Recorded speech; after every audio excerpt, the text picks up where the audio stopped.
Ready for book 6? The Book of Kin. Gonna have to zoom in. Okay, sorry, just one moment. I wasn't zoomed in enough. Chapter 1. Who Raises Our Children? There was a large sign on the door, on the office door of the private clinic, and then there's thunder right now too. Given the MD's full name, along with the title indicating an advanced academic degree and identifying him as a specialist in child psychology, he had been recommended to me as one of the best scientific minds on the subject of child-parent relationships. I had put my name down for his last appointment of the days, as I didn't want to limit the length of our consultation. If it proved useful, I was prepared to pay him extra to continue, as I was in such desperate need of advice. I opened the door and walked in. Behind the desk was seated a gentleman of retired age with a drawn face, listlessly stuffing sheets of scribbled paper into a file. After inviting me to take a seat, the doctor placed a clean sheet of paper before him and said, "So, how can I help you?" To avoid getting into a long, extended story about everything that happened after meeting with Anastasia, I did my best to put the essence of my question in a nutshell. "Alexander, I need to learn how to get along with my child, my son, who will soon be 5 years old." "So you believe you have lost contact with your son?" the psychologist asked blatantly and despairingly. "There has been practically no meaningful contact as such to date, the way it turned out since his birth. I've hardly had any communication with him at all.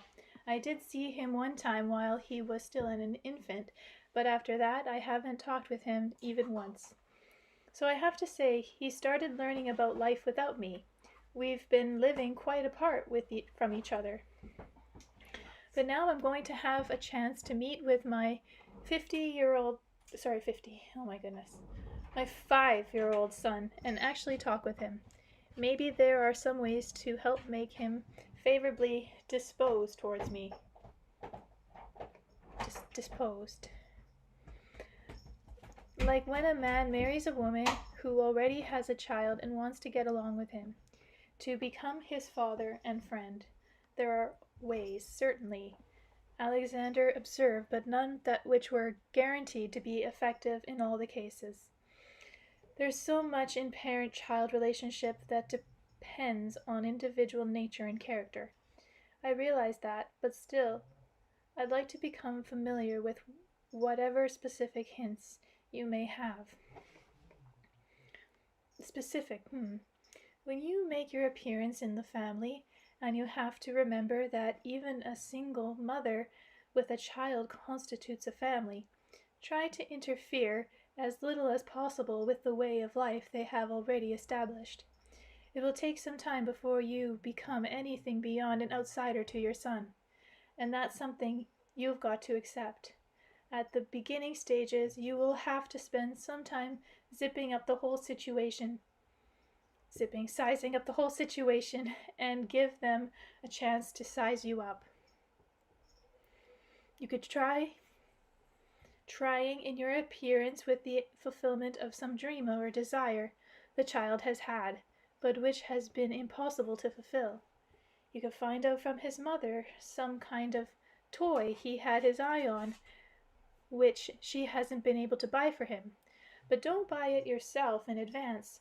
Start talking with him about your own childhood and the toys you had, and tell him how you dreamt of getting this one in particular. If he picks up on that and mentions about how he wants the same thing, then you can suggest the two of you to go to the store together and get it. What's important here is the actual conversational process and the outing itself. The boy should get to the point of trusting you with his dream, allowing you to have a hand in making it come true. The toy example really won't work in my case. My son has never seen store-bought toys. Strange. So that won't work, eh? Well, my friend, you've got to be frank with him. If you want to hear some useful advice, then you'll have to give more detail about your relationship with your child's mother. Who is she? Where does she work? Where does she live? What's her family's financial situation? What do you think led to the breakup? It was dawning on me finally. If I wanted to get more specific advice out of the psychologist, I would have to go into my relations with Anastasia, which I still hadn't fully fathomed myself. So, how was I going to explain them to a psychologist? Without mentioning her name, I began describing the situation as follows. She lives in a very remote area in Siberia. I happened to make her acquaintance while I was on a trade expedition. I've been doing business there since the beginning of Preshevska on a ship, which took me to some isolated settlement along the Ob River, selling various manufactured goods and bringing back fish, furs, and wild mushroom, berries, and nuts. I see. So, like Petrov, this tradesman makes everyone jealous with his romantic exploits along a Siberian river. No romance, just work. Haven't you heard? Entrepreneurs work like dogs. Well, let's say they do, but entrepreneurs also find time to have fun, don't they? Believe me, with this woman it wasn't a question of having fun at all. I wanted to have a child by her. I'd been wanting a son for a long time, but then I seemed to forget about this particular dream. The years went by, but as soon as I saw her, how wholesome, young, and beautiful she was. It seems just about every woman today is sick or sickly, but she was simply beaming with energy, the picture of health. So I figured her child would turn out healthy and good-looking too. She bore me a son. I went to see them when he was still quite little, before he could walk or talk. I held him in my arms, but since then I've had no contact with him. And why is that? How on earth was I to explain to this gentleman during our brief conversation everything that had taken me several books to describe? How could I tell him that Anastasia had refused to leave her Taiga glade and move with our son into town, while I, on the other hand, was not adapted to life in the Taiga, or that she was the one who would not let me even communicate with him, let alone give him traditional toys? Every summer I had gone back to Siberia, to the very glade where Anastasia and my son made their home, but I never managed to see my son again after that one time. Each time he would be somewhere else, with her grandfather and great-grandfather, who lived not far away in the wilds of the endless Siberian forest. Anastasia refused to take me to visit them, and further insisted each time that I should first prepare myself for conversations with my son. In attempting to find out more about child-raising, I would put a single question to many of my friends and acquaintances, which was invariably greeted with misunderstandings, astonishment, even though it was quite a simple question. Have you ever had a serious conversation with your child? It would always turn out that the topics of conversation, which were pretty much the same, come to the table. Time for bed, stop fooling around, pick up your toys, got your homework done. The child gets older, goes to school, but talking about the meaning of life, man's destiny, or even just about what his future path in life will be, well, most of them don't have time for that, or even think if anything worth discussing. Maybe they feel the time isn't right yet, and that they'll still have a chance to, but they never do. The child grows up. But if we ourselves never even try having a serious conversation with our child, who then is raising them? Why has Anastasia not allowed me to communicate with my very own son all these years?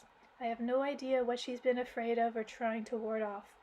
Anyway, the day came when she all at once asked me whether I felt I was ready to meet and talk with my son. I replied that I did want to meet with him, but I still couldn't quite bring myself to say I was ready. All these years I had been reading anything I could lay my hands on concerning parent-child relationships. I kept writing my books, giving talks at conferences in various countries, but wrote and said almost nothing about the most important thing that interests me during all this time, the raising of children and how older generations should interact with them. I kept thinking about all the different words of advice I had encountered in child-raising literature, But each time I would find myself coming back to what Anastasia said. Raising children means also raising yourself. It took me a long time to comprehend the meaning of that saying, but I finally managed to reach a definite conclusion. Our children are not raised by parental admonition, nor by kindergarten schools and colleagues or colleges. Our children are raised by the way people live, the way we ourselves live, and the way society in general lives. And no matter what kids hear from their parents or teachers in school or any other institutions of learning, no matter what clever system of educations are adopted, children will follow the lifestyle practiced by the majority of people around them. That means that the raising of children depends entirely on your own understanding of the world, on how you live your own life, how your parents live, and how society in general lives. A sick and unhappy society can only give birth to sick, unhappy children. If you don't tell me in detail about your relationship with the mother of your son, I'll have a hard time finding any real advice to give you, said the psychologist, interrupting a rather lengthy pause. That's a rather long story, I mused. To put it briefly, the way things turned out, I've had no communication with my son for several years, and that's all there is to it. Okay, then tell me, in all these years, have you given any financial support to your child's mother? I think for an entrepreneur's financial support would be the simplest way to show your interest in the family. Good luck explaining this to a psychologist. No, I haven't. She believes she is fully provided for. So she's a wealthy woman then? Let's just say she has everything she needs. Alexander rose sharply from behind his desk and blurted out. She lives in the Siberian taiga. She lives the life of a recluse. Her name is Anastasia. Your son's name is Volodya? And you are Vladimir Megre. I recognize you. I've read your books. More than once, in fact. Yes. Alexander started pacing the room excitedly. Then he began talking again. Well. I was right, eh? I guessed it. So, would you please answer me one thing? I need an answer. It's very important to me. To science. But no, don't answer. I'll say it myself. I'm beginning to understand. I'm sure that all these years since you first met Anastasia, you've been doing intensive studies in psychology and philosophy. You've been constantly thinking about child raising. Am I right? Yes. But the conclusion you reached after reading those scholarly books and articles did not satisfy you, so you started looking for answers within yourself, or in other words, you started reflecting on the rising generations on child raising. But more or less, most of all, about my son. That's an inseparable part of it. You came to see me in desperation and without too much hope for answers to the questions you've come up with. And if you don't get them from me, you'll go on researching on your own, probably. So amazing. I'm going to mention the name of someone who is immeasurably stronger and wiser than me in all this. Who is that? And how can I arrange an appointment? That person is none other than your Anastasia, Vladimir. Anastasia? But she's hardly said anything about child raising lately, and she's the one who wouldn't let me communicate with my son. That's just it. She's the one, and up to this moment, I haven't been able to find any logical explanation for this decision on her part. Such strange behavior. A lovely woman suddenly announces to the father-to-be that he shouldn't communicate with his own son. A most irregular situation. Never came across it before. But the result is simply amazing. You see, she succeeded in making you. No, that word isn't applicable here. Anastasia succeeded in attracting, and who? If you will pardon me, she's made a not very well-educated entrepreneur get interested in psychology and philosophy and the problems of child raising. You've been thinking about that through the years. I can tell as much just by the simple fact that you came to see me. She's been raising your son all these years by herself, but at the same time, she's also been educating you. She's been preparing you for this meeting of father and son. Yes, she actually has been raising our son alone. As for educating me, I don't think so. We don't get together all that often, and only for a brief time. But that information she gives you, even during those brief moments, as you say, you're still having to sort out even today. The information is truly amazing. You, Vladimir, say that Anastasia rarely talks about child raising, but that isn't so. Alexander quickly went over to his desk and pulled a thick gray notebook out of one of the drawers. Tenderly stroking it with his hands, he continued, I took all Anastasia's sayings in your books about the birthing and raising of children and wrote them out in order, leaving out the detail of the plot. Maybe, though, it wasn't right to take those quotations out of context. After all, there's no doubt the plot makes them a lot easier to comprehend. These sayings of Anastasia's are fraught with great meandering, a great philosophical meaning, I would say, and wisdom from an ancient culture. I'm inclined to suppose, and I'm not alone here, that these principles are set forth in some kind of ancient book, maybe millions of years old. What Anastasia says has the kind of depth to it and the accuracy of expression that one associates with what I think are the most important thoughts set forth in ancient manuscripts, as well as modern scholarly works. After I had written out everything I could find concerning the birth and raising of children, what I had before me amounted to the treatise with no equal anywhere in the world. I am sure it will be used as the basis for a great number of dissertations and awardings of academic degrees, along with amazing discoveries. But even more importantly, it will give rise to a new race on the earth known as man. The man already exists right now, and I think when people look back from the future, the fact of man's existence may be in some doubt. How can that be? You and I exist. How can our existence ever be placed in doubt? Our bodies exist, and we call them people, but in the future the content, the mental makeup of mankind, individual will be vastly different from yours and mine today. And so, to underline the difference, the name will have to be changed. Possibly today people will be called such and such, a period man, or else they'll find a new name for those who are born in the future. It is really that bad? It is, no question about it. You've gone and read a lot of books about child raising, books written by scholars. Now tell me, at what point does child raising begin?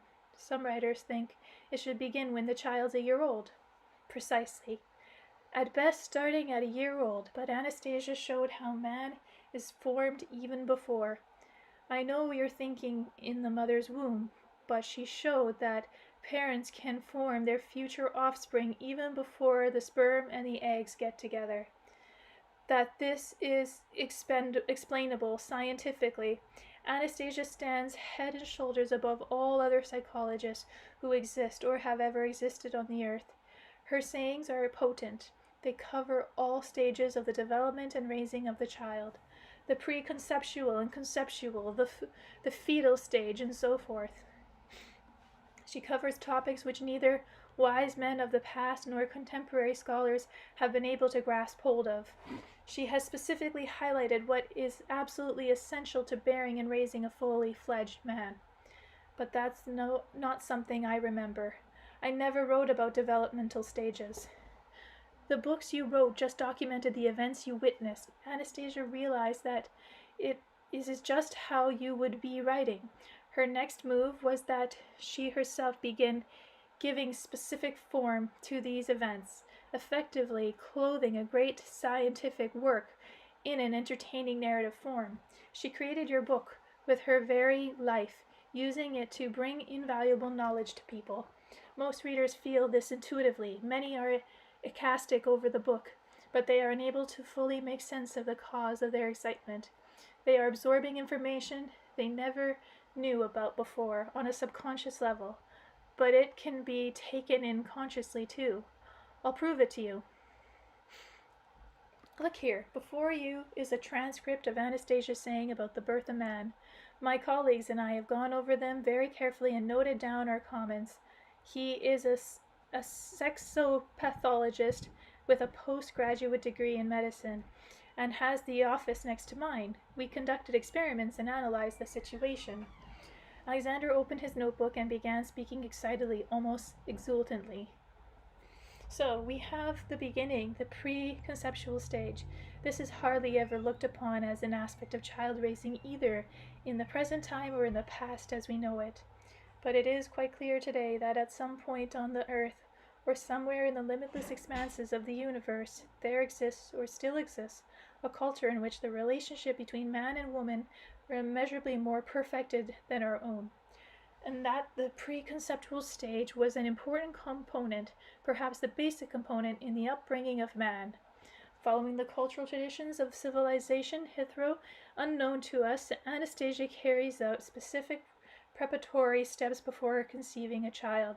First, she dulls your sexual appetite.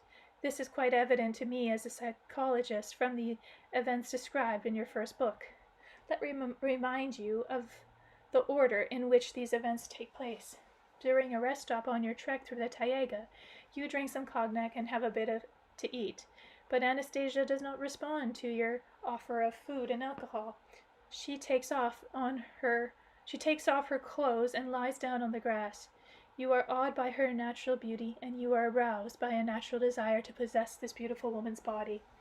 Driven by a sexual impulse, you attempt to penetrate her. You touch her body, and then you lose consciousness. We shan't go into the detail of just how she managed to make you lose consciousness. The important thing is that as a result of this, you no longer look upon Anastasia as a sexual object, and you yourself mention this. I wrote down your words. I had no thought of wanting to possess her. Yes, you're right, and after the incident the rest stop. I had no further sexual desires in regards to Anastasia. Now to the second event, conception. You tell about the proper way to conceive a child.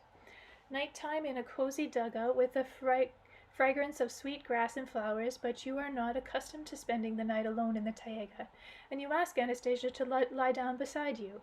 You already realize that if she is with you, nothing bad will happen. She lies down beside you. So it turns out that in this intimate situation, you find this most beautiful young woman body right next to yours, a body which has the added attraction of being radiant with health. Unlike most women's bodies you have known before, this one's actually luxuriates in health. You sense the fragrance of Anastasia beneath, yet at the same time you feel no sexual inclination. It has been expelled from you. The space it occupied has been cleaned to make way for another mental state, an aspiration to ensure the continuation of the family line. You are thinking about a son that doesn't yet exist. This is what you wrote in your book. It would be good if my son could be born by Anastasia. She is so healthy. That means my son will be healthy and good-looking too. You involuntarily place your hands on Anastasia's breast and start caressing it, but not with the same caress as before. This time you are not sexual. It is as though you are caressing your son. Then you write about the touch of the lips, about Anastasia's gentle breathing, and then a complete lack of any kind of details. Then you jump to describing the following morning, your excellent mood, and the feeling that an extraordinary feat had been performed. I wouldn't be surprised if your publishers tried to persuade you to describe that night in greater detail, to increase the book's popularity. Yes, they actually did try to do this several times, but still, you did not describe that night in any of the subsequent editions of your book. Why? Because... Stop, please, don't go on. I want to see if my own conclusions are correct. You did not describe the sexual details of that night because you simply didn't remember anything after touching Anastasia's lips. You're right. To this day I can't remember anything about it, except for that unusual sensation the following morning. What I'm going to say to you now you may find incredible. On that marvelous night you spent with Anastasia, absolutely no sex took place. No sex? But what about my son? I saw my son with my own eyes. What you experienced that night was indeed physical and intimacy. There was sperm involved, in fact, everything that accompanies the conception of a child. But there was no sex. My colleagues and I kept going over and over what happened with you. Just like me, they too concluded that you did not have sex with Anastasia.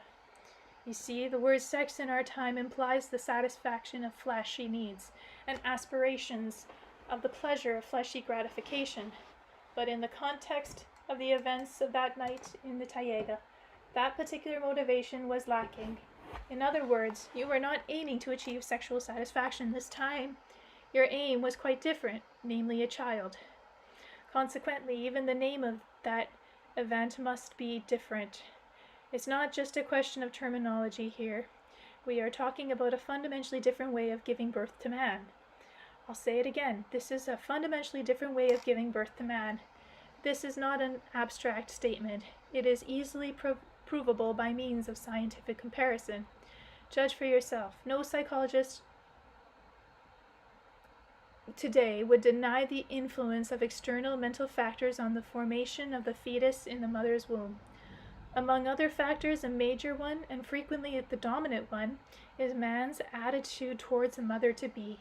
Similarly, we cannot deny that a man's thought about a woman at the moment of their sexual intimacy has an unmistakable influence on the formation of the future individual.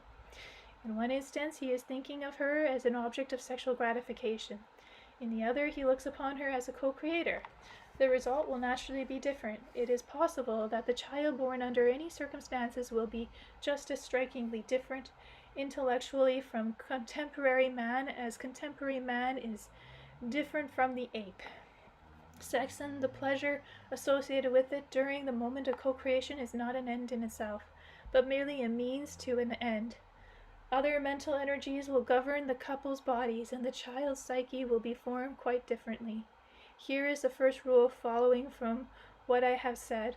A female desiring to bear a fully fledged man and create a solid and happy family must be able to capture the moment at which the male wishes to join with her for the purpose of giving birth to a man, cherishes the image of their son-to-be, and desires its birth. Under these conditions, the man and the woman achieve a mental state which allows them to obtain the highest possible satisfaction from their intimacy, and the child-to-be obtains a kind of energy which is absent in those who are born in the traditional manner, i.e. haphazardly. But how does the woman feel this moment? How is she to know about man's thoughts? Thoughts, after all, are not something you can see. Caresses, that's how she can tell. The mental state is always expressing itself through outward signs. Joy is shown in smile and laughter, sorrow in a telltale expression of the eyes, position of the body, etc. In this particular case, I think it is not too hard to distinguish purely sexual caresses from the way he would touch his future child. Only with this kind of touch, a certain something happens that man alone, of all the creatures living on the earth, can experience. Nobody will ever be able to describe or scientifically explain this. Something, at the moment when it occurs, any kind of analysis is impossible. As a psychologist, I can only assume that what is paramount to such an event is not the coming together of two physical bodies, but something immeasurably greater, the merging of two thoughts into one. More specifically, the merging of two complexes of feeling into one. The pleasure and bliss experienced through this are significantly superior to mere sexual gratification. This continuity is not fleeting as with ordinary sex. The inexplicable pleasant feelings that it brings can last for months and even years.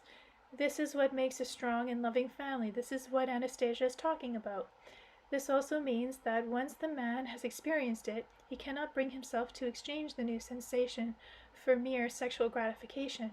He will not be able to, or even desire to, betray his wife, his beloved. That is the moment that marks the beginning of the formation of the family, a happy family. There is a saying that marriages are made in heaven. The saying is quite true in respect to this particular case. Judge for yourself what is generally considered today to attest to a heavenly marriage. A scrap of paper issued by the Civil Records Office, or all sorts of church rituals. Funny, isn't it? Funny, yet at the same time sad.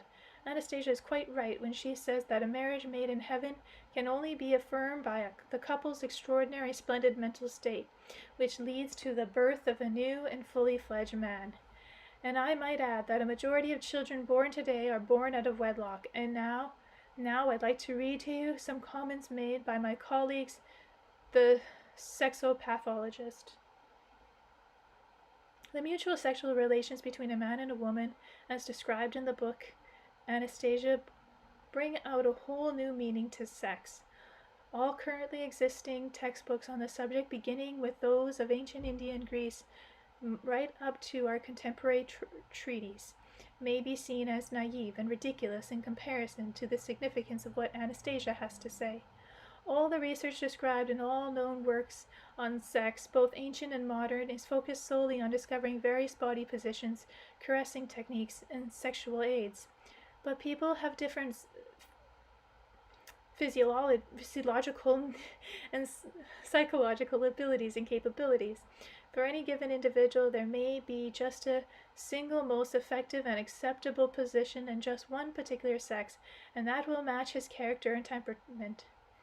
One would be hard to find anywhere in the world a specialist capable of pinpointing with any degree of accuracy the most appropriate technique out of the thousands of possibilities in the case of a particular individual.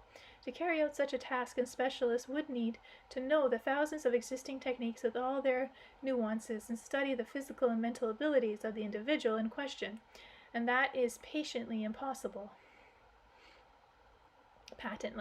Evidence that the questions raised in regard to men and women's sexual relations have not been solved by modern science may be seen in the ever-increasing loss of potency on the part of the majority of men and women in today's society.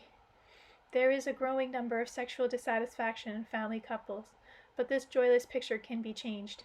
Anastasia has shown that there exists in nature some kind of mechanism, some kind of higher power capable of solving seemingly insoluble problems in an instant.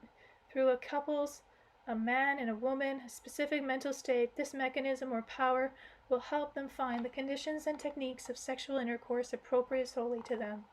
Undoubtedly, the pleasure experienced in this particular case will achieve the highest level attainable. It is quite possible that the man and woman who have experienced such satisfaction will maintain their conjugal fidelity forever, quite independently of the dictates of laws and rituals. Conjugal fidelity? Conjugal infidelity, betrayal. Alexander got up from behind his desk and continued to talk while standing. Anastasia was the first to show the nature of this phenomenon. I remember by heart not only isolated phrases, but whole monologues. Listen to what she says. They try all sorts of tricks to persuade people that satisfaction is something you can easily obtain, thinking only of carnal desires. And at the same time, they separate man from truth. The poor, deceived women who are ignorant of this spend their lives accepting nothing but suffering and searching for the grace they have lost. But they are searching for it in the wrong place. No woman can restrain a man from fornication if she allows herself to submit to him merely to satisfy his carnal needs. And then, and again, I'll have it in a moment. Yes, here it is. They will strive to possess body after body, or make paltry and fateful use of their own bodies, realizing only intuitively that they are drifting farther and farther away from the true happiness of a true union. Here is an absolutely accurate explanation of the cause of conjugal infidelity. I can also explain it as a psychologist. It's all quite logical. A man and a woman, the so-called husband and wife, engage in sex just for the sake of sex. When they intuitively feel that they are not getting sufficient satisfaction, they turn to a specialist and read supplementary literature on the subject. They are advised to try various positions and ways of caressing each other. In other words, to engage in a search for a greater satisfaction through switching sexual techniques. Note what I said. Engage in a search. They may not say this explicitly, but if they themselves, as Anastasia has correctly pointed out, have an intuition about the existence of higher happiness, they will engage in a search. But where are the limits of this search? It is just limiting to a change of positions. The logical step is the change of bodies. Ah, society cries that conjugal betrayal, but there's no betrayal going on here. There's no betrayal because there is no married couple. A marriage dependent on a scrap of paper is not a marital union. It is nothing but a convention thought up by society. A marital union should be established by a man and a woman through their attainment of the highest mental state Anastasia describes. She not only talked about it, she showed how to achieve it. This is an entirely new culture in male and female relationships. Does that mean, Alexander, that you are recommending young people engage in intimate relations before a marriage is officially recognized? Most people today are doing just that, only we're ashamed to talk about it openly. But what I am proposing is to refrain from engaging in sex just for the sake of sex, either before or after the marriage is registered. We consider ourselves a free society. We have the possibility of freely engaging in debauchery, and oh, how we engage in it. Debauchery has become a whole industry. Look at the cinema and the endless stream of all kinds of pornography. Look at prostitution or the rubberized dolls you can buy at sex shops. What more evidence do you need? In the face of this whole sexual orgy, which only attests to the failure of modern science to understand the natures and functions of the mechanism involved in the union of two people, Anastasia's words come as a discovery, literally a revelation. As a psychologist, I have been able to appreciate the grandness of Anastasia's discovery. She has brought to light a whole new culture in male-female relationships. The primary role in them is taken on by the woman. Anastasia has succeeded in bringing you to the understanding of this culture.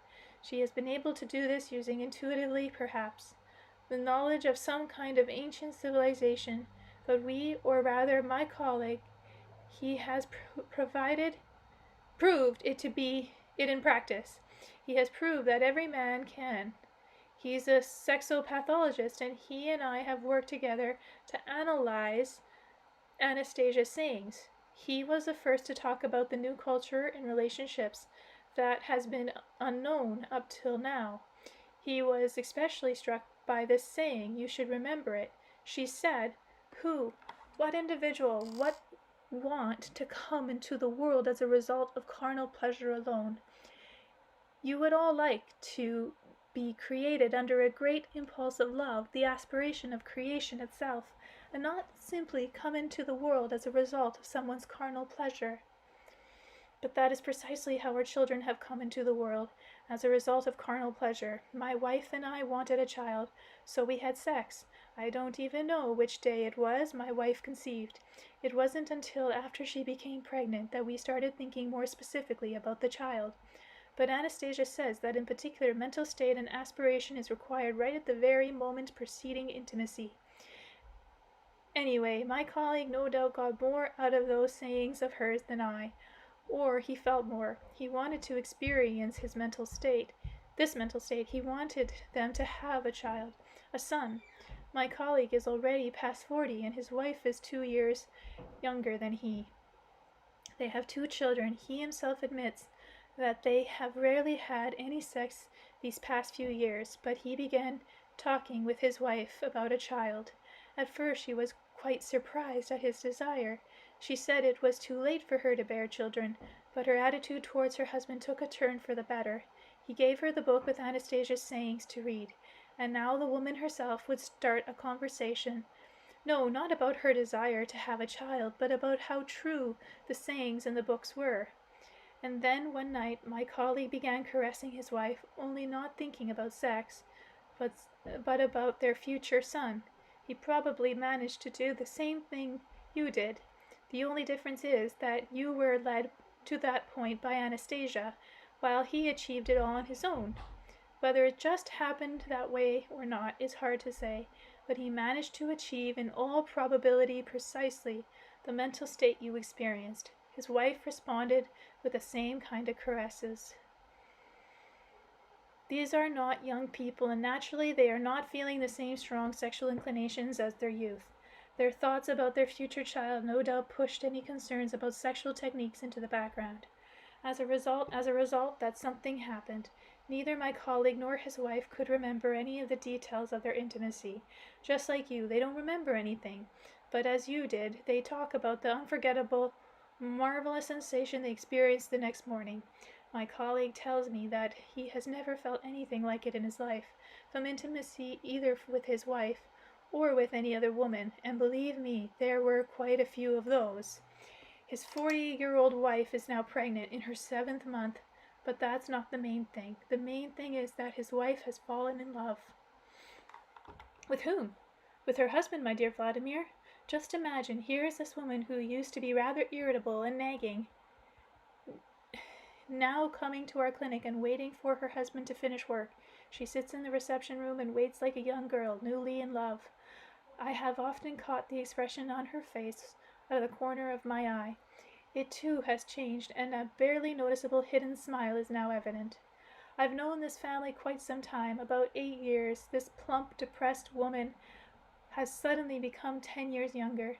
She is beautiful, in spite of her all too obvious pregnancy. What about your colleague's attitude towards his wife? Has it changed too, or has it remained the same? He's changed too. He's completely given up drinking, even though he didn't really have a serious problem with it before. He stopped smoking. He and his wife have a new favorite pastime, painting. Painting? What do they paint? They paint their future family domain, the kind Anastasia talks about. They want to get a piece of land and build on it.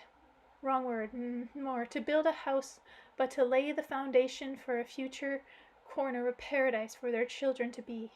You said, children to be.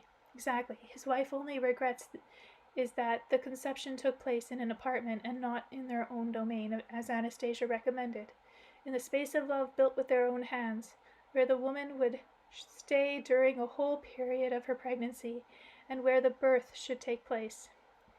My colleague's wife is convinced she can have still another child beyond this one, and my colleague thinks so too. I am convinced that the instinct one finds among animals to perpetuate the species differs from the human condition in fact, that the animal's mating is governed only by the call of nature. When man engages in so-called sex, he is merely imitating the animals. A child brought into the world as the result of this process is half man, half animal. A true man can be born only when the energies and feelings inherent in man alone are involved, i.e. love, a vision of the future, an awareness of what is being created.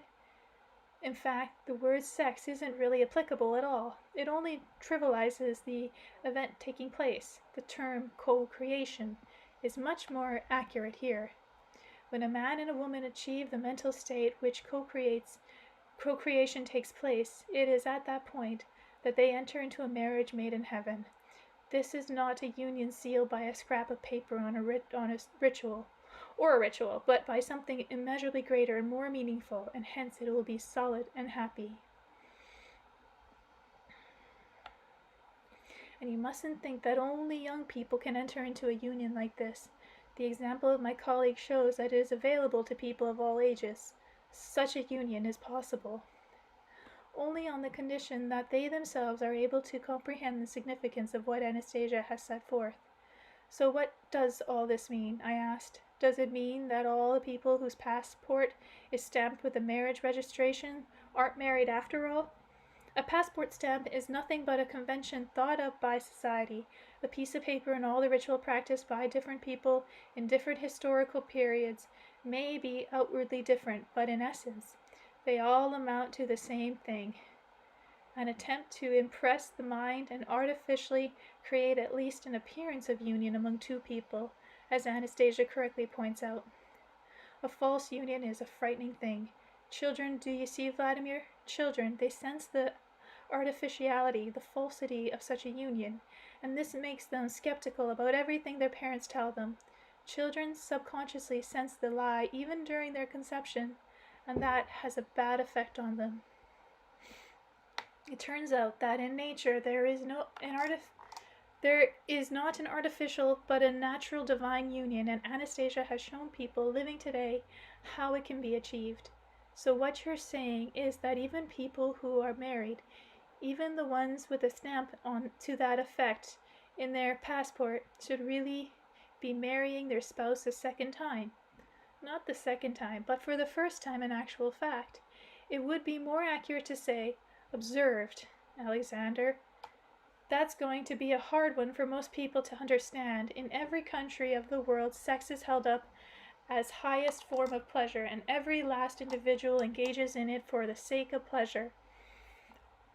All a lie. Vladimir, 90% of men are incapable of satisfying a woman.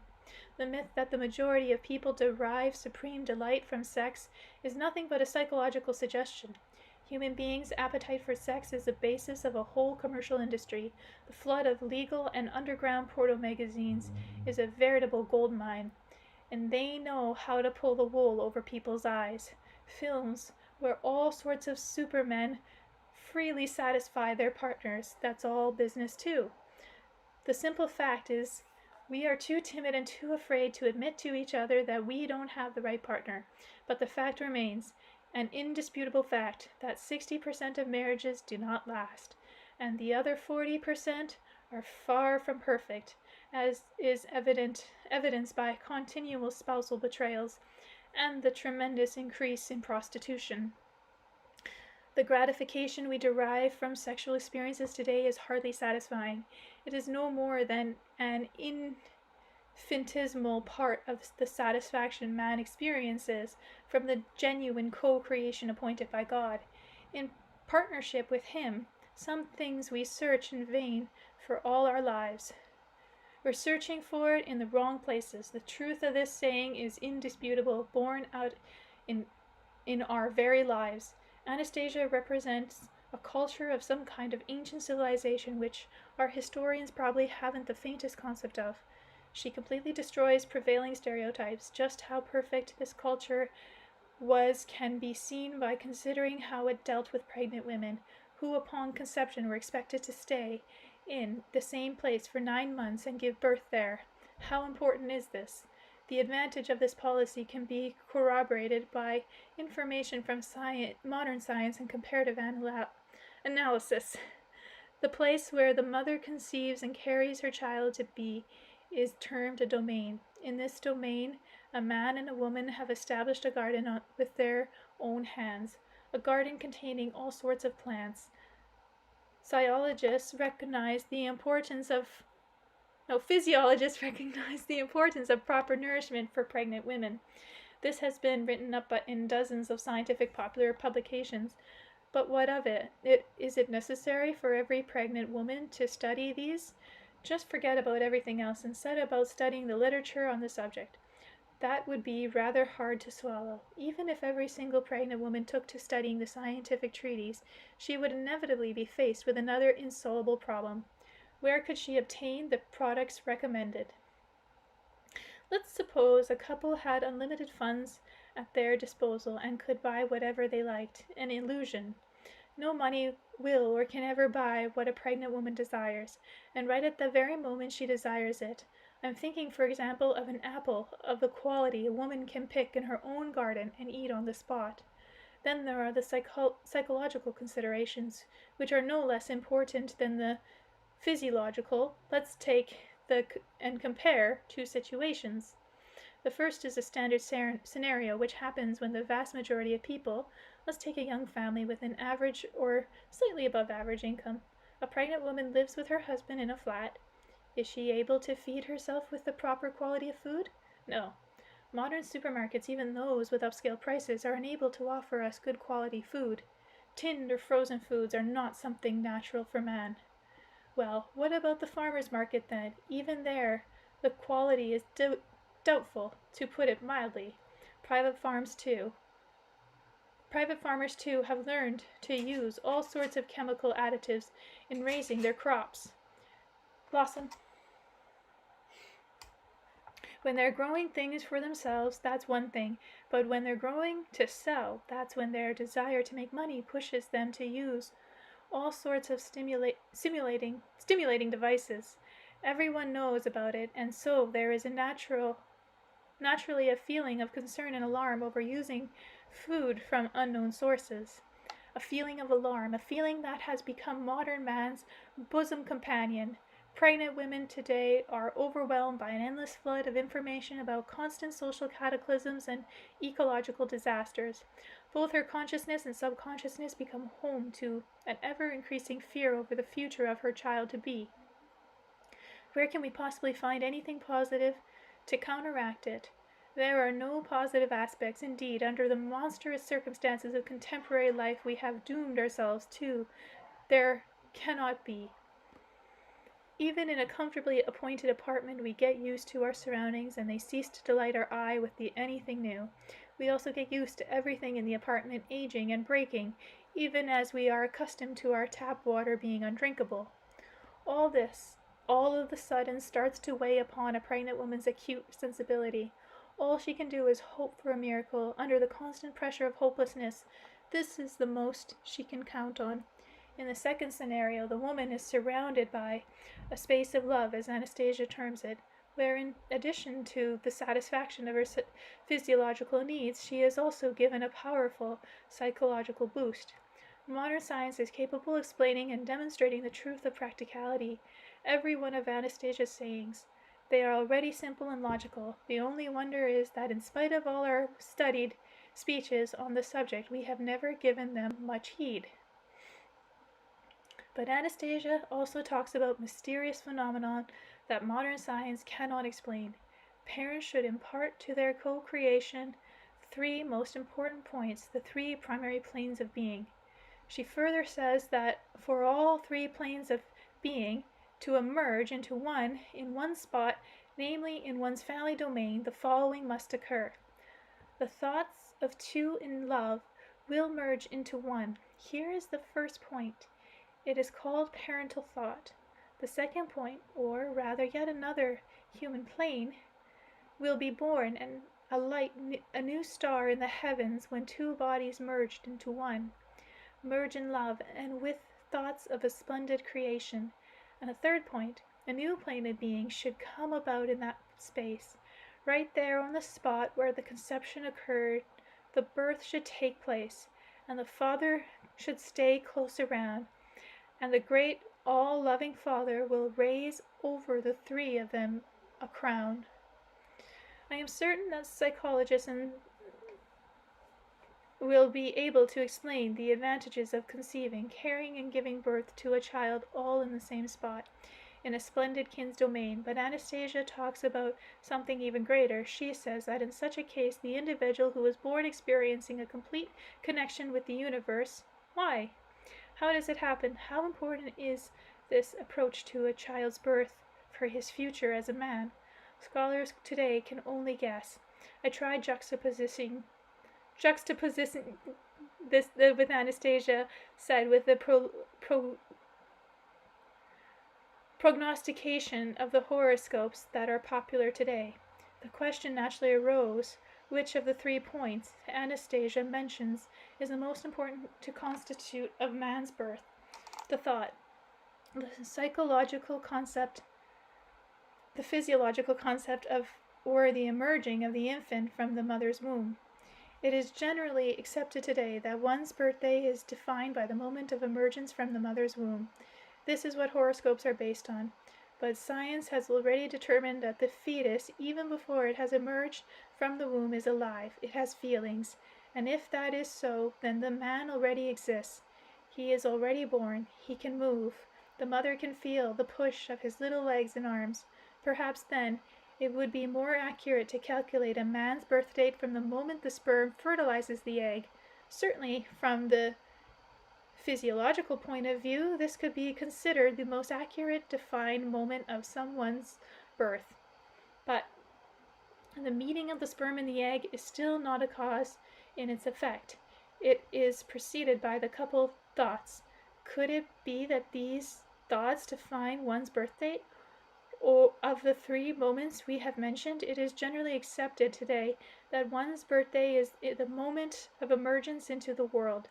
Tomorrow's through the calculation would be different. According to Anastasia's theory, man's birth date is the point where these three moments merge into one. And here may be seen her irrefutable logic. But we, and here I am, referring to religious teachings as well as modern science, are afraid even to mention this. What is there to be afraid of? I queried. There is something actually, you see, Vladimir. If we accept the irrefutability of Anastasia's statement, then we are obliged to admit that by comparison with the people of the culture she represents, we are not fully fledged people. Most of us today are lacking one or two of the components inherent in a fully fledged man. So that's why we're afraid, not just to talk about it, but even to think about it, and yet we should be thinking about it. We should be thinking about it, but perhaps we don't think or talk about these statements because they're too controversial. On the contrary, they are too uncontroversial. They are incontrovertible.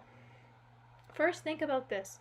Who will deny that a situation where thought rather than debauchery precedes the birth of a child, the meeting of the sperm and the egg, is more moral and more psychologically fulfilling? Second, it is also absolutely indisputable that a pregnant woman should receive a wholesome variety of nourishment and avoid stress. One's own family domain, as Anastasia described it, is ideal for this.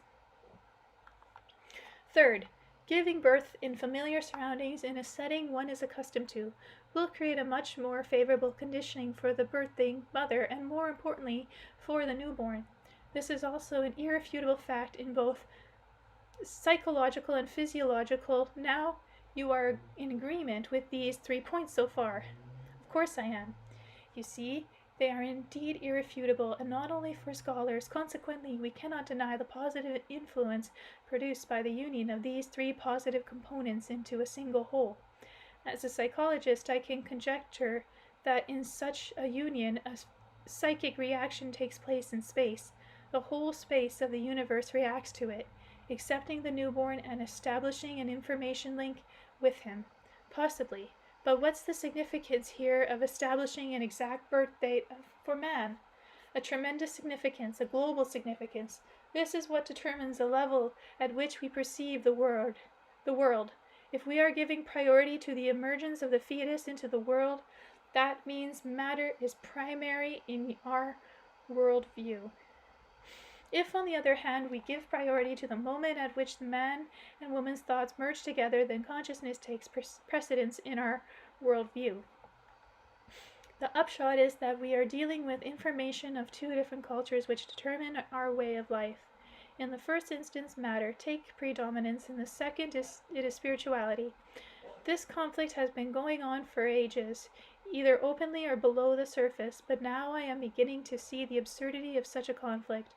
Anastasia talks about the merging not only of these two concepts, but of a third as well, into a single whole. On the basis of her statement, she can postulate not only a theory of the birth of a fully fledged man, but also the possibility of its realization in practice. It comes right down to something that is available to everyone. But why do we not take advantage of the opportunities we have? Why is there chaos in our consciousness? And why does life evaporate into vanity? There is the question. I still think I said you should use the date and hour when the infant emerges into the world from the mother's womb as one's birth date. Only phrase it more accurately, the moment of the emergence into the world.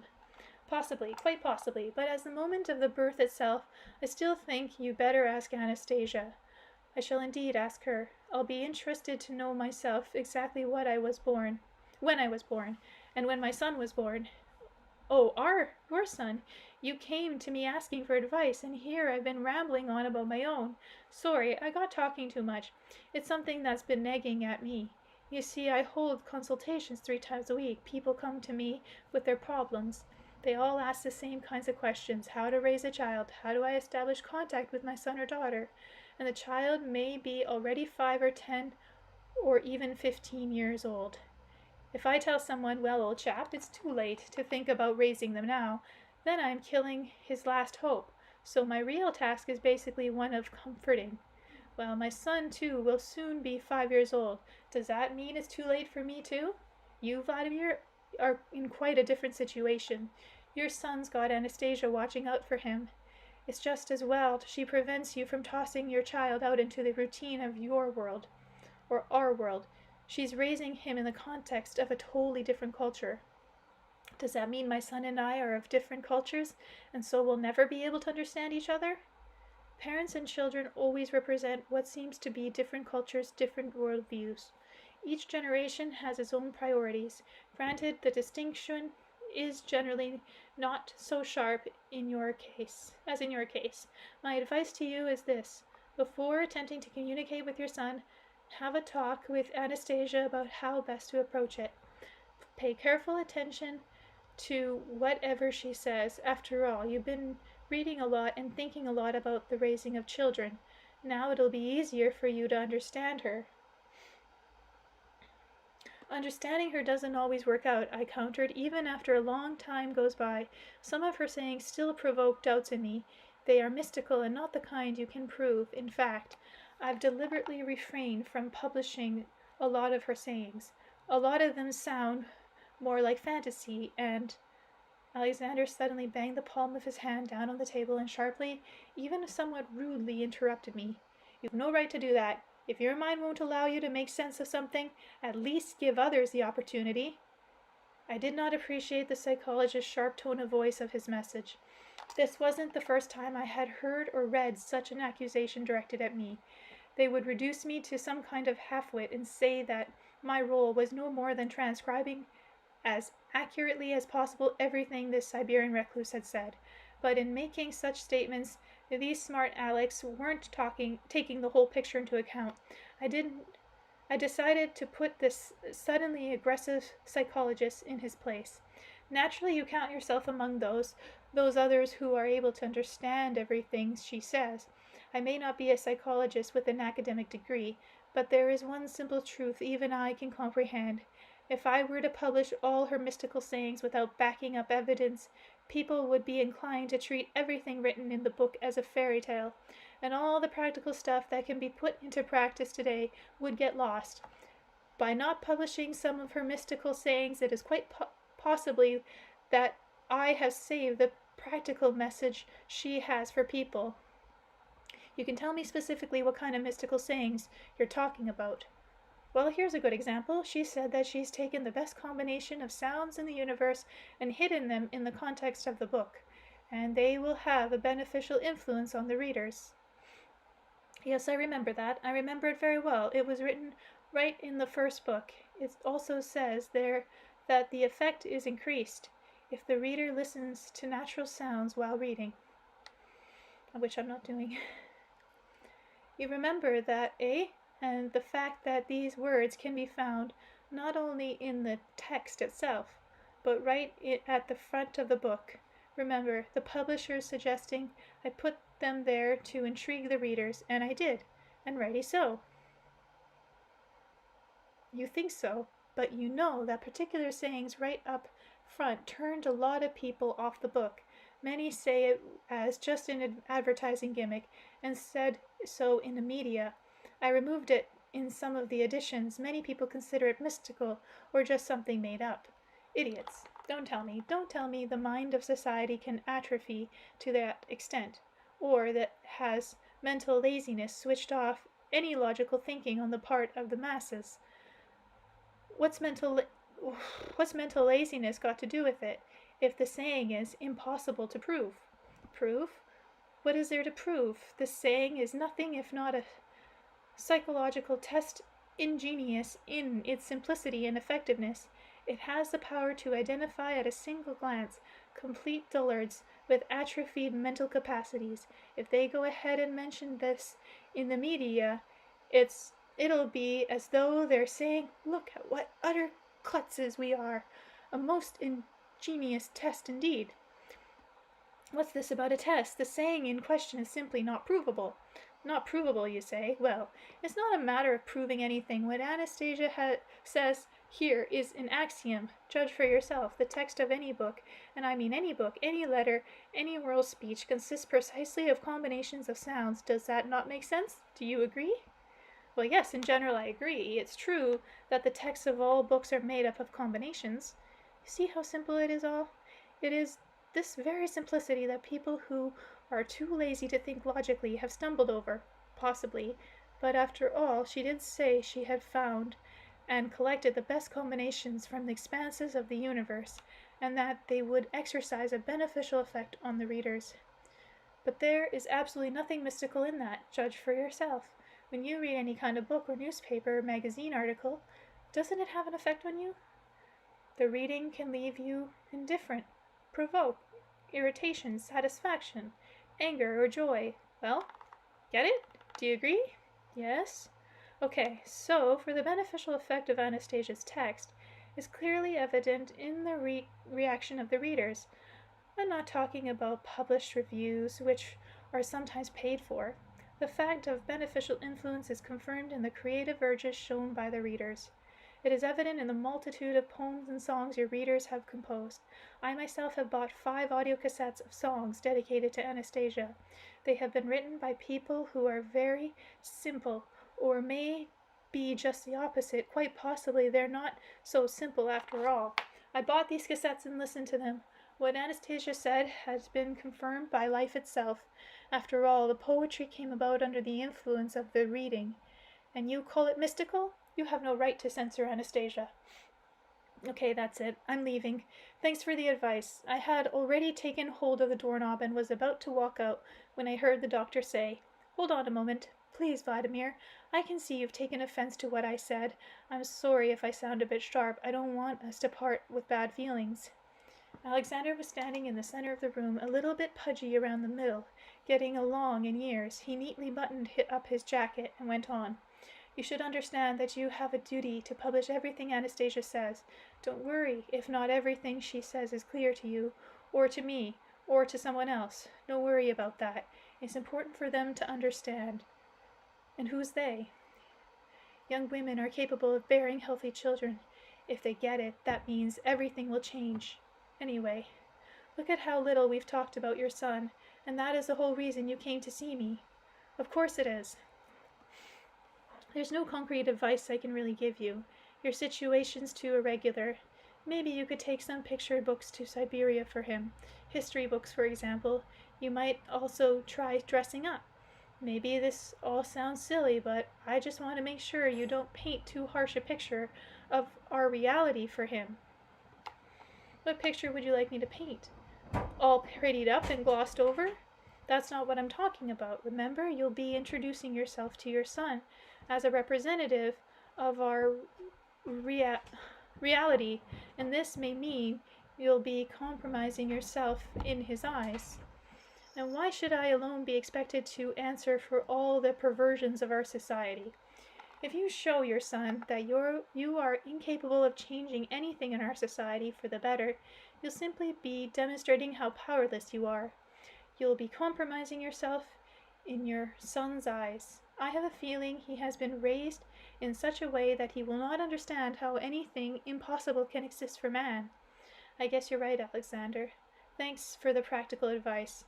Really, it's not a bad idea to put a good face on our life as far as a child is concerned. Yes, definitely. It's worth it, or else he'll think. We shook hands, and as far as I could tell, parted as friends. Okay, we'll stop there. Okay. One sec, I thought it was recording, but it wasn't. Chapter 2, Conversations with My Son. Having trekked from the river the whole way to Anastasia's glade all on my own, I felt right at home as I approached the familiar place. This time nobody was there to greet me. It even gave me a good feeling to walk through the taiga all on my own, without a guide. I wasn't about to cry out or call Anastasia's name. Perhaps she was occupied with her own affairs. When she was free, she would feel my presence and come to me on her own.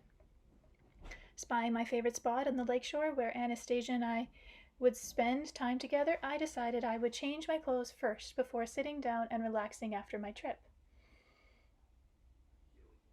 I took out my backpack, a dark gray wrinkle-resistant suit, a thin white sweater, and a new pair of comfortable shoes.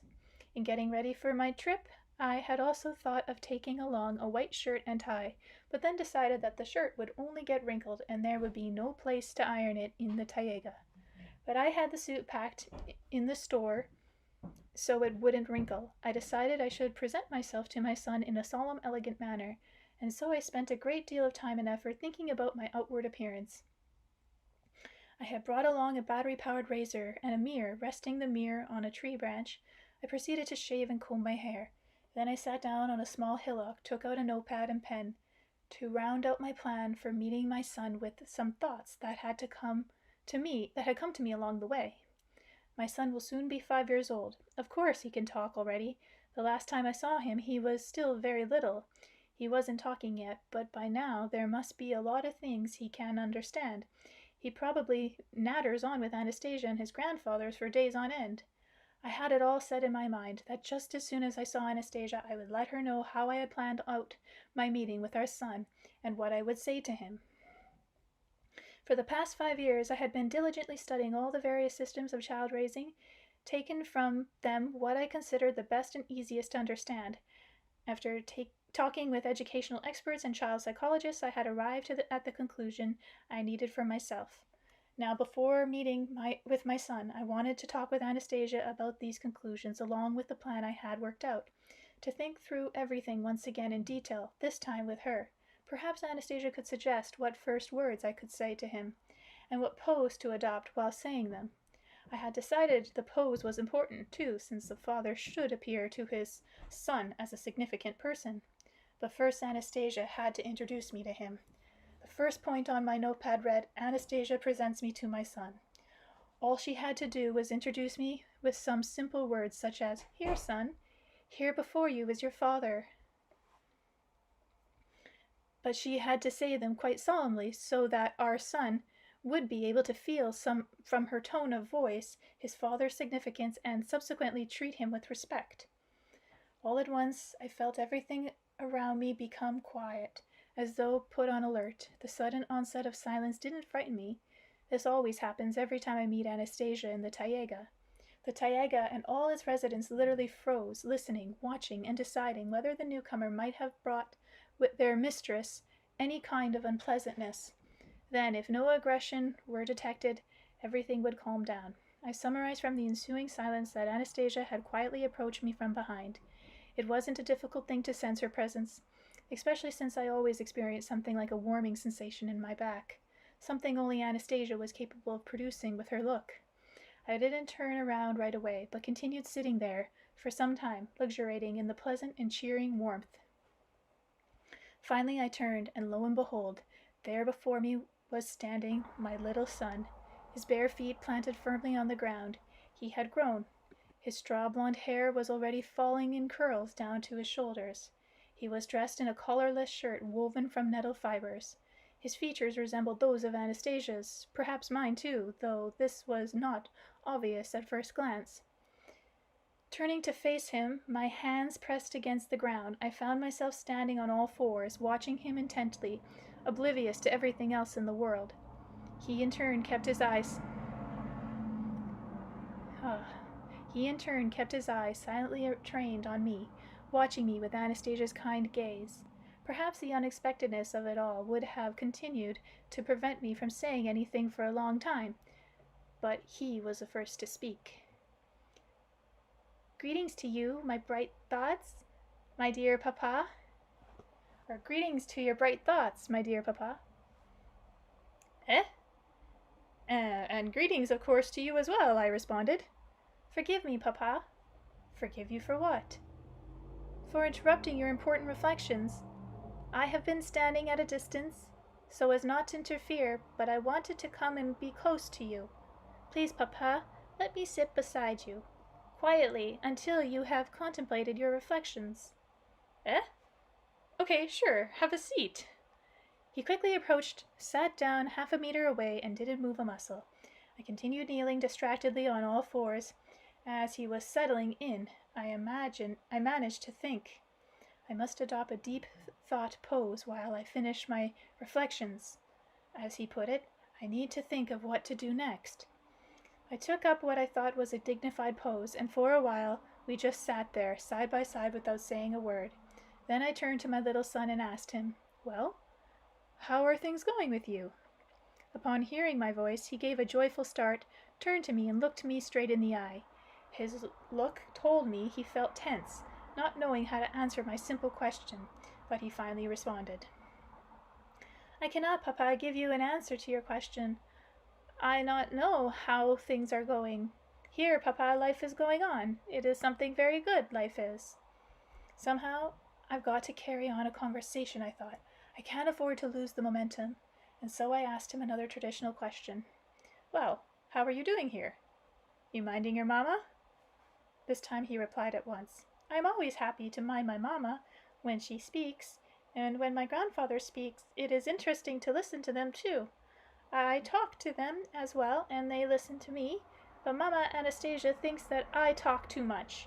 I ought to think more, says Mama Anastasia, but my thoughts come very quickly and I want to talk differently. What do you mean differently? Like my grandfather, I want to arrange my words one after another, like Mama does, like you do, Papa. And how do you know how I arrange my words? Mama showed me. I get very interested when Mama starts talking with your words. Really? Wow. Well, what do you want to be? Again, this very ordinary question which adults frequently ask children was apparently beyond his understanding. After a brief pause, he replied, But I already am, Papa. I know that you are, but I meant, what do you want to become when you grow up? What are you going to do? I shall be you, Papa. When I grow up, I shall carry on what you do now. How do you know what I do? Mama Anastasia told me. And what all has she been telling you about me? A whole lot. Mama Anastasia tells me that you are such a, what is the word? Oh yes, I remember, that you are such a hero, my dear Papa. A hero? Yes, it's hard for you. Mama wants life to be easier for you. She wants you to be able to rest in normal conditions for man. But you go to a place where many people find it very hard to live. That is why you go away, to do good for people there. I was very sad to learn that there are people who do not have their own glade, and they are always being frightened and made to live in the way they themselves do not want. They cannot pick their own food. They have to, work, I think it is called. They have to do not what they want themselves, but what somebody tells them to do. And for this, they are given paper, money, and they then exchange this money for food. They have simply forgotten a bit how it is possible to live otherwise and enjoy life.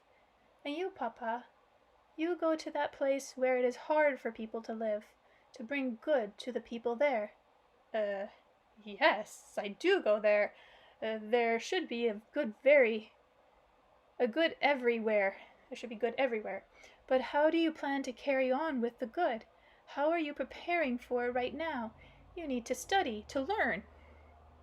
I am learning, Papa. I am learning very much, and I try my best. What are you learning? What subjects? Again, he didn't understand the question right off, but then replied, I learn the whole subject, just as soon as I chase it up to the speed of Mama Anastasia has. I shall immediately understand the whole subject, or all the subjects. Yes, it's better to say all the subjects. What do you chase up with to the speed of your Mama has? My thought. But for the time being, I cannot chase it up as quickly. Mama's thoughts run more quickly. Her thought is quicker than my grandfather, quicker than a ray of sunshine. She is so quick that only he thinks faster. Who is he? God, our Father. Oh yes, of course. Still, you have to try. Yes, you must try your best, my son. Fine, Papa. I shall try even harder. In an effort to continue the conversation about learning without saying something stupid and meaningless, I reached into my backpack and pulled out a book at random. One of the books I had brought with me, it turned out to be a grade 5 textbook called A History of the Ancient World.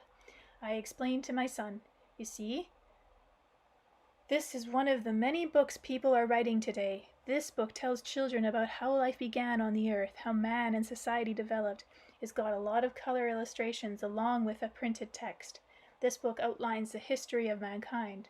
Scholars, they're such smart people, well, smarter than others, or so people say, have described in this book the life of primordial people on the earth. When you learn to read, you'll be able to learn a lot of interesting stuff from books like this. Oh, Vladimir, still naive. I know how to read, Papa. Eh? Really? Your mum is teaching you to read? Mama Anastasia once drew the letters for me in the sand and said their names aloud to me. Do you mean to tell me you memorized all the letters right off? I did. There are very few of them. I was sad to learn there are so few. I didn't pay any attention at first to his remark about the fewness of the letters in the alphabet. I was interested in hearing whether or not my son could actually read a printed text. I opened the book to the first page, handed it to him, and said, "Here, try to read this." A distorted view of history. He took the open book in his left hand for some reason and spent a few moments silently looking at the printed text before starting to read. The earliest people lived in hot climates where there were no frosts or cold winters. People did not live by themselves but in groups, which scholars call human flocks. Everybody in the flock, from the littlest to the greatest, collected food. They would spend whole days searching for edible roots, wild growing fruits and berries, and birds' eggs. After reading this text aloud, he raised his head from the book and began looking me straight in the eye, inquiringly. I said nothing, not understanding his query. His voice betrayed concern as he began talking. I do not have any concept from this. What kind of concept do you mean? No concept at all comes to me. Either it is broken or it cannot present a concept of what is written in this book. When Mama Anastasia or Grandfather speak, I have a clear concept of everything they say. When I read his book, the whole concept is even clearer. But from this book, I have only a distorted kind of concept. Or is it somehow broken within me? What do you need this concept for? Why waste time on a concept? The concepts come all by themselves when there is truth being told. But here it is not happening. That means, one moment, I shall try to check. Perhaps the people written about in this book had no eyes, if they had to search all day long for food. Why did they spend days searching for food, if it was always right with them? Then something inexplicable began happening with the child. He suddenly shut his eyes tight and began feeling the grass around him with one hand. Upon finding something, he picked and ate it. Then he got to his feet and said, without opening his eyes, "Perhaps they did not have noses either." He pinched his nose tight together with his fingers and began walking away from me. After proceeding about 15 meters, he lay down on the grass, his hand still covering his nose, and uttered a sound something like "ah, ah." At that point, it seemed as though everything around sprung into motion. Several squirrels jumped down and together out of the trees, spreading their paws and fluffing out their tails like a parachute. Running up to the child laying on the grass, they would put something down beside his head and then dash back up into the trees and again parachute down to the ground. 3 wolves standing some distance away also came running up to the boy laying in the grass and began hovering anxiously around him. With a noisy crunch of branches, a young bear appeared, toddling quickly along, then a second bear, a little smaller but more agile. The first bear sniffed the child's head and licked his hand, which was still holding on to his nose. Various other creatures of the taiga, big and small, kept popping out of the bushes. They all began to hover anxiously around the little fellow, laying on the grass, completely oblivious to each other's presence. It was quite evident that they didn't understand what was happening to him. I too could not understand at first my son's strange actions. Then I figured it out. He was portraying a helpless person deprived of sight and smell. The little ah, ah, ah sounds he kept making from time to time were to signal to those around him that he was hungry. The squirrels kept arriving and departing as before, bringing cedar cones, dry mushrooms, and something else besides, and piling them up on the grass beside the child. One squirrel stood up on his hind legs, its front paw holding a cedar cone. With its sharp teeth, it quickly began extracting the nuts inside. Another squirrel bit the nut open and made a pile of freshly shelled kernels. But the boy did not take the food. He continued laying there with closed eyes, his hands holding his nose, and uttering his ah, ah, ah with growing insistence.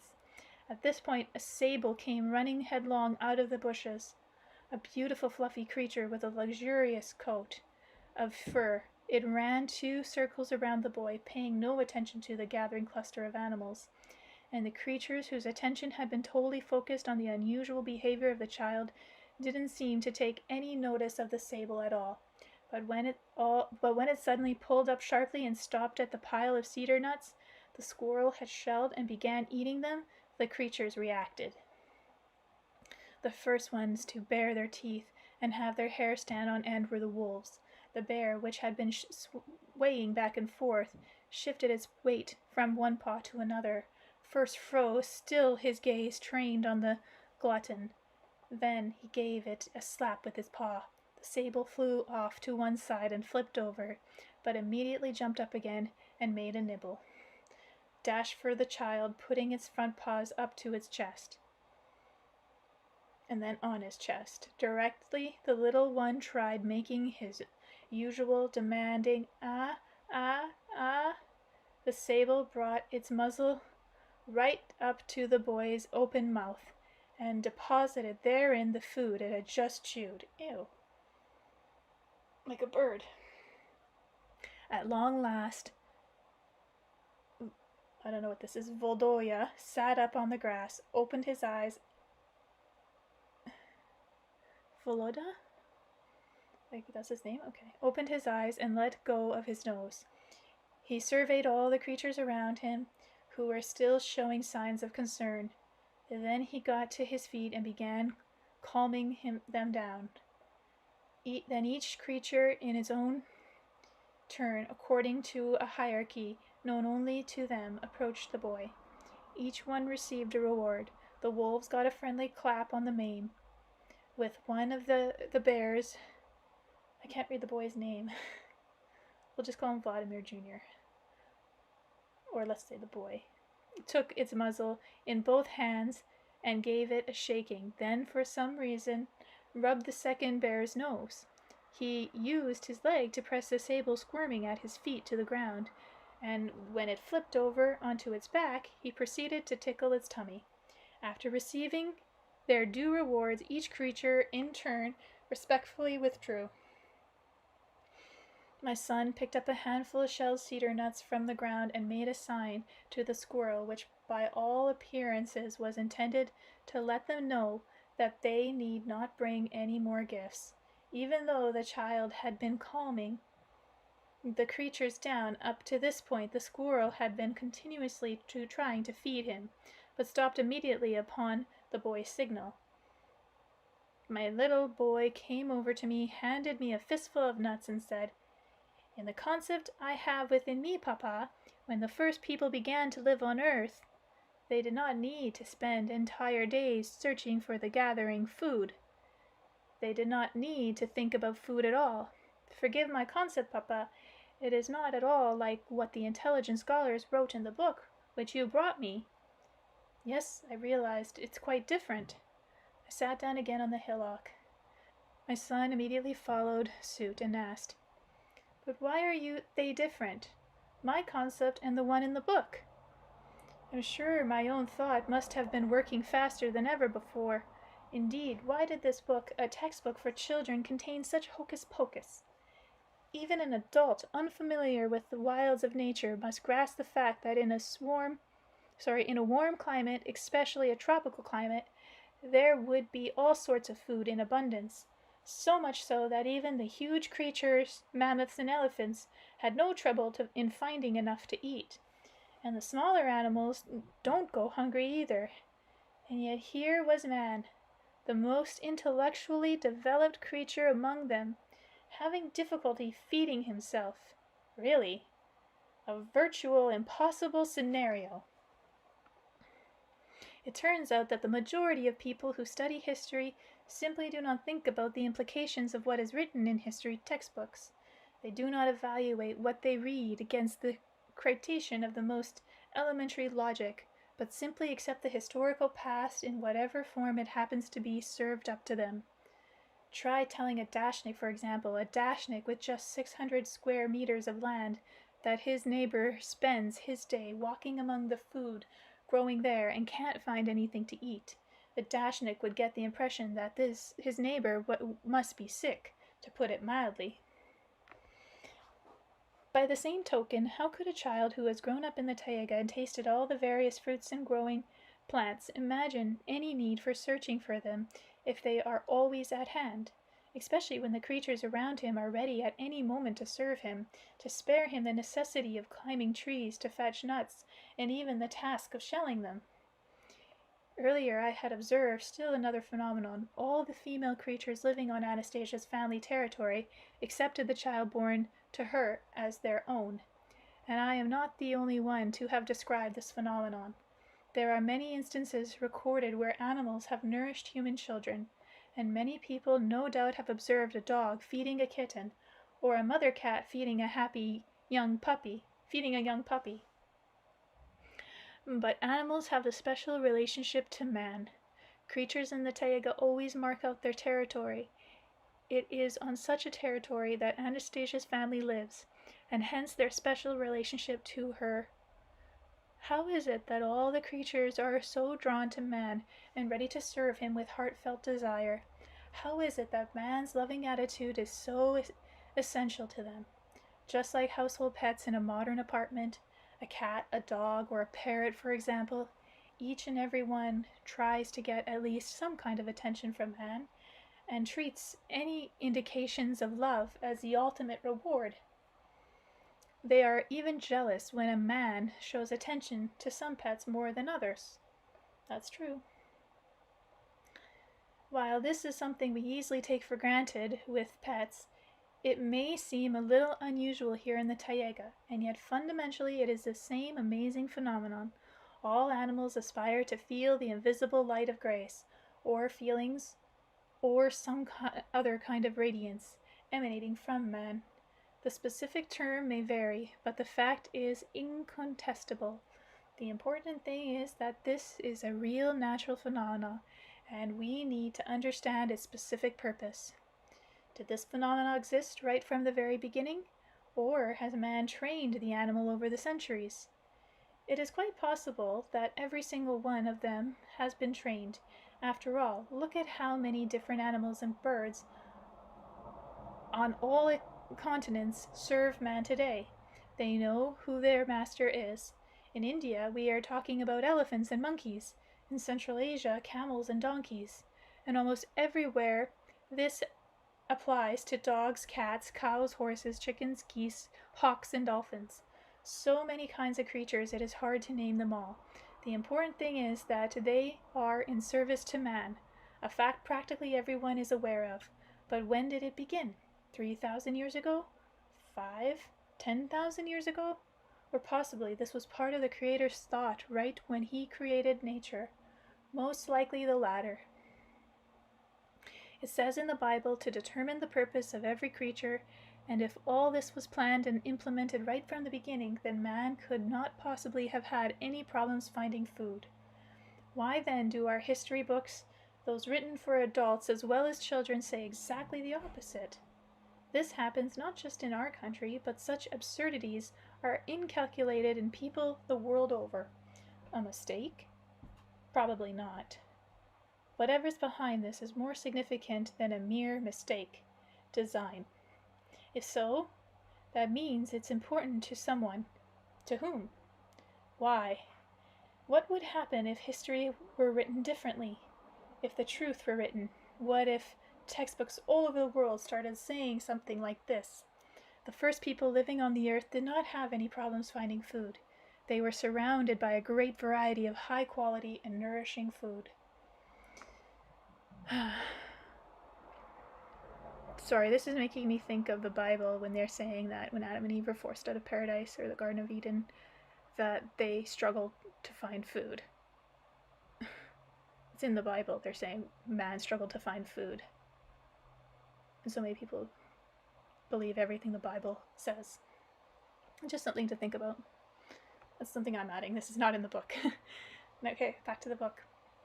But then the question would arise in the vast majority of minds: what happened to this great variety and abundance? Why is man today forced to work as a slave for someone just to earn a piece of bread? And perhaps the most important question of all: how flawless is the course of human society's development today? So, how was I now to answer my son as to why this intelligent book, a textbook, was spouting such absurdities? People in the tropics spending whole days searching for food to one brought up in the taiga surrounded by faithful creatures. These sayings of so-called intelligent people were patently absurd.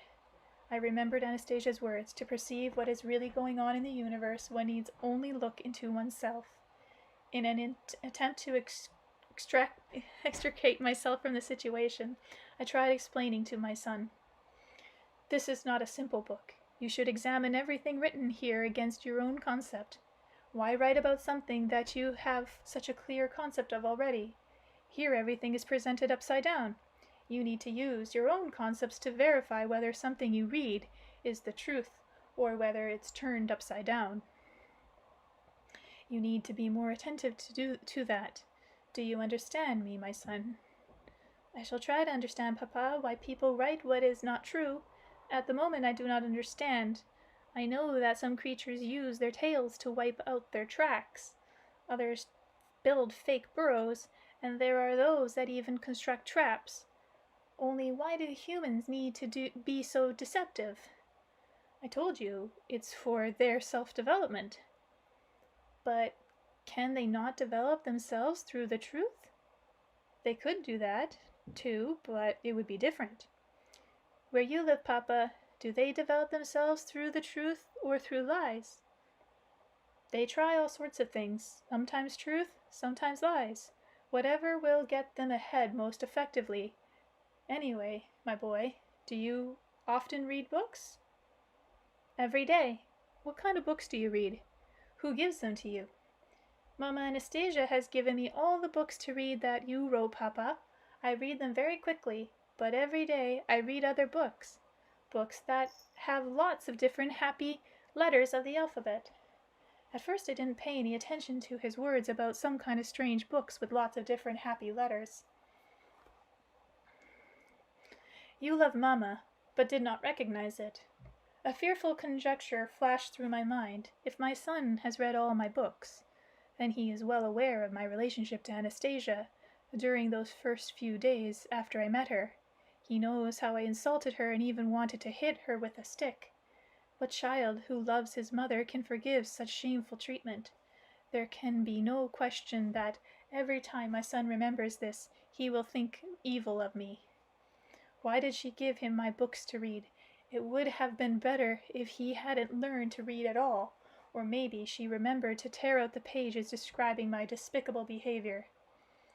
Grasping at this latter hope, I carefully asked him, "So, you've read all the books I wrote, eh?" "Yes, Papa, I have."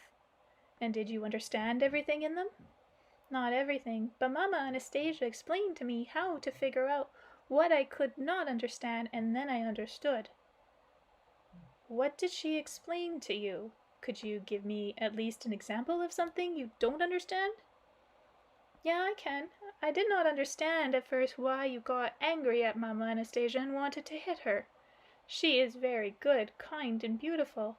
She loves you, and if you got angry at her, that must mean you did not love her. But then Mama explained everything to me." "What? What did she tell you?" "Mama Anastasia explained how you loved her very much but did not recognize it. But all the time, and all the same, even with your love that you did not recognize, when you returned to the place where people find it hard to live, you began doing what Mama asked you to. She says that you, Papa, did everything your own way, the way you thought best. But when you remembered Mama, you wrote a book, which people liked. People started writing poems and songs. People started thinking about how to do good. Now there are more and more of them, people thinking about what is good. That means that a good shall prevail on the earth." Waiting for it. Yet people both criticize you and envy you over the book. But then, Papa, you wrote another book, and then another and another. Some people got even angry at you, but others clapped their hands when you went to meet with them. They understood that what you wrote in the books. They felt the love, the energy of love, that you still did not recognize, helping you write those books. And I was born because you very much wanted to see me, and so did love. You wrote the books, Papa, because you wanted to make the world better for my birth. Only you were not able to make it completely better by the time I was born, because the world is very, very big. Mama Anastasia told me I must be worthy of you and the world. I need to grow up and understand everything. And Mama told me, too, that she has never been offended at you. She recognizes at once the energy of love. Then Mama Anastasia reads you a book written with letters of the alphabet that are not sad. She did not read you the whole book, but what she read, you were able to write with letters which people could understand, and you got almost all of it right. What book? What do you mean Mama reads you a book? What's it called? It's called Co-Creation. A book of pristine origins. Yes, Co-Creation. And I love to read it every day, only not with your letters, Papa. Mama taught me to read this book with different alphabetical letters. I love all sorts of happy letters. This is a book I can read my whole life. It tells me all about everything. And soon a new book will appear on the earth, and you, my dear Papa, will write about this new book. I don't think you said that right. What do you mean you should have said, will write this new book? But your ninth book, Papa, will not be one you will write. It will be co-created by many people, grown-ups and children. It'll be a living book. It will consist of a whole lot of splendid chapters, paradise domains. People will write this book on the earth with their father's happy letters. It will be eternal. Mama taught me to read these living and eternal letters, to make words from them. Wait, I interrupted my son. I have to think about that one. He meekly fell silent at once. Incredible, I thought. That means somewhere here in the Taiga, Anastasia has an ancient book written in letters nobody else knows. She knows these letters, and she has taught our son to make words out of them and read them. She read me chapters from this book for my co-creation, a chapter about how God created the earth and man, and I wrote them down. That's how it worked out, according to my son. But I never saw Anastasia with any kind of book in her hands, and yet my son tells me that she translated the letters of this book for him. I shall have to find out everything through my son. I asked him, would you know that in the world there are a whole lot of different languages, for example, English, German, Russian, French, and many others? Yeah, I know. What language was it written in, the book Mama can read? And you too. It is written in its own language, but its letters can speak in any language, and they can be translated into the language you speak, Papa. But not only the words can be translated, because in your language, not all the words, because in your language, Papa, there are so few letters. You can bring this book to me, the one with all sorts of happy letters, as you put it. I cannot bring the whole book, Papa. I could bring you some of the little letters. Only why carry them around? It is better for them to stay where they are. If you wish, Papa, I can read you the letters right from here. Only I cannot read as fast as Mama. Well, read it as best you can. He rose to his feet and pointed his finger out into space, began reading sentences from the chapters of co-creation. The universe itself is a thought from which was born a dream, which is partially visible as matter. My son, you are infinite, you are eternal. Within you are your dreams of creation. He read syllable by syllable. I followed the expression on his face as it slightly changed with each syllable, now showing wonder, now attentiveness, now joy. But when I looked in the direction his finger was pointing, there were no letters, let alone syllables. to be seen out there in space, and so I interrupted this strange reading. Hold on a moment. Does this mean you see some kind of letters out there in space? Why can't I see them? He gave me a quizzical look. He thought for some time before saying hesitantly, Do you not see, Papa? Do you not see that birch oak tree over there? The pine, the cedar, the rowan tree? Sure, I see them, but where are the letters? Those are the letters, the ones our Creator writes with. He began to read further, his fingers pointing to each plant or tree in turn, and at last I grasped this incredible phenomenon. The whole area of the taiga surrounding the lake where my son and I were sitting, and where I had sat many times with Anastasia, was filled with growing things. The name of each tree or plant began with a particular letter, and some were known by different names. Name by name, letter by letter, and out came a syllable, and then a word, and a sentence. It was much later that I learned that the tree, bushes, and herbs throughout the whole area of the taiga around the glades were not just arranged randomly, but that they actually formed living, growing letters. It was an incredible book that it seemed one could read ad infinitum. It turned out that the very same plant names made up one set of words and sentences if read from north to south, but a whole different set of read from west to east. A third set resulted if one read strictly around the perimeter. And the names of the plants made up yet another series of words, sentences, and images if one followed the movement of the sun's rays, which acted literally as a pointer. I stood with him, with my son, called these letters happy. In traditional books, all the printed letters are pretty much uniform, but in this situation, the living letters, even those associated with the same species, were always different. Under different angles of the sun illumination, they greeted man with their rustling leaves. Indeed, one could go on reading them indefinitely. But who wrote this amazing book, and when, and how many centuries did it take to write? Generations of Anastasia's forebears, or later I heard from Anastasia this brief Lanark answer.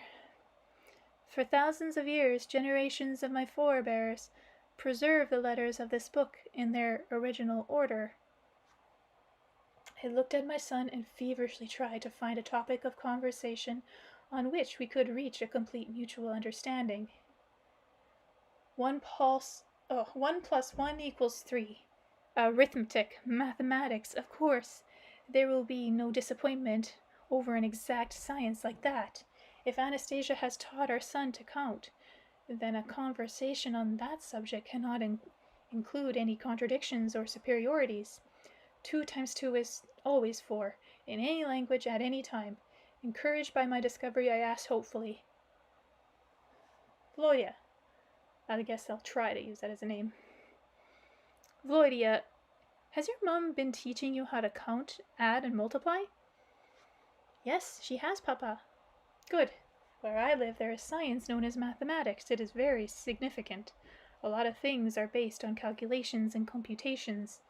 People have invented a good many devices to make it easier to add, subtract, and multiply, and it would be difficult to get along without them today. I brought you one of them. It's called a calculator. I took out a solar-powered Japanese pocket calculator, which I had brought, switched it on, and showed it to my son. You see, Vlodia, this little device can do a great deal. You know, for instance, what you get when you multiply 2 by 2. You want me to say 4, do you not, Papa? That's right, 4, but the fact that I want you to say it, it is not important. That's just what it is. 2 times 2 is always 4, and this little device can count. Look at the little screen. When I press the 2 button, the screen lights up with the figure 2. Now I press the multiplication sign, and then the 2 again.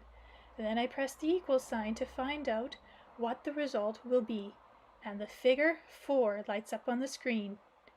But this is a very simple arithmetic calculation. This device can count in a way impossible for human beings. For example, 136 times 1,136.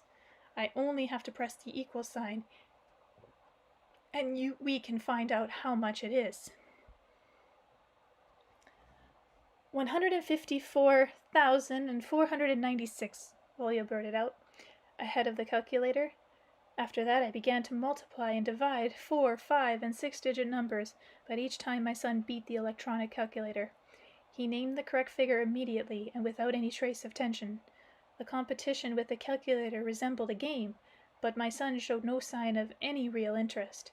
He simply named the figures, all the while evidently thinking about something else. "How do you do that, Volodya?" I asked in amazement. "Who taught you to compute so quickly in your head?" "I'm not computing, Papa." "What do you mean you're not computing? You're telling me the result. You're answering the questions." "I am simply naming the figures because they are always invariable in a dead dimension." "Don't you mean exact dimension?"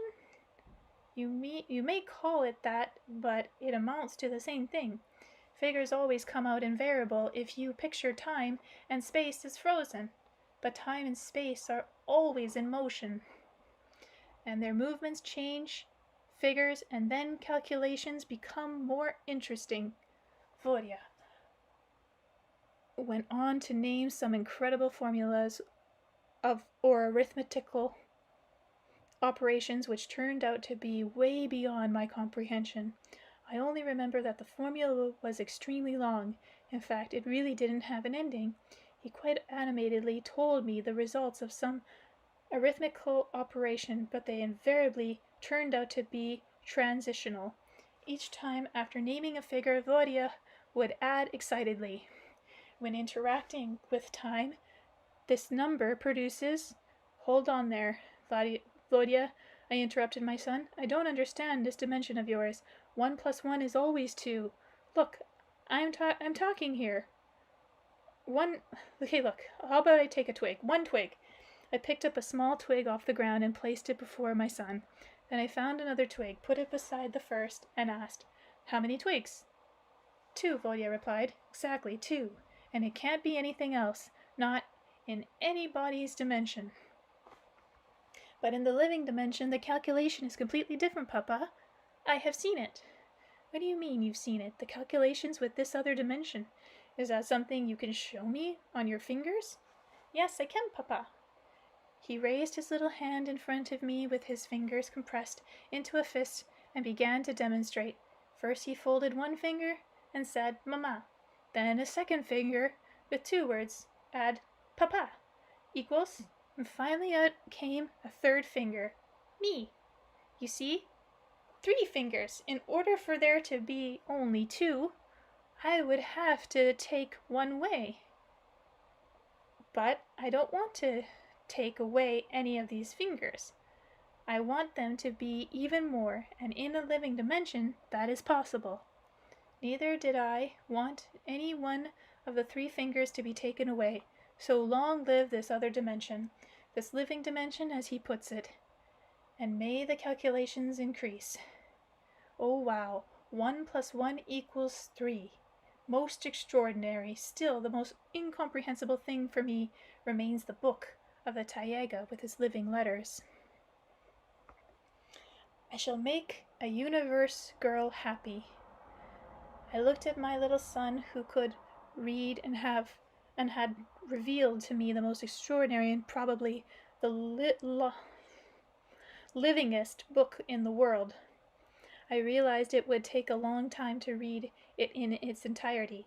Besides, I would need to know the names of all the plants, but for some reason I had a good feeling in my heart, just from the fact that it existed. This book with all sorts of happy letters, the way my son expressed it, and he will read it. But what then? What will happen when he grows up? He said he would like to be me. That means he'll go into our world, into a world full of wars, drugs, violence, crimes, and poisoned water. Why should he go there? And yet he's got himself ready for it. He's ready to go into our world when he grows up and do something good in it. I wonder what. I asked him, "Volodya, when you grow up, What kind of task or job do you think will be the most important for you? Mama Anastasia told me first and most important when I grow up is I need to make a particular universe girl happy. Who? What kind of universe or girl? Every girl living on the earth is in the likeness of the universe.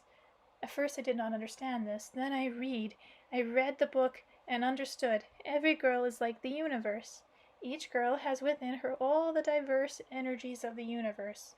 Universe girls should be happy, and I must be sure to make one of them happy. And how do you intend to carry out your project when you grow up? I shall go where many people are living and find her. Who? A girl. She will of course be extraordinarily beautiful.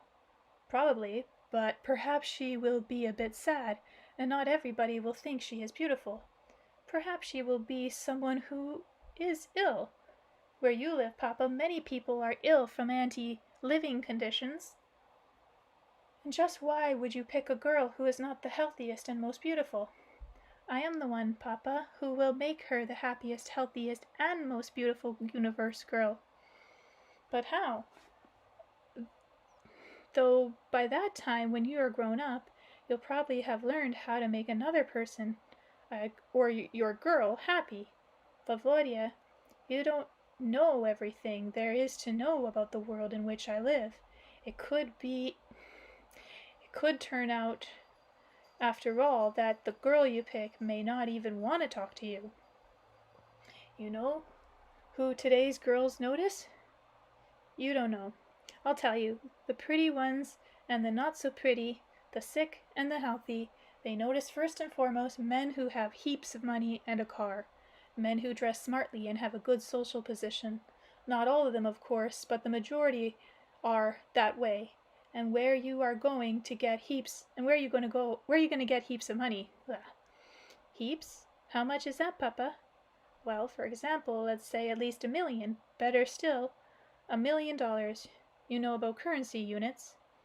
Mama Anastasia told me about the scraps of paper and coins which people love. She said people give out clothes, food, and all sorts of things in exchange for them. They do. But where do you get the money? Do you know? To get this money, you have to work somewhere. No, just working isn't enough if you want a lot. You have to get into business or invent something. For example, Volodya, could you really invent something people need? Something they're really missing? And what kind of invention are people missing the most, Papa? What kind? Well, all sorts. A lot of regions are being hit by energy crisis, for example. There's not enough electronic power. People don't want to build nuclear power plants. They're dangerous. They could explode. But they can't get along without them. Nuclear, where radiation from them can kill people and growing things. You know about radiation. Yes, it is everywhere. It is energy. It is good, needful. Only it should not be collected in a large quantity in one place. Grandfather taught me how to control radiation, only it must not be talked about openly. Some people turn good radiation into weapons to kill other people. Yes, better not to talk about openly.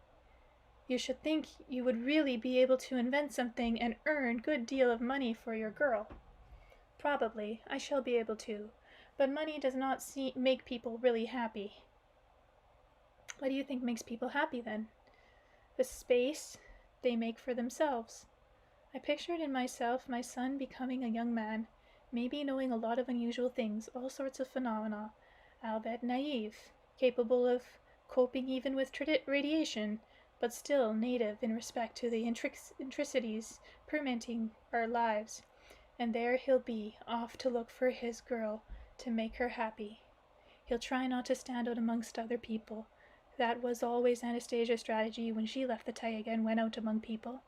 He will try not to stand out, yet all the same he will never be able to completely blend in. He's preparing himself. He's acquiring a colossal amount of knowledge. He's trying to become physically fit, and all for the sake of one lonely girl. I thought Anastasia would prepare our son for great deeds, and to this end would share her own knowledge and abilities with him. And now it turns out that he sees a man's main goal in life as simply making just one woman happy.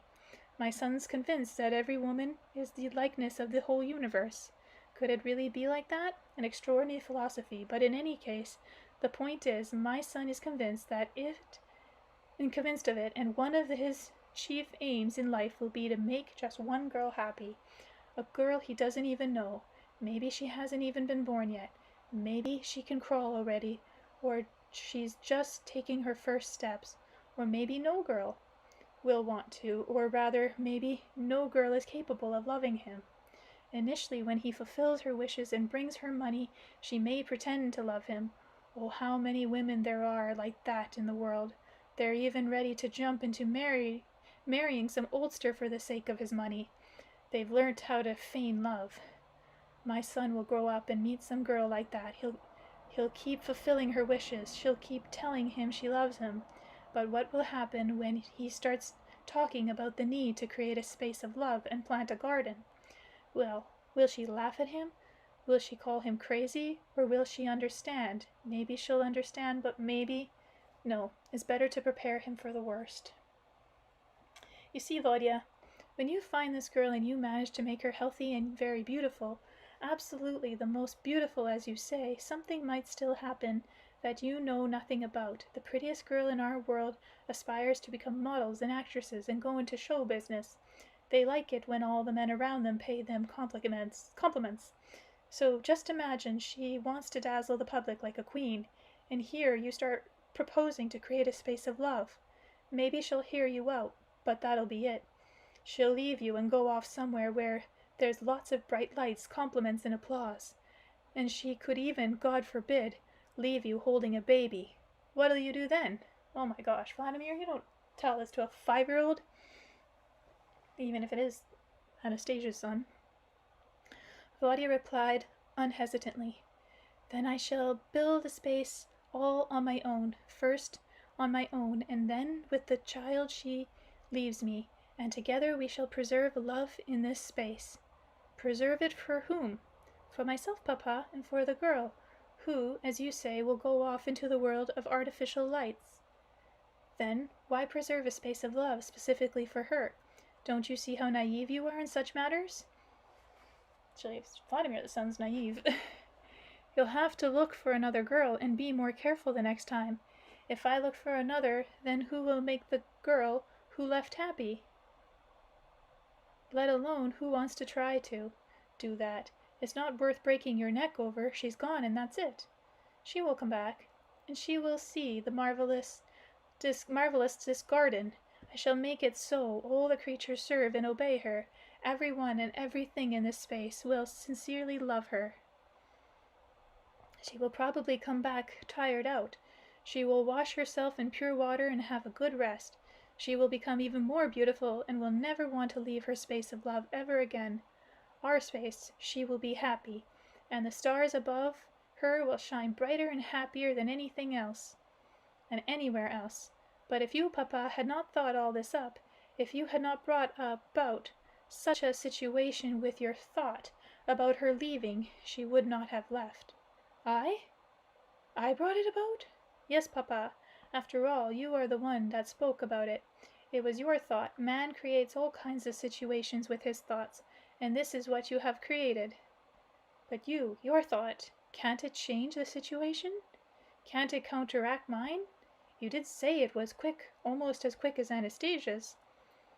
It could counteract it. So go ahead and counteract it. I don't want my thought to run counter to yours, Papa. I shall seek out another way. How to bridge the gap. I could not talk with my son any longer. Everything I said he automatically checked against his concept, with which he easily distinguishes between truth and falsehood. He even discredited the conclusions of the historians outlined in the textbook. There was no questions here for a father superior over his son. The conversation did not endow me with any more authority, and probably erased the authority I had before, thanks to Anastasia. Moreover, his unusual confidence in the power of thought frightened me, and put a gap between us. We were so different. There was no father-son contact with the child. I could not feel in him my own birth son. On the whole, he seemed like another being to me. We didn't say a word to each other, and then I remembered Anastasia's words. With children, one must be absolutely sincere and truthful. I even felt anger over the hopelessness of the situation. So I'm supposed to be sincere? I'm supposed to be truthful? I've tried to be that way, but what came out of it? Indeed, if I were to be completely sincere and truthful, then in the present situation, I'd have to resort to some pretty bad language. So I said, spilling it all out on the bench, out of one breath, ugh, I need to have something to drink.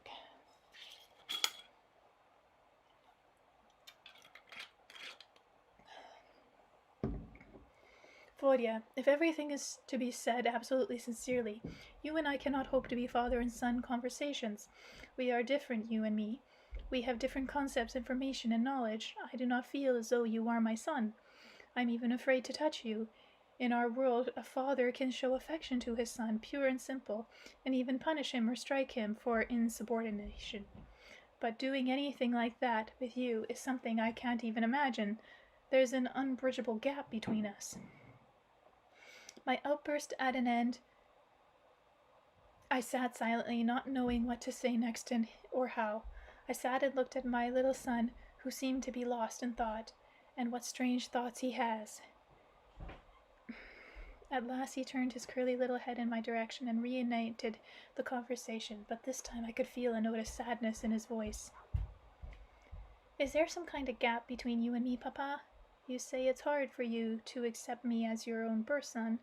You spend a long time in that other world where things are not exactly the same as here.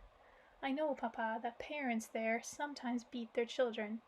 Everything is a bit different there. I have been thinking, Papa. Just a moment.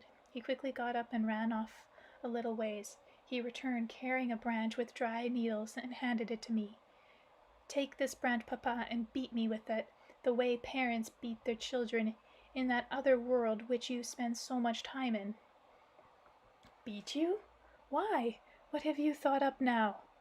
I know, Papa, that over there in the world you have to spend so much time, and parents beat only their own birth children. I am your birth son, Papa. You can beat me so you can feel yourself to be my birth father.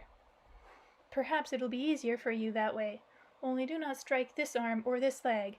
This arm will not feel pain, and this leg will not feel at all.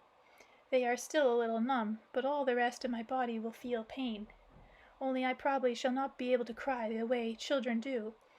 I have never cried in my life. Nonsense. Sheer nonsense. Nobody ever beats their children, not even in that other world, as you call it, without a reason. Sometimes, yes, they punish them and give them a light slap, but only when children do not obey their parents, when the kids don't do as they're supposed to. Yes, of course, Papa, when parents decide that their children have behaved improperly. Exactly. So, Papa, I want you to consider something in my behavior improper. What do you mean, you want me to consider? When behavior is improper, it's clear to everyone that it's improper.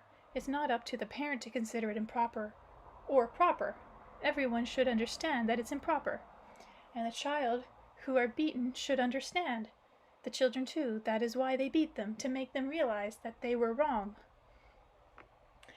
And cannot they understand this before being beaten? They can't, obviously. Even when parents explain it to them, they cannot understand. They cannot, and that's why they're at fault. And the one who did not explain it to them understandably is not at fault? Well, no, that is. Now, see how you've thrown me off completely with your misunderstandings? Good. Now that I cannot understand, that means you can beat me, and there will be no more gap between us. Oh, why can't you understand? Punishment comes when, for example, let's say Mama tells you, no uncertain terms, Volodya, don't do that, and in spite of her telling you not to, you go ahead and do what she told you not to. Do you understand now? I do. Have you ever done something Mama told you not to? Yes, I have, twice. And I will do it again no matter how many times Mama Anastasia tells me not to do it. My conversation with my son continued to unfold quite differently from the way I had planned. There was no way I could present modern civilized society, and consequently myself, to him in a favorable light. I got so upset over my son's latest argument that I banged my fist on a tree trunk. I spelled out to him, or perhaps more to myself. Not all parents, even in our world, punish their children by beating them. On the contrary, many of them look for a better system of child raising.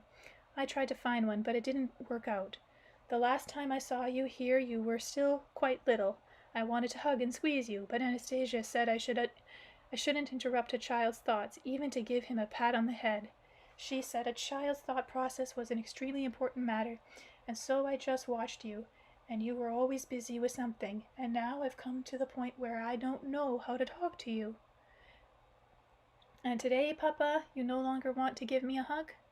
I want to, but I can't. My head has been turned upside down with all these systems of child raising. Then, may I do it? May I give you a hug, Papa? After all, our thoughts are the same now. You want to hug me too? Yes, Papa. He took a step toward me.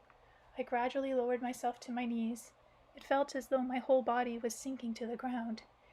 He grasped me firmly around the neck with one arm and pressed his head to my shoulder. I could hear his heart beating. My own heart was beating fast and irregularly.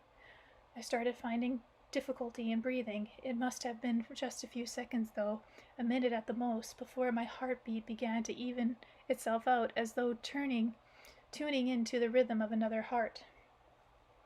My breathing became natural and gentle. In fact, my whole feeling of well-being suddenly changed. I wanted to say or cry out how wonderful everything is around, how splendid man's life is. Thank you to whoever thought up this world. And I felt like saying the whole lot of other good things, but the words came together only inside me. I stroked my son's hair and asked him for some reason in a whisper. Well, tell me, my son, what could you possibly have done that your mama told you not to, and that you would still do even now? It was once when I saw Mama Anastasia, he replied, also in a whisper, to start without raising his head from my shoulder.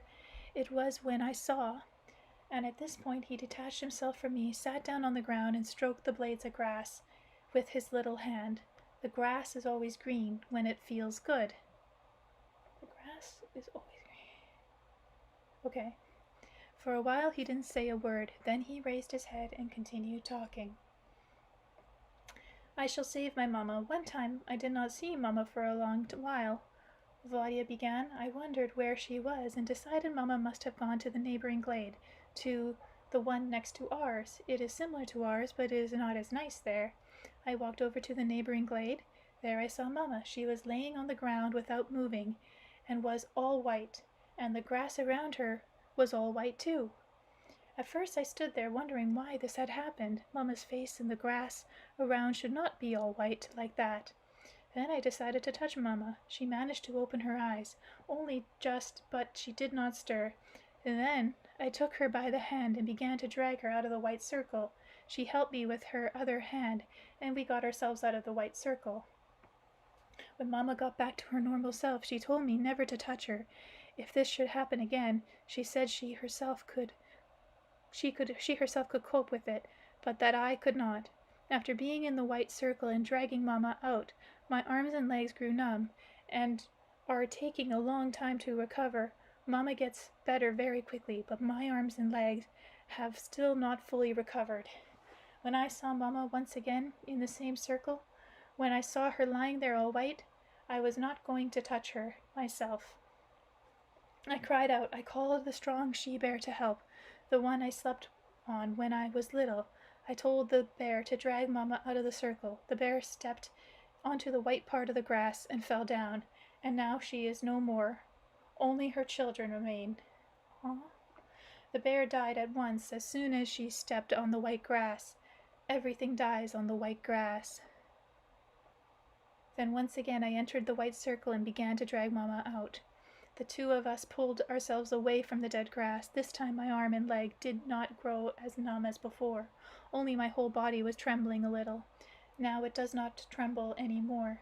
You see, Papa, my body does not tremble. It obeys me, and I shall soon be able to raise my arm when I want to. I can already lift it a little. Before I could not raise it at all. I listened to my son's story in astonishment. I remembered how once I had seen Anastasia in a similar situation. I, too, had instinctively tried to pull her out of the white circle. I remembered the elderly philosopher Nikolai talking about it. Why does she put herself in that kind of danger, even risking her own son? Can it be so important to her, burning within herself some sort of invisible energy directed at her? A number of times on TV there have been reports on unusual circles with perfect geometrical shapes. They have appeared in various countries, usually in grain fields right in the middle of ordinary grain crops. People have discovered circles with the stalks trampled to the ground. Not just trampled at random, but with all the stalks pointing in the same direction and forming perfect geometric figures. Scientists are studying these mysterious phenomena, but so far haven't been able to come up with any explanation for them. In Anastasia's case, the grass also has been trampled down in a circle, but in contrast to what's been shown on TV, the grass here has gone all white, besides as though it hadn't gotten enough sunlight. Anastasia says that this is human-generated negative energy. Maybe it is, but why has it been focused so strongly on Anastasia? What kind of people are aiming it at her? Forgetting myself, I said aloud, why does she struggle with it? Whom does the struggle benefit? Who is made better by it? Everybody benefits a little, I heard my son's voice say. Mama says that if the energy of evil lessens, if she is able to reduce it by burning it up inside her so that it is not reflected back into space, there will be less of it, and those who produce it will mellow somewhat themselves. Sorry guys, it's getting really hard to read now. Show me how many of these white circles are there, and where are they? Next to our glade, there is a very small glade. The white circles are always appearing there. Afterward, the grass becomes green again, but it is not yet greened over completely, and you can still see the circles if you wish. Come with me, and I can show them to you, Papa. Let's go. This is a very long chapter, and lots of subchapters. I quickly rose to my feet and took my son's hand. The child trotted quickly along on his little legs, although I noticed that he was limping slightly, and so I endeavored to walk a little more slowly. From time to time, Volodya tried to look into my eyes. He chatted away the whole time, telling me about something as we walked, but all I could think about were the strange white circles and Anastasia's inexplicable behavior and the reasoning behind her actions about this whole unusual phenomenon. To somehow keep the conversation going with my son, I asked him, Volodya, why do you sometimes call her Mama and sometimes Mama Anastasia? I know a lot of mamas who lived earlier on the earth. Mama Anastasia told me about them. I can call them grandmother or great-grandmother, but I can also call them mamas. My grandmother gave birth to Mama. I can also call them mamas. When I hear them being talked about, I can feel them and see them and picture them, and sometimes I picture them all on my own. But so as not to get confused, I sometimes call my Mama Mama Anastasia. All mamas are good, but for me, Mama Anastasia is the closest and the best, and she is more beautiful than flowers in the clouds. She is very interesting and cheerful. I hope she is forever. As soon as I chase my thought up to speed, I shall always be able to bring her back. Another drink.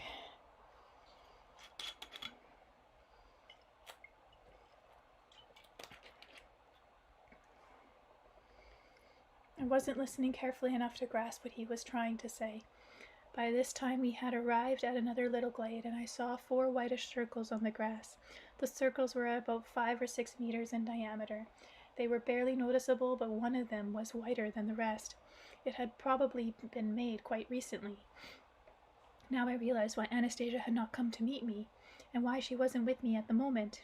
It meant that she was laying helpless somewhere, and she didn't want us to take pity on her, or become upset by her appearance. I looked at the white circles, and my thoughts kept racing and intertwining. Of course, a lot of people can turn pale from troubles which befall them unexpectedly. Almost all people turn pale when anger is unexpectedly directed at them. But here, can it be possible to feel it just like that, at such a great distance away? Can such a huge amount of hateful human energy be concentrated into a single stream? So huge that not only man, but all the growth around him turns pale? Apparently so. There they are, the traces of the most wicked attempts. And once again I remembered her words, which I cited in the 4th book. Oh my goodness. All anger on earth leaves your deeds and make haste to them. All anger on earth leaves your deeds and makes haste to me. Join fray with me, try your utmost. I stand alone before you. Try to defeat me, all of you. Come meet me together. The fight will be fightless. I thought these words were just words, but everything she says comes true. The book just like that, she said in the bard's songs and the poems. She's not just whistling in the wind. But why did she say the fight will be fightless? The upshot is that she tries to simply burn up the anger inside of her, and she tries to do this alone. As far as I'm concerned, I think one should fight them out and out, smash their rotten mugs in, but she's all alone. No, you shall not be alone, Anastasia. I can at least try. I can at least take a little of this filth upon myself, and I shall fight it. Oh, I could only speak the way she does. I'd tell them. I probably got a little too carried away and blurted out, "Hey, you malice mongers, come and try to get me, and I'll burn at least a few of you." Little Volodya all at once let go of my hand and ran on ahead, then looked me intently in the eye with amazement. Then he stamped his little foot and grasped hold of his injured arm with his healthy one. He raised both arms above his head and carried out imitating my tone of voice. "Hey, come on and try to get me too, you malice mongers. You see my irons is getting better. Mama Anastasia is not alone. I am here too, and my thoughts will be racing faster and faster. Hurry and come on, you malice mongers. Leave what you are doing and hurry over to me. Look at how I'm growing." And he got up on his tiptoes in an attempt to raise his arms even higher. "So, my fine warriors, my dashing young braves, who are you about to make war on today? My gallant knights?" came Anastasia's quiet voice. I turned around and caught sight of Anastasia sitting under a cedar tree. She was evidently very tired. Her head was even resting against the tree trunk, and her shoulders and arms were sinking, and her hands were resting on the ground. Her face was pale, and her eyelids slightly lowered. "Papa and I were standing up against malice, Mama," Volodya responded on my behalf. "But to fight against malice, you have to know where to find it, what forms it takes. It is essential to know everything about your enemy," Anastasia said quietly and with difficulty. "Mamachka, you rest here while Papa and I try to do that. If we do not do it properly, you can tell us later. Papa has a long journey, little one. He should have a rest first." "I've had a rest, Anastasia. In any case, I'm not all that tired." "Hello there, Anastasia. How are you?" For some reason, I was overwhelmed by the sight of her helplessness and couldn't move. I started talking discontently, not knowing what to say or do next. Volodya came over to me, took me by the hand, and went on talking to his mother. "I shall give Papa some refreshment after his journey and bathe him with pure water in the lake, and I shall collect some cleansing herbs. You, Mamachka, just rest here in the meantime. Do not waste your energies on conversation. I shall take care of everything myself. Then Papa and I shall come to you. I want you to recuperate your strength as quick as possible." "I shall go bathing with you too," Anastasia declared. "Wait, and I shall go with you." Supporting herself with her hands against the cedar trunk, Anastasia tried to get up. She managed to raise herself a little, but again sank back down to the ground. Her hands slipping against the trunk, her whisper was barely audible. "Oh, how could I have failed so badly? I am unable even to raise my son and my love." Once more, leaning against the cedar trunk, she began the challenging task of raising herself off the ground. She probably would not have made it this time either, but all at once something incredible happened. The huge cedar tree Anastasia was leaning against suddenly began to extend the needles of its lower branches out towards her. The needles began emitting a barely noticeable pale bluish glow. Slowly, almost imperceptibly, the glow enveloped Anastasia. Then I heard a crackling sound coming from above, not unlike the kind one hears when standing under high voltage transmission lines. I looked up and saw that the needles of all the surrounding cedar trees had also started glowing with some faint bluish light. But that wasn't all. They were all pointing in the direction of Anastasia's tree. This tree's upper branches were receiving the light emanating from the neighboring cedars, and the glow of its lower needles kept increasing in intensity. This phenomenon lasted approximately 2 minutes. Then there was a pale blue flash, and the light comes from the needle was extinguished. The needles looked to me as though they had become slightly withered. Anastasia was scarcely visible in the bluish radiance, still enveloping her. After it had dispersed or gone into her, I could not tell. I saw that there beneath the cedar tree, back to her normal self, full of life, stood Anastasia, looking unusually beautiful, smiling at me and our son. Looking up, she quietly said, "Thank you." Then, can you imagine a grown woman showing off this way? Anastasia sprang into action, making a dash over to the largest of the white circles. Upon reaching its edge, she made another leap in the air, this time quite high, a triple somersault, landing her in the very center of the circle. Another leap, and this time she did a leg split, just like a ballerina. With a trill of her alluring laughter, she twirled in a dance over the white circles. All around the forest seemed to come to life and echo her joyful excitement. Squirrels leapt from branch to branch around the perimeter of the glade. Through the bushes some kind of creature's eyes gleamed like precious stones. 2 great eagles flew down one after the other from the sky, and circled over the glade, rising and descending by turns. Anastasia continued laughing and dancing, all like an acrobat and ballerina, and gradually the grass beneath her feet began to turn green, and even the whitest circles became barely noticeable. My heart kept feeling lighter and lighter with her dancing, her laughter, and everything around, and then all at once, my little son ran out and did a double body roll across the remaining of the white circle. Then, quickly regaining his feet, he leapt in the air and spun around, trying to imitate his mother's dance. Even I couldn't refrain myself and joined in the fun, dancing or just jumping up and down for joy alongside my son. "Let's go to the water. Who can catch up to me?" exclaimed Anastasia as she made a headlong dash for the lake, with Volodya and me on hot pursuit. Slightly panting from all the jumping, I began to lag a little behind, but I saw how Anastasia leapt and somersaulted in the air before plunging into the lake. A few moments later, Volodya took a flying leap from the shore, and his bottom hit the water with a loud smack.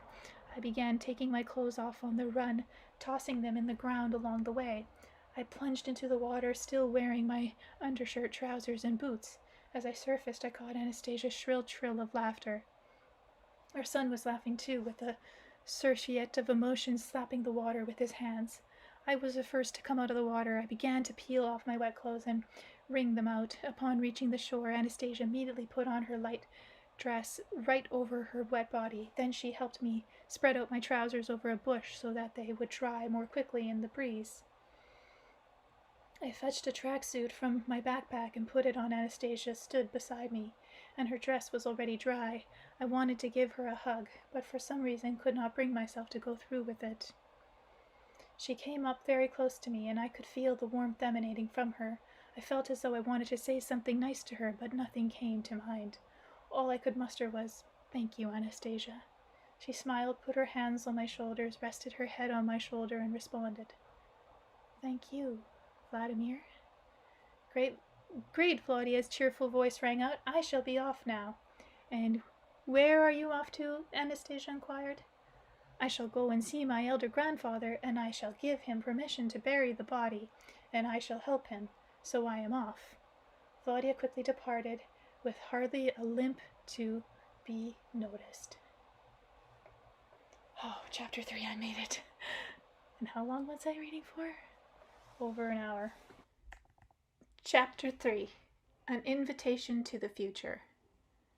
What did he mean when he said he would give his grandfather permission to bury the body? I asked in some bewilderment. "You will see for yourself and understand," replied Anastasia. A little while later I saw Anastasia's great-grandfather alive, but no signs of any funeral. That is how he remained in my memory, alive and unfathomable. Anastasia was the first to sense her grandfather's approach. We were walking together across the glade at the time. All of a sudden, Anastasia stopped and gestured to me to stop as well. As she turned in the direction of the tallest and mightiest cedar, I followed her gaze, but saw no one. I wanted to ask her what was going on, but could not. She took my hand and gave it a squeeze, in a silent plea to refrain from uttering a sound. It wasn't long before I caught sight of the figure of Anastasia's great-grandfather making his way among the majestic cedars. The majestic elder was wearing a long, light gray shirt, which went down below his knees. As he entered the glade at an unhurried but confident pace, which betrayed no sign of aging, I noticed our son, his great-great-grandson, trotting along beside him, holding his hand tight. The old man's own son, Anastasia's grandfather, followed at a little distance behind. It seemed that everybody, including me, felt some kind of solemnity surrounding the approaching encounter, and only the child accompanying the elder was behaving his natural and unaffected self. Volya kept chatting away the whole time to his great-great-grandfather. Occasionally he would run slightly ahead and turn to look him in the eye, or suddenly stop, let go the old man's hand, and bend down to the grass to inspect something that had captured his attention. Whereupon the old fellow would stop too. Then Volya would take his hand once more and begin telling him animatedly about what he had seen, all the while leading him over to where we were standing. As they drew near, I couldn't help noticing that the usually severe and majestic-looking elder was sporting a faint smile. His bright face was radiant with grace and at the same time a degree of solemnity. Even as he stopped but a few steps from us, his gaze was still aimed somewhere far off in the distance. We were all speechless. Only Volya's voice was to be heard, speaking at a fairly rapid pace. "Here, Grandpakins. Here, right before you, are my papa and mamma. They are good people, even though your eyes cannot see them, Grandpakins. You can feel everything. But I can see them with my eyes. You can look at what is good through my eyes, my dear Grandpakins, and that will be good for you too." Then turning to us, Volya all at once announced, even more joyfully, "Mamma and Papa, a little while ago, when we were all swimming together, I realized something, and I have allowed the body of Grandfather Moisey to die. We have already found a spot for him to bury the body of my grandfather Moisey." Moisey, I guess, is his name. Volya pressed his whole head and body against Grandfather Moisey's legs. The majestic gray-haired elder carefully and tenderly stroked his great-great-grandson's head. The love, tenderness, understanding, and joy inherent in their mutual relationship was only too palpable. It made the conversation about burial all the more bewildering to me. In line with the way I was brought up, I felt like stopping my son and telling him his great-great-grandfather looked terrific and still had many years ahead of him. That is what we always say, even to an elderly person who is very ill, and I wanted to say that to him. In fact, the words were already on the tip of my tongue when Anastasia suddenly gave my hand another squeeze, and I stopped myself from speaking my mind. Grandfather Moisey then turned to Anastasia and said, "Granddaughter Anastasia, the space you are creating, how it is being limited by your thoughts. My thought and my dream have merged into one without encountering any limitations," replied Anastasia. Whereupon Grandfather Moisey asked her another question. "Human souls are accepting the world you are creating. Tell me, what energy is driving your co-creation?" "The same energy that grows a tree and unfolds the buds to turn them into flowers we see." "What kind of forces might interfere with your dream?" "When I dream, I do not visualize any interferences. All the challenges I can see on my path ahead can be overcome." "You are free in everything, Granddaughter Anastasia. Order my soul to embody itself as you see fit." I cannot permit myself to order anybody's soul. The soul is free, the work of the Creator, but I shall dream, my dear grandfather, that your soul find a worthy embodiment in the most splendid garden you have ever seen." A pause ensued. Grandfather Moisey did not ask any new questions, whereupon Volodya once more began talking apace. "Neither shall I order you, Grandpakins, only I shall urge you most strongly to embody yourself soon once more upon the earth. You will appear once more young as before, and will be my best friend, or you will become someone else for me. I am not ordering, I am simply talking, my dear Grandpakins. Let your soul be always within me and beside me." Upon hearing these words, the majestic elder turned to Volodya and slowly got down on one knee in front of him. Then on both knees, bent down, his gray head raised the little child's hand to his lips and kissed it. Volodya put his arms around the elder's neck and started whispering something quickly in his ear. Then Grandfather Moisey got up from his knees with only one small child helping his very old man. Even now, when remembering this scene for the umpteenth time, I still can't figure out how it happened. They simply held hands, and the great-great-grandfather rose to his feet without leaning on anything. Upon standing, he took a step in our direction and made a bow. Then, without uttering another word, he turned and held out his hand to Volodya. Off they walked, hand in hand, chatting away to each other. The younger grandfather followed a pace behind without interrupting their conversation. I now realized that Anastasia's great-grandfather was going away for good. He was going away to die. I could not take my eyes off the receding figures of the child and Grandfather Moisey. Earlier, Anastasia told me about her attitude towards modern cemetery rituals and funerals, and I even wrote about that in my previous books. She and, of course, all the other members of her family who had either lived or were currently living in the Tayega believed that there should be no cemeteries. Cemeteries are like refuse dumps, places where people toss up the lifeless bodies of the deceased as useless garbage. People are afraid of cemeteries. They believe because things happen there that go against the laws of nature. They believe that the relatives of the deceased, through their very thoughts about They believe that the relatives of the deceased, through their very thoughts about their departed loved ones as gone forever, prevent them from reappearing in a new earthly embodiment.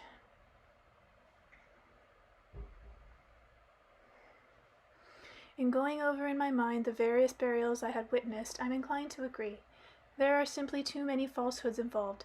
People practically kill themselves over a deceased family member, but after just a few years, well, you go to a cemetery and you rarely find a grave of someone who died 10 or 20 years ago, well tended. In fact, at some unintended grave sites, workers are already digging new pits. In the meantime, the people who are buried are forgotten by everyone. Nothing remains of their brief sojourn on the earth, and nobody even needs their memory anymore. If that is how they end up, why were they born in the first place? Why did they live?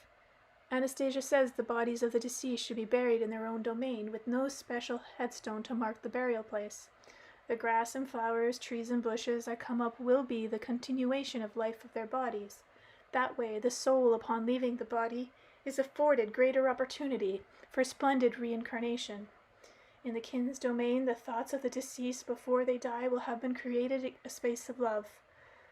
Their descendants will stay on to live in this space, in contact with everything growing therein, which means keeping in contact with the thoughts of their parents as they take loving care of what their parents have created. And the space itself will take care of those living therein, consequently maintaining one's earthly life forever. But what about people who live in the cities? How are they to get along without cemeteries? Well, perhaps their lifestyles will give them pause to reflect, at least in their old age, on how they shouldn't live a life devoid of thoughts for the future, for eternity.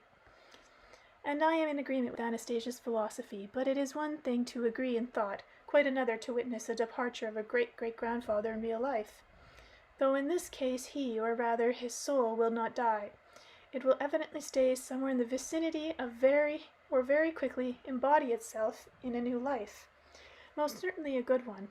After all, neither Anastasia nor her little son, nor her grandfather, not even great-grandfather himself, is projecting any kind of tragedy even in their thinking. They have an entirely different approach to death from ours.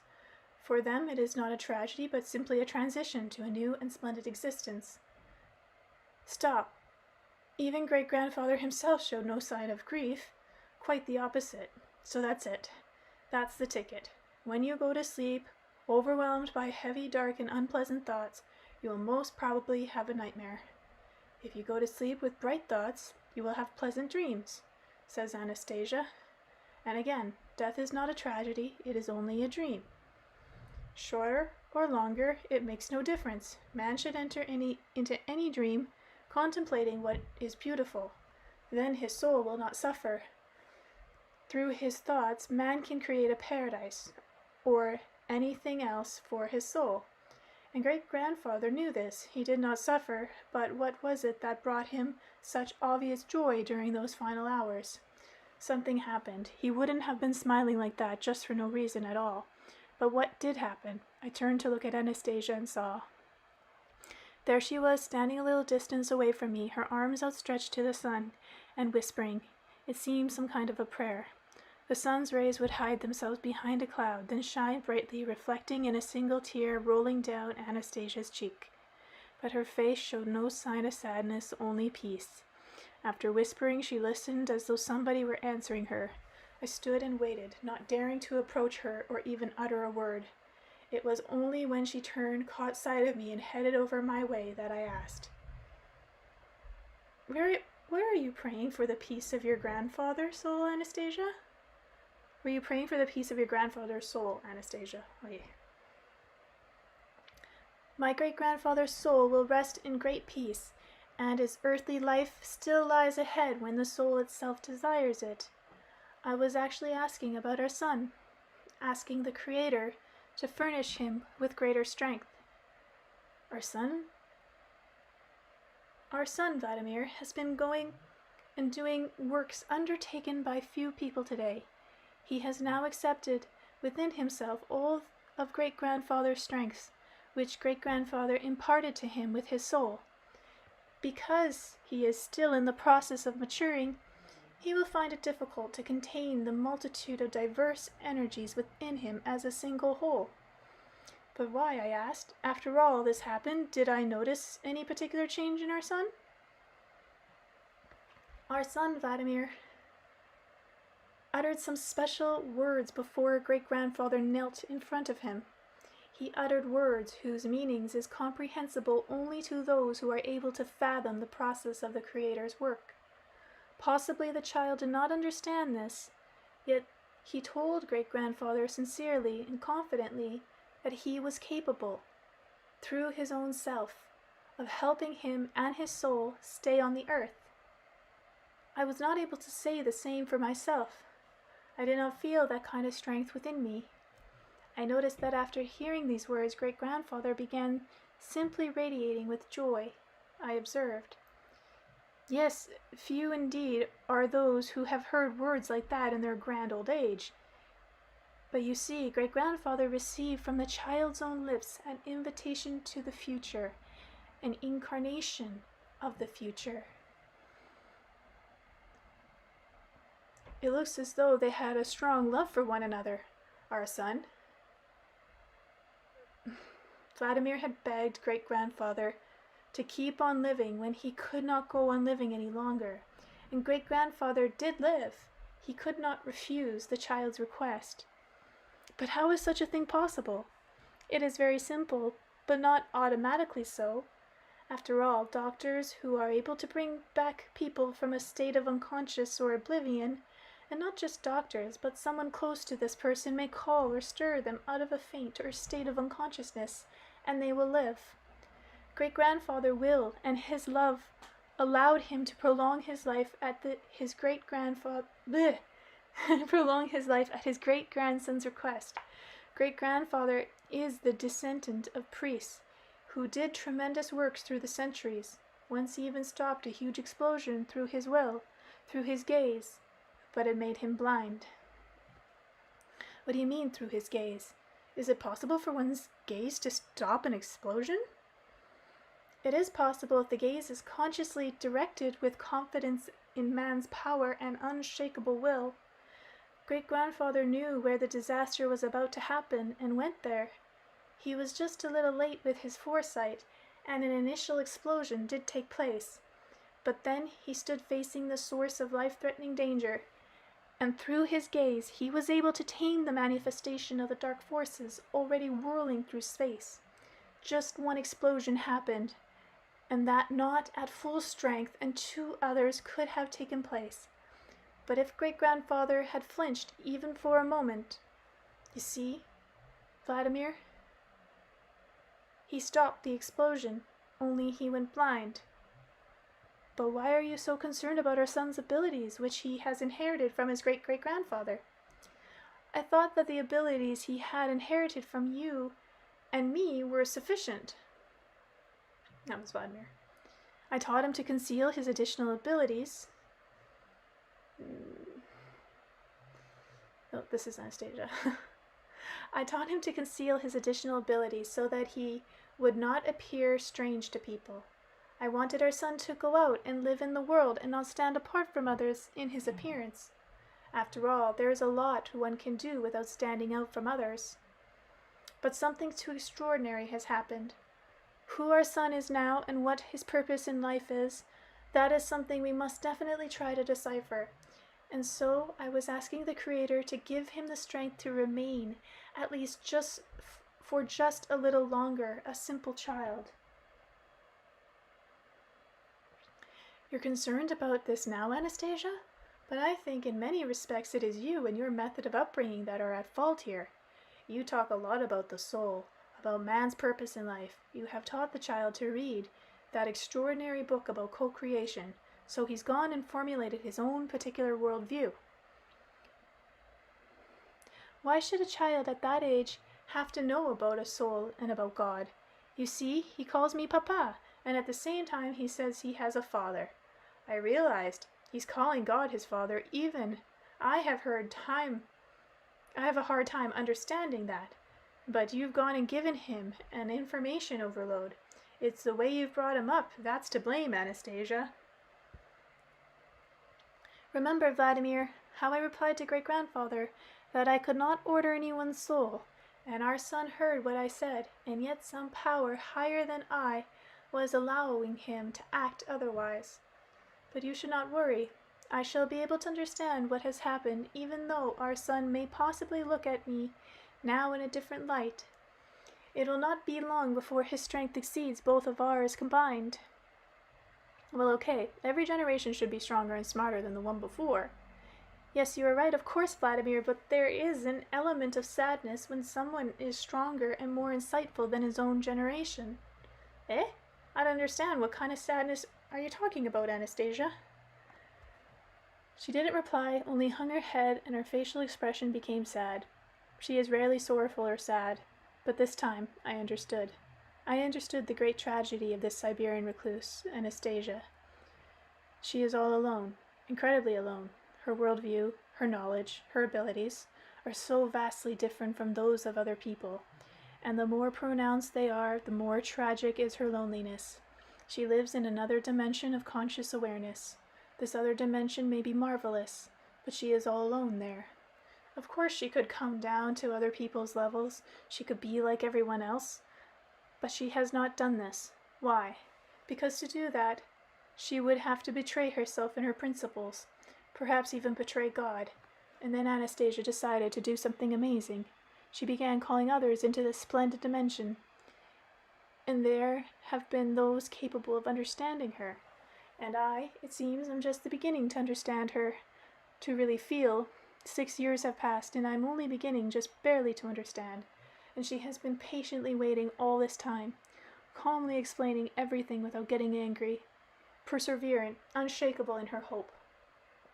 Christ Jesus was probably the same way. Of course he had his disciples and people were constantly coming to hear him. But who could have been a friend to him? A friend who could finish his sentences and help him in a pinch. But not a single kindred spirit was at hand. Not one. This reminds me of a poem I wrote called Light for You or Your Miracles, which is about the deities who could do amazing things. God, how do most people perceive him? As an unreachable, amorphous, feelingless being. All they can say to him is, "Gimme this," or "Judge that." But if God is our Father, if he has created the world around us, then quite naturally, the fundamental desire of our parent can only be for a meaningful existence for his children, along with their understanding of the essence of creation and the opportunity to co-create together with them. But how can we talk about a meaningful existence when we constantly trample down everything God has created around us? Trample on his thoughts, and yet all the while engage in various forms of worship to someone only, not him. But he doesn't need to be worshipped. He is waiting for our cooperation, but we can't even comprehend such a simple truth, as if you're the son of God and can understand your Father. Take just 1 hectare of land and create a paradise on it, bringing joy to your Father. But no, all mankind is striving for is something like crazy. But what? Who is it that is constantly making idiots of us all? And what does he, our Father, think when he sees all this earthly debauchery? He watches and waits for his earthly sons and daughters to wake up and come to their senses. He watches and causes the sun to illuminate the whole earth, so his children can breathe. How are we to comprehend the essence of being? How are we to make sense of what is really happening to us? Is it mass psychosis, or the deliberate influence of some kind of forces?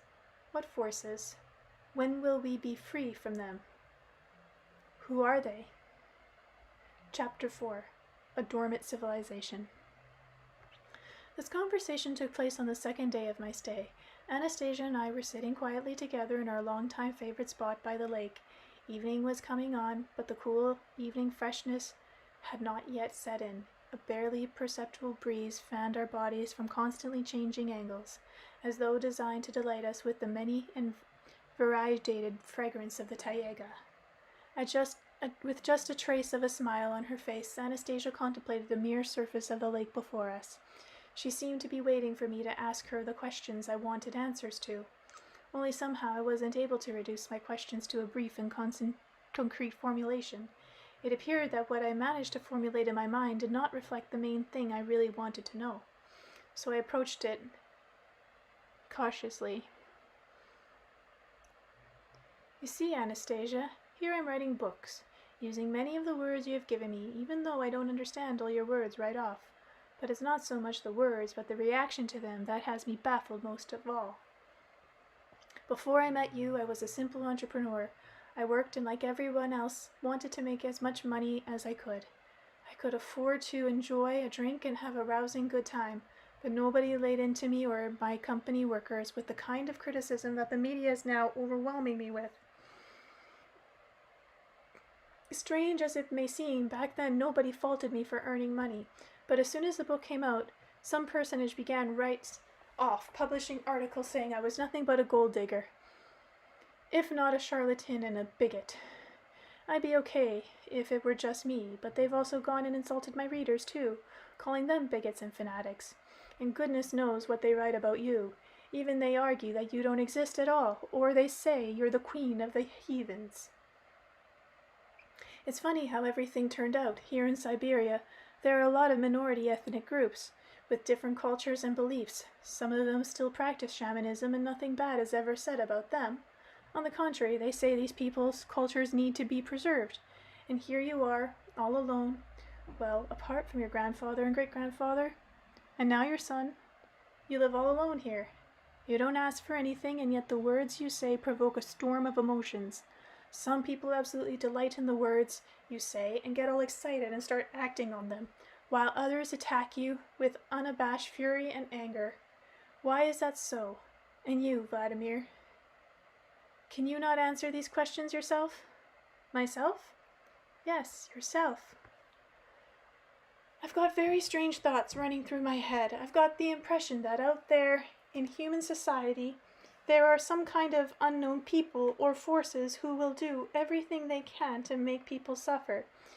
These forces thrive on wars and drug trade, prostitution and disease, and on their constant increase. How else to explain it? They don't attack books about murderers or magazines with half-naked women, but there's something about books on nature or books on soul that isn't to their liking, and in your case it's even more peculiar. Here you are calling upon people to build their paradise domains for happy families, and many people are strongly behind you in this endeavor. And not just in their words, people are starting to act. I myself have seen people who have taken land and began working it, as you said, building their own kin's domain. These include young and old, rich and poor, and yet somebody's really uptight about that. And the media is constantly trying to distort what you say. They resort to outright lies, to put it bluntly. I can't understand how the words of a single woman living in the taiga and apparently not bothering anyone can be so powerful. And why would anybody try to engage in direct conflict with your words? There's also the claim that behind those words of your lurks some kind of great power, occultism maybe. And what do you think? Is there a power behind them, or are they just words? I think there must be some kind of occult power in them, yes. That's what some of the esoterics are saying. Be careful, Vladimir, and try not to take in what others say. Try listening instead to your own heart and soul. I'm trying, only I haven't got enough information. What information specifically? Well, for instance, what ethnic background are you, Anastasia? What religion are you, and your relatives? Or maybe you don't have any ethnic background. I have, replied Anastasia, racing to her feet. But if I tell you now, the dark forces will rise up and scream in fright. Then they will try to come down with all their might, not just on me, but to crush you too. You will be able to withstand it once you have got beyond noticing their attempts and give your thought over completely to the marvelous reality. But as long as you consider yourself defenseless in the face of their anger, you should withdraw your question and forget about it until the right time. Anastasia was now standing in front of me, her arms hanging loose at her side. I gazed up at her from below and couldn't help noticing how proudly, splendidly, and unaccessibly she carried herself. Her tender and inquiring look was awaiting my response. I had no doubt that she was about to say was indeed capable of provoking some kind of extraordinary reaction. I had no doubt because over the years I have known her and I have seen a feverish reaction to her words on the part of many people, and for that reason I didn't doubt the possibility of danger either, but I responded, I'm not afraid, even though I'm sure it's all going to come out, just as you say. Maybe I'll be able to hold out myself, but then I'm not the only one. We have a son now. I don't want anything to threaten him.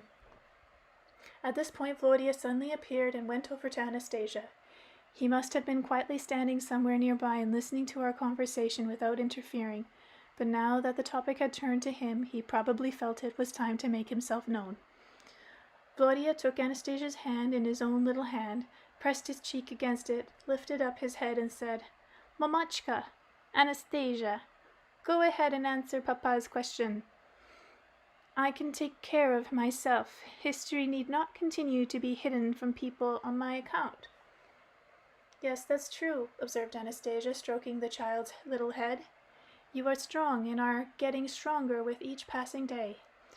Then raising her head and looking me straight in the eye, she pronounced the letters more distinctly than usual, as though introducing herself for the first time.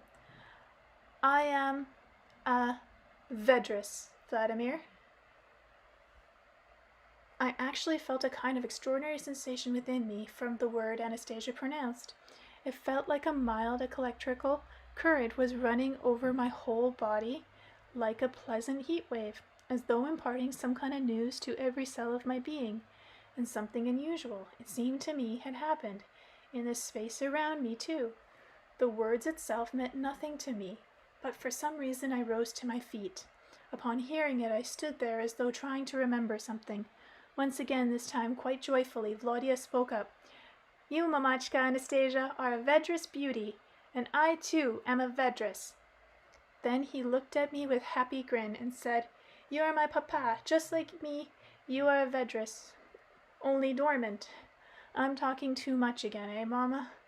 I'll go now. I've thought up something marvelous for you and Papa. Before the sun sets, behind the trees, I shall create what I thought up."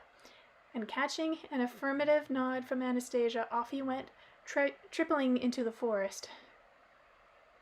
I looked at Anastasia standing there in front of me and thought to myself, the Vedras must be one of the Yorgi minority still living in the far north and Siberia. In 1994, in Khanty Manask province, there was an international documentary film festival devoted to the Yorgi minorities. At the request of the provincial administration, many of the festival participants were quartered about my ship on the Ob River. I had the opportunity to talk to them, watch the films in the competition, and travel with the filmmakers to some of the more remote Siberian settlements where shamans were still practicing their craft. I couldn't remember much about the culture and customs of this minority people, but I did recall feeling a tinge of sadness over the fact that these extremely small population were dying out, and people were treating them as some kind of exotic curiosity which could soon be disappearing completely from the face of the earth. I did not recall hearing anything from the participants of this film festival, which could really be considered a major national event about the Vedras people, so I asked Anastasia, "Have your people died out, Anastasia, or rather, are there just very few of them left? Where were they settled previously?" "Our people have not died out, Vladimir. They are dormant. Our people happily thrived on the territories now known as Russia, Ukraine, Belarus, England, Germany, France, India, China, and many other states, both large and small.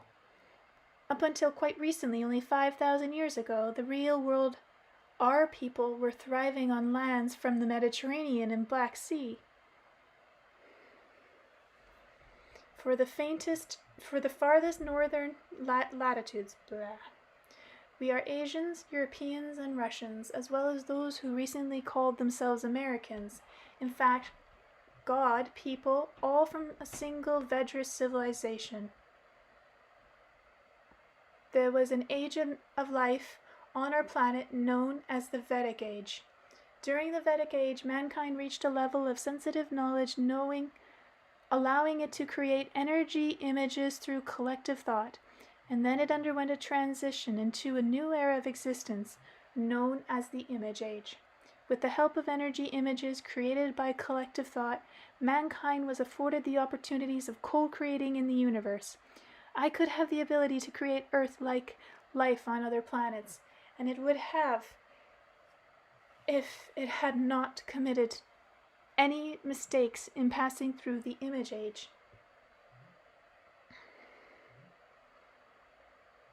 In the Image Age, however, which lasted for 9,000 Earth years, mistakes were repeatedly made in the creation, either of a single image or several images simultaneously. A mistake occurred if there remained on the earth human society people with insufficient purity of thought, with an insufficient culture of feelings and thoughts. Such mistakes had the effect of obscuring the opportunity to create in the expanses of the universe, and led mankind into occultism. The occult age of human life has lasted for 1,000 years now. It began with an intensive degradation of human consciousness.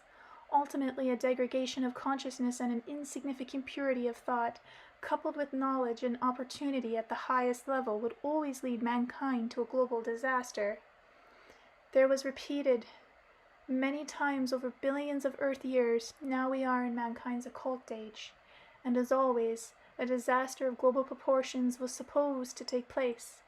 It was supposed to be the deadline has passed. It was supposed to, but the deadline has passed. We have passed the end of the occult's millennium. Now it is up to everyone to take stock of their purpose, their essence, and where the mistake was made. We should help each other in mentally retracing the course of our history in the opposite direction and pinpoint the mistake.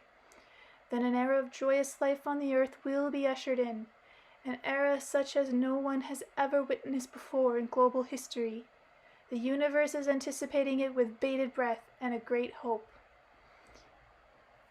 In the meantime, the dark forces are alive and prevalent, feverishly trying to control people's minds. But for the first time, they failed to notice the Vedris' unusual behavior back 5,000 years ago, when an image was born by a perverted consciousness upon the earth, an image which desired to exercise control over everybody. That was when the first war began. It was under the influence of this image that people started killing each other. This has happened many times in the earth just before a global disaster, but this time, for the first time, the Vedra civilization did not enter the fray on a non-material plane. Instead, the Vedras fell asleep on their territories, both large and small, switching off a part of their consciousness and feelings. Man's life on earth seemed to carry on as before. Children were born, houses were built, the decrees of the attackers were obeyed. It seemed as though the Vedras had submitted to the dark forces, but therein lay a great secret. By falling asleep, the Vedras, unconquered, remained alive on all planes of being. And this happy civilization is dormant right to this day, and will continue to sleep until those who are awake search out the mistakes in the image creation. That same mistake that led the Earth civilization to its present-day situation. I wonder if this is Atlantis. Once the mistake has been identified with absolute precision, the dormant ones may hear the words of those who are awake and begin to rouse each other out of sleep. Just who thought up this particular move, I cannot say. It is probably someone very close to God. You, as a Vedras yourself, should try to wake up at least a little and take a look at the course of history.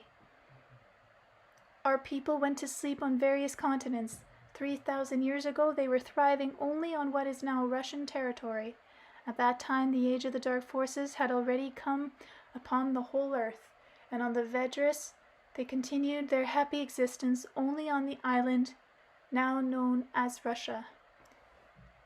They very much needed to hold out another 1,000 years.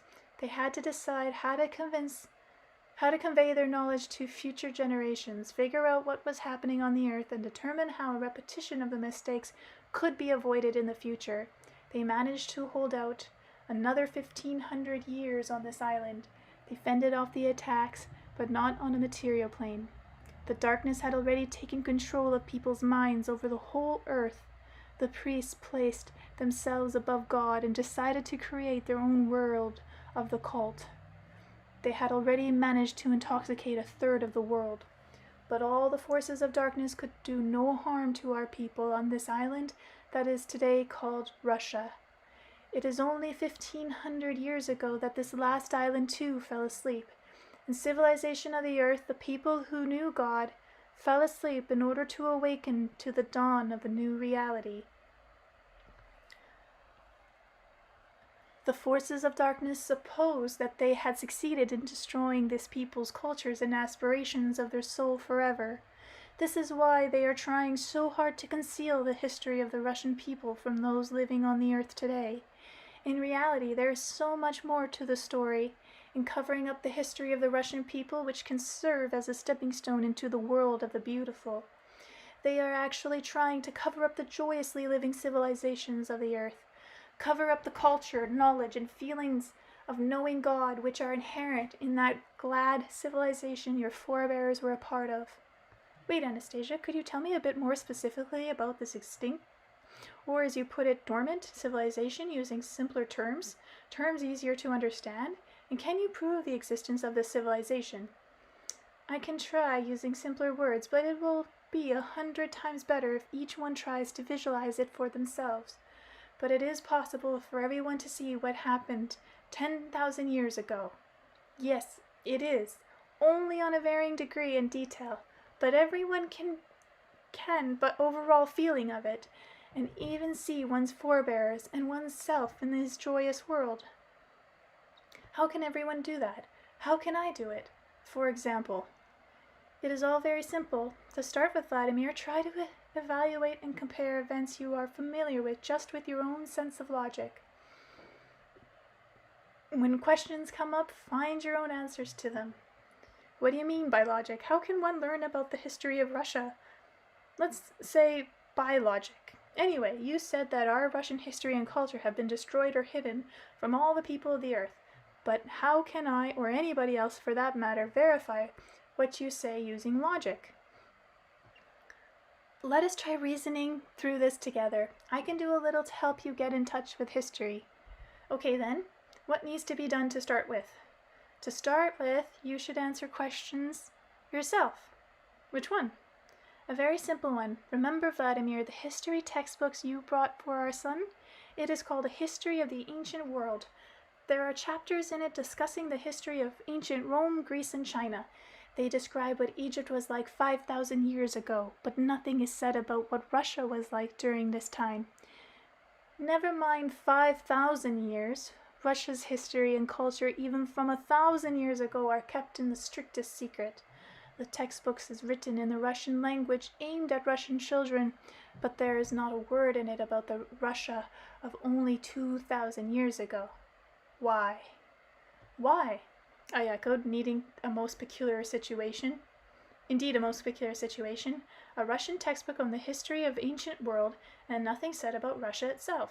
Not a word about the history of the Russian people, either during the time of ancient Rome and Egypt or even later. Strange, very strange, as though there was no Russian people living during those times. In trying to recall what I knew of history, I remember hearing about the existence of the ancient philosophers of Rome, Greece, and China. I never read their works, just heard about them. I also knew that their works were accepted by societies as brilliant and outstanding, but I could not recall a single Russian philosopher or poet at that time. Indeed, why? Aware that Anastasia wanted me to figure it out and answer myself, I said, "Neither I nor anyone else can answer this question, Anastasia. It's a question that's probably not possible to answer. It is possible, only one must not be lazy in one's logic reasoning. You see, we have come to our first conclusion. The history of the Russian people is unknown not only to the world at large, but to the Russians themselves. Do you agree with this, Vladimir? Well, maybe not entirely unknown. We still have descriptions of what happened 1,000 years ago. The descriptions was written under censorship and with significant distortion. Besides, the symmetries are the same for every historical event. Russia's past millennium, the Christian era, is like a single day of history. We have Christianity in Russia still today, but can you tell me what preceded it? They say that before Christianity, Russia was a heathen land. People worshipped various gods, but the description is very superficial. There are no writings or even any legends about that period. There are no descriptions either of the political system or of people's way of life. So you have reached conclusion number 2. The Russian people had a different culture then. Now use your logic and tell me under what circumstances do attempt arise to hide or distort history. Well, there's a clear answer to that question. People try to falsify history when it's necessary to show the benefits of following a new order, a new authority, and a new ideology. But to completely conceal any trace of it, wow, that's incredible. The incredible happened, Vladimir. It is an incontestable fact. Now tell me something else, and do not slacken in your thinking, please. Did this fact come about all by itself, or is it a result of a deliberate effort on somebody's part? Judging by the fact that people have always burnt books when they wanted to stamp out knowledge of ideology, I would say that someone deliberately stamped out all knowledge about pre-Christian Russian culture too. Who do you think would have done that? Who? Most likely the ones who are imposing a new culture and a religion on Russia. One might say that, but possibly there was something behind it, somebody controlling the new religion and those who imposed it, someone with their own agenda. But who? Who can control religion? Tell me. You are still looking for answers from the outside. You are too lazy to search for them within yourself. I can give you an answer, but an outside answer may seem to you incredible. It may precede a degree of doubt, provoke. Everyone can hear the answer within themselves once they have liberated their soul and logic and awakened even a wee bit from sleep. It's not that I'm lazy, it's just that searching for answers within myself will take a lot of time. Better you tell me yourself what you know about history. If I start having doubts, I'll question you further. I shan't just take your story for granted, but I shall verify it by logic both now and later on, as you suggest. Let it be as you wish, but I shall merely give you a rough outline of the whole, and let everyone try to fill in the details as they perceive them. Today's reality, along with the past and the future, is something that needs to be determined only within oneself, with one's own soul. Chapter 5. The History of Mankind as told by Anastasia. Vedism.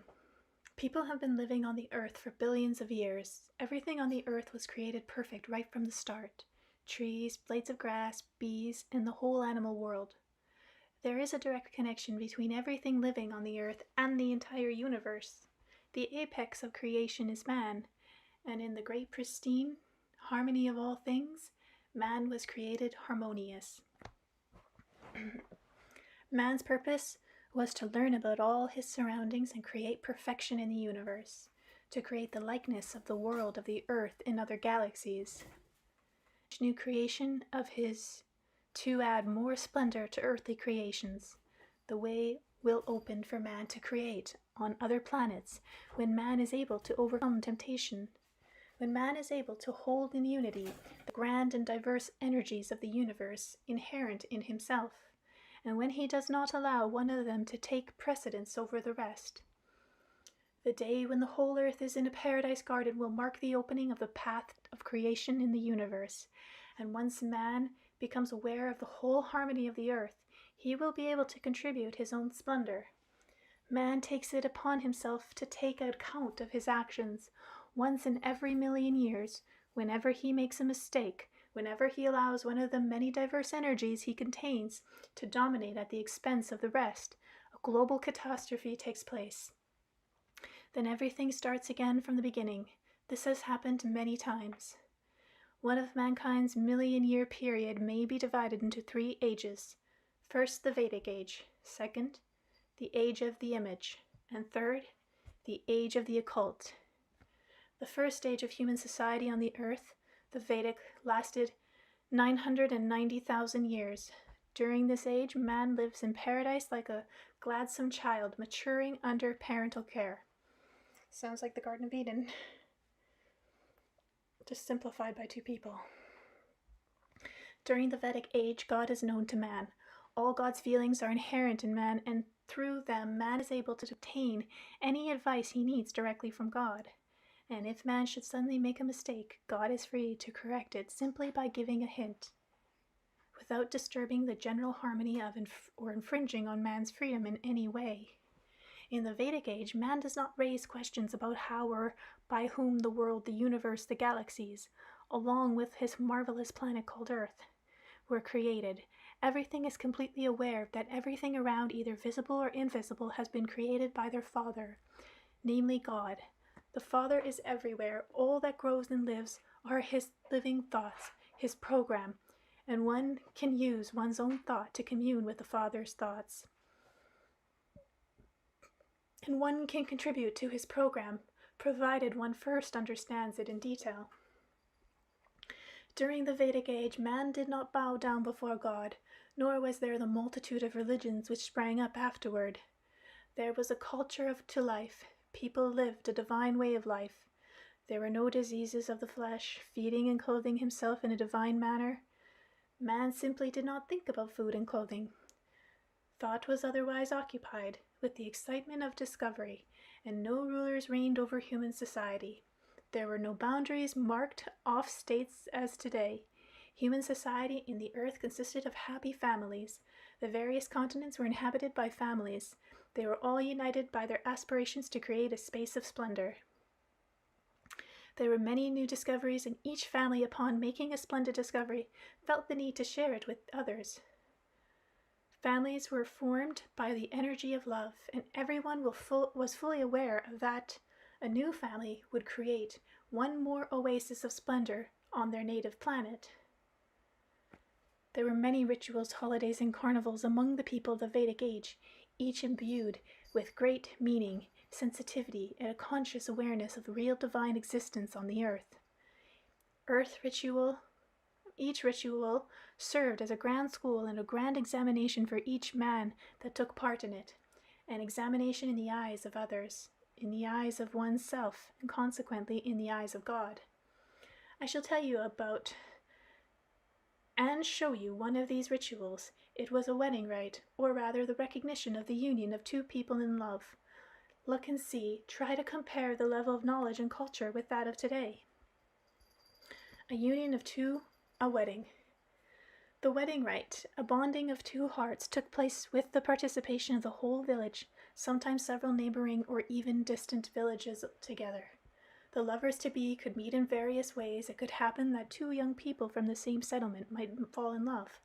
More frequently, this occurred at one of the major festivals where a number of villagers got together, when two gazes met and a spark of feeling was ignited in their hearts. It did not matter whether he approached her or the other way around. They could tell a lot about each other's feelings simply by looking into each other's eyes. But there were words, too, which then translated in today's language might sound something like this. With you, my beautiful goddess, I could create a space of love to last forever, he would tell his intended. And the girl's heart responded in kind. She might answer, my God, I am ready to help you in your grand co-creation. Next, the young lovers would jointly select a location for their future home. They would go together and visit the area around the settlement where he lived, and then visited a corresponding area near her village. And there was no need for the lovers to tell their parents of their plans. Everyone in both settlements knew what was going on and was fully aware of the grand happening that would soon take place. After mutually agreeing upon a site where they would make their future life together, they would spend the night there under the open sky or in the shelter they had constructed from tree branches. They would greet the dawn and bid farewell to the day there. After returning briefly to their parents' house, they would hurry back to their chosen site. It called them and drew them to themselves, much as an infant inexplicably draws to itself a pair of loving parents. The parents did not ask the young lovers any questions. They simply waited in eager and joyful anticipation for their children to ask questions, all the while watching as their son or daughter spent time in deep meditation. And the children once more went off to their grand retreat. This might go on for months or even a year or two, and all during this time there would be no physical intimacy between the lovers. People in the Vedic settlement knew that these two lovers' hearts were creating a grand design inspired by the energy of love. Right from birth, both he and she had been absorbing from their parents the lifestyles, knowledge, and mindfulness of the Vedic culture. They could share their deep knowledge either of the stars burning in the night sky or of the flowers unfolding under their petals with the rising of the sun, or the purpose of bees or the diverse energies existing in space. From early childhood, both he and she had been bearing witness to the marvelous domains, oases, paradises, gardens their parents had created in love, and now they were aspiring to co-create their own. On their chosen plot of land, a hectare or more in size, the lovers laid out a plan for their real life ahead. The task before them was to mentally formulate a design for their home and work out an arrangement for a wide variety of plant life, where everything could work in a mutual support and harmony. Everything would be arranged to grow on its own, without requiring any physical efforts on man's part. There were a whole lot of factors to be taken into account here, including the disposition of the plants, as well as the day-by-day flow of air currents. Come spring and summer, plants would inhale ethers and give off a delightful fragrance. The young lovers would try to arrange them so that whenever a breeze blew, a bouquet of many different ethers would waft into their dwelling. All this foreshadowing the birth of a grand and extraordinary complex. It consisted of divine creations. Beside the place the lovers selected was to be transformed into a scene of splendor which would delight the eyes. Not on a canvas, but on living ground. A living design was being created in thought, one that would last forever. Even today, people can imagine how involved and concentrated thought can become when one is endeavoring to come up with a design for one's own home. A dashnik, too, will understand how, especially in the spring, one's thought can be absorbed in that one plot of land that will look like in the future And a talented artist in planning out a picture also knows how he can get carried away by his thoughts. All these aspirations were now concentrated in the two loving hearts. Their knowledge was enhanced by the energy of love, fostering new inspiration. This is why they did not even think about what we call today the pleasures of the flesh. Once the design was completed in their thoughts, the lovers first paid their respects to their bridegroom's home village, where they went around to every house and invited the residents to come for a visit. Each household awaited their arrival with great excitement and anticipation. The people of the Vedic culture knew that when lovers came to see them, a new energy of divine love would visit their domain, albeit just for a moment, and the marvelous space of each domain would smile at the energy of the young love. There was no question or imagination or occult beliefs here. After all, even today, anyone finds the company of a good person more pleasant than that of an angry one. Lovers cannot be angry, especially when they come visiting as a couple. But in every family in the village there was also a feeling of anxiety. Whenever the young couple dropped in on a garden, a courtyard, or a house, they would say just a few words to the residents, just a sentence to each one. Something like, "Oh, what a splendid apple tree you have," or "Your cat has a knowing look," or "Your bear is a real worker, very considerate." To any resident, hearing the lovers praise a tree growing in the garden or the household cat, this was a sign of respect shown by the younger generation to their elders' way of life. The appraisal was always sincere, for the one giving it was indicating that he too would like to have a tree or a bear of similar worth. It was with great pride and joy in the face of the whole village that each resident aspired to present the young couple with the object of their praise as a gift, and all would wait with anticipation for the day the couple had selected when they would present their gifts to the bride and groom. In the meantime, the couple would also go from house to house in the bride's village. Sometimes it took 3 days to visit every family in the two settlements, sometimes more than a week.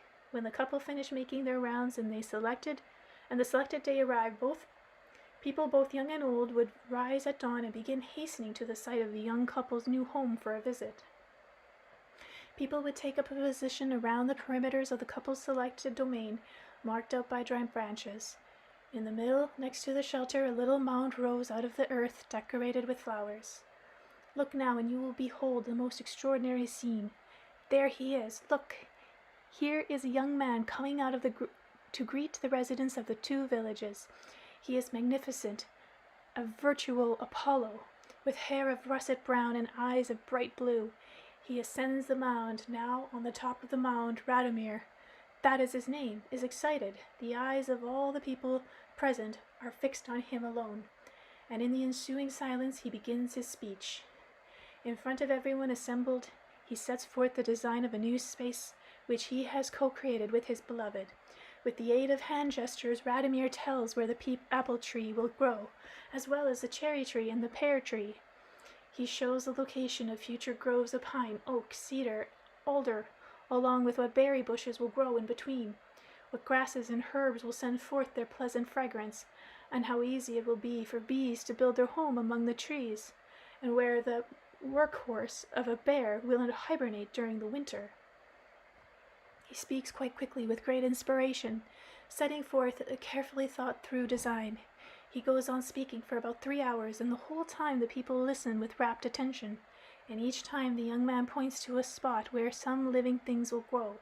According to his grand design, someone from the group of people listening will go over and stand on the future site of the apple tree, pear tree, or cherry tree. Sometimes this individual is a woman, sometimes a man or an elderly person, but it could also be a child with eyes full of awareness, wisdom, and joy. Those stepping forth from the assembly are already holding in their hands saplings of a tree or plant designated for their selected spots where beauty is to unfold. As each one steps forth, the people bow to him, insomuch as he has shown himself worthy of the young couple's appreciation. As they did the rounds of the village domains, for being able to bring forth beauty, which means he has been found worthy of appreciation on the part of creation, the Father of all, the all-loving God. That is not a conclusion reached through superstition. It is quite logical. People of the Vedic culture were wont to treat the young couple designing the splendid oasis as deities. Such treatment was not unfounded. After all, the Creator had performed his creations in an impulse of inspiration and love, and these young lovers, likewise inspired by love, have now created a splendid design. Look, the young man has finished speaking. He comes down from the mound and goes over to where his bride is standing. She has been following the whole proceeding with great excitement and emotion. He grasps her hand and leads her to the mound, where they take up a position together, and the young man utters these words in front of everyone assembled. I have not created this space of love in isolation. Here is my marvelous inspiration standing beside me before you all. The girl, it would be better to refer to her as a maiden, initially lowering her eyes in the face of the whole gathering. Every woman has her own particular charm, but there come special moments in the life of every woman when she rises over everyone else. Such moments are not found in today's culture, but back then, look, standing on the mountain, Vladimir, as she is called, has raised her eyes to greet the people around her. The cries of excitement of the whole crowd have merged into one. The girl's face has broken into a smile, a bold smile, not a saucy one. She is overflowing with the energy of love. Her cheeks glow more intensely than usual. The maiden's clear eyes and body vibrant with health reach out to envelop the people and the whole space around them with a radiant warmth. For a moment the whole scene falls silent still. The young goddess shines before the people in all her beauty, and so there is no question of haste as the maiden's parents, accompanied by the whole family, both young and old, solemnly make their way to the mound where the young couple are standing. They pause at the mound and bow to the couple. Then the maiden's mother asks her daughter, "All the wisdom of our family line lies in you, my daughter. Tell me, do you see the future of the land you have chosen?" "Yes, Mamma, I see it," replies the daughter. "Tell me, daughter dear," the mother continues, "do you like everything about the future you have been shown?" A young maiden might answer this question in a variety of ways. Most often she would say, "Yes, Mamma, here will be a splendid paradise garden, a living home." But look and see this particular temporal girl, her cheeks flushed with bright glow, comes forth with a non-traditional response. "The design is not bad. I really do like it. But you know, still I should like to add just a little something." Quickly jumping down from the mound, she all at once runs through the crowd at the edge of her future garden, where she stops and says, "Here is where an evergreen should grow, with birch beside it. When a breeze blows from that direction, it will first meet the branches of the pine, then the birch, and after that the breeze will ask the trees of the garden to sing a tune. It will not be repeated exactly the same way each time, but it will always be delight to the soul. And here," the maiden adds, running off a little to one side, "here flowers are to grow.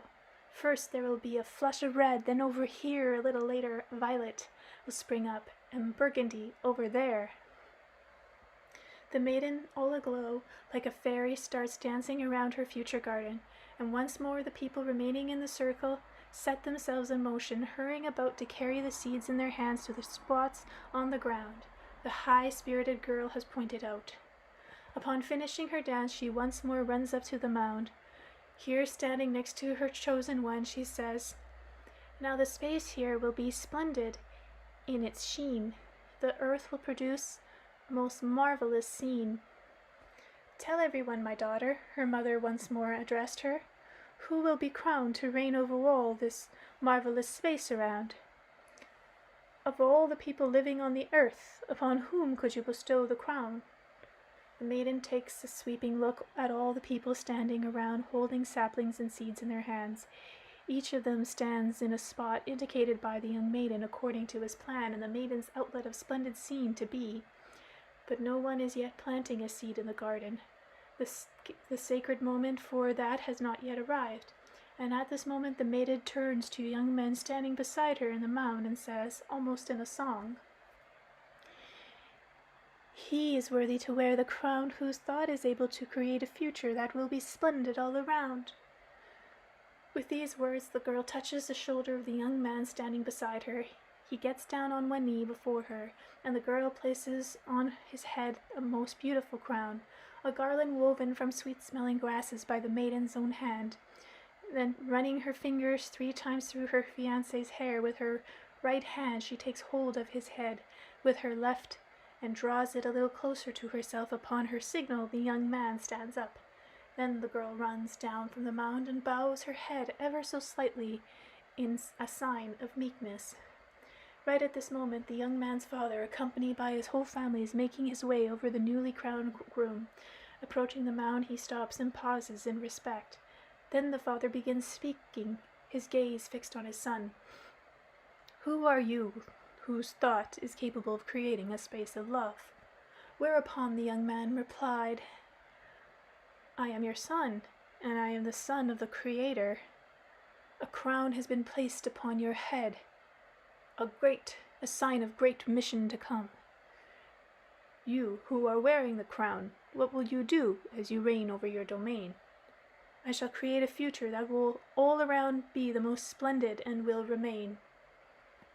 Where will you gain the strength and inspiration, my son, and crown son of the Creator?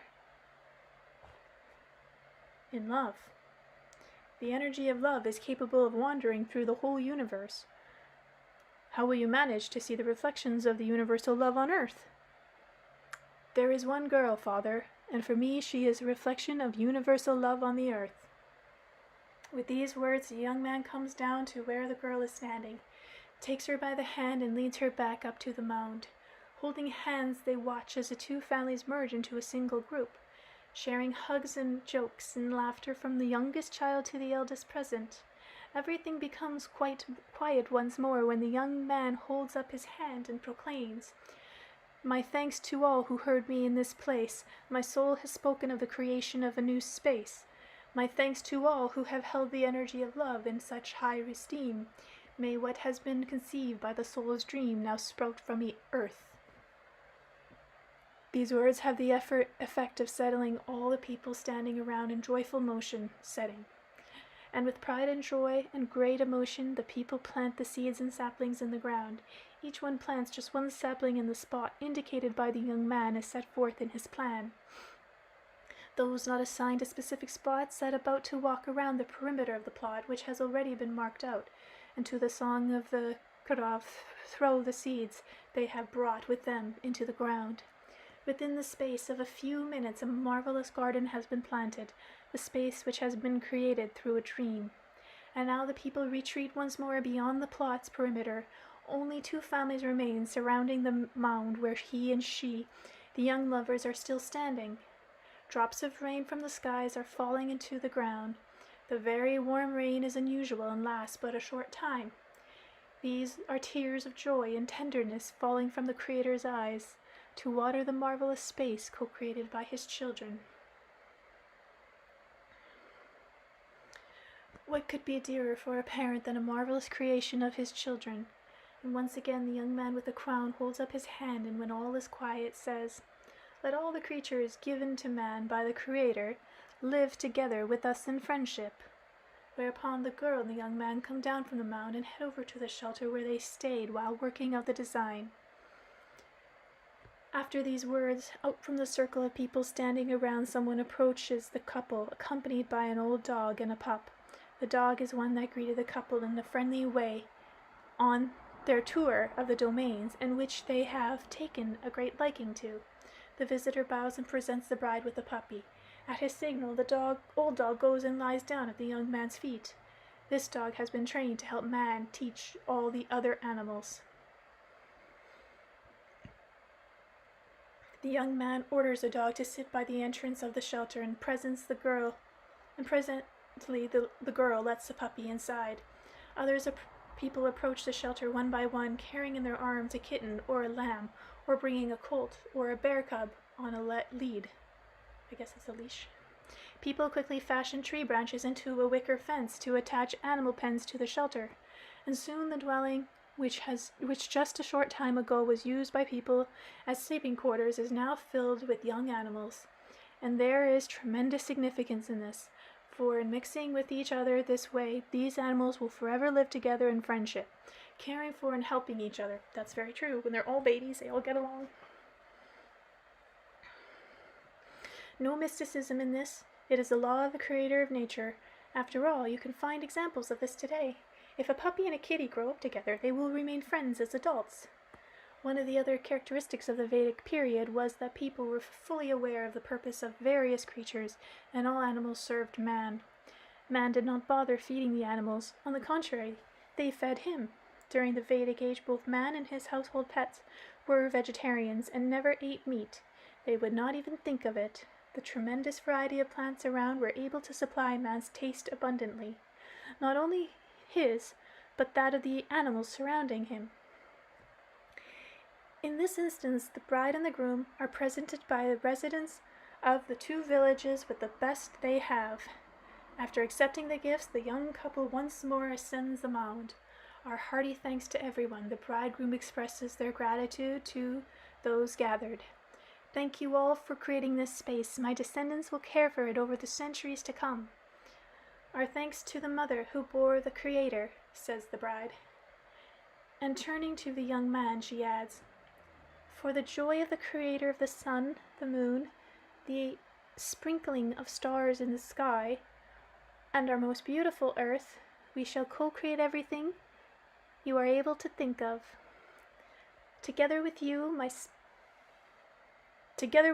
splendid goddess, and with people, the young man answers and adds, you alone are capable of inspiring my dreams.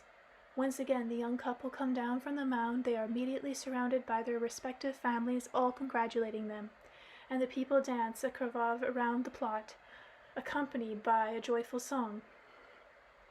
By this time it is getting on toward evening. The young people each go back to their own home. For 2 nights and a day they will not see each other. Upon reaching home, after having spent so much effort creating, the young creators fall into a deep sleep. His beautiful bride does the same in her own bed.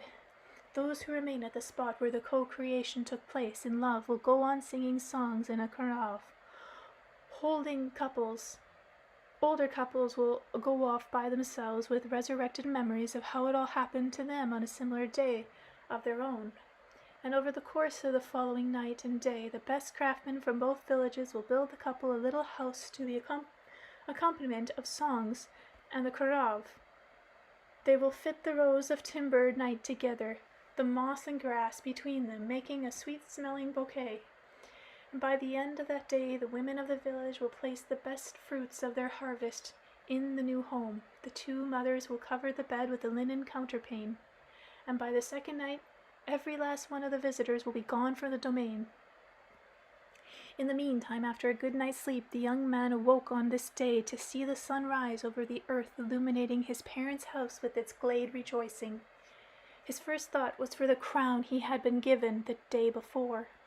He took this and put it on his head, smiling at everyone, the picture of bliss. Accompanied by his brothers and sisters, he went over to the nearby stream to wash in fresh spring water. Passing through the garden on his way back to the house, Vladimir caught sight of his mother. With a restrained smile, the mother began admiring her son.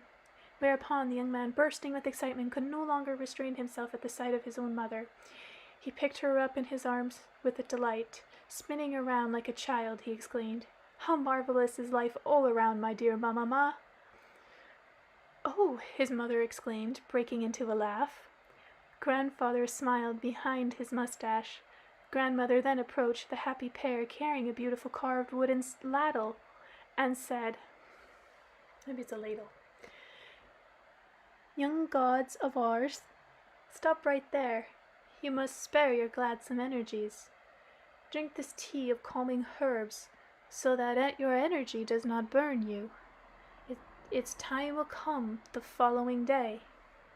After drinking the tea, the young man began conversing with his grandfather about the universe and the meaning of life, but the tea soon inclined him to sleep, and the young man whom his grandmother called a young god had soon nodded off to sleep on the hand-crafted counterpane. What was happening? Why did the grandmother call her grandson a god? Was she exaggerating, delighting in her admiration of the young man? Not at all. It was simply the case that her grandson had done deeds worthy of God's name. God had created the earth and everything living and growing upon it, and with all the knowledge he had assimilated from his forebears, the young man was able to distinguish the purpose and function of a multitude of creations, much to the delight of the Creator. This enabled him to create from them a marvelous living oasis, one capable of bringing joy, not only to him and his beloved, but also to the generations of their children, and to people who would overcome the centuries look upon the splendid domain which was created with love. Could any of all people deeds on the earth have delighted God more? What better and more significant thing could a man do within the space of one human lifetime on the earth? In the Vedic culture, the wedding rite was no occult ritual. As an aspiration to the likeness of the divine being, it is of tremendous practical significance. In showing his knowledge and aspirations to the people gathered, the young man in love was, in effect, being tested in front of them. His deeds showed that he included the knowledge of all the generations of his family, beginning with his pristine origins, and he added his own contribution too.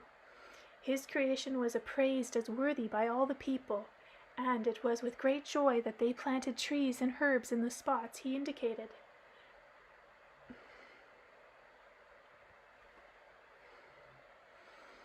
And the marvelous co-creation will flourish each spring in ever more beautiful form. Yet for all this, not a single neighbor would feel the slightest envy at the sight of it, since everyone has been involved in co-creating this marvelous space of love. Each one now has their own little shoot they planted in the new splendid domain. When domains like this begin to multiply, the whole earth will be clothed in God's own flourishing garden. And in the Vedic culture, everyone knew that man has been given life eternal, and that a splendid life repeats itself when those living now aspire to beauty and perfection. Domains of the Vedic culture, domains that were to be known in subsequent occult books as paradise, as people lost their vast store of knowledge and imagined that this paradise could be perceived only over the distant horizon beyond the clouds, and all to enhance the significance of so-called modern science and covering up the poverty of their own thought. There's no point in debating this without practical proof, but debate settling actions can be quite simple. Let all those worthy scholars, luminaries now living on the earth try, for example, to set up just a single oasis for a single family, a task which is in the Vedic culture every young man in love had to cope with. A domain which is in home and to a happy family should be able to satisfy all the food requirements of everybody living in it, hour by hour. Disease should not be permitted to have even a foothold. The changing reality of the scene before man should move moment by moment gladden his gaze. It should delight the ear with an infinite variety of sounds, and the nostrils with flower fragrance, and provide ethereal food for the soul, nursing the newborn and preserving love forever. And so no member of the family should be wasting their energies on mundane concerns. Their thoughts should remain free. Thought is given to all people for creative purposes. The world of academe takes pride in its illusions. See, our ships are flying into space for the benefit of mankind. For mankind's benefit, you say. See all those bombs going off. They are to protect you. But are they really to protect us? See how this learned doctor has saved your life.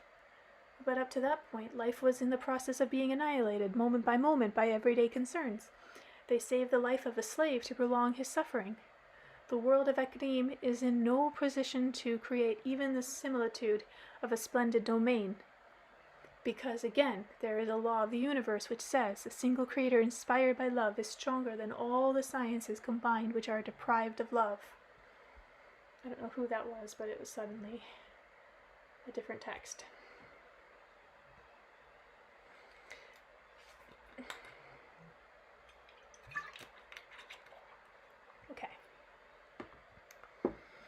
Now the newlywed young man has slept his second night, his deep sleep undisturbed by anything. Only the image of his beloved sparkled and flashed like the stars. In his sleep this image merged with the space they had created, the might and infinity variety of the universe. Vladimir awakes before dawn, and without a word to anyone, he puts on his garland and picks up a shirt that has been embroidered by his mother. Then he goes to the spring-fed stream. The moon illuminates his path through the pre-dawn darkness, while garlands of stars twinkle in the heavens. After washing in the stream, he puts on his shirt and quickly makes his way to his sacred creation. The heavens begin to brighten, and there he stands alone on the spot where the two villagers recently celebrated their joy. 2 villages. The place he created through his dream. The power of the feeling and sensations in man at such a moment can scarcely be comprehended by anyone who has not experienced them at least once for himself. It can be said that these sensations and feelings are divine in nature, and they increase in quivering anticipation of the first ray of dawn in which, there she is, this marvelous Lyubimilla, illuminated in the dawn's rays. She runs to greet him and their co-creation. Let's say Lyubimilla? Okay. This vision incarnate runs to meet Vladimir. While perfection, of course, knows no real limit, it seems as though time has suddenly stopped for the two of them. Enveloped in the mist of their feelings, they enter their new house. The table is spread with delicacies, and a tempting fragrance of dried flowers waft from the embroidered counterpane on the bed. "What are you thinking about right now?" she asks him, in a heated whisper. "About him. Our future child," said Vladimir, gives a quiver as he looks at Lyubimilla. "My, how beautiful you are." No longer able to contain himself, he very tenderly touches her shoulder and cheek. Both are enveloped in a warm breath of love and carried away by unknown heights. Nobody in a million years will ever be able to describe in detail what happens between him and her when, merging into one in the impulses of mutual love, 2 people work out the likeness of themselves and God. But the God people of the Vedic culture knew precisely that after the inexplicable miracle takes place, merging 2 into 1, each of them still retains their individuality, and at the same time, for one inexplicable moment, the universe quivers at the sight. The soul of a newborn child runs trippingly barefoot through the stars to the earth, embodying in himself the union of 2, plus a third, as 1. This act of sanctity, the union of 2 people in love during the Vedic age, can by no means be considered a manifestation of the occult. It was an entirely rational act corresponding to their way of life. The ever-increasing feeling of love for one another in every family coupling bore witness to the level of this culture. In our modern day, this feeling of mutual love in married couples always tends to dissipate after a while. The energy of love is no longer within them, and this is something accepted as a given by human society.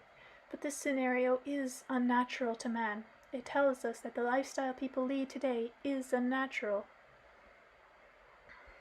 A loving couple in the Vedic culture realize not with their mind but with their heart and soul that the spark of the feeling of love is a call to a divine co-creation. Take note of what the couple originally aspired to. Together is an impulse of inspiration. They mentally worked out their design, the design of a space for their love. It was in this space they had created that their child was conceived. 3 significant feelings of love merged into one for eternity. After all, a man, for reasons he cannot explain, even to himself, retains a strong reverence all his life for his family domain, his motherland, for his child, and for the woman with whom all this was co-created. It is only 3 feelings of love, not a single feeling all by itself, that can live for eternity.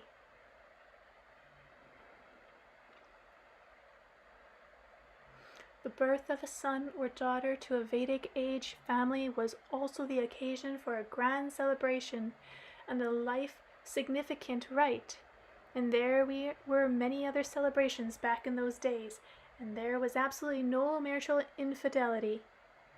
Millions of happy families made the earth a delightsome place, It was the rank of historians today, in their efforts to please the powers that be, who say that pristine man was once stupid, that this man killed animals, ate their meat in a frenzy, and dressed himself in their skins. A monstrous lie is necessary to people trying to cover up their monstrous deeds. Raising children in the Vedic culture. Mankind is ever looking for a perfect system of raising children. It endeavors to seek out the wisest teachers and then hands over its children to be raised by them. And you, Vladimir, in preparing to talk with our son, spent 5 years seeking out the best system of child raising, a system capable of explaining everything to you and teaching you how to communicate with your own birth son. And you kept on asking advice from recognized teachers and various scholars, but not one piece of advice, not one system did you find satisfying or indicative of perfection. Doubts came to you with increasing frequency. If there did exist a perfect system of education, many people would surely be using it, and somewhere on the earth there would be living a people that is truly happy. But it seems that in every society all you find is the same, of different kinds of problems. You have to search for a happy family. It is like looking for a needle in a haystack. So that means there is no miraculous system of child raising, and there is no point in searching, since there is nothing to search for.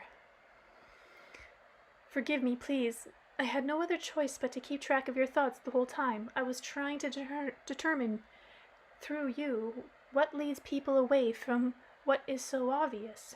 And then one day, I felt you thinking. Lack of trust and fear of mankind and mistake are what make people hand over their children to schools and academics, so that afterward they can blame their teachers, anyone but themselves. On another occasion, I saw how you turned pale and became scared stiff on the thought that children are raised by their parents and society's lifestyle. Your thought was true and accurate, but you were afraid of it. You kept trying all along to forget about it, but you did not succeed in forgetting what is all too obvious. Then you tried disagreeing with your own thought. You reasoned like this. How is it possible to become a scholar, an artist, or a poet? How can one learn about astronomy or history without studying at a special school? But you were thinking in terms of subject categories of knowledge, and they are not the most important in raising children. Much more important is a culture of feeling which are capable of compressing all knowledge into tiny nucleus. You are in a position to understand this, since you yourself are a vivid example of what I have been saying. After all, you were able to write a book without studying in a special school. And you and I spent only 3 days together in this glade, and now you are a writer? Known in various lands. You can step out in front of a huge audience, including prominent teachers, scholars, poets, and healers, and you can go on speaking to them for as long as 3 hours or more. And people listen to you with rapt attention, and you are often asked questions such as, how can you hold an infinite store of information in your memory? How can you recite pages of your book from memory without a copy in front of you? You generally respond to such questions with a mumble, but you conclude within yourself that I must have been working some kind of invisible charm on you. In fact, everything that happened to you is a good deal simpler than that. During the first 3 days you were with me here in the Taiga. On all 3 days it was the Vedic school that was exercising an influence on you, and it is certainly not pushy or intrusive, and it does not have any treaties or dogma. It is capable of transmitting all information through feelings. At times you would get angry or get excited and laugh or become fearful. And every time a new feeling arose in you, new information was taken in. That information was truly vast in scope, and it is being revealed only later on when you are remembering the feelings it aroused in you at the time. Feelings, after all, represent a tremendous amount of concentrated information, and the clearer and stronger the feelings, the more knowledge of the universe it contains.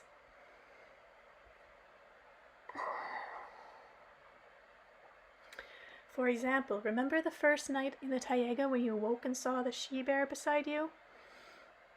Right off, you were frightened. Please take note and think about those words. Right off, you were frightened. But what is this feeling of fear? Let us try translating it into informal terms. What do we get then? You thought, here beside me is a huge beast of the forest. It weighs considerably more than my body weight. Its paws are far stronger than the muscles of my arms. A beast of the forest can be aggressive. It can attack me and tear my body apart. I am defenseless. I had better jump up and run. To make logical sense of this whole tremendous amount of information requires not just a moment, but a considerable longer time. But this same information, when compressed into a feeling, in this case fear, allows one to react instantaneously to the situation. When one experiences a vivid feeling, a large amount of information passes through man in a flash. It would require a whole scholarly treatise just to describe it, which could take years to work out without the aid of feelings. A correct complex of feelings sequenced in the right order can multiply a man's existing store of knowledge by 1,000-fold. For example, your fear of the bear passed as instantaneously as it rose. But what made it go away? After all, it was not natural for it to go away. You were still in the taiga as before, still defenseless, and the bear was not far away. Besides, there might be a multitude of other beasts out there in the forest. But that sense of fear in you was instantaneously replaced by a feeling of security. You felt the sense of protection even more strongly than when you were on your boat or in the city surrounded by armed guards. This feeling of protection came over you just as instantaneously.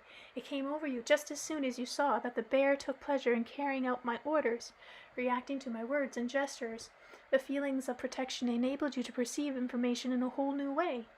A detailed description of everything that happened to you could fill a great many pages of a scientific treatise, and in your books you have devoted quite a few pages to the animal's relationship to man, but the theme is infinite in scope. In terms of feelings, however, it can be expressed in the twinkling of an eye. But something still more significant took place. Within the space of just a few seconds, two opposite feelings turned out to be in perfect balance.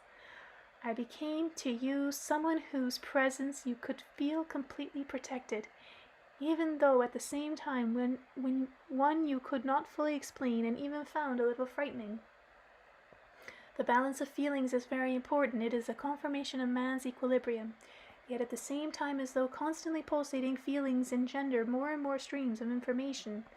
The culture and the way of life of each family in the Vedic civilization, as well as the way of life of the whole human society of the time, constituted a most remarkable school for the raising of the next generation, an intense regime of self-protection for man, advancing him to the act of creation in worlds of the unfathomable universe.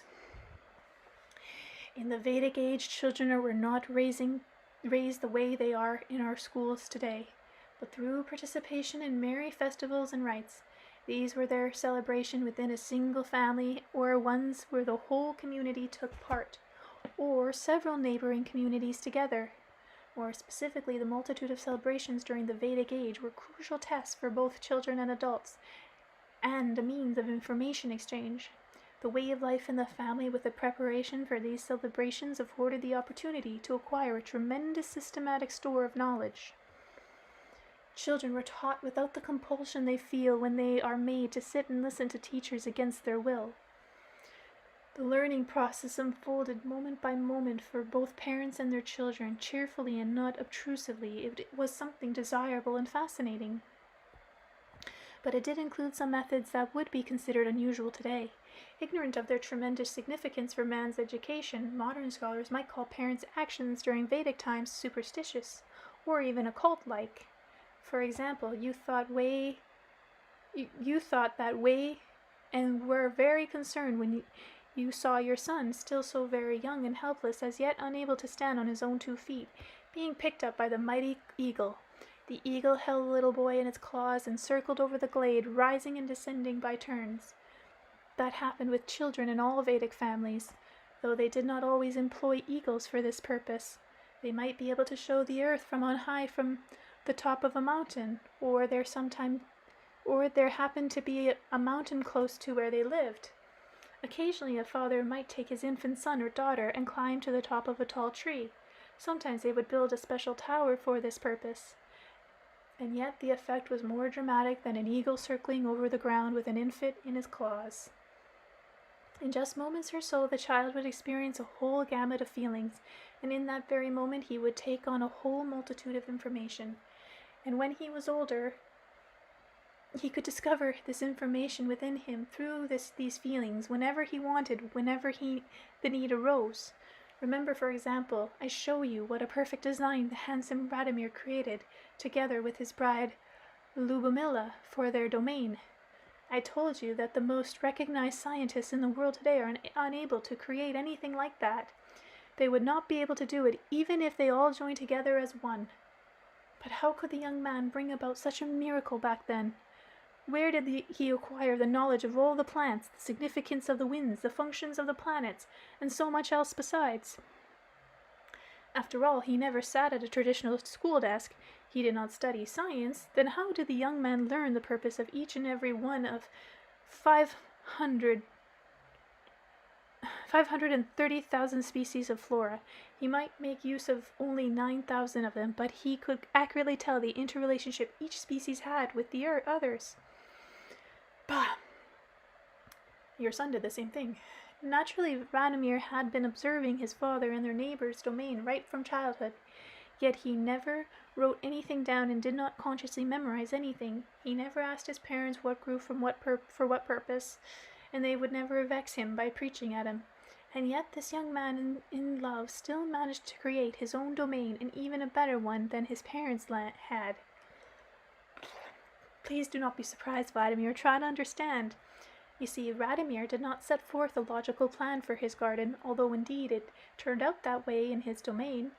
What happened was that Vladimir outlined through his feelings a splendid picture for his loved ones and his future offspring, and in this flight with the eagle over his family domain contributed to his impulse of love, to his inspiration. During the time the infant Vladimir looked down from the height of the eagle's flight on the landscape of the domain, a picture was being imprinted on his subconscious just as one on a reel of a movie film. He was still not able to appreciate the beauty of the scene with his mind, but his feelings were able to scan all the information from the vegetated countryside below into a permanent imprint.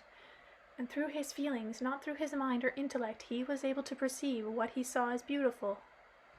Not only that, but there amidst the beautiful landscape seen from the sky stood his very own mamma, smiling at him. What can be more marvelous for a little one than his mother's smile? And his mother was weaving to him. Yes, that was her, the one whose breasts contained warm, life-giving milk. For a suckling child, nothing could be more marvelous than that, and from the height of the eagle's flight, everything the young Vladimir beheld seemed to him to be a single whole inseparable from his mamma. In the twinkling of an eye, the knowledge of his part of creation entered into him with a flash of exhilaration. Young people displayed great competence in such modern sciences as zoology, agronomy, and astronomy. People also appreciated their artistic taste. Of course, there were also professional teachers in the Vedic age. During the winter, elderly people who were especially learned in various disciplines would come to the community. Each settlement had a common meeting hall where they could set forth their wisdom. And if one of the children listened to them suddenly showing a special interest in astronomy, for example, the teacher would go and talk to the child's parents in their home. The teacher would always be warmly welcomed in their home. A scholar would talk about the stars with the child as many hours and days as the youngster wished, and there is no definitive answer to the question as to who learned from whom during these discussions. After all, it was with considerable respect that the great elderly scholar asked questions of the child. He could argue with him without being preachy. In the Vedic age, there was no need to record the discussion or the conclusions or discoveries arising therefrom. Free from daily routine and the multitude of concerns that occupy us today, the human memory could take in a great deal more information than the best computers that have been invented in our times. Besides, any discoveries made, provided they were rational, were at once shared with everyone to use and put into practice. The parents and other members of the household might also listen to these scholarly discussions and sometimes even contribute to them, albeit tactfully. But still, it was the child who was inevitably the center of attention. When a budding astronomer came to what the adults judged to be a wrong conclusion, they might say something like, "Excuse me, I can't understand you." The child would try to explain, and if it often happened that the child would prove himself right. As aspiring approached As spring approached each year, all the residents of the settlement would gather in the common meeting hall and take note of their children's most recent achievements. Reports were given during these days. A 6-year-old lad, for example, might astound everyone, telling about the meaning of life like a philosopher. Children might show everyone the marvelous things they had made. Others might delight in gathering with a song or an unusual dance. You could call these acts a kind of test or simply a time of fun for all. The labels was unimportant. What was important was that everybody derived joy from the act of creating. The stream of positive emotions and revelations during this event were joyful, put into practice. To the question as to who remained the most important figure in the raising of children, one could confidently answer that it was the culture and way of life lived by families in the Vedic age. What lessons can be drawn from the culture of children of our present day? Which of our current systems of child raising is the best, can we say? Judge for yourself. None of them is perfect. Mind you, when we distort history of mankind, we cause children to lie to themselves, and we force their thinking into a completely false way, and that is why we suffer and cause our children to suffer too. Above all, everybody ought to know the truth about themselves. Without truth, life bogged down in false dogmas is like a hypnotic sleep. The sequence of 3 pictures in children's textbooks needs to be rearranged. The history of people living in the earth needs to be presented to children correctly for a change. First of all, one must verify in one's own heart the accuracy of what has been reported. And then once children have learned the essence of this history, undistorted, a new path must be selected in consultation with them. Children's books about the history and development of the earth and its people tend to feature 3 pictures that are far from harmless. Consider what these pictures impress upon them from a very young age. The first picture shows an impression of a primitive man. Take a look at how he is portrayed. He stands there, all covered with thick hair, with a beastly grin and a dumb expression on his face, holding a wooden club and surrounded by the bones of the creatures he has killed. The second picture features a man clothed in armor, carrying a sword, a dazzling decorated helmet on his head. He is off to conquer cities with troops under his command, while a crowd of slaves bows low before his feet. In the third picture, man is shown with a noble face and an intelligent expression. He is healthy looking and dressed in a suit, and surrounded by a multitude of appliances, contrivances, and mechanical gadgets to boot. Happy and delightful is the overall impression of modern man. All 3 pictures are false, as is the sequence in which they are arranged. This whole lie is stubbornly, rigidly, deliberately drilled into our children. Later I shall be able to tell you who is responsible and why they find this lie so indispensable. But first, I want you to try to verify the accuracy of these 3 pictures using your own sense of logic. Judge for yourself. The trees, bushes, the grass, and you can still see today in their primitive form, even though they are billions of years old, you can still look at them and delight in their perfection. What does all this tell us? The works of the Creator were made perfect right from the very beginning. And so, did he make man the favorite of all his creations to be some kind of monstrosity? Of course not. Right from the beginning, man, the most perfect work of the Creator, was the most glorious creation on the earth. The first picture ought to show history as it actually was. It ought to show a family of happy people with a look on their faces expressing both intelligence and childlike purity, and love on the faces of both parents. Human bodies in harmony with their surroundings, striking in their beauty and graceful power of spirit. A flourishing garden all around, creatures always on the alert to render service with gratitude. The second picture, too, should present to children an image of historical fact. 2 armies in monstrous armor rushing at each other, their commander standing on a height of land, being entreated by priests. Some of their faces show fear and distortion, while those of others, after yielding to the priests' entreaties, are inflamed with beastly fanaticism. In just a moment, a senseless slaughter will begin. People will start killing their own kind. The third picture shows people in today's world. We should see a group of people of pale and sickly countenance in a room filled with an array of artificial things. Some have extremely obese figures, others are bent over, faces are full of heaviness and gloom. the kinds of faces you see on most passers by along big city sidewalks. Through the window one can see cars exploding on the street and dirty ashes raining down from the sky. All three of these true pictures of history should be shown to the child, and the question asked, which of these lifestyles would you like to live? The pictures are only arbitrary illustrations, of course. The child should also be told the true account, sincerely and skillfully presented. The child should know the whole history of the human race without misleading distortions. Only after that can his actual education begin.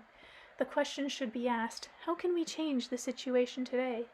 And the child will come up with an answer, not right off, not in a twinkling of an eye, but he will find it. Another thought will take over, a creative thought. Oh, the raising of children. You see, Vladimir, just a single sincerely asked question, together with the parents' desire to hear their child's answer, is capable of uniting parents with their children, of making them happy forever. This joint quest for happiness is infinite. But even the beginning of the quest can be called a state of happiness. Everybody today should learn their true history. Rituals.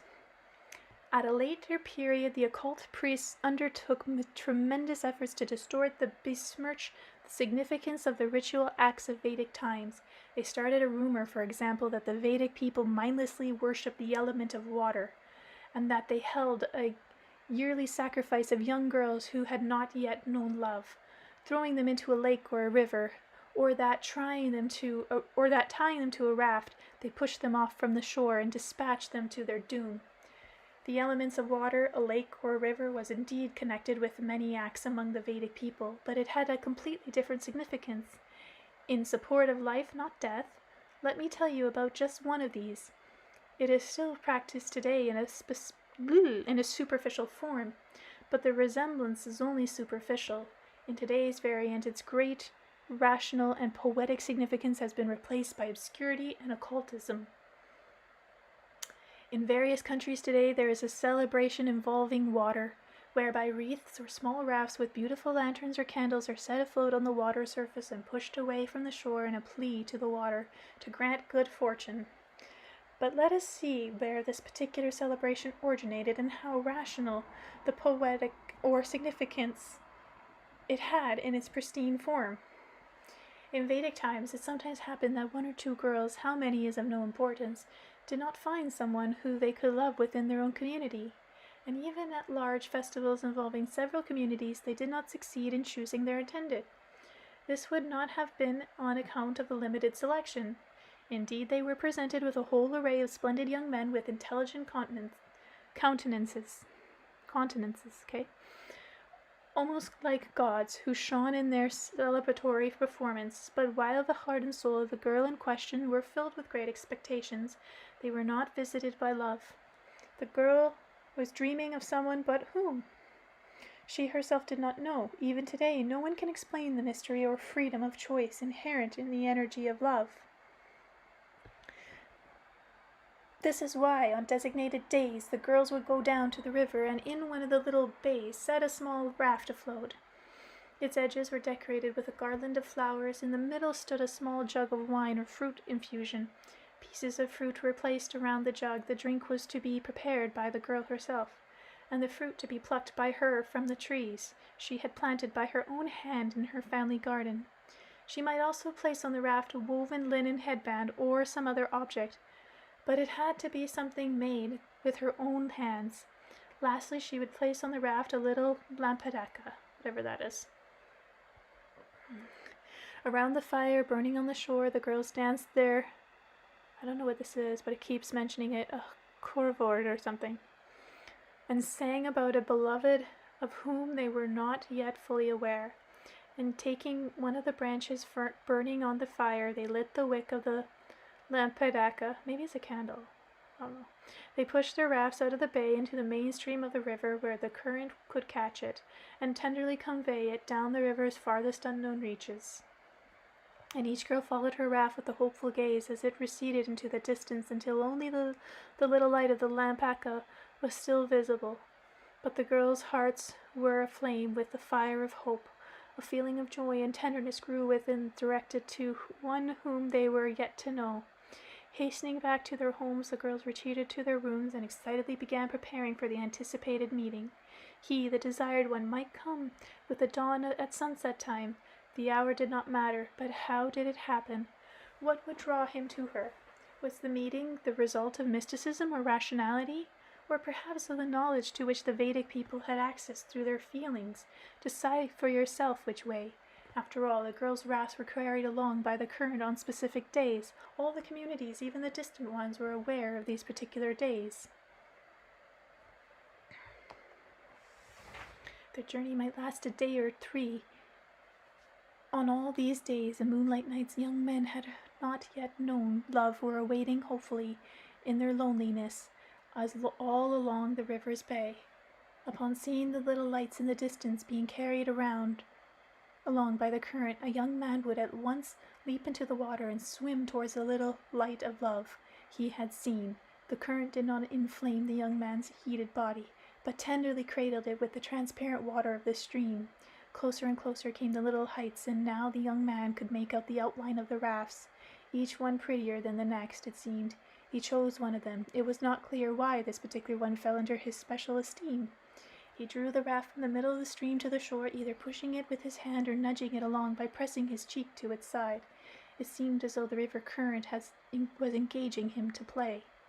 But his body was constantly being arrayed with strength more and more, and he scarcely noticed the river's play. Besides, his thoughts were already on the shore. Placing the little raft carefully on the land, the young man snuffed out I think it is a candle, took an excited drink from the jug, and quickly headed home to prepare for his journey. He took with him whatever he found on the little craft. Along the way he took a taste of the fruit, and was thrilled by its taste. And by and by he arrived at the village from where the raft had been launched, and was able to accurately determine which garden and tree whose fruit had sweetened his journey. Wow. Aha! Some might wonder, one cannot escape mysticism entirely. How on earth could a young man of that time find their future loved ones with such accuracy? One could say that it was love leading them by a path known solely to love, but I can simplify the explanation. The candle also played a role. Notches had been cut in the small vessel carrying the brightly burning wick floating in the oil, so that everyone could tell how long the candle had been lit. The speed of the river's current was also widely known. It was a very simple calculation and quickly executed. For a young man of the Vedic age, it was no task at all to find in the village the particular tree from which the fruit he had eaten had been plucked. Pieces of fruit resembled each other only superficially. The fruit of trees and plants of the same species, even 2 trees growing side by side, can show marked differences in shape, color, fragrance, and tastes. There is only one thing that cannot be explained with complete accuracy. How was it that he and she always fell in love with each other upon meeting for the first time? And their love was extraordinarily passionate. It is all quite simple, a philosopher of a present day might say. Their feelings for each other were already being set afire by their own dream, even before they met. But back then a wizened wise man would have responded to such a question with a wink. Our river has always had a mischievous streak in her. Of course, if he wanted to, the wise man could always go into details of each moment of a ritual I have told you about and explain the purpose of each one of these moments. He could write a great treatise on it, but no wise man would bother wasting his thoughts on such a venture. The whole point is, Vladimir, that they did not analyze life. They created it. Feeding life in the flesh. People living in the Vedic age did not know a single disease of the flesh. Even at the age of 150 or even 200 years, they maintained a lively spirit, a joy of living, and remained completely healthy. They had no doctors or healers, such as existed in great numbers today. Diseases of the flesh were impossible because the way of life in one's own domain, the natural space of love, which they themselves had established, completely regulated their intake of food. Man's body was supplied with everything it needed in the required quantity and at the time most favorable for its consumption and at the most favorable planetary alignment for the intake of food. Take note, Vladimir, in nature it is not arbitrary phenomenon that during the whole spring, summer, and autumn seasons the various plants mature and bring forth their fruit in a particular sequence. First come the blades of grass, the dandelions, for example. They are also pleasing to the taste, especially when mixed with winter fare. Then we see early currants, maturing wild strawberries and raspberries, both earlier in the fall sun and later in the shade, sweet cherries, later sour cherries, and a great many other fruits, herbs, and berries, all of which at the appropriate moment of their own choosing attempt to attract human attention for their unusual shape, color, and fragrance. By there. There is no science of nutrition back then. What and how much one should eat and at what time, that was not something anyone even thought about. And still man consumed everything needful for his body with an accuracy down to the last gram. Each berry, little herb, and piece of fruit has its own day, hour, and minute when it is the most beneficial to the human body, when it will complete the process of its own growth in conjunction with its celestial bodies.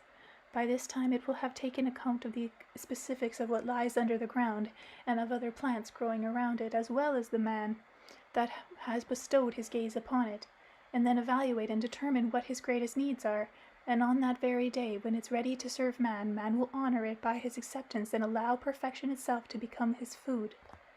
I have said that a woman with child should spend all 9 months of her pregnancy in her own garden, in the space she has created together with the one she loves.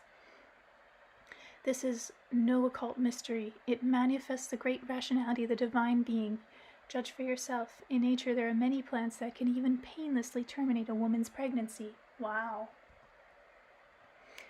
Garlic, for example, oregano, the male fern, birthwort, and many others. On the other hand, there are plants capable of helping the fetus develop harmoniously in the mother's womb. Which one should be taken and in what quantity is not something anybody will ever be able to tell. He is the only one who knows, the one inside the mother's womb, and he is taking care of not only himself, but his mother too. That is why it often happens that after having a child, a mother becomes healthier and younger looking. I've heard that a child knows what he wants to have. Tells the mother. That's where the cravings come from. Oh, losing my voice. I think I got 10 more pages to go, or so, or 9. In order for this to occur, the pregnant mother must definitely be in her own garden, where every blade of grass is acquainted with her and every piece of fruit grows exclusively for her. She has also come to know one's taste and fragrance. Her desires are quite natural and are in the best position to determine what kind of food she needs to take in and what quantity. Such accuracy is not possible in someone else's domain or garden. Even the vegetation in that garden is many times richer and more diverse. Besides, another factor making the ideal food intake impossible in another garden is that before consuming a particular berry or piece of fruit, the woman will try it first. Take an apple, for example. If she wishes to eat it, she plucks it from the tree and takes a bite. After swallowing the bite, she at once feels that there is something her body does not need and has thereby caused harm to herself and to her child. Why does this happen? The fact is that even outwardly similar pieces of fruit can be made up in different substances in her own garden. Having tasted fruits from various trees on a number of occasions, she cannot take such a mistake. In another garden, mistakes are inevitable. What kind of law of knowledge provided such fine-tuned assistance in feeding man at that time? It was not the absence of laws and treaties. Man could depend only upon the divine. Today they say that man is in unity is at one with nature.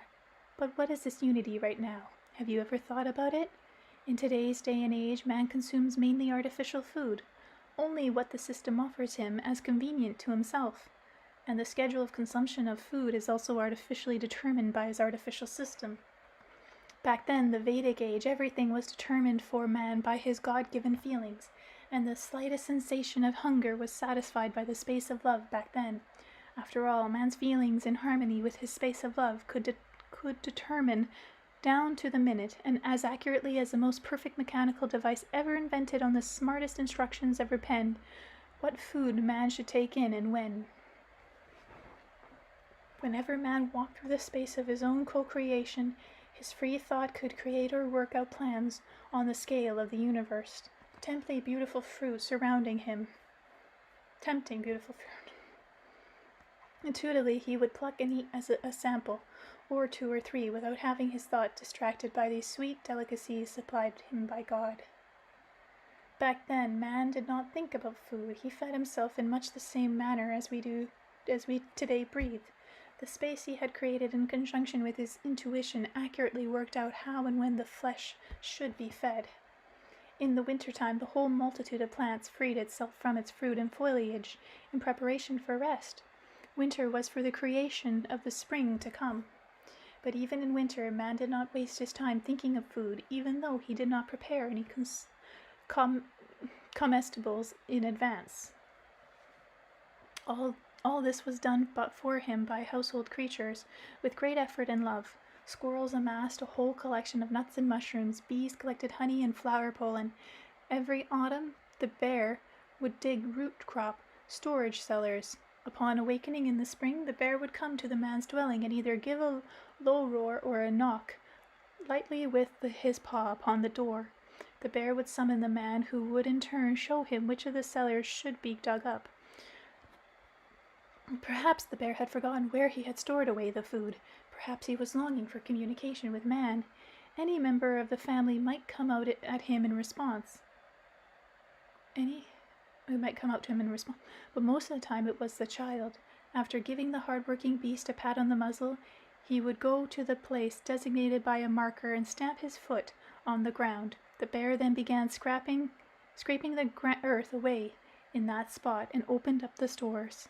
Upon seeing his accomplishment, he would jump all around for joy before delivering the stored food up to the surface with his paw.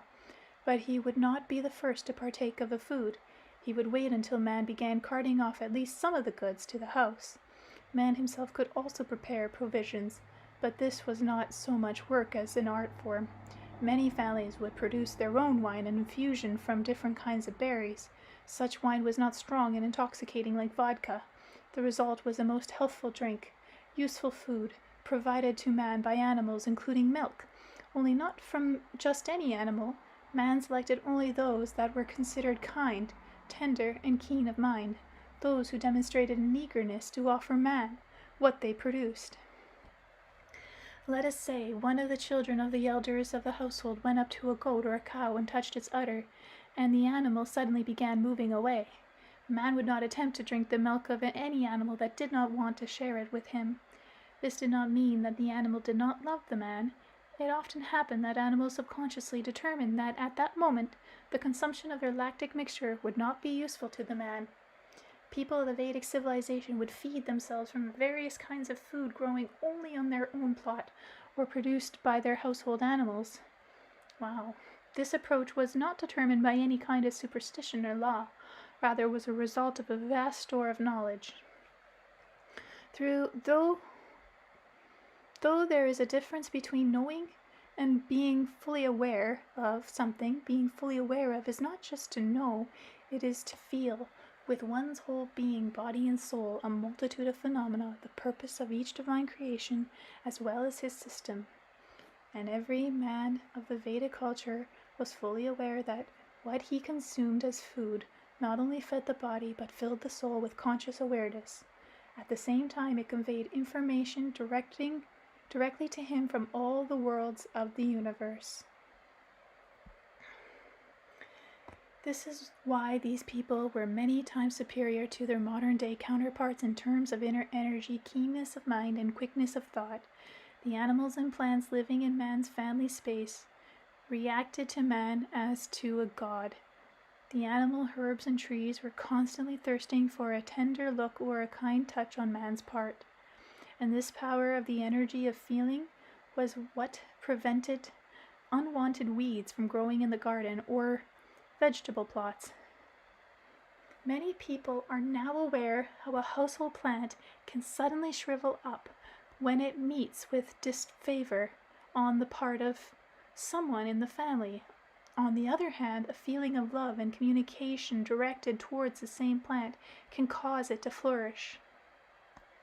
This is why the Vedic people never went near gardens with a hoe. Even today we have expressions such as give someone the evil eye. It originated in those times. People would create a lot through their energy of feeling.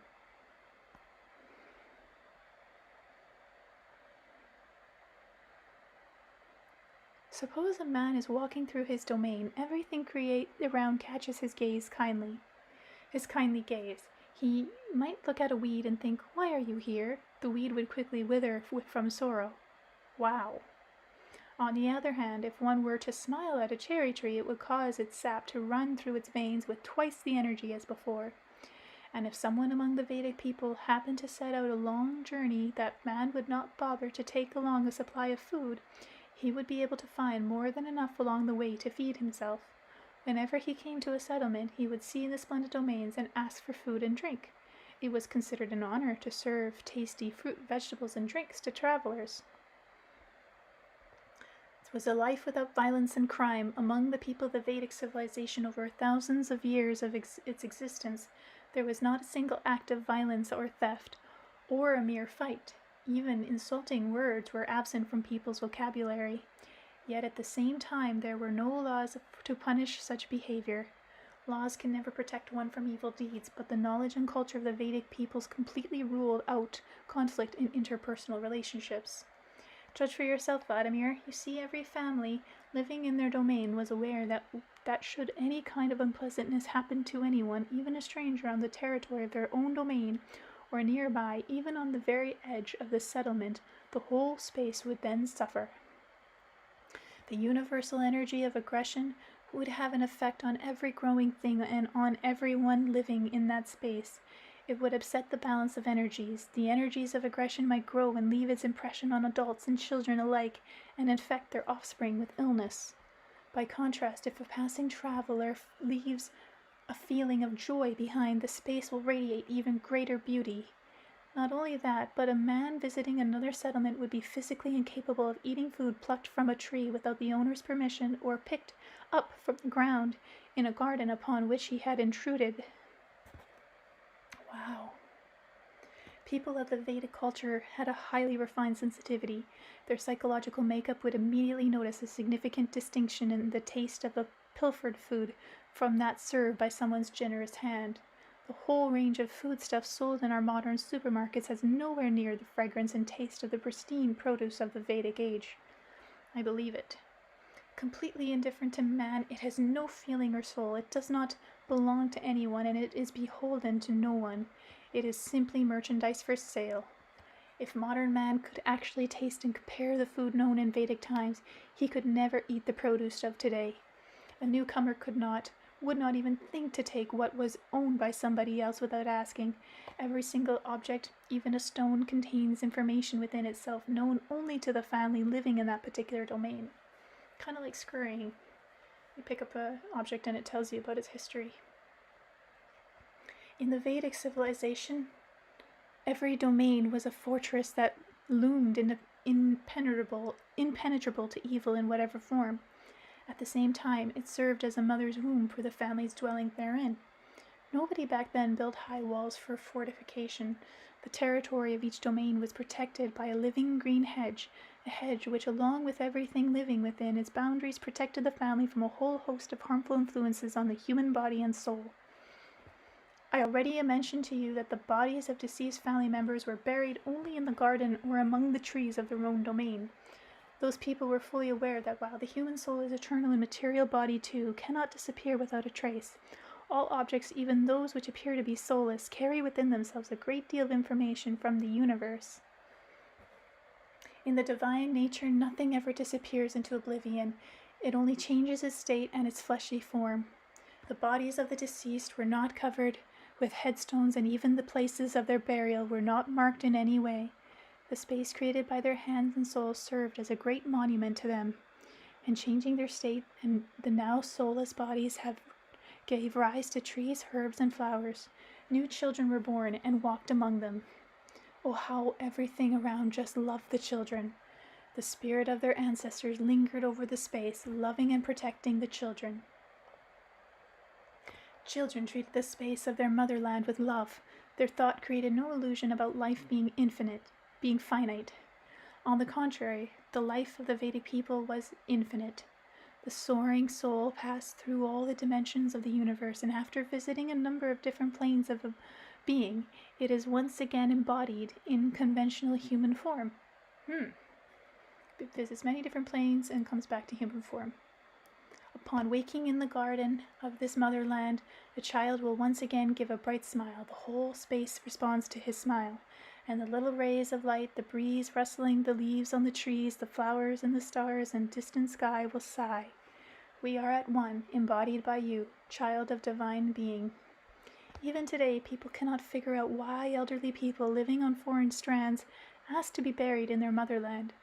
Such people intuitively suspect that only their motherland can bring them back to the earth in paradise garden, while a foreign strand rejects their soul. To have their bodies buried in the motherland has been the aspiration of people's souls for millennia. But can a cemetery be called a piece of the motherland in any nation? Cemeteries are a markedly recent phenomena, designed to tear human souls apart in hellfire, demean and subjugate them, make them into lowly slaves. Cemeteries are like cesspits where people go to get rid of their useless junk. The souls of the dead are tormented over cemeteries, while the living are terrified of cemetery plots. Picture to yourself, by contrast, a kin's domain of Vedic times. Bodies of many generations are buried there. Every little herb aspires to tenderly care for those living therein, to be useful to man's life in the flesh.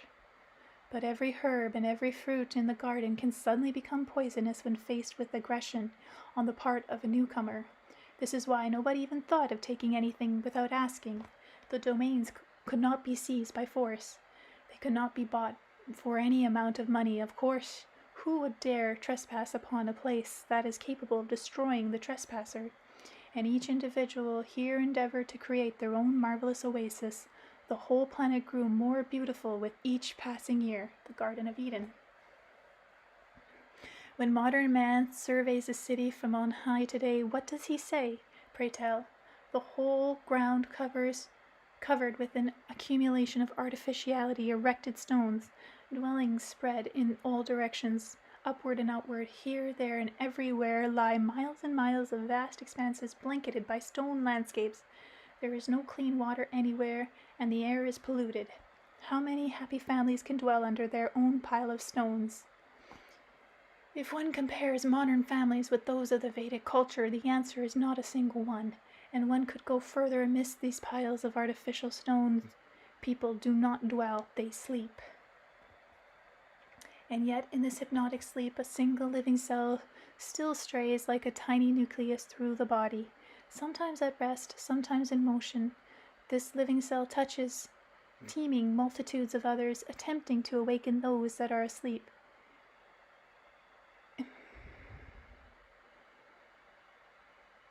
Its name is Dream, and it will awaken them. Then human families will once again create marvelous oases upon the earth. As it was before, so it will be again. And in looking down on the earth from on high, man's gaze will once again be much charmed by a multitude of living scenes, and each of these marvelous scenes will mean that the earth has been touched in that spot by the hand of an awakened Vedras.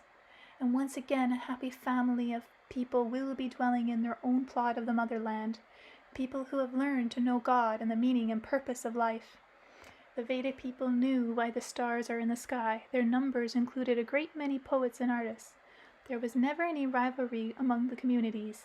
There was no cause for crime or violence, and there was a complete absence of hierarchical structures. A complete absence of it. The Vedras culture flourished on the territories of the modern nations of Europe, India, Egypt, and China, and there were no lines of demarcation dividing the various areas of land. There were no rules, either important or petty. The sequence of grand celebrations provided a natural order of things.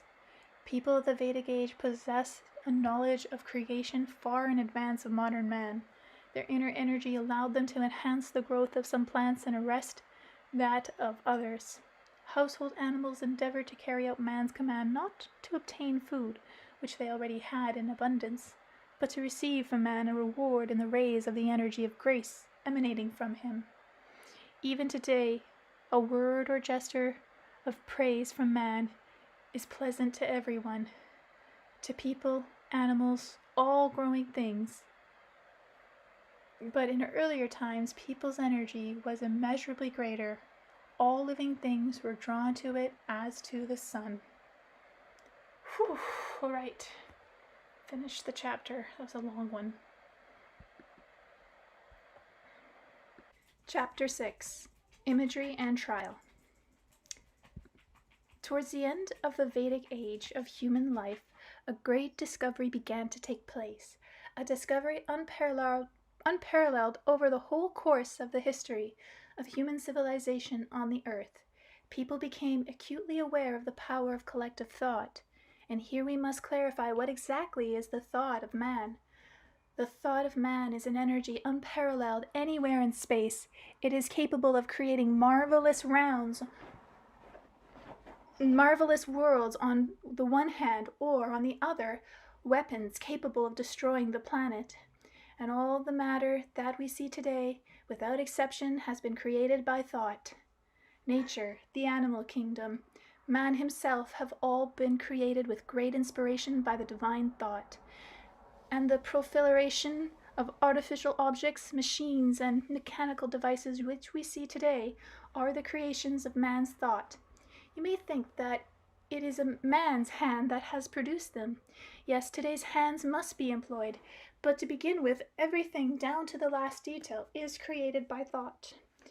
It is believed today that man's thought is more perfect now than in the past. But that is far from being the case. For each member of the Vedic civilization, it was many millions of times superior to that of modern man in terms of the speed and fullness of information involved. This can be seen in the knowledge we have taken from the past about using plants for medicines and food. But nature's devices are far more perfect and complex than anything artificial. It was not just that man summoned a whole lot of beasts to serve him. It was not just a case of defining the function of all growing things. Once he realized the power of collective thought, he found what he could use it to control even the weather or cause springs to well up from the depth of the earth. If he were not careful in handling his thoughts, he could make a bird fall from the sky while in flight, or affect life in distant stars, either to plant gardens on them or utterly destroy them. This is no fiction but fact, and it was all given to mankind. Everyone today knows how man, having launched himself on the path of technocracy, has been attempting to build spaceships capable of reaching the stars. People have gone to the moon, but only by wasting valuable resources and energies, and with great harm to the earth. But they have changed nothing on the moon. This kind of approach is short-sighted. Have we gone to the moon, though? Maybe not told people, but we've probably gone. But we're not allowed to go there. This kind of approach is short-sighted. It is doomed to failure and is dangerous for everyone on the Earth, as well as for other planets, or giving the idea that we can go to the moon. Or we should. There is another approach which is much more effective. Through thought alone, it is possible to grow a flower on the moon, create an atmosphere capable of supporting human life, plant a garden there, and find oneself with one's beloved in that garden in the flesh. But before that can happen, thought must transform the whole earth into a flourishing paradise garden, and that has to be done through collective thinking. Collective thought is indeed powerful in the whole universe. There is no energy that can interfere with that operation. Matter and today's technology are the reflection of collective thought. It is this collective thought that has invented all the mechanical devices, the armaments we have today. But remember, I was saying that in those Vedic times, every living man's thoughts had far greater power and energy than now. Objects such as rocks weighed many tons could be moved by as few as 9 people gathered together to make it easier to use collective thought for the benefit of the majority without wasting time getting the whole lot of people to congregate in one place. People invented images of various gods and began to control nature with their help. The sun god appeared in its own image. Likewise, the gods of fire, rain, love, and fertility. Everything needed for life was created by people through images on which human thought was concentrated. So there are gods of these kinds of elements? Images of various gods, okay. They began to control God, or ideas.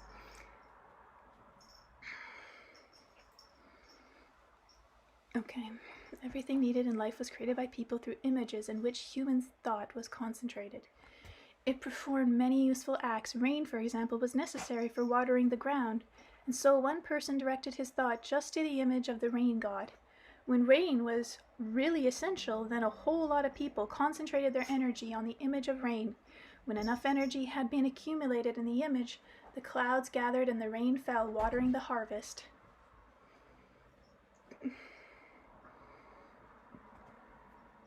Unlimited opportunity has been given to man by the divine nature. If mankind could only overcome the temptations associated with unlimited authority and hold all the energies of the universe in perfect balance within themselves, then gardens, as the fruit of human thought, would appear in other galaxies, and man would be capable of happifying other worlds with his thought. What is called the age of the image was now coming into bloom. In it, man not only created, but felt himself to be a god. But then what else could the Son of God turn out to be? In what is called the age of image, man exists in the likeness of God and begins to create his own images. This period lasts 9,000 years, and God does not interfere in man's deeds. All the diverse energies of the universe are set in motion and actively try to seduce man. Particles of all the diverse energies of the universe are to be found in man. They exist in great numbers and play opposite roles, but all the particles of the diverse energies of the universe ought to be perfectly balanced in man, brought together in a harmonious whole. Starseeds. If one of these particles dominates the rest, are denigrated and their harmony is disrupted, and then the earth is transformed and becomes inharmonious. Like now? Images can lead people to a many splendor creation, but if their inner unity is surrendered, then they can also lead to annihilation. But what exactly is an image? An image is an entity of energy invented by human thought. It can be created by a single man or by several together. A clear example of the collective creation of an image may be seen in stage acting. One man describes the image on paper while another portrays it and the described image on the stage. So writing it down and then someone acts it out. What happens to the actor who portrays the image invented? For a time, the actor exchanges his own feelings, aspirations, and desires for those inherent in the invented image. In the process, the actor may change the way he walks, his facial expressions, his usual clothing. In this way, the invented image acquires a temporary embodiment. The ability to create images is something only man is endowed with. The image created by man can remain in space only so long as it is held in man's thought, either by a single man or by several at once. The greater the number of people feeding the image with their feelings, the stronger it becomes. The image created by the collective thought can possess colossal destructive or creative potential. It has a reciprocal connection with people and is capable of shaping character and the behavior on the part of groups of people, both large and small. But it happened back in the early stages of the Age of Image in the life of man that there were 6 people, just 6, who found themselves unable to hold within their bodies, hearts, and minds the balance of those energies of the universe which God gave to man upon creating him. That was a long sentence.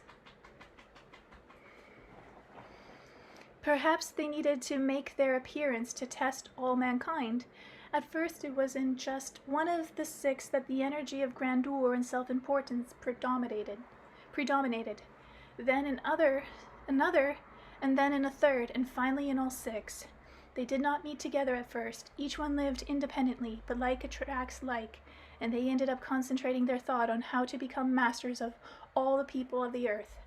There were 6 of them in public. They referred to themselves as priests. Through the process of reincarnating themselves over the centuries, they are still living to this day. Oh, the Illuminati, or Cabal. Today, all the people of the earth are governed by just 6 people. These are the priests. Their dynasties are 10,000 years old. From generation to generation, they have been transmitting their knowledge of the occult to their heirs, along with the science of imagery, which was also partially known to them. They have taken great pains to hide the Vedic knowledge from other people.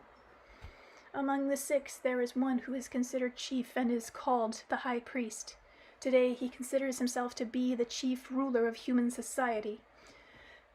Through a few sentences I have uttered, which you have recorded in your books, as well as through the reaction of many people to them, the High Priest has begun to suspect who I really am.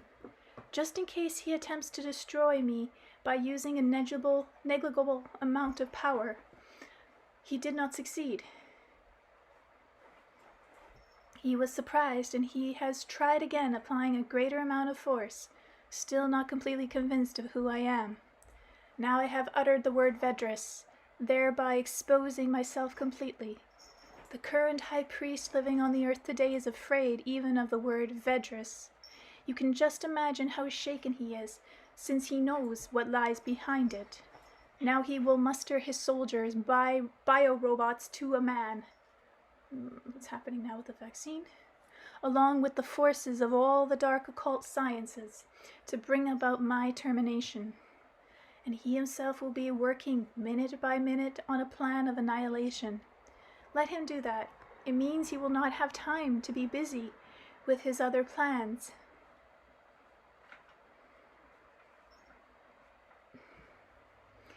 You were telling me about the angry attacks on the recent press, Vladimir. Now you will see them intensify even more, and they will be even more cunning and sophisticated. You will see slander and provocation. You will see the whole arsenal of devices which the dark forces have been using over the millennia to bring about the devastation of our people's culture. But what you will see at the beginning is only the tip of the iceberg. Not all people can witness the occult attacks at first hand, but you will understand them. You will feel them. You will see them. Do not be afraid of them, I beg you. What is fearsome is powerless to affect a fearless man. Remember that. I'm going to read that again. What is fearsome is powerless to affect a fearless man. Whatever you see, you should forget immediately and forever. No matter how omnipotent a monster may seem, once it is forgotten, it ceases to exist altogether. Don't give it any attention.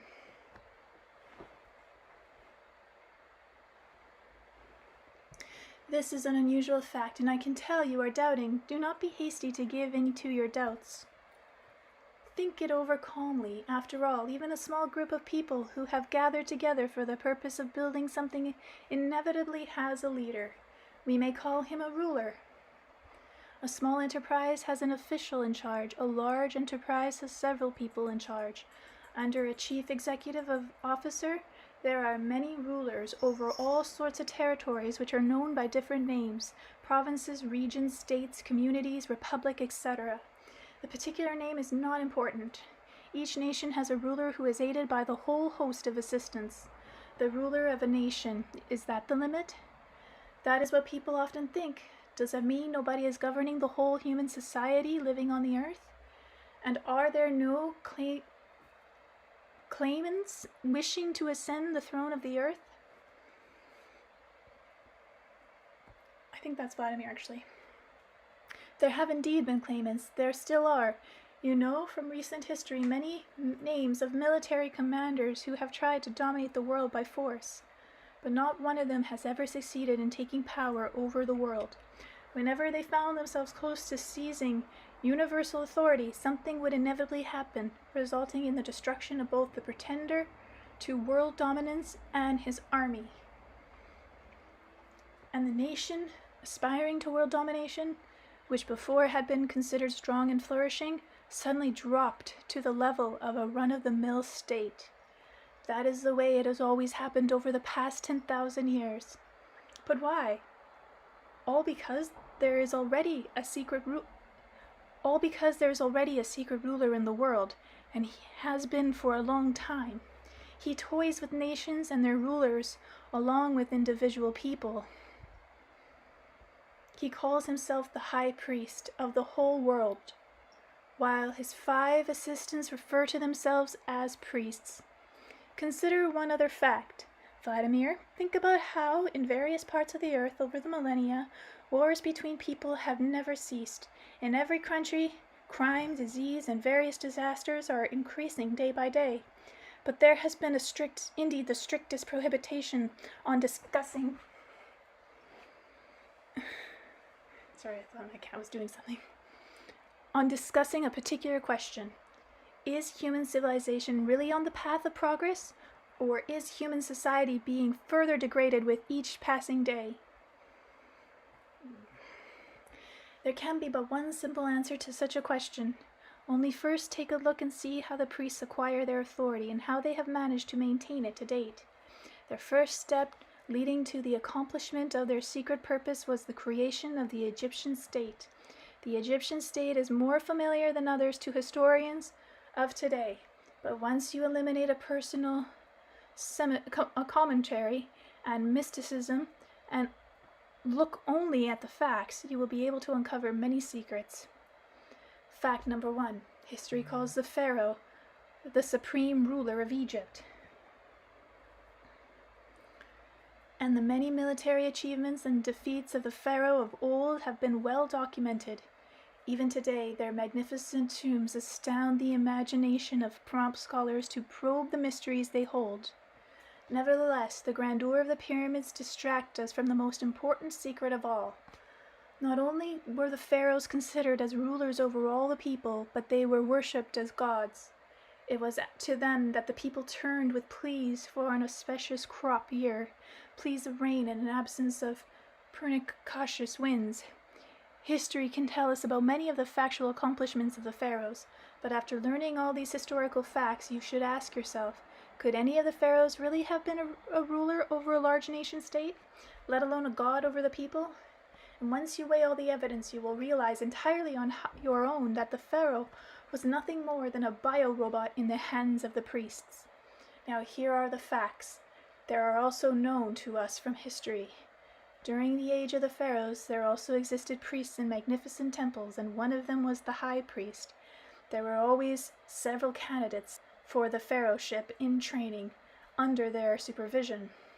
The priest would inoculate in the young boys whatever the priest desired, among them the notion that the pharaoh was chosen by God. Along with this, they told them that the high priest himself could hear God speaking to him in his secret temple. Later, the priest would decide which of the candidates would become the next pharaoh. And so the day of the coronation arrived. The new pharaoh, clothed in special robes and holding the symbols of office in his hands, took his place majestically on the throne. In the eyes of the people, he was omnipotent, king, a god. Only the priests knew that it was their own bio-robot that sat on the throne. And having studied the new pharaoh's character from his childhood, they knew exactly how he would rule. They knew what gifts he would offer up to the benefit of the priesthood. There was the occasional attempt on the part of certain pharaohs to come out from under the high priest's authority, but none of them ever succeeded in becoming a free man. After all, the power of the priest was just as invisible as the pharaoh's royal robes were visible to all. You see, the priest's authority did not require any verbal proclamation or manifest communication for its enforcement. After all, in exercising their power over any individual ruler, the priest did not resent, even for a moment, and it was exercised over the masses in turn with the aid of invented suggestion. So to what constitutes the order of the universe?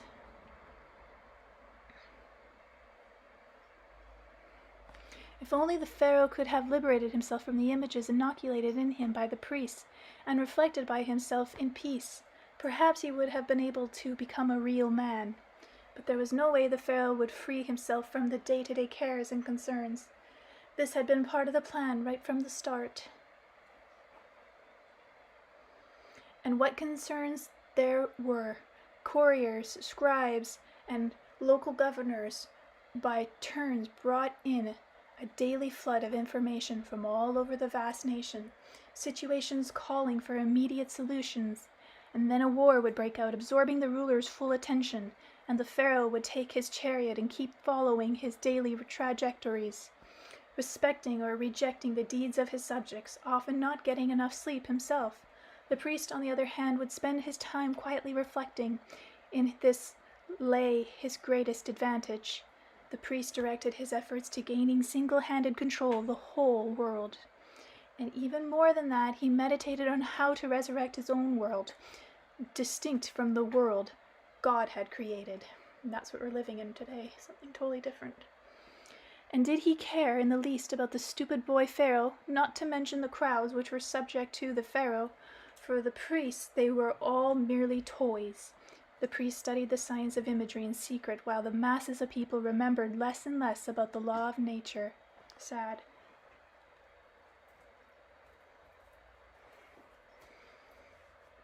It was the priest, Vladimir, who channeled the energy of the interaction between people and the living deity.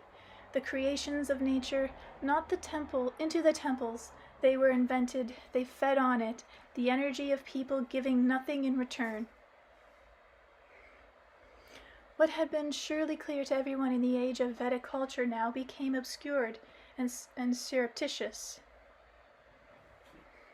The people became stupefied as though under hypnotic spell, and unthinkingly followed the commands in a kind of semi-sleep.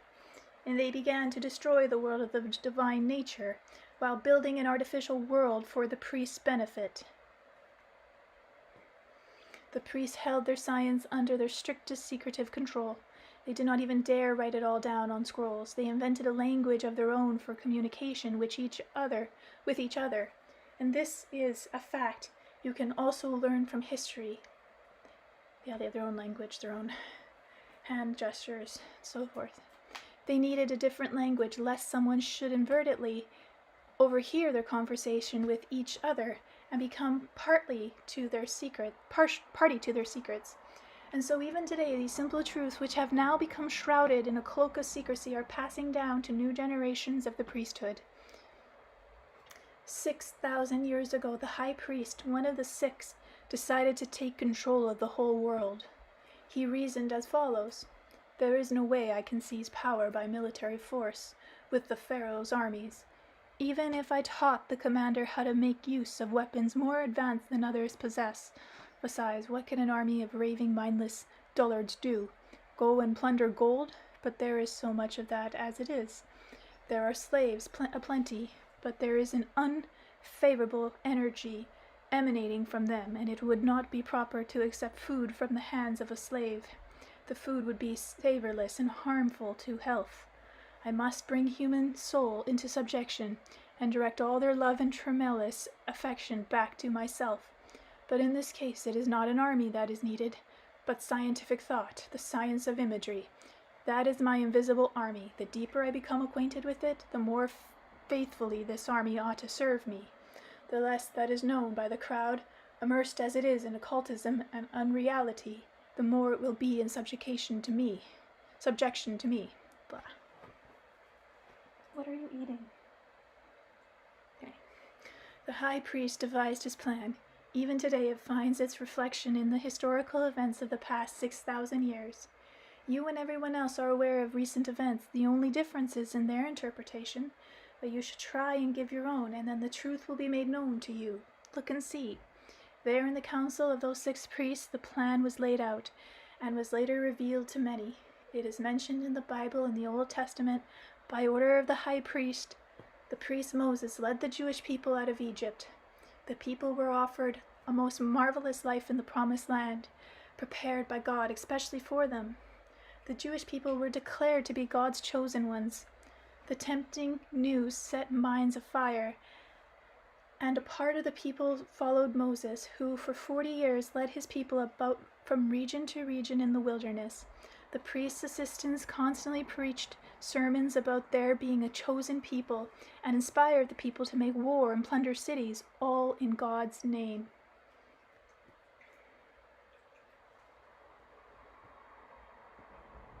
That's what you're eating. You're not supposed to eat that. If anyone should happen to awaken from his psychosis and demand a return to his former life, he was declared a sinner to be reformed, and given a deadline by which he had to be reformed. If he failed to do this, he would be killed. The priests acted not in their own names, but by pretending they were carrying out the deeds of God. What I'm telling you is no fantasy or dream.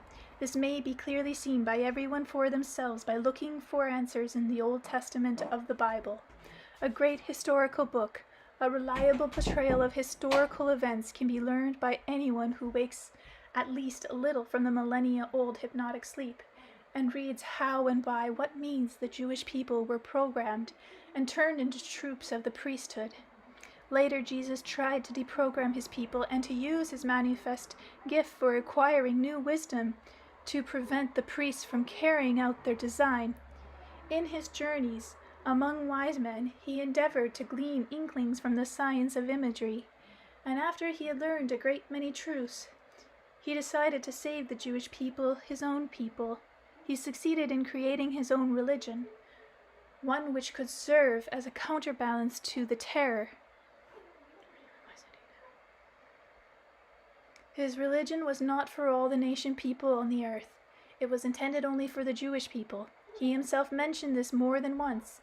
His words were written down by his disciples, and you can still read them to date. See, for example, St. Matthew Gospel, chapter 15, verse 22-28. Stop making noise outside my room. A Canaanite woman from that vicinity came to him, crying out, "Lord, Son of David, have mercy on me. My daughter is suffering terribly from demon possession." Jesus did not answer a word, so his disciples came to him and urged him, "Send her away, for she keeps crying out after us." He answered, "I was sent only to the lost sheep of Israel." What does it mean? I was sent only to the lost sheep of Israel. Why are Jesus' teachings only for the Jews? Why did he consider the Jewish people to be lost? I tell you, Vladimir, Jesus knew that as a result of the 40-year programming in the Sinai wilderness, the majority of the Jewish people were lost in a hypnotic dream. This part of the people, as indeed Moses himself, thus became a tool in the hands of the high priest.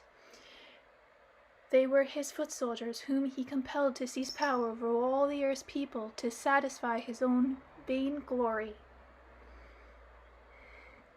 Wow.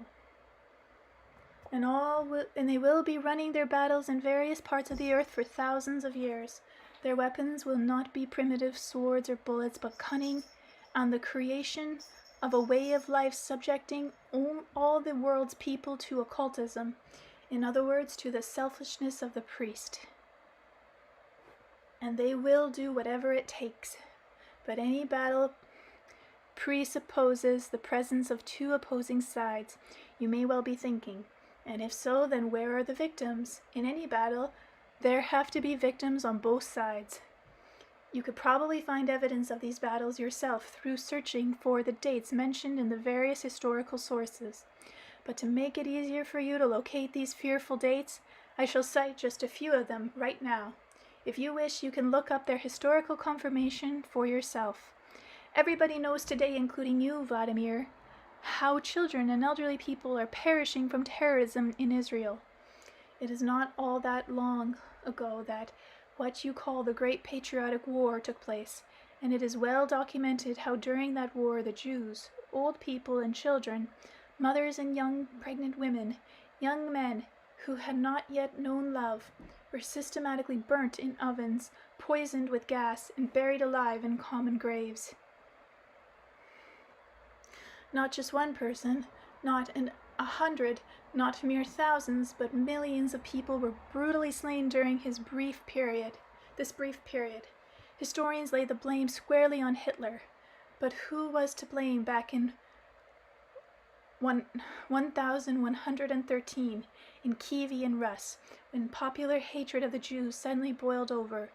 A Jewish house in Kiev and other parts of Rus were plundered and burnt, while Jews, even children, were killed.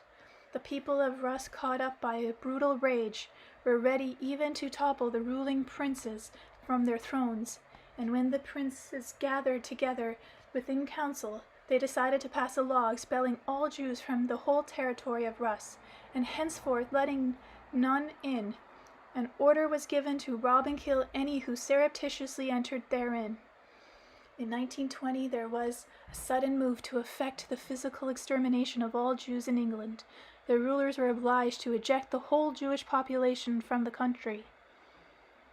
But not just the Jews, the Poles. In 1492, Jewish pogroms began in Spain. A threat of physical annihilation hung over all Jews living in Spain, and once again they were obliged to leave the land. Right from the moment when the Jews left Sinai wilderness, they became the target of hatred by people of various countries. The hatred kept increasing, and here and there manifests itself in cruel pogroms and murders. I have cited just a few dates of these fearful pogroms, ones that you can easily verify for yourself in history's people have written down. There have been many more conflicts besides for the Jewish people. Any one of them by itself is naturally not as significant as the instance everyone knows about. But when the range of small-scale conflicts is examined as a whole, it takes on an unprecedented scale and proportion. Perhaps the most extreme of all, the most terrifying phenomena is human history. In human history.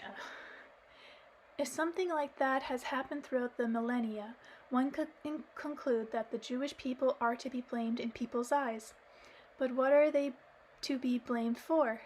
Historians, both ancient and modern, have said that the Jewish people have conspired against authority. They have aspired to deceive everyone from the least unto the greatest. In the case of the poor, to try to trick them out of at least a little. In the case of the rich, to bring them to utter ruin. And this is evidenced by the fact that among the Jews there are many wealthy people, capable of even influencing governments. But there is one question you should ask yourself. How righteous are the ones who have been deceived by the Jews?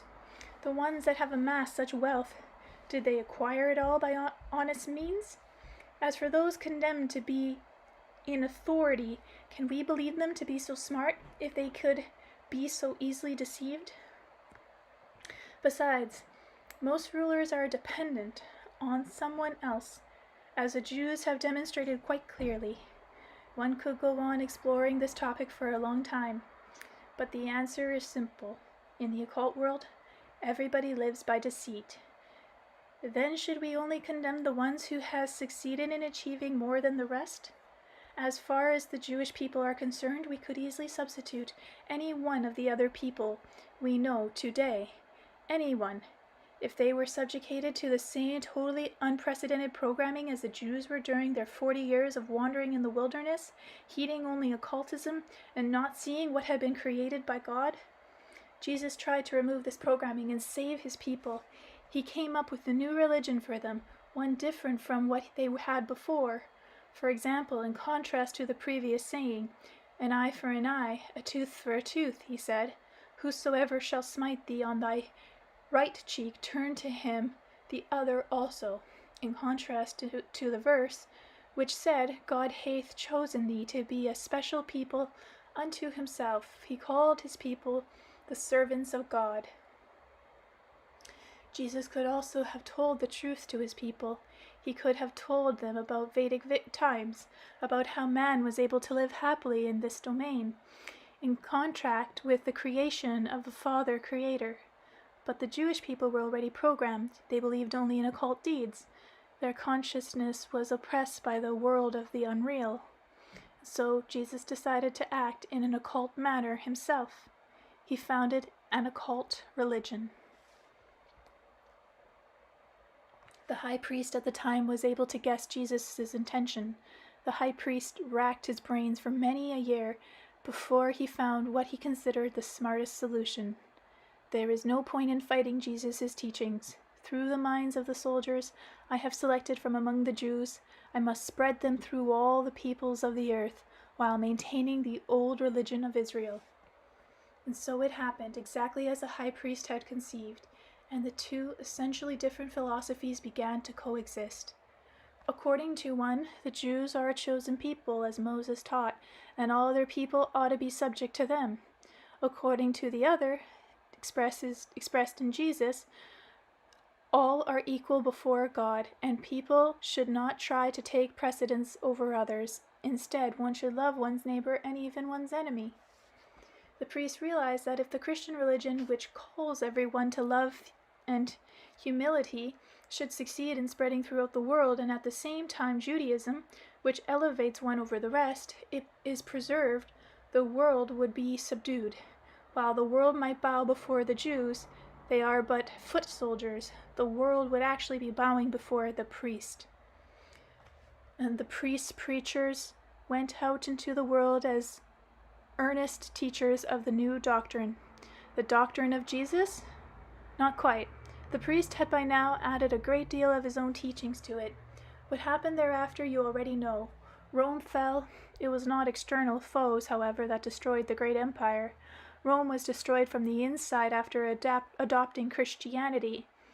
The emperors were under the impression that Christianity would enhance their power and authority. They were quite flattered by one of the postulates, namely that all power was derived from God, and that the ruler was ordained to the emperor's throne by God's grace.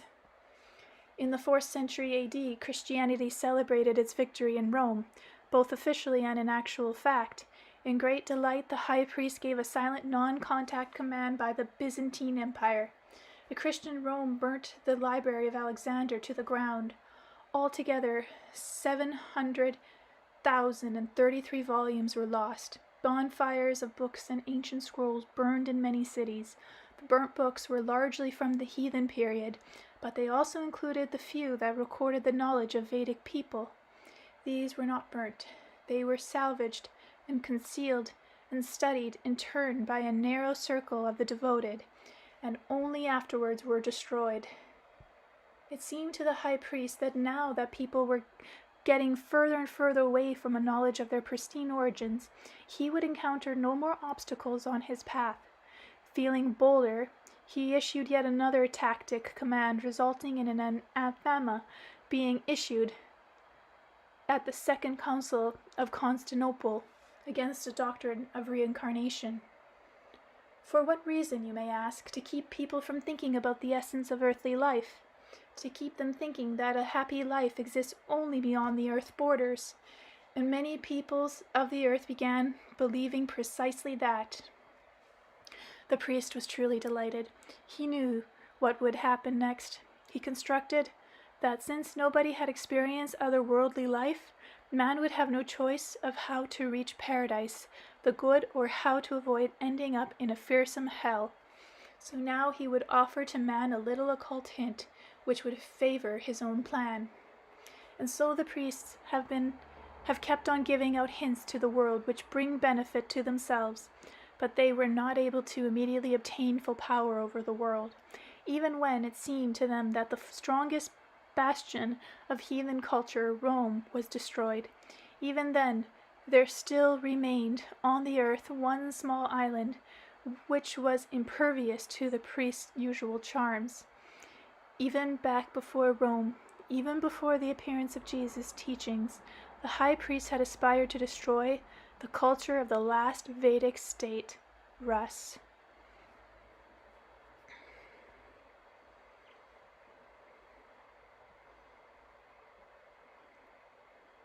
Okay.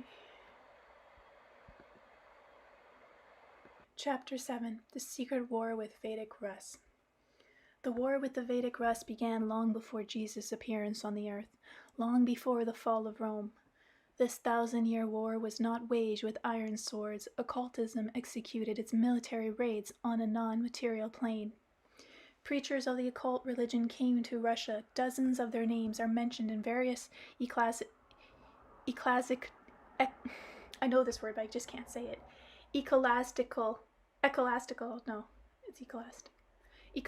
books, but they actually numbered in the tens of thousands. They were not to blame for their ignorance.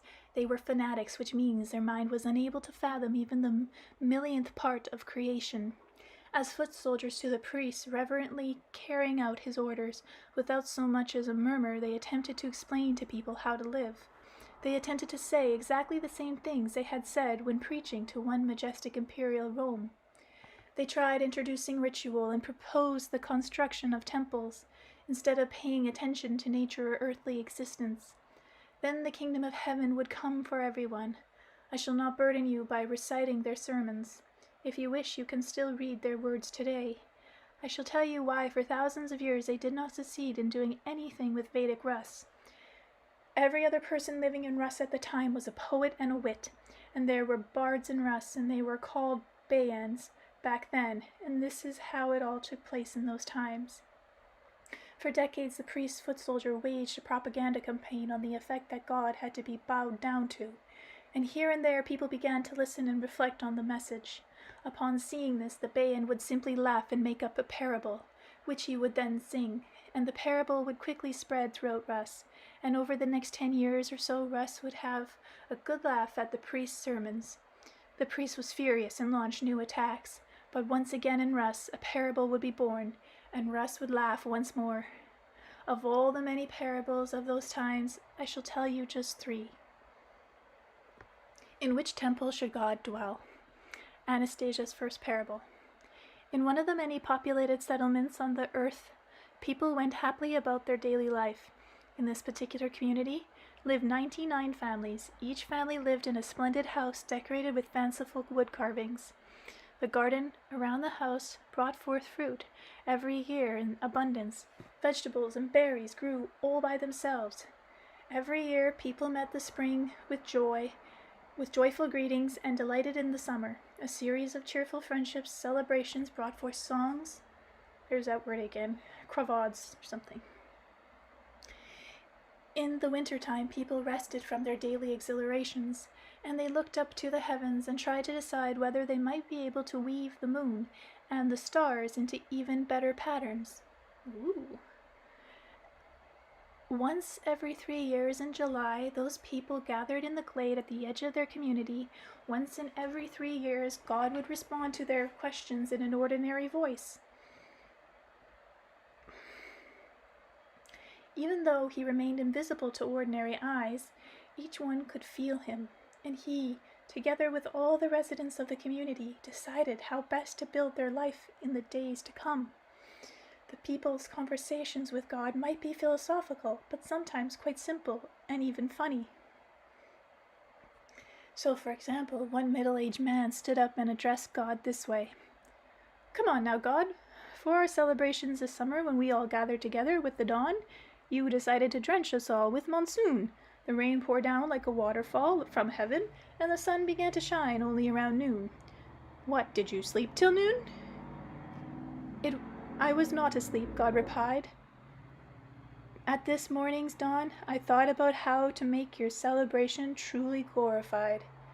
I saw how some of you on their way to the celebration were too lazy to wash themselves with clean water." "How so?" "Such reprobates would spoil the show with their appearance. And so I decided to first wash everyone, and then have the clouds sweep in and allow the rays of the sun to caress the water-washed bodies with tenderness." Well, okay, if that is how, then the man agreed, brushing off food crumbs from his mustache and wiping the blackberry stains around his son's mouth. Tell me, God, asked an elderly and pensive philosopher.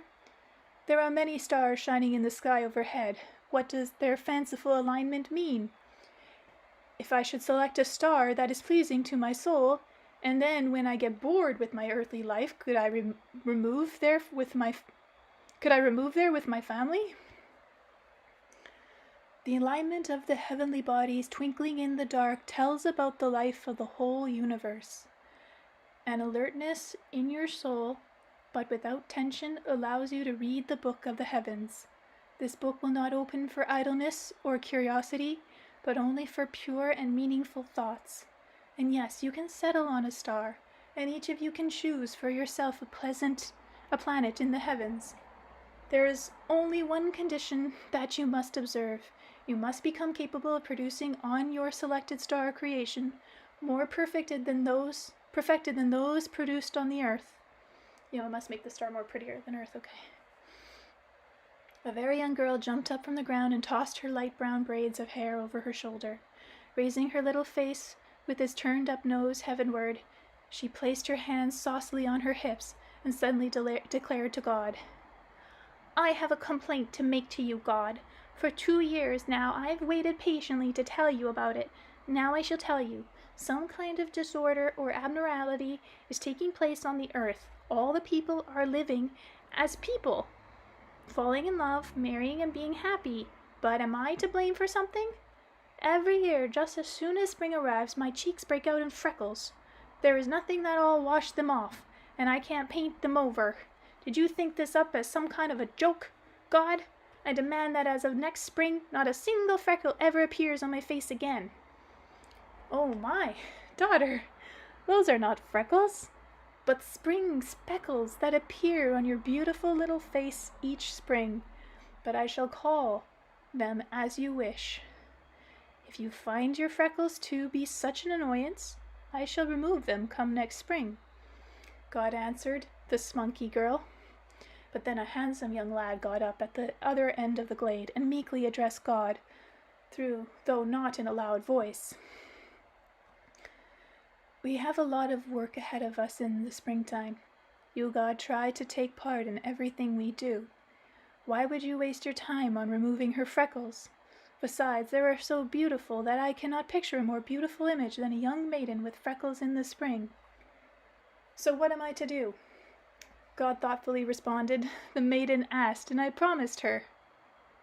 What's this about what to do? The girl once more broke into the conversation. You heard the people say it's not freckles, but other more important things that we should be concerned about. But while we're on the subject of speckles, I'd like to ask for you 2 more right here on my right cheek so that it's all symmetrical. God smiled. This was evident from the fact that all the people were smiling. Everybody knew that it would not be long before a new splendid family would be lovingly born into their community. So the people lived with God in that remarkable community, and then one day 100 wise men came to see them. The hospital residents always greeted guests with all kinds of good things to eat. The wise men tasted their splendid fruit and were amazed in its extraordinary flavor. Then one of them said, "Oh, people, what a splendid orderly life you have!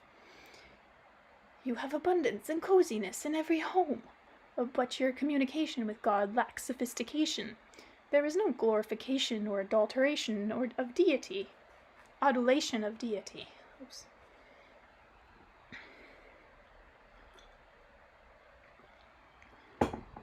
But why? The residents tried to protest in alarm. We talk with God the way we talk with each other. We talk and reason with him every 3 years. But every day he rises with the sun. As a bee, he busies himself around the gardens, beginning in every spring. Every winter he covers the ground with snow. His tasks are clear to us, and we are glad for all the seasons. You are doing things the wrong way, said the wise men. We have come to teach you how to talk with God.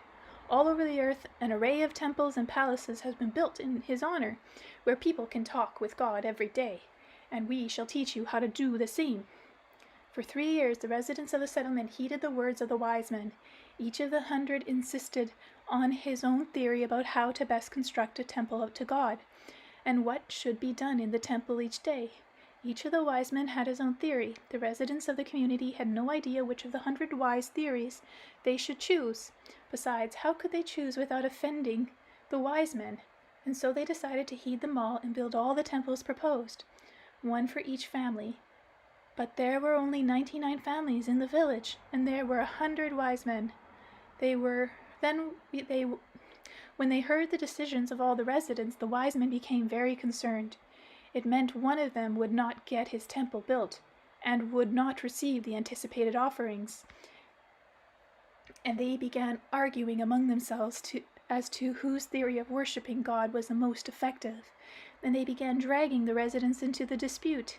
The dispute heated up, and for the first time in many years the villagers forgot about their time of communication with God. They did not gather as before in the glade on the appointed day. Another 3 years went by. 99 magnificent temples were scattered about the settlement, and it was only the villagers' huts that had lost their luster. Some of the vegetables lay uncollected on the ground, and the fruit of the garden began to become infested with worms. This is all because the wise men preached in various temples, "You do not have full faith. Bring more and more gifts to the temple. Try harder and bow down to God more often." But there was one wise man, the one who had left without a temple, who whispered first to one, then to another, "You have been going about everything the wrong way, people. All the temples have been built are for the wrong construction, and you do not worship the right way in your temples. You are not saying the right words as you pray. I am the only one who can teach you how you can communicate with God every day." Just as soon as he managed to bring someone over to his side, a new temple would be erected, and one of the existing ones would fall into disrepair. And again one of the wise men, the one newly deprived of people's offerings, tried to surreptitiously slander the others in front of the villagers. The number of years passed. Then one day the people remembered about the gatherings they used to have in the glade, where they heard God's voice. Once again they gathered in the glade and began asking questions in the hope that God would hear them and give an answer as before. "Answer us. How did it happen that our gardens are bringing forth worm-infested fruit? And why do our vegetables no longer yield an abundant harvest every year? And why do people quarrel, fight, and argue amongst themselves, but cannot possibly choose the best faith? Tell us, in which of the temples we built for you do you dwell?" For a long time God did not answer their questions, and when a voice finally sounded in space, it was not a happy voice. It sounded weary. God answered those gathered, "My sons and daughters, the reason for the desolation in your house and the gardens around them is that I am simply not able to do everything by myself. Everything has been designed by my dream right from the start, in such a way that I can create splendor only in conjunction with you. But you have in part turned away from your homes with your gardens. Creation is something I cannot ever manage on my own. There must be co-creation by the two of us together. Moreover, I want to say to you all, you yourselves include love and freedom of choice. I am ready to follow your aspirations with my dream, but you must tell me, my dear daughters and sons, in which of the temples I am to dwell. Before me, you are all of equal worth, so whereabouts should I reside so that no one feels left out? When you have decided on your own in which of the temples I should make my home, I shall be glad to follow your collective will." After responding to all with these words, God fell silent. The people of the once beautiful village were continuing their conflict even to this day. Their houses were filled with desolation and dust. Around them the temples rise higher and higher, even as the conflict grows bitterer and bitterer. "Well, Anastasia, that was quite an unrealistic fairy tale parable you told. There must have been some pretty dumb people in that settlement. Didn't they realize that God wants to work with each one of them to care for their garden? Besides, you say that those dullards in the settlement are still arguing, even today. And where is that settlement? In what country? Can you tell me?" "I can." "Then tell me." Vladimir You, along with people from different lands, are living in this very settlement right now. Eh? Oh, I see, precisely. We are the ones. We are still engaged in dispute about these whose faith is better, while our gardens are full of worms, infested fruit.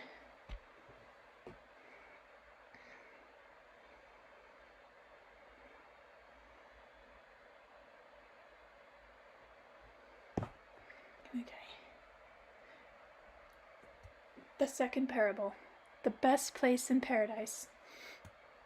4 brothers came to gravesite to honor the memory of their father who had died many years before. The brothers wanted to know whether his soul was dwelling in paradise or in hell. They were all eager for their father's spirit to appear before them and tell how it was doing in the next world. I need water.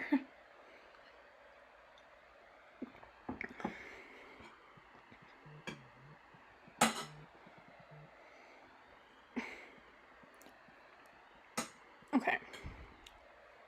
And some cake. Their father's image appeared before them in a wondrous radiance. The brothers were awed and their hearts were afire when they saw this miraculous vision. When they finally regained their composure, they inquired, "Tell us, father, does your soul dwell in paradise?" "Yes, my sons," their father replied. "My soul delights in a wondrous paradise."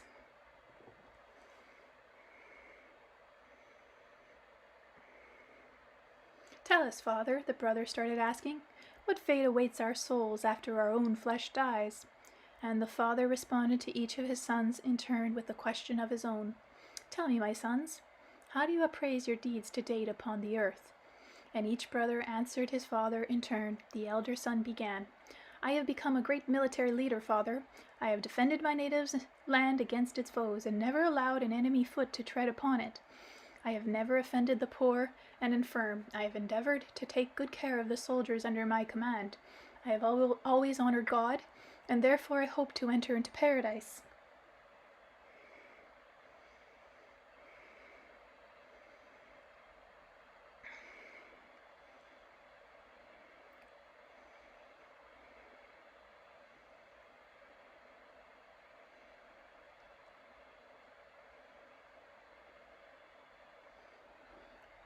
The second son replied to his father, "I have become a prominent preacher. I have preached goodness to the people. I have taught them to worship God. I have reached great heights and achieved high standing among my peers, and therefore I hope to enter into paradise." Third son replied to his father, "I have become a prominent scientist. I have designed a great many devices to benefit people's lives. I have raised a large number of handsome buildings for mankind. Each time I start a new construction project, I give praise to God and celebrate the honor of his name, and therefore I hope to enter into paradise." The youngest brother answered his father, "I, father, cultivate a garden and work daily at raising vegetables. From my splendid garden, I send fruits and vegetables to my brothers, and try not to do anything dishonorable or displeasing to God, and therefore I hope to enter into paradise." The father replied to his sons, "Your souls, my sons, will indeed dwell in paradise after your flesh dies." The vision of their father faded. Years went by, the brothers died, and their souls met in the garden of paradise. Only the soul of their younger brother was not among them. The 3 brothers then began to call out to their father, and when he once again appeared before them in his wondrous radiance, they asked him, "Tell us, father, why is the soul of our little brother not among us in this garden of paradise?" "It has been 100 earthly years since we last spoke with you at your gravesite." "Do not be concerned, my sons," replied the father. "Your little brother's soul, too, is dwelling in the garden of paradise. Only he is not here with you right now, because your little brother is at this moment communicating with God." Another 100 years went by, and once again the brothers met in the garden of paradise. But again their younger brother was not with them. And again the brothers called for their father.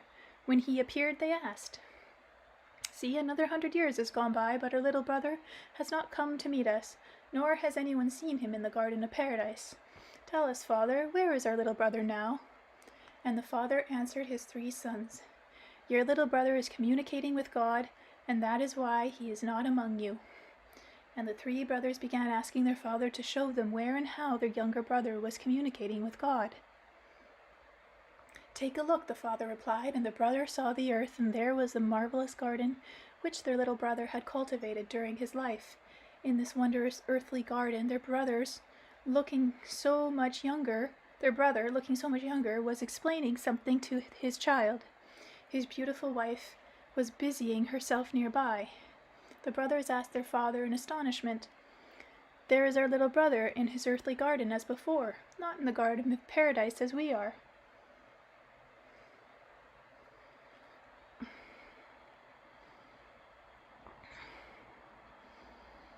Merida, I leave off.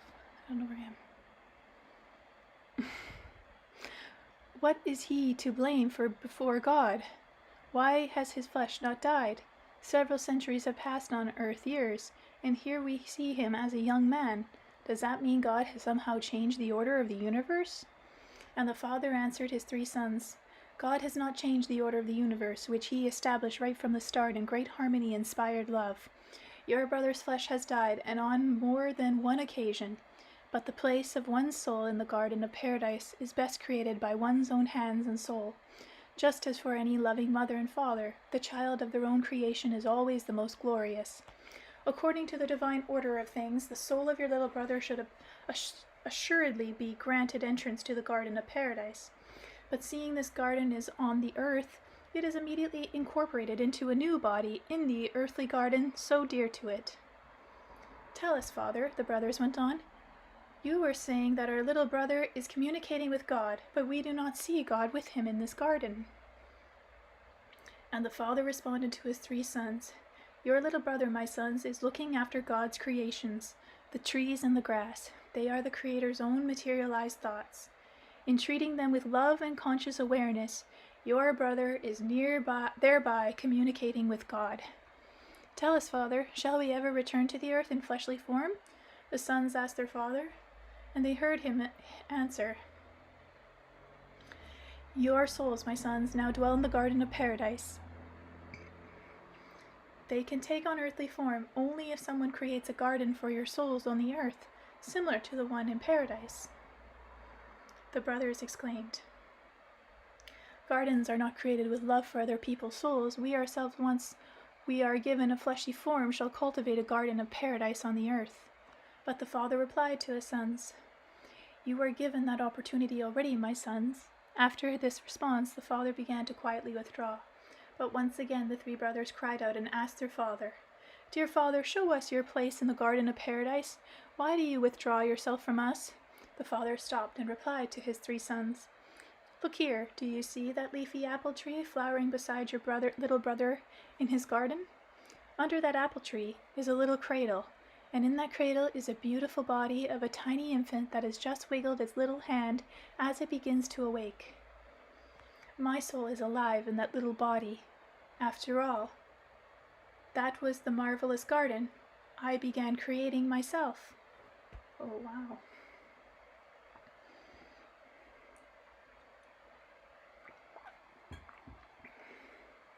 Third parable, the wealthiest groom. I shall make a few changes in this parable to put it in a modern-day context. In one village lived two neighbors. The families were friends with each other and enjoyed working their land.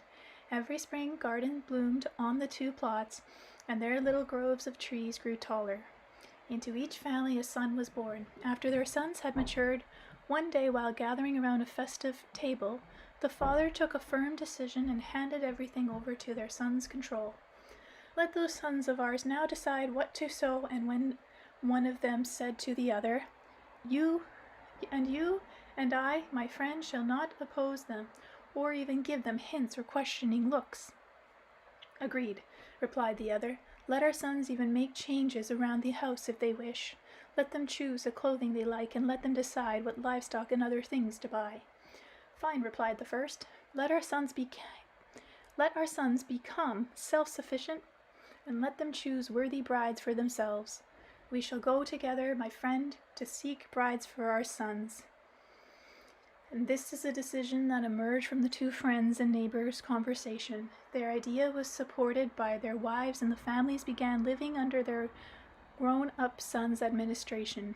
But therefore the two families' lives significantly diverged. In one family, the son became an active member of the community and paid his respects to everyone, which led to his being defined as the first citizen of the village.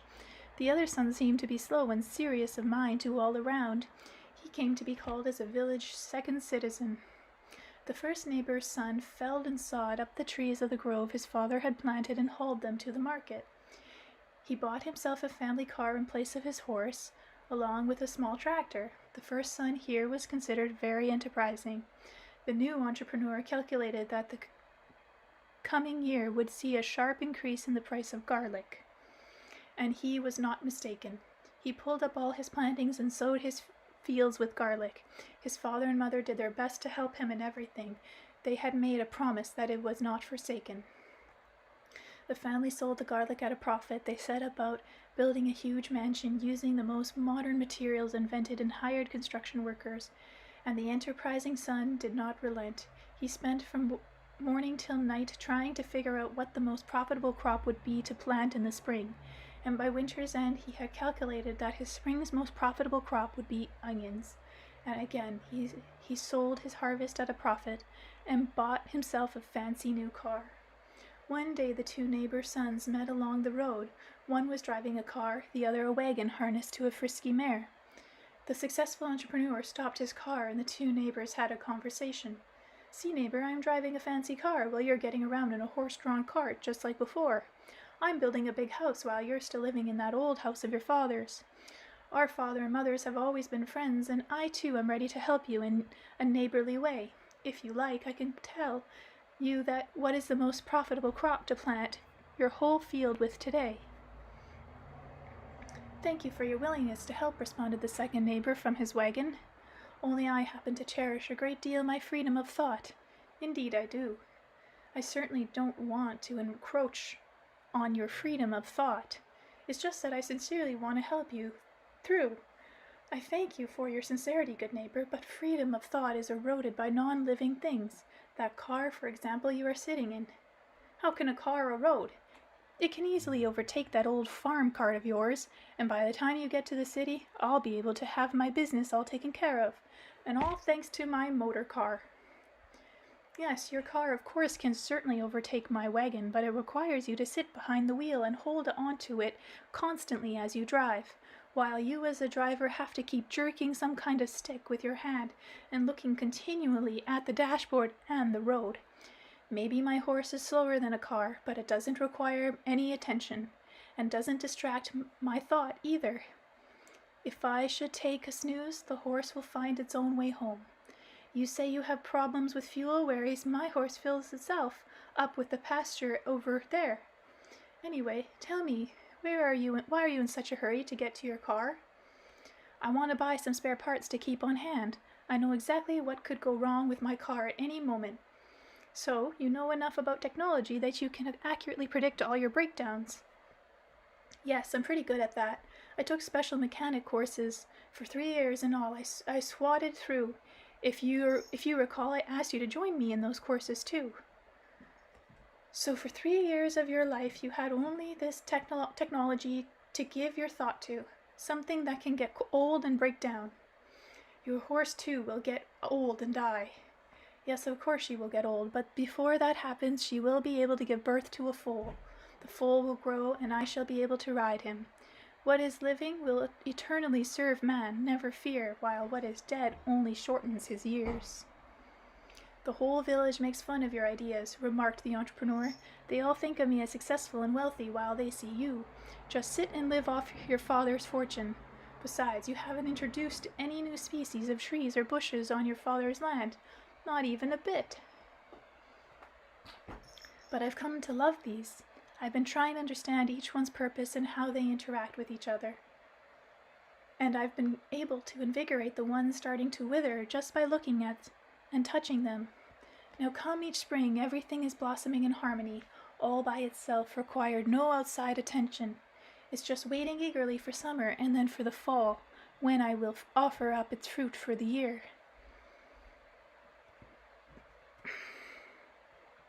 "Really, friend, I must say you are queer," sighed the entrepreneur. "You walk around the entrance with your domain, your garden and your flowers, and at the same time you say you are giving freedom to your thoughts." "Yes, I am. What do you need a free thought for anyway? What's the point of freedom of thought? So that I can make sense of all the grand creations? So that I can be happier myself and help you? Me? What got a hold of you? I can marry the best girl in the village. Any one of them will go for me.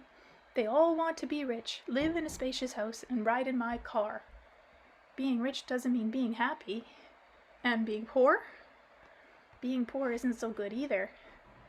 So if you're not poor and not rich, then what? You ought to have just enough of everything. Being self-sufficient, that's not bad either. And be consciously aware of what's going on around. After all, it's not by chance that happiness can be found. The entrepreneur grinned and quickly went on his way. A year later, the two neighboring fathers got together to talk. They decided it was time to be courting brides for their sons. When they asked them which of the village girls they would like to wed, the entrepreneuring son replied to his father, "The daughter of the village elder really appeals to me, father. I would rejoice to have her as my wife." "I can see, my son, that you have made an excellent choice. The village elder's daughter is renowned as the most beautiful girl in the country.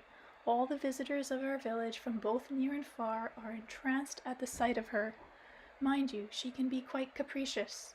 The girl has a mind of her own that even her parents can't figure out. Some people might think her strange.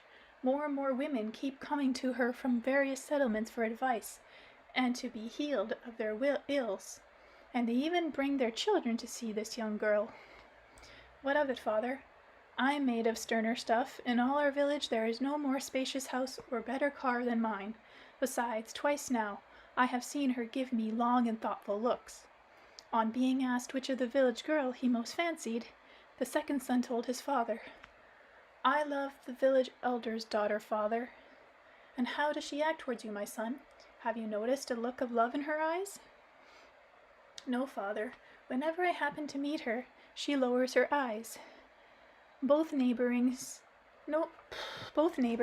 simultaneously decided to woo the maiden for their sons. Arriving at their house, they seated themselves sedately. The village elder summoned his daughter and told her, "Look, my daughter, 2 matches have come to see us, on behalf of 2 young lads, each wishing to have you to wife. The 3 of us have decided that you should choose from the 2. Can you tell us your decision now, or would you like to think about it until tomorrow morning?"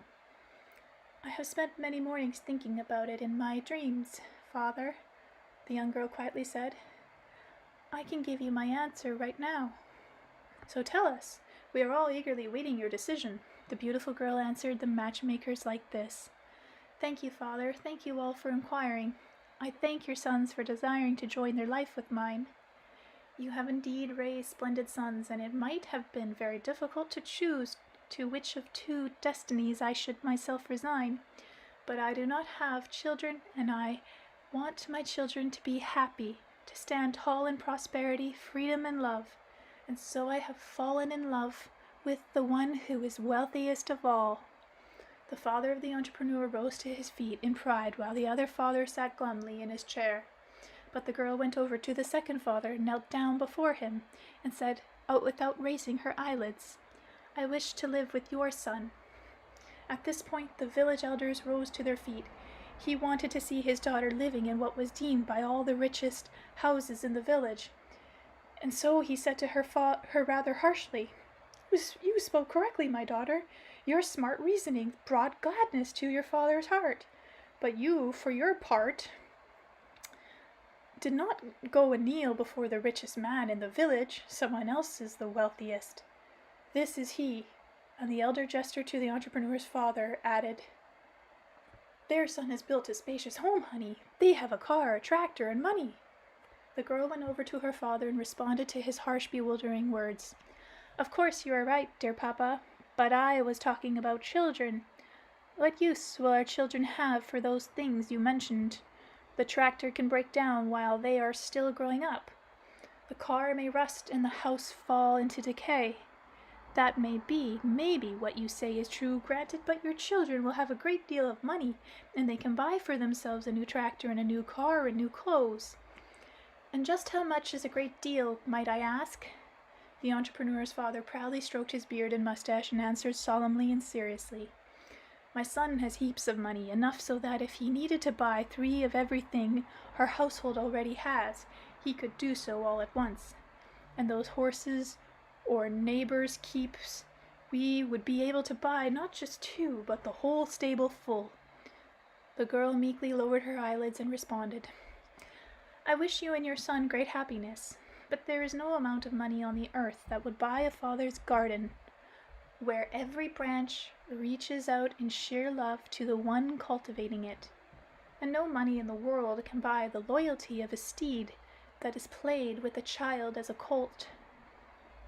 Your domain may indeed make money, but my beloved's domain will make a space for sufficiency and love." A change of priestly tactics. During the 1,000-Year War, the priest changed his tactics a number of times, but all to no avail. Russ still laughed as before at his occult intrusions.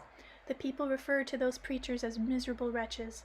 At that time, wretchedness was not equated with physical afflictions, but with occultism. People in Russ took pity on the wretched preachers. They fed them and offered them shelter, but did not take any of their sermons seriously. After 400 centuries, the priest realized he would never achieve victory over the Vedic land. He accurately determined wherein the extraordinary power of Vedism lay. Vedism was based solidly on divine culture. Everyone's way of life was divine, and every family created in its domain a space of love. They felt the wholeness of nature, and consequently of everything God had created. What happened in Vedism was that people spoke with God through nature. Instead of bowing down before Him, they attempted to understand Him. They loved God as a son and daughter love their kindly parents. And so the priest came up with a plan which would be able to break his dialogue with the divine. To this end, it was necessary to separate people from their domains, from the divine gardens, from their co-creation together with God. It was necessary to divide the whole territory where the Vedic people lived into different states and to destroy their culture. New preachers went to Russ. They put a new approach into practice. This time they sought out people in whom selfishness and pride dominated even just a little over other energies of feelings. Whenever they found such a man, they tried enhancing the sense of pride within him. This is how they operated. Imagine a group of stately-looking elders arriving at the home of a happy family. But there is no attempt as before to preach or teach them how to live. On the contrary, they all at once bow down before the head of the household, present him with outlandish gifts, and say, "In our far-off land, we climbed the top of a high mountain, the highest mountain on the earth. Standing at the summit above the clouds, we heard a voice from heaven tell us about you. And it was told to us that you were the wisest of all people on the earth. You alone were chosen, and we are honored to bow down to you, present you with these gifts, and wait upon your words of wisdom." And if they saw the man taking their bait, they would continue their sly talk. "It is your duty to make all other people happy," the voice told us. "So, on the mountain top, you should not waste your valuable time on other concerns. You should be in charge of people and make decisions for them. Decisions that have been entrusted to you alone. And here is your heavenly headdress." At this point, the headdress, decorated with precious stones, was presented to the man as though it were the grandest treasure. And so the headdress was placed upon the head of the man who now believed in his own majesty and his chosen status. And at that very moment all the visitors fell to their knees before him in great reverence, and they began to praise heaven for the honor of being worthy to bow before his majesty. Next, the foreign visitor built him a separate house to live in that looked very much like a temple. This is how the first prince rose to power in the Vedic Rus. The new prince's neighbor looked upon this man sitting on his throne in the temple as some sort of curiosity. They watched as the foreign visitors bowed before him, indulged his every whim, and plied him with all sorts of questions. At first they took the scenario for some kind of game from overseas, and some decided, either out of curiosity or out of compassion, to play along with the foreigners and with their neighbor. But people gradually got drawn into the game, and little by little they sank into a state of serfdom. and without their realizing it, their thoughts turn more and more away from co-creation. It is not easy for the priest emissaries to get the princedoms established. In the beginning, for more than 100 years, their attempts proved unsuccessful. But still, it finally came about, and the Vedic Rus was carved out into princedoms. And then events took their natural course. The princes began fighting over who was greater, and dragging their neighbors into internecine feuds. Internecine feuds, I guess? Later historians would claim that grand princes arose who managed to join the isolated princedoms of Rus together into one mighty state. But think for yourself, Vladimir, could that really have been so? And what kind of unification exactly do the historians have in mind? It is all very simple, in fact. Yes, one prince was able to kill or conquer others, but people can be united only by culture and a way of life.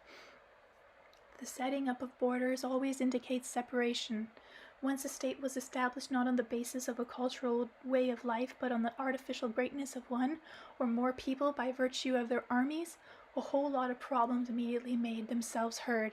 Now, how to maintain those borders and expand them as the opportunity occurred, and so arose the need for a sizable army. A large state cannot be governed by one man alone, so clerks and scribes soon appeared, and they have been multiplying each day right up to the present time. The prince, clerks, scribes, merchants, and all their servants together form a category of people who have been separated from God's creations. Today, their functional designation is the creation of an artificial world. They have utterly lost the ability to perceive true reality and so constitute fertile soil for occultism. Royalty creates an artificial world. Only 1,000 years ago, Rus was considered pagan. Paganism still carries within itself a lingering sense of divine Vedic culture. With the advent of the princes and their princedoms, first little princedoms and later larger ones, the rulers found their need to force more powerful than an army. A force capable of creating a type of man inclined to unquestioning submission to authority. Here too the priests' messengers came to the ruling princes, assistance, and offered them a sustainable religion. The essence of this new development was very much to the prince's liking. Though there was hardly anything new in it, it contained everything that Egypt had 5,000 years earlier.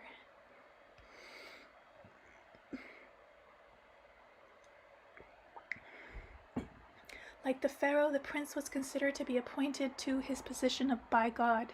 The occult ministers of the new religion were his advisors. Again, just as in Egypt, everyone else was a mere slave. It was not a simple task to inculcate the new world order into the minds of free people whose memories could still savor the celebrations of Vedic culture. And so once again the priest came to the prince's aid. His foot soldiers began spreading false rumors to the effect that there were pagan settlements where people were being more and more frequently sacrificed to God. It was noised abroad that pagans sacrificed to their gods not just various animals, but also beautiful girls, or young men, or even little children. The false rumor is still rampant among us today. More and more it became a source of anger to the pagan people. And now, here was this new religion being offered, which placed a strict prohibition on burnt sacrifices. It talked about equality and brotherhood, exempting, of course, the princes. Thus, this new religion was little by little introduced into pagan Rus. Of course, exempt princes, so they can do what they want. Eventually, one of the ruling princes decreed that Christianity be recognized as the only true religion in the land. Rus came to be called Christian, and all other religions were banned. Now let anyone whose forebears, mothers, and fathers were called pagan just 1,000 years ago ask themselves this question. Did pagans really sacrifice either animal or people to their gods? And the true picture of events will become clear to anyone who is able to do at least 9 minutes of logical reasoning. And you, Vladimir, once you have applied your own logic to the discovery of the truth, can see the facts for yourself. I shall be glad to give you a little help. First, ask yourself a logical question. If pagans, as their accusers claim, actually offered up someone as a sacrifice to God, then why did the mere rumor about such offerings so greatly trouble their mind and feelings? It would have been more logical in that case to welcome such claims and enthusiastically try to repeat them, instead of greeting them with an outrage and accepting the new religion's entreaties. But the people were outraged. Why? Naturally, because the pagans could not entertain even the thought of sacrificing animals, let alone people. That is why no one can come up with even a single source of support of burnt sacrifices among the people of pagan Rus. It was only the chronicles of Christianity that claimed that. But then they never lived in pagan Rus, and did not even know the language of pagan Rus. And what about the sources and manuscripts of pagan Rus itself? Some of them were hidden, some were burnt in bonfires, just as in Rome. What exactly was seditious in these scrolls? What did they disclose? Without being able to read them, everyone today can make their own guess. They would have exposed the falsity of the accusations against paganism, and they could have transmitted the knowledge of Vedism. There was more to it than the fact that none of the people of pagan Rus ever indulged in burnt sacrifices. They did not eat meat at all. They could not even imagine such a thing. They were friends with the animals. Their daily diet was varied enough, but it was strictly vegetarian. Who can come up with a single recipe from ancient Russian cuisine that even mentioned meat? No one. Even our epic folk tales tell about how the turnip was respected in ancient Rus, about how the people drank mead beer. Let anyone today, even meat eaters, try drinking this warm mead made from flower pollen and herbs. After drinking that, you will not want to eat anything else, certainly not meat. Those who force themselves to do so may find the meat will only make them vomit. Besides, judge for yourself, Vladimir. Why should anyone eat meat when all around them a whole lot of easily digestible, high-energy food was available? During the winter, bees fed on nothing but honey and pollen, and so can go the whole winter without excreting at all. The whole intake is assimilated by the bee's body, and, whatever this word is, spitten. A drink made with boiled honey was always served to guests directly they entered the home, and who would start eating meat after tasting a sweet drink? It was the nomads that introduced meat to the world. There was hardly any edible fruit to fend for the prairie lands and deserts they moved about in, and this is why they ended up killing cattle, and the nomads ate the meat of those animal herds that served as their beasts of burden. Animals that carried their belongings fed them with milk and gave their wool for clothing. Thus the culture of our forebears was destroyed, and Rus was plunged into religion. If the people had learned genuine religion, purely Christian, it is possible that life would have turned out differently. But the priest managed to inject his own twists into the Christian teachings, and the one religion became subject to various interpretations, and the Christian world became divided into a multitude of denominations, often in conflict with each other. The high priest spent a great deal of effort in Rus. In other places on the earth, people saw that he was doing and did not permit his preachers within their borders. Japan, China, and India did not become Christian, but the high priest won them over by another way. The age of occultism began 1,000 years ago. People all over the earth live in the age of occultism and are still living in it today. Okay, Chapter 8, Occultism.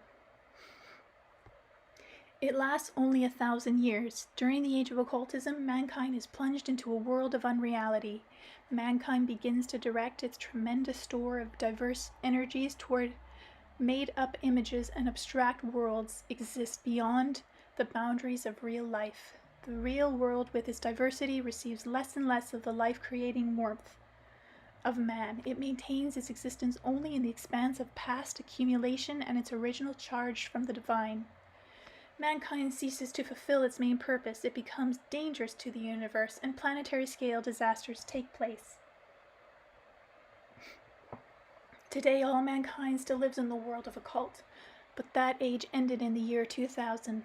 Of course, in reality, the name 2000 is a misnomer. You know yourself that only recently the traditional year count was radically changed. The latest temporal borderline represented the millionth anniversary of civilization on the Earth. And as always, a global disaster was slated to happen. More specifically, mankind was supposed to launch a new attempt toward populating the universe through its own perfection. But no disaster occurred during any year of the occult age. It took only 3 of the Vedic people who were not asleep to partially remove the soporific occult spells from people today. Remember how the hearts of those reading your books began to flutter and recall their love for the earth?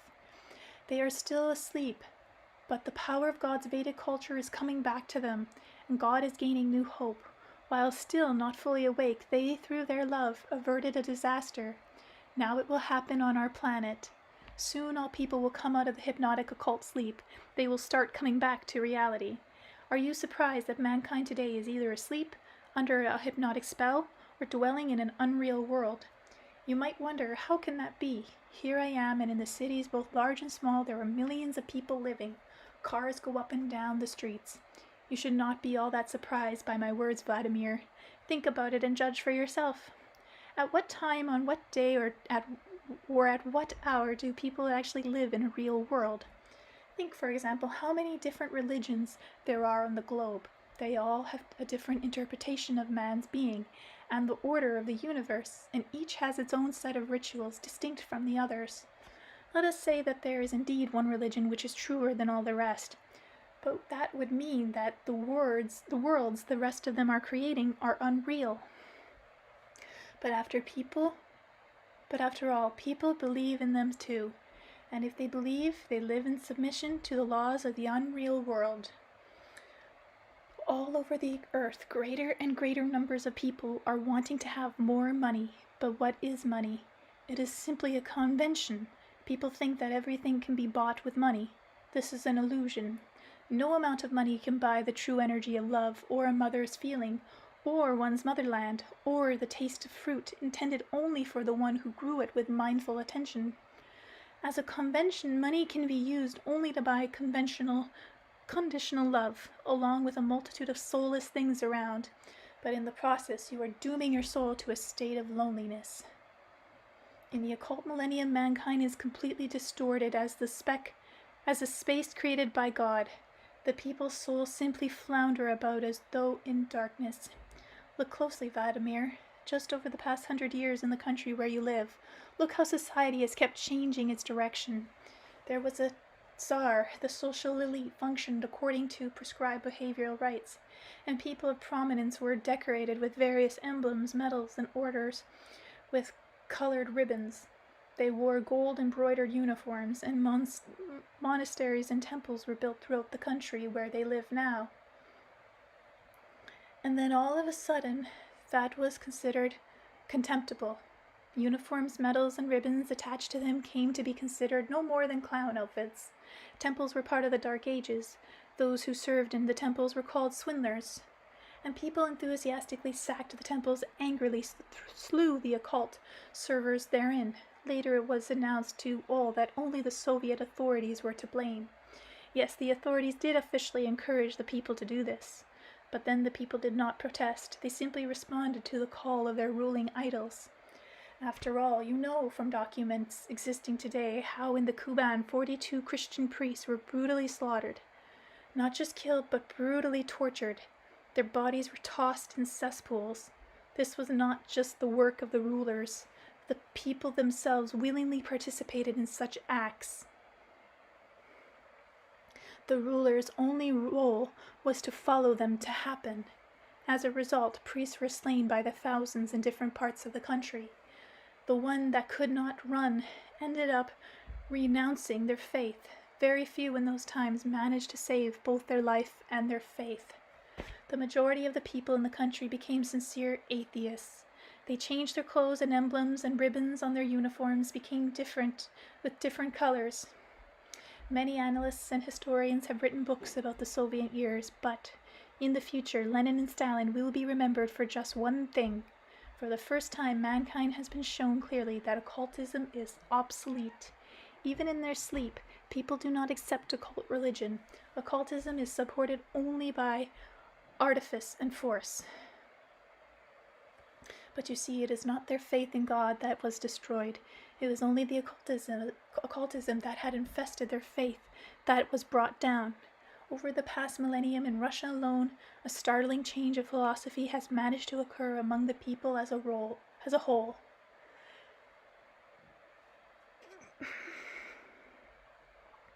Religion became significantly degenerated, and people's faith in it was transferred to communism, though that too is a faith. Quite recently you saw yourself how once again the people in the country where you live sharply changed their direction. The path everybody in the country had been enthusiastically following was declared to be the wrong one, and priorities changed once more. Did the people choose a new way? No way. The path is not at all clear to the people. In the unreal world of the occult, the people do not choose their own path. Someone always points it out. But who? The high priest, who is still today rules the world. How does he rule the people of the modern world? And why can nobody ever overthrow him? Where is he located? Take a look. I can show you him. The priest who still rules the world today. Now you see an elderly man. Do not be surprised at his modest appearance. In terms of clothing and behavior, he is indistinguishable from most other people. And as you can see, he is surrounded by ordinary things, and his house is not that big. His staff comprises just 2 servants. He has a family, a wife, and 2 sons, but even his family do not know who he actually is. And yet he does have one outward distinguishing feature. If you observe him closely, you can see that he spends a whole day in isolation, and on his face you can see the depth of his meditation. Whenever he eats or talks with his wife, although their conversations are rather rare, his eyes look as though they are concealed behind a foggy film, and even when he watches television, his eyelids are slightly lowered. He never shows surprise and never laughs. In fact, he hardly watches any television at all. He merely pretends to watch, and during this time he is deep in intensive thought. He is working out grandiose plans and exercising control of events in whole countries. He is a high priest from a dynasty of priests, having inherited from them a knowledge of the occult, which he will also be able to transmit to one of his sons. It will take him just a year to convey everything orally to his successor, whom he is training in secret without his even knowing it. The priest has long been developing specific abilities within his son. All the world's money belongs to the high priest. All the world's money works for him, including what you have in your pocket right now. Do not be surprised. I shall show you how this happens, and by what means and for what reason the high priest prefers not to live in a castle surrounded by an army of guards. Why he prefers commonplace routines to special luxury. The high priest has no bodyguards because he knows perfectly well that the more visible authority is to all, the greater the need for armored protection. Besides, there is no guarantee that any number of bodyguards, even hundreds of thousands, will succeed in protecting any earthly ruler. Indeed, there have been instances where the guards themselves betray or even kill the ruler. Besides, having bodyguards may entail a lot of problems.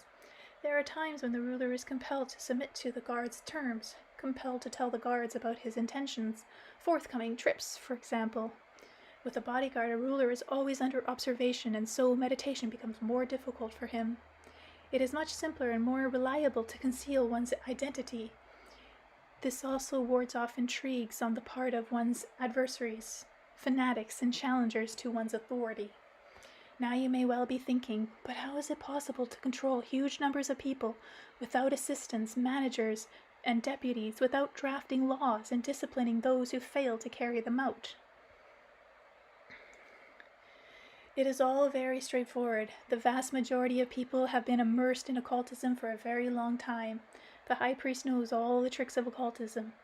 He does have assistants, managers, drafters of laws, prisons, and executioners. He has armies and commanders, though not a single one of those who carry out his missions has any suspicion himself of who is secretly commanding him and by what means the orders are issued. It is a simple system of control without visible and personal contact. In cities, both large and small, of any country, there are people who all at once start to hear voices from a source they cannot pinpoint. And this voice from an unknown source may order a man to carry out some kind of action, and the man obeys the order. Subliminal. Sometimes there is clearly audible voices. Sometimes this man does not know himself what is happening to him. It is just that he feels some kind of attraction within, and he carries out the action ordered. This kind of phenomenon is known to modern science. Psychiatrists, along with scientists, have been attempting to study it for a long time, but to no avail. Modern science classifies this kind of phenomenon as a type of mental disorder. People who go to doctors and report hearing voices coming out of nowhere and giving them orders are invariably carted off to a hospital. What kind of hospital? A psychiatric institution. In many countries, these are very much like prisons. There are a great many of them today in America, Europe, and Russia. Patients are treated with all sorts of pills and injections to quiet the mind. This dulls their sensations, making them sleep a lot and become extremely sluggish. And some of these people stop hearing voices as such. Others feign cure in an attempt to procure their release. But not everyone who hears voices will go to a doctor. Just imagine how that someone submitted a voice command is in charge of an automatic missile, or in command of an army, or assigned to a guard, a container of deadly bacteria. Right. And this voice then gives him a bizarre order. Science has not been able to define the exact nature of this usual phenomena. It definitely exists today, and they are afraid to publicize it, but that does not help. In the meantime, they should have been focusing their attention on something more basic. If there is a signal receiver, there must somewhere be a signal transmitter as well. The high priest and his assistants know how to transmit voice commands. They also know what kind of man each of the many religions is capable of shaping. The priests are the originators of these religions, of occultism itself. They need in order to control people. The fanatics who believes in an unreal world is like a bio-robot, predisposed to hear the voice commands and to carry out any order unquestionably. The high priest and his assistants know how to set people at odds with each other and start wars among people of different faiths. Wars may have different specific causes, but in any war, the basic weaponry has consisted of discrepancies in people's beliefs. All technology and all artificial information channels are similarly controlled by the priests through people, and for this they do not have to control every television broadcast themselves, or look over every reporter's shoulder as he writes. They need only create a general condition whereby all media are out to make money. Television and advertising, for example, has become more and more sophisticated, intrusive, and aggressive. Any psychologist will tell you that it is nothing less than aggressive mental suggestion aimed at individual viewers, often not to their benefit but to their harm. People are shamelessly told that commercial advertising cannot be helped, and that it is what pays for the programs people watch. But then every TV viewer pays for all these adverts by purchasing products at the suggestion of the advertisers. Advertisers' costs are included in the retail price of the product. What can be more sorry than a situation like that? And money acts as a huge and powerful lever for the priest's influence. I told you that even the money you have in your pocket right now serves the high priest. Here is how it all happens. A simple pattern may be observed in the convoluted banking system we have. Money withdrawn by someone from the bank increases the bank's capital. For example, let us say Russia has a country who borrows on credit from an international bank. It is then obliged to pay back with considerable interest, much more than it originally borrowed. How is the difference made up? From the taxes you pay, or let us say, even when a pension buys a quarter kilo of bread, a tax is also included as a percentage of the price. And that percentage, or at least a part of it, goes to the international bank. Thus capital flourishes, but whose? The high priest's. Without even touching the capital himself, he is able to direct the flow of money into wars, occult activities of the production of deadly medicine. His goal is simple. Pride dominates in him, and it constantly aspires to create its own world, distinct from the world God made, and it holds in it subjection, and the priests partially succeed in achieving the objectives they desire. People's concerns about their everyday lives are a great help to them in this, and they themselves stir up concerns among the people to distract them. Note how when people are distracted by everyday concerns, they do not notice that less and less information is being provided to them. There are stricter and stricter prohibitions on bringing up the one basic question. Is the path to which all mankind is now aspiring the right one? Well, that's definitely the case now. If they could only free themselves from distraction, many might be able to come to a conclusion for themselves, seeing how every year diseases are on the rise, wars are not ceasing, and each day brings greater and greater disasters. The path we are on is doubtful, to say the least, but oh, the distractions. They do not allow for any kind of contemplation. The priest, on the other hand, is engaged, minute by minute, in meditation, creating designs and having them carried out by the hands of millions of people. I spent a long time listening to Anastasia's emotional narrative. I refrained from interrupting her or asking her for clarification along the way. This time I stayed longer than usual in the taiga. As I was leaving, I realized I was suffering from information overload, and that it would be difficult for me to set everything down in a book. Besides, the things she said were so extraordinary, raising questions about religion and authority. In our religious denominations today, there are a great many fanatics, all kinds of them. They are ready to go after anyone who encroaches on their beliefs. What do I need these problems for? Okay, stop there. Chapter 9, A Need to Think.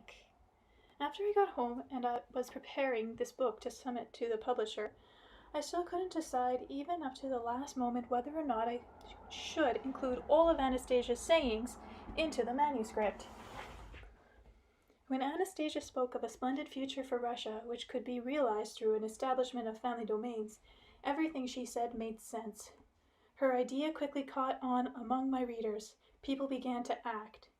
But in the book, Who Are We?, when an emotional answer to a question was referred to Jesus Christ as her older brother, and I wrote about it, a number of readers, mainly faithful Christians, began to object. In the book before that, I had written how, in answer to my questions as to whether she might name any clerics who could understand her, she replied that Pope John Paul II would help her. This promoted fresh doubt on the part of a few Catholic readers. I'm not sure about that one. Such sayings of hers left me with a constant series of doubts of my own. Should I write in my books about Anastasia's unusual actions? Words and behaviors, are they beneficial or harmful? Will they not cause some readers to entertain doubts about the obvious practical ideas of transforming society from the improvement of the living conditions in the way of life on the part of individual families? Besides, I wasn't completely free of doubt in regard to the content of her saying. Now I ask you, what am I to make of phrases like Jesus Christ's sister or Pope John Paul II will help? If you look through the Bible, there is no mention anywhere that Jesus had any brothers or sisters. And then all at once there occurred an event that could be called super sensational.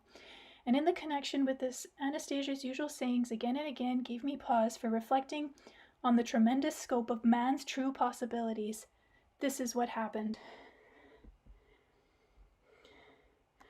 All at once, I heard that the Vatican had published sources mentioning 2 of Christ's sisters. Only, I don't remember whether they were sisters or cousins. I heard this brief news report while I was alone in my apartment, taking care of some routine tasks. The radio and the television were both on at the time, and so I can't say for certain where I heard it. I think it may have been on the TV news. After hearing this each time I sat down on my desk, I couldn't help picking up my notes with Anastasia's unusual sayings, which I had previously decided not to include in the new book. Now I was having second thoughts about whether I had made the right choice among these sayings. There was this one in particular. The American President George Bush, in a highly unconventional move, without being aware of it himself, will save his country from a terrible disaster and protect the world from a war unprecedented. in his potential destructive influence over the whole Earth. Wow. Maybe, if he's not aware of it. Following the disastrous acts of terrorism in America on 11 September 2001 and the subsequent military operation war, in fact, in Afghanistan with direct American involvement, this saying of Anastasia's seemed to completely contradict what actually happened. However, upon analyzing the information in the press and on the TV, I became more and more convinced that the events of September 11 in America could help people uncover a major mystery, could help head off even larger-scale global acts of terrorism in various countries of the world, and they will be averted only providing this secret is exposed. It's interesting, today is September 11. Again and again, I read over all Anastasia's extraordinary sayings, and here is what I discovered. On the 11th of September 2001 in the United States of America, there occurred a series of large-scale acts of terrorism. Several jets with passengers abroad took off with unknown pilots from New York Airport and immediately altered their scheduled flight path. One after the other, the planes tore into the Twin Towers of the World Trade Center, along with other strategic targets.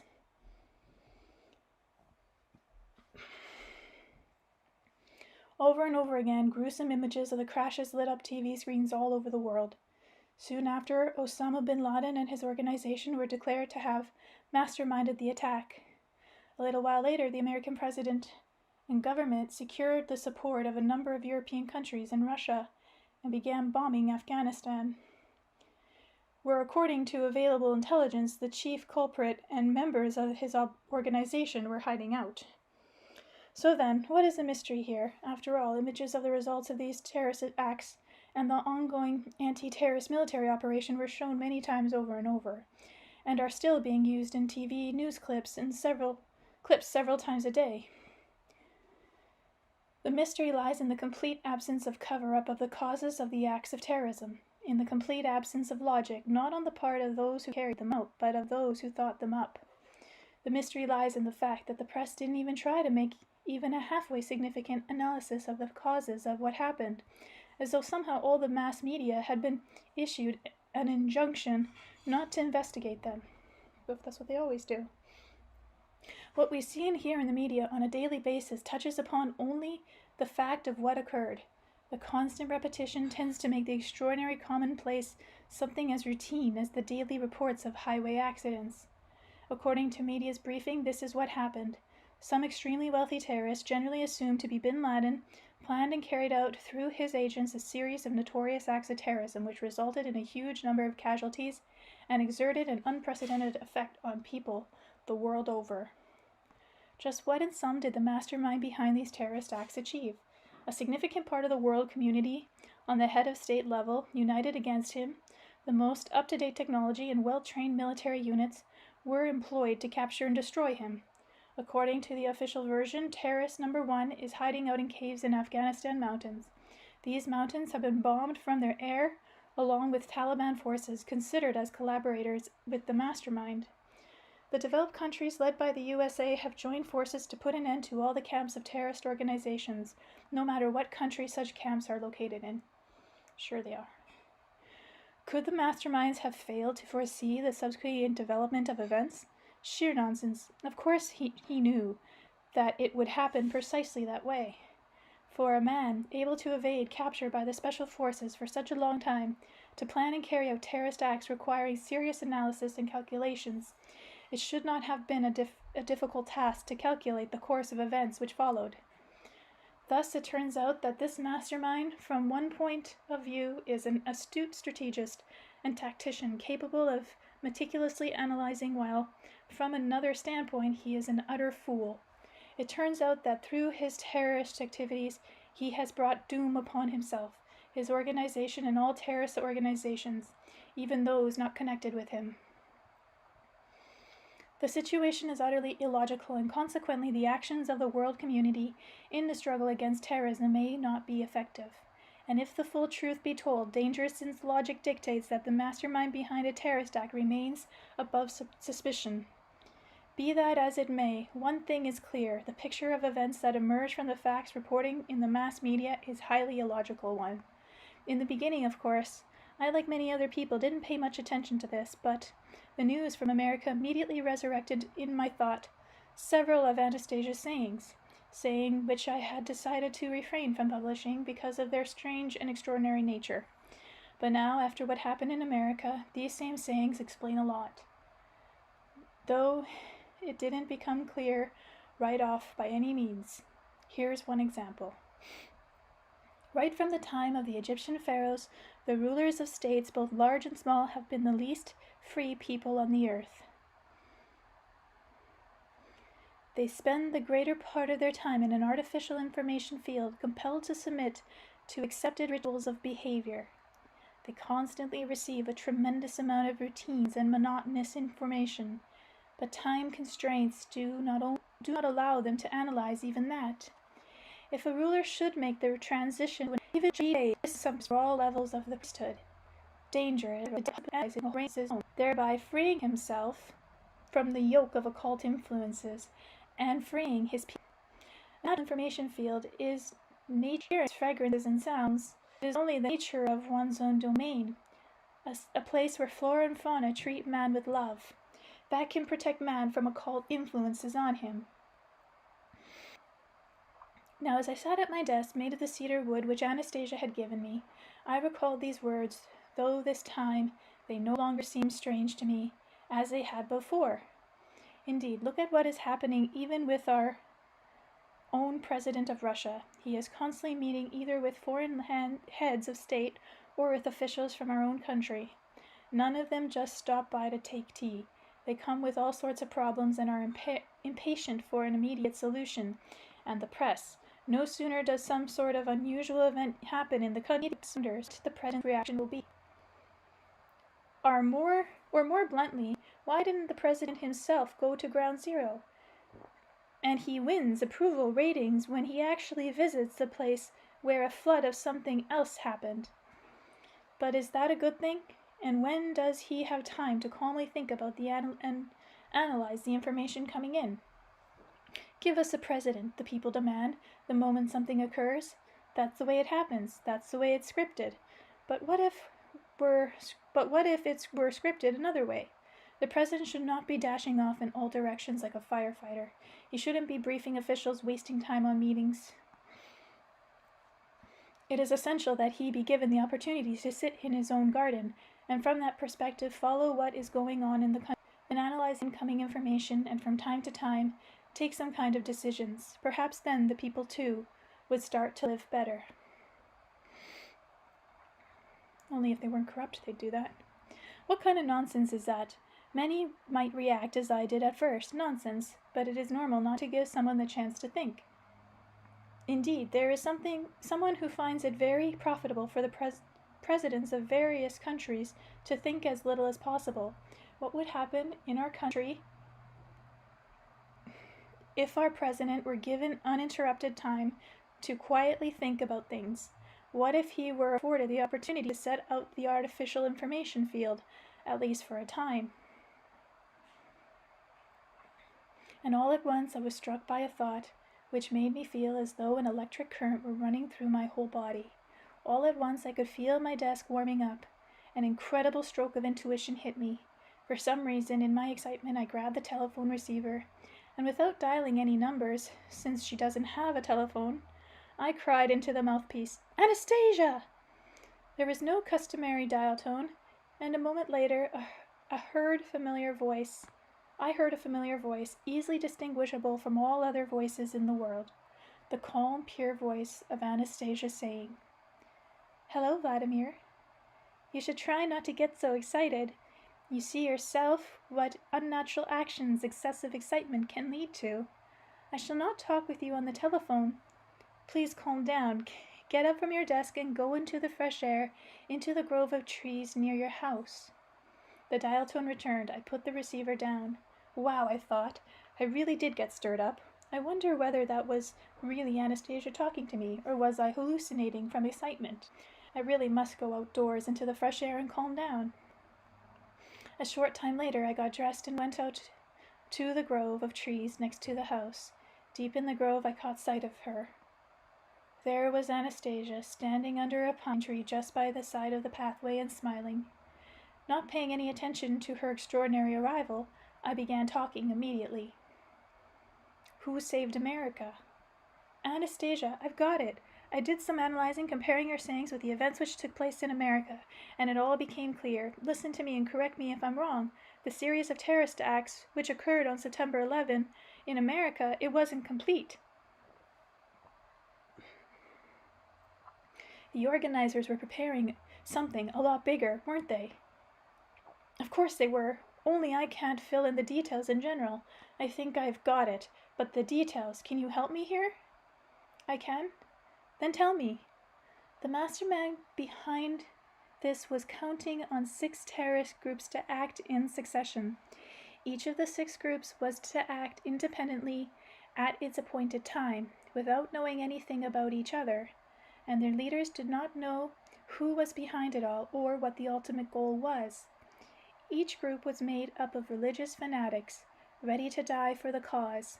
Only one group was comprised of people who had agreed to carry out the dirty deeds for money. The first group was to simultaneously seize control of all civil aircraft in the skies over the country, as well as those taking off from airports and those approaching American airspace. All the seized aircraft were to be used to destroy targets of national importance. 6 days prior to this, another group was to infect the water supply system in 20 major hotels. The plan was drawn up in such a way that it would be virtually impossible to trace the source of the infection and the location of the perpetrated agents. Each agent was supposed to take a room in one of the hotels, place a special device on the cold water tap, then open the tap. Instead of water flowing from the tap, the air pressure would force a deadly powder back into the whole system. This was the tap. After this, the tap would be shut off, and the following morning the perpetrator would be making his way to a hotel in another city.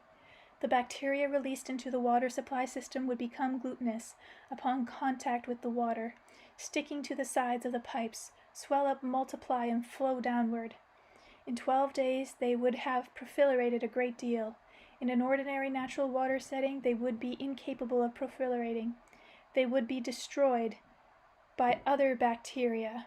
But such a bacteria is absent in an artificial supply system, where man has deprived the water of many of its natural properties. During peak consumption periods, when people would be washing themselves in the morning, for example, the water flow would cause a part of the bacteria to come loose, and contaminated water would come out of the tap. People washing themselves would feel nothing at first, but after 8 to 12 days, small abscesses would appear on their skin at an increasing rate. They would grow in size and suppurate. The disease would be highly infectious and very difficult to cure, though the attack organizers possesses an antidote. A lot of people would be infected in many countries. Soon it would be discovered that these people had all stayed at the hotels, but this would become evident only after the planes crashed. It pains me to talk about the wretched deeds to be carried out by the other perpetrators. The net result of all the acts of terrorism taken together were designed to produce a climate of panic and dread. Like now with the coronavirus? Always trying something with a virus, it seems. Many people would begin leaving the country, taking their families with them. They would attempt to relocate their capital to banks in lands where they considered it less dangerous to live. But not every nation would agree to accept refugees from the USA. Most countries' population would be gripped by fear and terror, especially if what had been considered the most powerful state in the world could not cope. Stop, Anastasia, let me try to guess. After that, the mastermind would announce themselves. Put forward their demands through some kind of intermediaries. Yes. But they didn't succeed in carrying out all the attacks they had envisioned. They didn't succeed in wholly frightening Americans. They didn't manage to do everything they had planned because they were forced to start acting quite a bit before they were fully prepared. Like now. revealing themselves too quickly. That's how the illogicality arose. The terrorist acts took place, but they didn't follow through with any demands. The whole process got cut off, and I think I can guess why. Oh, this is Vladimir. The whole process got cut off, and I think I can guess why. Because the real masterminds are to be found among the priests who are alive today, and they were frightened by Bush's actions and were obliged to jump the gun, right? Yes. Wait, Anastasia, I've got to understand all this for myself. I've got to learn how to understand. This is very important. If I can get it, that means others like me will also be able to discern the reality we live in. That means everybody will understand what must be done to better our lives. Yes, Vladimir, if you have been able to understand, other people will too. Some right off, with others it will take time. But people will start building their lives in a splendid reality. Go on, only a little more calmly. There is no need to get so emotional about it. But I've almost got myself calmed down now. Or maybe not. This is hard to talk about without getting emotional. But hey, the President of America, Bush, has really stirred things up for those smartasses. I realized how horrified they have been when President Bush, all at once, upped and left his ranch in Texas. Oh, this is her. When President Bush, all at once, upped and left his ranch in Texas. Just 6 months after taking office, the president takes a holiday and goes away for close to a month. And where does he go? Not to some fashionable resort, not to some exotic castle. He goes to his ranch where he has a small house. Even the usual lines of presidential communication are missing. All he's got there is one very ordinary telephone, and no proliferation of TV channels. He hasn't got a satellite dish. Seeing he hasn't got a satellite dish. The president must have a satellite dish, though. I guess not at that property. The media commenters mentioned these facts, but nobody realized what was behind them. I read on the internet everything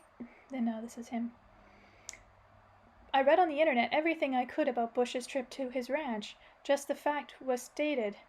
They were surprised that he took holidays so early in his mandate, and for such a long time. He spent 26 days at his ranch. He didn't allow any press people to visit, and he didn't invite a bunch of officials. Nobody understood. Here was George Bush, the President of the United States of America, taking a colossal step which not a single president had ever taken before in the whole history of the country. Maybe not a single ruler has ever thought of doing something like that over the past 5,000 or 10,000 years. You are right, they have not. The beautiful thing is that for the first time, the ruler of a huge country, the most important country in the world, much to the horror of all the priests, suddenly tore himself away from his artificial information field. He simply picked himself up and left it behind, and with that he came out from under the control of the occultists. And now I understand. Rulers are always kept under control. Their daily pronouncements are vigilantly followed, right down to their intonations and facial expressions. Their actions are subject to correction through all kinds of information tossing their way. But when Bush escaped from that field, they were horrified. They tried reaching him through occult means. You know, the way you put it, through remote voice commands. But that didn't work. They didn't reach him. Just as you said. Do you remember? You said that nature, the flora and fauna, constituted the natural world, and it does not permit harmful occult influences to reach man. It protects man, provided man has made contact with the natural world, the one he has created himself. Yes, that is exactly it. George Bush, of course, evidently did not create what was growing on his ranch, but he was the one who selected the location. He treated it with love for the nature there, which is obvious from many facts. Yes, and nature reacted to his love. It responded to him in kind.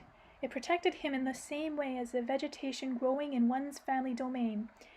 Is something like that possible, Anastasia, when someone hasn't planted things himself, yet they still react? It is possible. Sometimes they will react when man treats his surroundings with sincerity and love. A similar thing happened in the case of George Bush.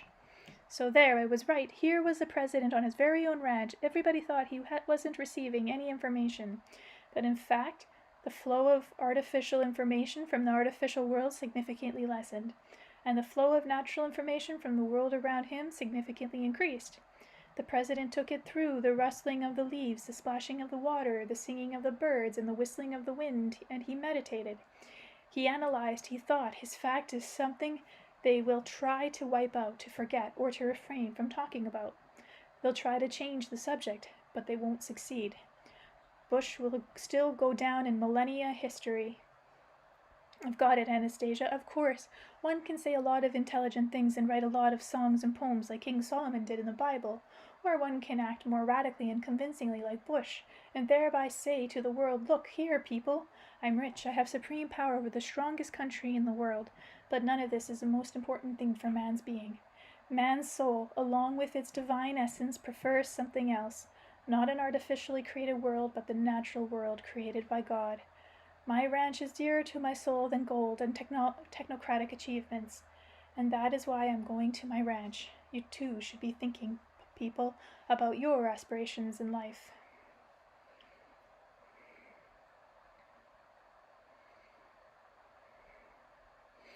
The American president has come up with the best, the strongest, and the most convincing advertisement for the family domains you spoke of, the future family domains of Russia, of the whole world. If people don't understand it after this, then mankind really is asleep, or just about everyone's under somebody's hypnosis, and that's why they're sick and in agony. That's why they use drugs and go to war and kill each other. If mankind doesn't come out of the hypnosis after your words, after Bush's actions, then it's going to take a disaster. Bush is the president. He is the most informed person in our technocratic world, since he has access to information from special services and various think tanks, and he is aware of the information offered by the natural world. He can do compassion and analysis. He did this and showed with his actions.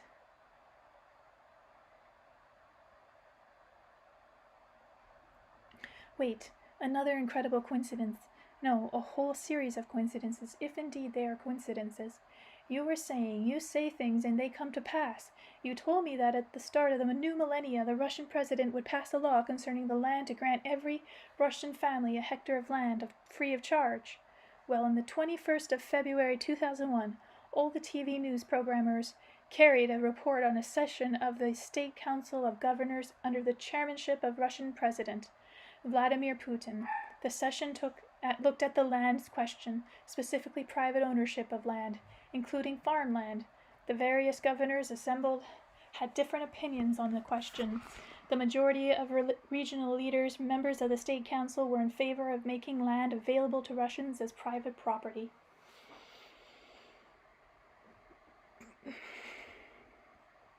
Judging by his remarks and his address, as well as by the fact that he was the one who had put the land question before the State Council, it appeared that the president was also in favor of allocating land to people as private property with the right of inheritance.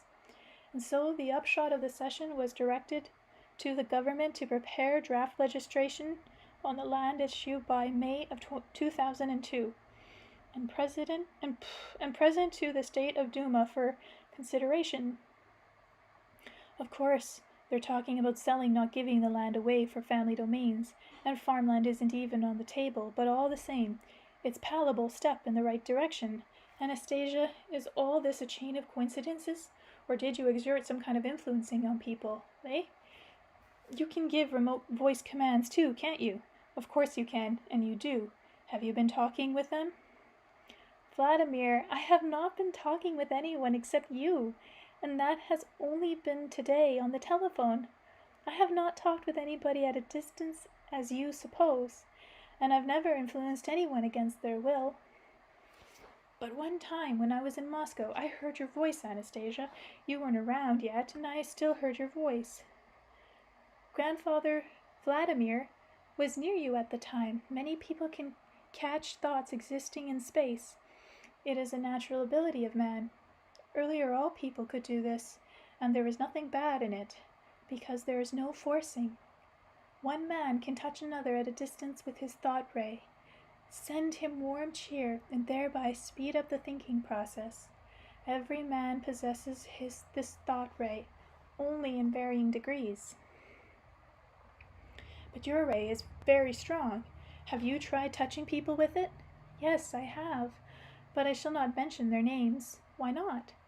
The touch of the ray is not important here. What is important is their ability to perceive reality. All right then, don't name names. Only, hey, I've got an idea. You know what I just thought of? It's terrific. After all, you're able not just to warm people with your ray, or at a distance, but to burn them too. You can even turn stone into dust. You demonstrated that once.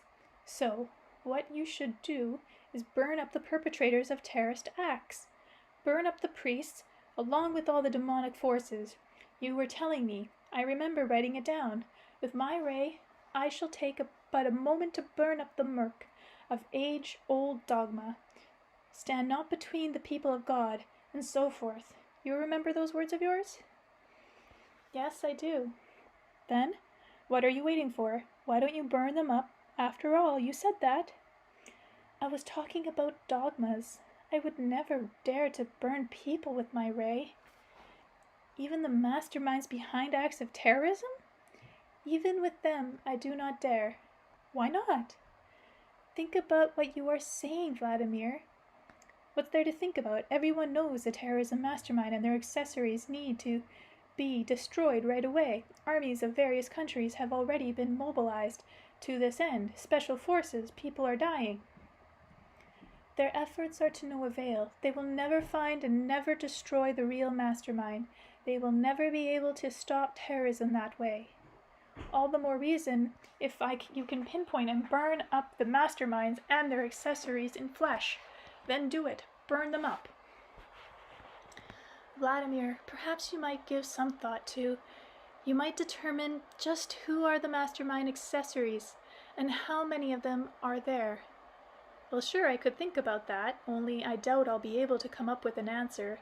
If you know who, tell me their names. Very well. One of the accessories to terrorism is none other than you, Vladimir, along with your neighbors, friends, and acquaintances. What? What are you saying, Anastasia? As for myself and my friends, too, I'm absolutely certain that we are not accessories. The lifestyle of most people, Vladimir, is fertile soil for terror, disease, and all sorts of catastrophes. It's not someone who works in a factory producing machine guns and cartridges, an accessory to killing. If they manufacture weapons, well, maybe indirectly, but you were talking about me, and I don't work in an arms factory. But you smoke, Vladimir. Well, yes, but what's that got to do with it? Smoking is harmful, hence it follows that you are terrorizing your own body. But we were talking about terrorizing other people. Why bring up other people right off? Everyone should carefully examine his own lifestyle, especially those who live in cities. Do people who ride in motor cars not know what deadly gas their motor car is polluting the air with? Do people who live in a village building divided up into a whole lot of flats not know that it is harmful and dangerous to live in these apartments? The way life is organized in big cities, it's aimed at destroying man and disorienting man in respect to natural space. The majority of people who live that way, they are the ones who are accessorizing to terrorism. Let's say you're right, but now many are beginning to understand, and they're going to change their lifestyle, so help people. Burn up the masterminds of terrorism with that ray of yours.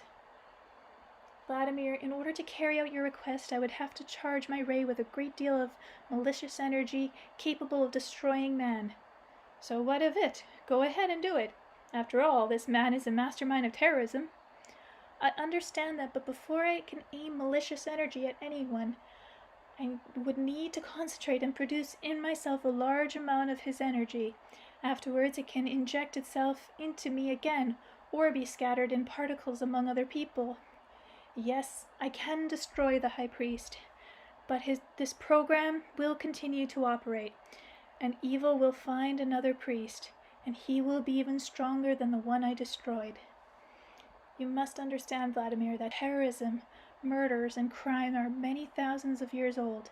In Egypt, the pharaoh was poisoned by the priests for trying to oppose their actions. When scientists opened his grave in the past century, they discovered the Tukanakan was only 18 years old.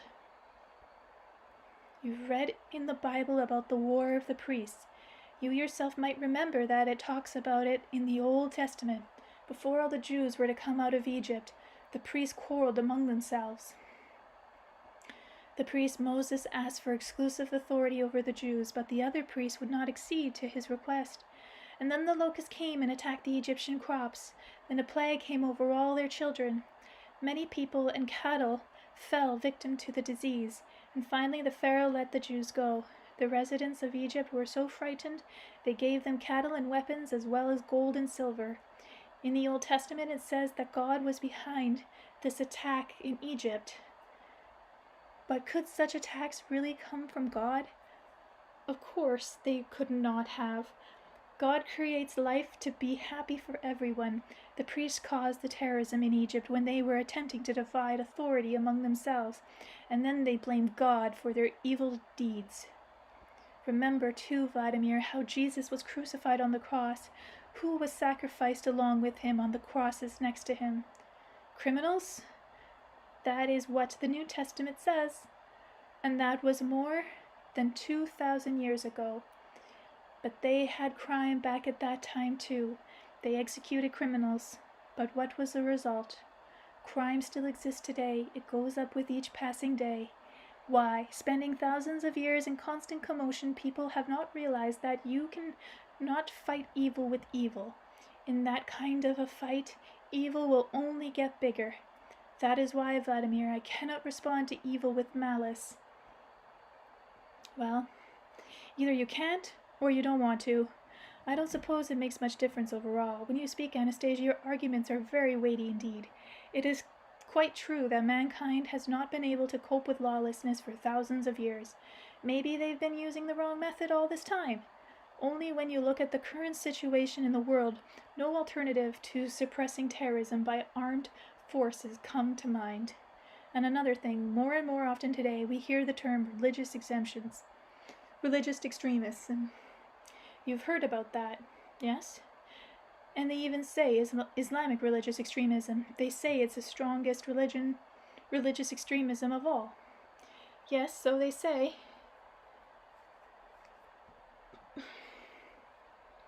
So what's to be done? After all, I have heard Islam is the fastest growing religion today. Many of my acquaintances are Muslims, and these aren't bad people. But on the other hand, these are also extremists among the Islamists. They engage in large-scale terrorist attack activities. How can we counteract them except with military force? The first thing is not a lie. Not a lie of to who? To yourself. How so? You know, Vladimir, you have heard about Muslim religious exemption. Many people have been called terrorists. You are not the only one who knows that. People have been deliberately spreading the news all over the world. It is not difficult to make a lot of people believe a notion like that. When acts of terrorism are actually taking place and Muslim participants in them. But when we talk about Muslim terrorism, we forget about another weighty argument. Which one is that? Those who are called extremists and terrorists believe that it is they who are attempting to put an end to terror and save their people from calamities, and their arguments have substance to them. They believe that they are saving the whole world from the plague brought on by the Western non-Muslim world. You said that their arguments have substance to them, but I have never heard anything about their arguments. If you know about them, please tell me. Fine, I shall tell you, but try to reason things through for yourself, and then tell me which of the two warring sides is right. The Muslim spiritual leaders say something along this line to their flock. Look, people, look at what the unfaithful bring. The Western world has sunk into the mire of promiscuity and adultery. It wants to inject its fearful disease into our children, too. Allah's troops must stop the invasion of the unfaithful. Wait, Anastasia, those are mere words. Where are the arguments? They cite facts showing that promiscuity, prostitution, and homosexuality are widespread in Western non-Muslim countries. Crime is prevalent, and every day more and more people are using drugs. And they are unable to stop terrifying diseases, AIDS, for example, and drunkenness. And you mean to say that they don't have any of that in Muslim countries? Vladimir, in the Muslim world, in the Muslim countries, there are far fewer drunkards and smokers. There are far fewer cases of AIDS. Their birth rate is not falling as it is elsewhere, and there is much less marital infidelity. Oh man. So it turns out both sides are convinced they are fighting for a right cause. Yes. So what's ahead? The priests believe they have already done everything necessary to initiate this spread large-scale war. The Western countries, the Christians, have joined together to attack the Muslim world. Following this, the Muslim world will come together ready to fight. But the sides will not be equal. The Muslims have no modern weapons. Then upon seeing their faithful brethren perish, they will get ready thousands of terrorists to make the Western world quit. War will start, but it will be stopped. They will not let it go ahead. Who will stop it? Your readers. A new worldview is being formed in them, different from the one that has prevailed throughout the past millennia. They are creating in their dreams. Once dreams begin to turn into reality, all wars and diseases will cease. Do you mean to say that this will come about when construction of family domains begin? But how do family domains relate to the cessation of conflict and religious opposition throughout the world? The glad tidings of these domains will keep spreading throughout the world. People all over the globe will be roused out of their hypnotic incarceration. They will awaken from their millennial sleep. They will change their way of life and build a divine world on the earth with inspiration. Of course, Anastasia, if what you say begins to take place and takes place everywhere on the earth, then the world will indeed change. I know that what you dream about this. You believe in your dream and will never betray it, and many people have understood your idea in regard to the family domains. These people are really starting to take action. But Anastasia, you don't know everything. Come, to my flat, to my office. I have something I want to show you right now, and you will see. You'll understand for yourself what these people are up against. We shall go, Vladimir, and you shall show me what has troubled you so. Who is for and who is against? Upon entering the flat, Anastasia took off her cardigan and kerchief, and letting her golden hair fall down to her shoulders, she gave her head a light shake, and the flat was at once filled with the enchanting fragrance of the taiga. I took a chair and put it next to my own armchair by the desk, turned on my computer and logged on to the internet. Not all people in Russia today will know what that is, and so I shall give a brief explanation. The internet is an electronic information network, or web, which is able to develop at an intensive pace in many countries of the world. With the aid of computers, one can tap in or log on to this network through a telephone line connected to a server. A server is a special powerful computer containing all sorts of information pages. On most servers, one has the opportunity of posting one's own messages. The Anastasia Foundation for Culture and Assistance to Creativity, based on Vladimir, together with the Moscow firm known as Ruski Express, has also set up its own server and its own site at the address at anastasia.ru.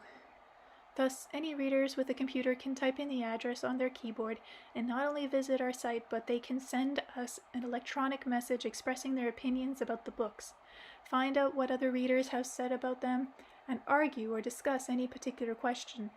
Those that do not have their own computer can gain access to our website through one of the internet cafes, which now operate in all the regional provincial centers of Russia, as well as, I'm sure, in most major cities. From time to time, I too log on the computer and look up what my readers have been saying. I have not been able to do this very often, as I simply have not had time to respond to all the correspondence I receive by regular mail. And last year, the Anastasia.ru site received more than 14,000 postings, people discussing concrete questions, connecting with Anastasia's ideas on family domains. They suggested draft changes to the Russian Constitution. Some were thinking to hold a referendum on this issue. The substance of Anastasia's idea about granting every willing family no less than a hectare of land on which to organize a family domain was set forth in appeals to President Putin, more accurately and with more cognate backup arguments than I had expressed in my own appeal. published in the book Who Are We? In any case, you can judge for yourself. For those readers without internet access, I am producing here an excerpt from one of the appeals. An open letter to President of the Russian Federation, Vladimir Putin. Dear Vladimir, over the years of Soviet power, which even today many of us are still remembering as the best years of our lives, a most frightful thing, you know, happened. We, the citizens of this great country, Russia, historically a mighty power which emerged victorious from the terrible Second War, and in an incredible short period of time was able to build up its war-ruined economy. We transformed ourselves without our even being aware of it, into weak-willed parasites and welfare bums. Look back at Soviet times as we went to work without ever worrying about a job opening and receiving a stable salary on which we could lead a normal life. We handed over our children to our schools and were assured of their future. We knew that upon reaching retirement age, we as pensioners would receive a stable pension and quietly live out our years.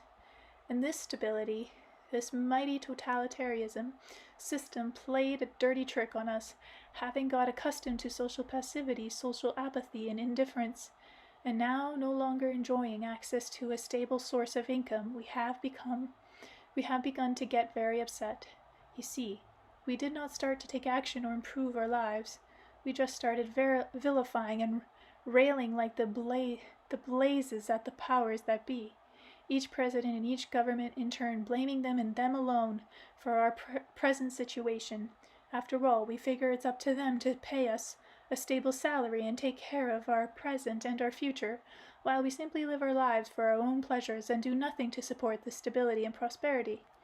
I think you will agree that when there is movement only in one direction, there is parasitism. If all we want to do is receive and give nothing in return, well, that's parasitism for you. Oh, parasitism. And now something amazing has happened.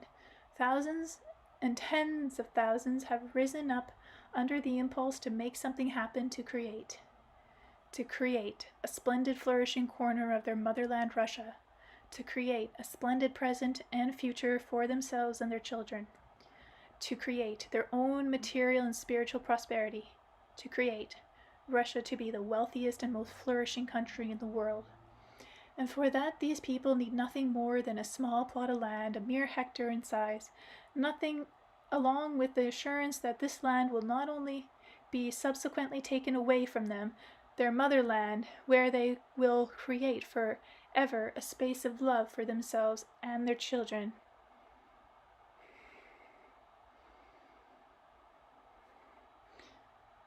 A space of love which will be comprised of all the flourishing corners of our vast Russia, and proclaim to the whole wide world the great miracle, the Renaissance of Russia the Great. It seems to me that even now in Russia a situation has come about that any ruler, you can call him a president, if you like, might dream about a situation where people themselves desire to work and create their own material and spiritual well-being, asking nothing from the state except a plot of land and a sign of stability expressed in law. Isn't this the dream of any state, to open up an inexhaustible source of wealth and well-being within itself, to find stability within itself and independence from external troubles?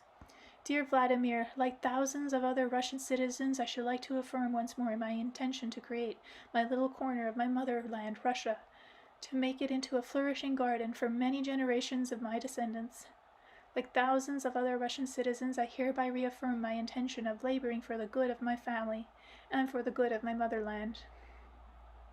Like thousands of other Russian citizens, I have stopped unthinkingly and relentlessly criticizing either you or our government, realizing the complexity and responsibility of your work. Maybe him, not the other leaders. Like thousands of other Russian citizens, I believe in your wisdom and far-sightedness, and am confident that you will take a responsible approach to appraising the current situation.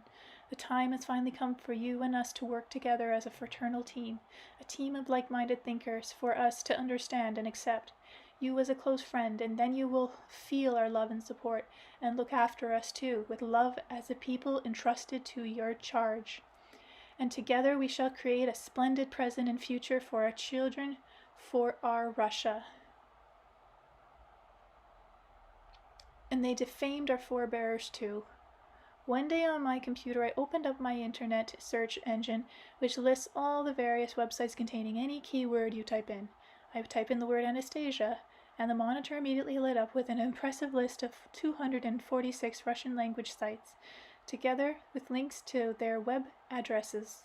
Still not believing that they all related to the Siberian Anastasia, I began following the links and familiarizing myself with the content of these pages. It turned out that the vast majority of them did in fact discuss at varying length the Siberian Anastasia. Her ideas were treated favorably on many of the sites. At first I was delighted by this, but as I delved deeper into the volume of information available on the internet, I began coming up against an even more incredible phenomena. Several of the sites offered a selection of articles from the press, along with anonymous messages claiming that the movement associated with Anastasia was a sect, and all the readers of the book were categorized as sectarians. One of the sites featured a list, either full or partial, of the existing sects in Russia, and the list included Anastasia and her supporters. There was no mention of the basis for such a conclusion or of who was spreading such rumors. They were simply set forth as though they were given a fact that apparently everybody had known about for a long time. The articles and brief comments from various national and regional publications posted on different websites were very similar to each other, and they always came to the same conclusion, that the Ringing Cedars of Russia movement was either a sect or a business. The Anastasia movement was lumped in with such sectarian organizations, I don't know this one, Shinkro, and classified as a totalitarian sect. They even use words like bigots and destructivism.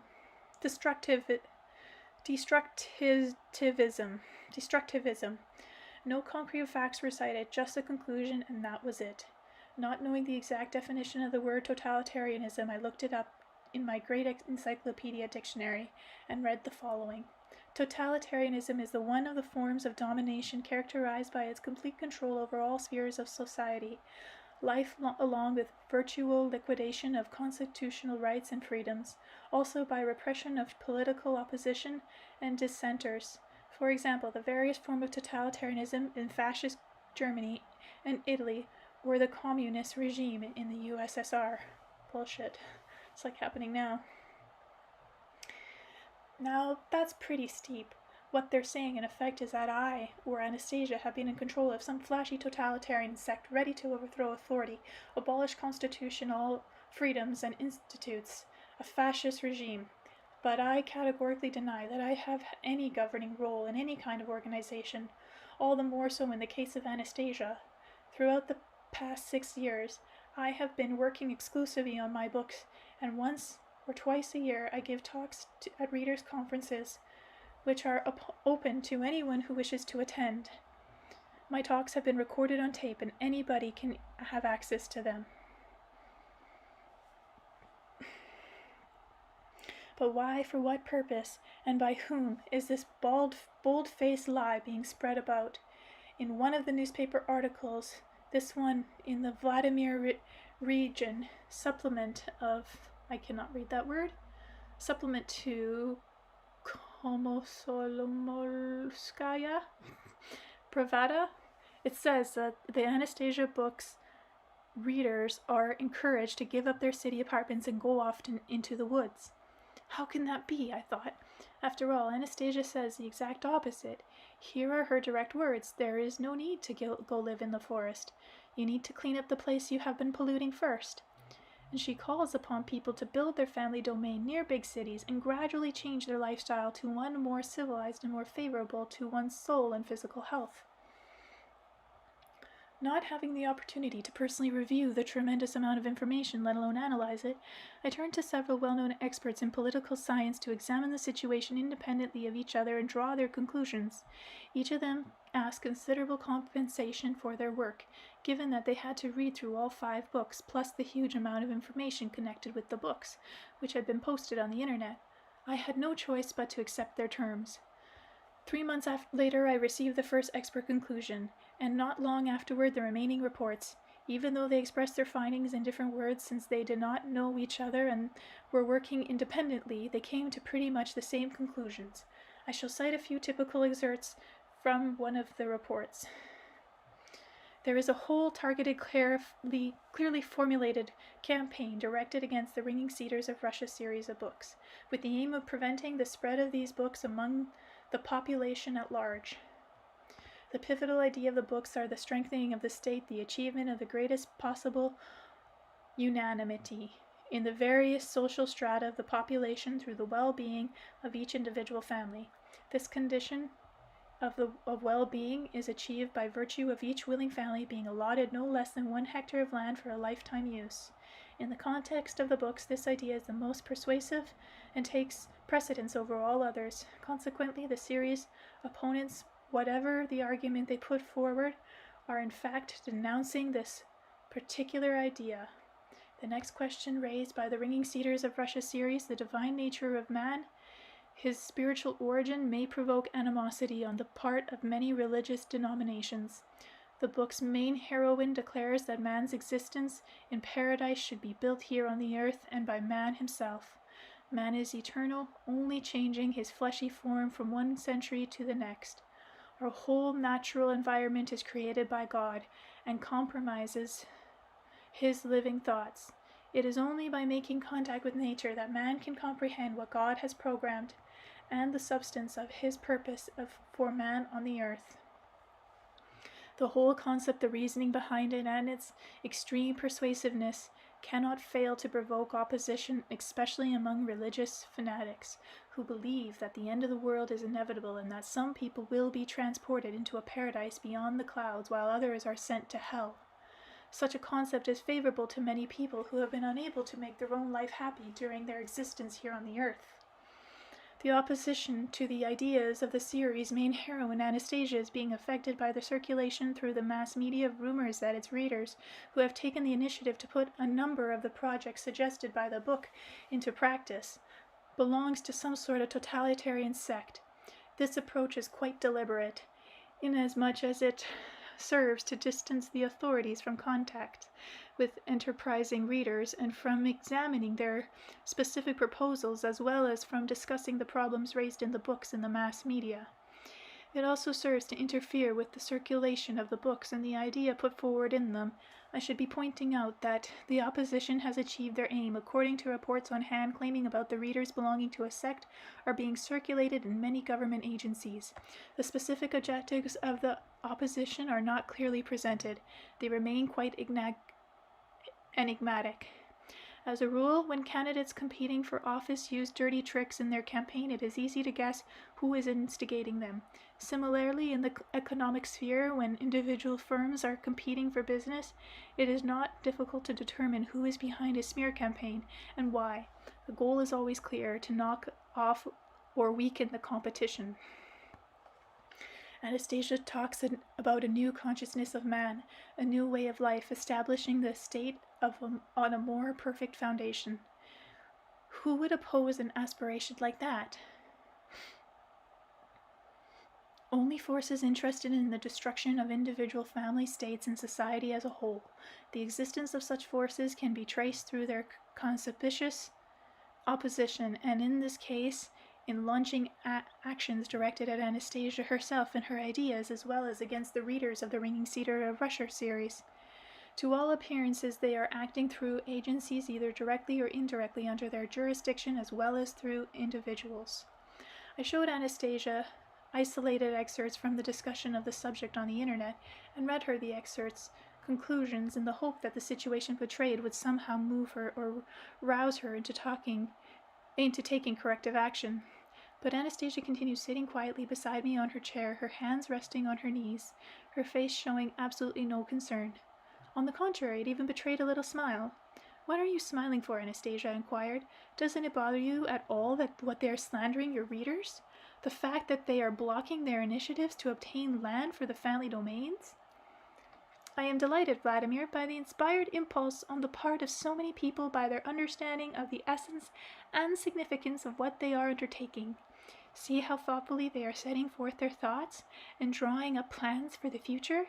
And the appeal to the President is better than the one you formulated in your earlier book, as well as their making plans to hold a conference with that wonderful title, Choose Your Future. It is very good when people start reflecting on their future. They certainly are making plans, Anastasia, but don't you see how their plans are being thwarted? What a tricky move someone thought up, to call them all sectarians, striking fear into the population and discouraging administrative bodies from contact with them. Don't you see that? I see it, but there is nothing new or sophisticated in such opposition. The same approach was used to destroy the culture, lifestyle, and knowledge of our forebears. And now the dark forces are using the old methods again, and they will even come up with provocations and then spread frightening rumors. This has happened before, Vladimir. Exactly, this happened before, and they won. You said yourself they destroyed the culture of your forebears. They destroyed history. That means that now, too, using tested methods, they'll win again, if they haven't won already. Hence, hey, just a simple question like granting every willing family a hectare of land is being impossible to solve for a year now. It would have been okay if they'd asked for that hectare for something obscene, but it's impossible to get land for the purpose of organizing one's family domain or for normal living conditions and supply of food. Those refugees that have been living in tent cities for more than 3 years now, if they, at least the ones who wanted it, had each been given a hectare of land for now, they could have turned it into a decent human place to live.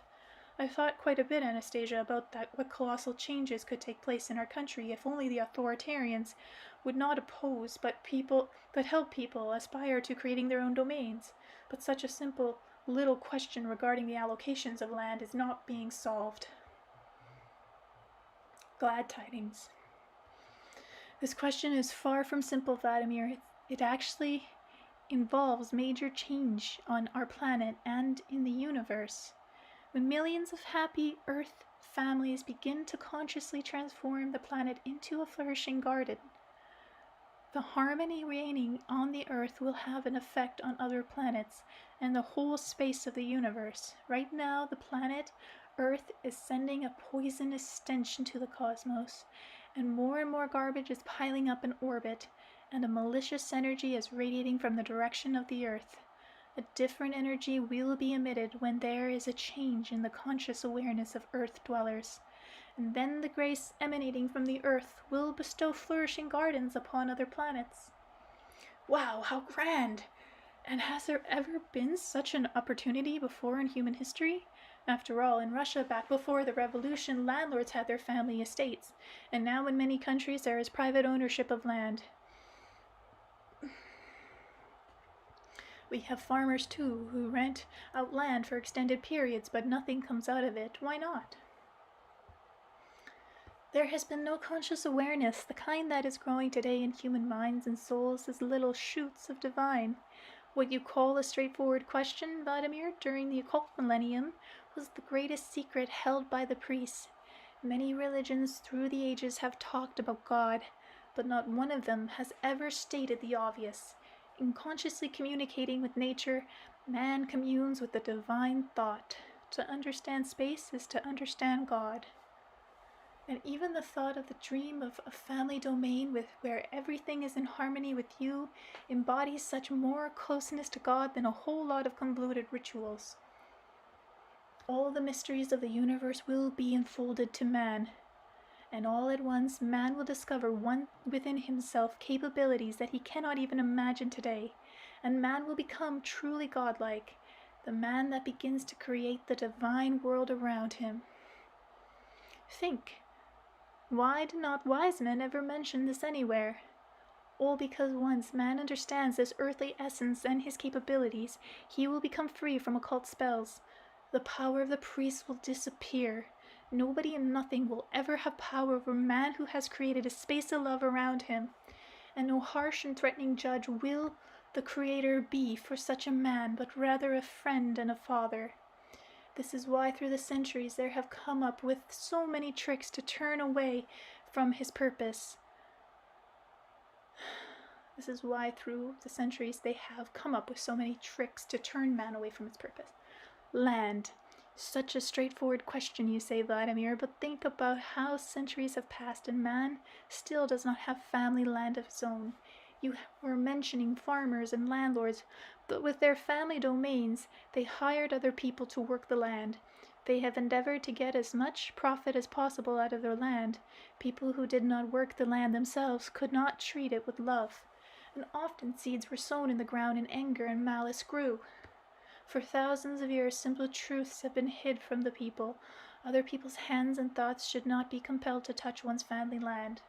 In different age, rulers have offered people land allotments, but in such a way that the meaning of their earthly deeds has not been clear to people.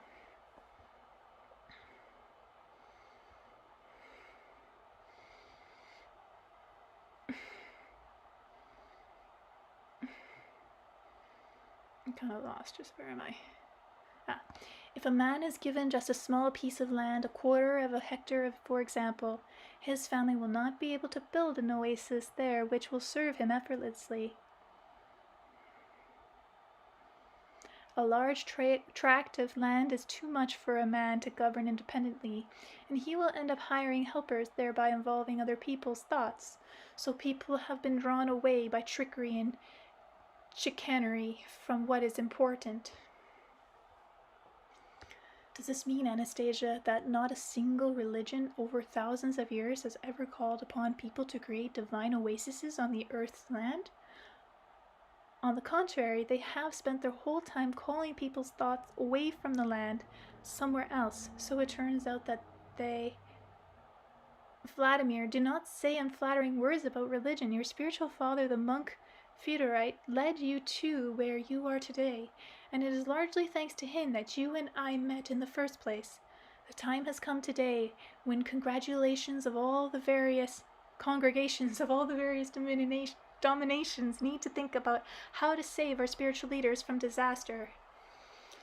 The same kind of people in the past century, when people sacked the temples and put ministers of various faiths to death. You mean under the Soviet regime? But now, you see, we have democracy, freedom of religion, and the authorities treat all religions, or at least the major ones, with respect. How could the events of bygone years all at once repeat themselves? You should take a closer look at what's happening today, Vladimir. You know that many countries have joined together in the struggle against terrorism, yes?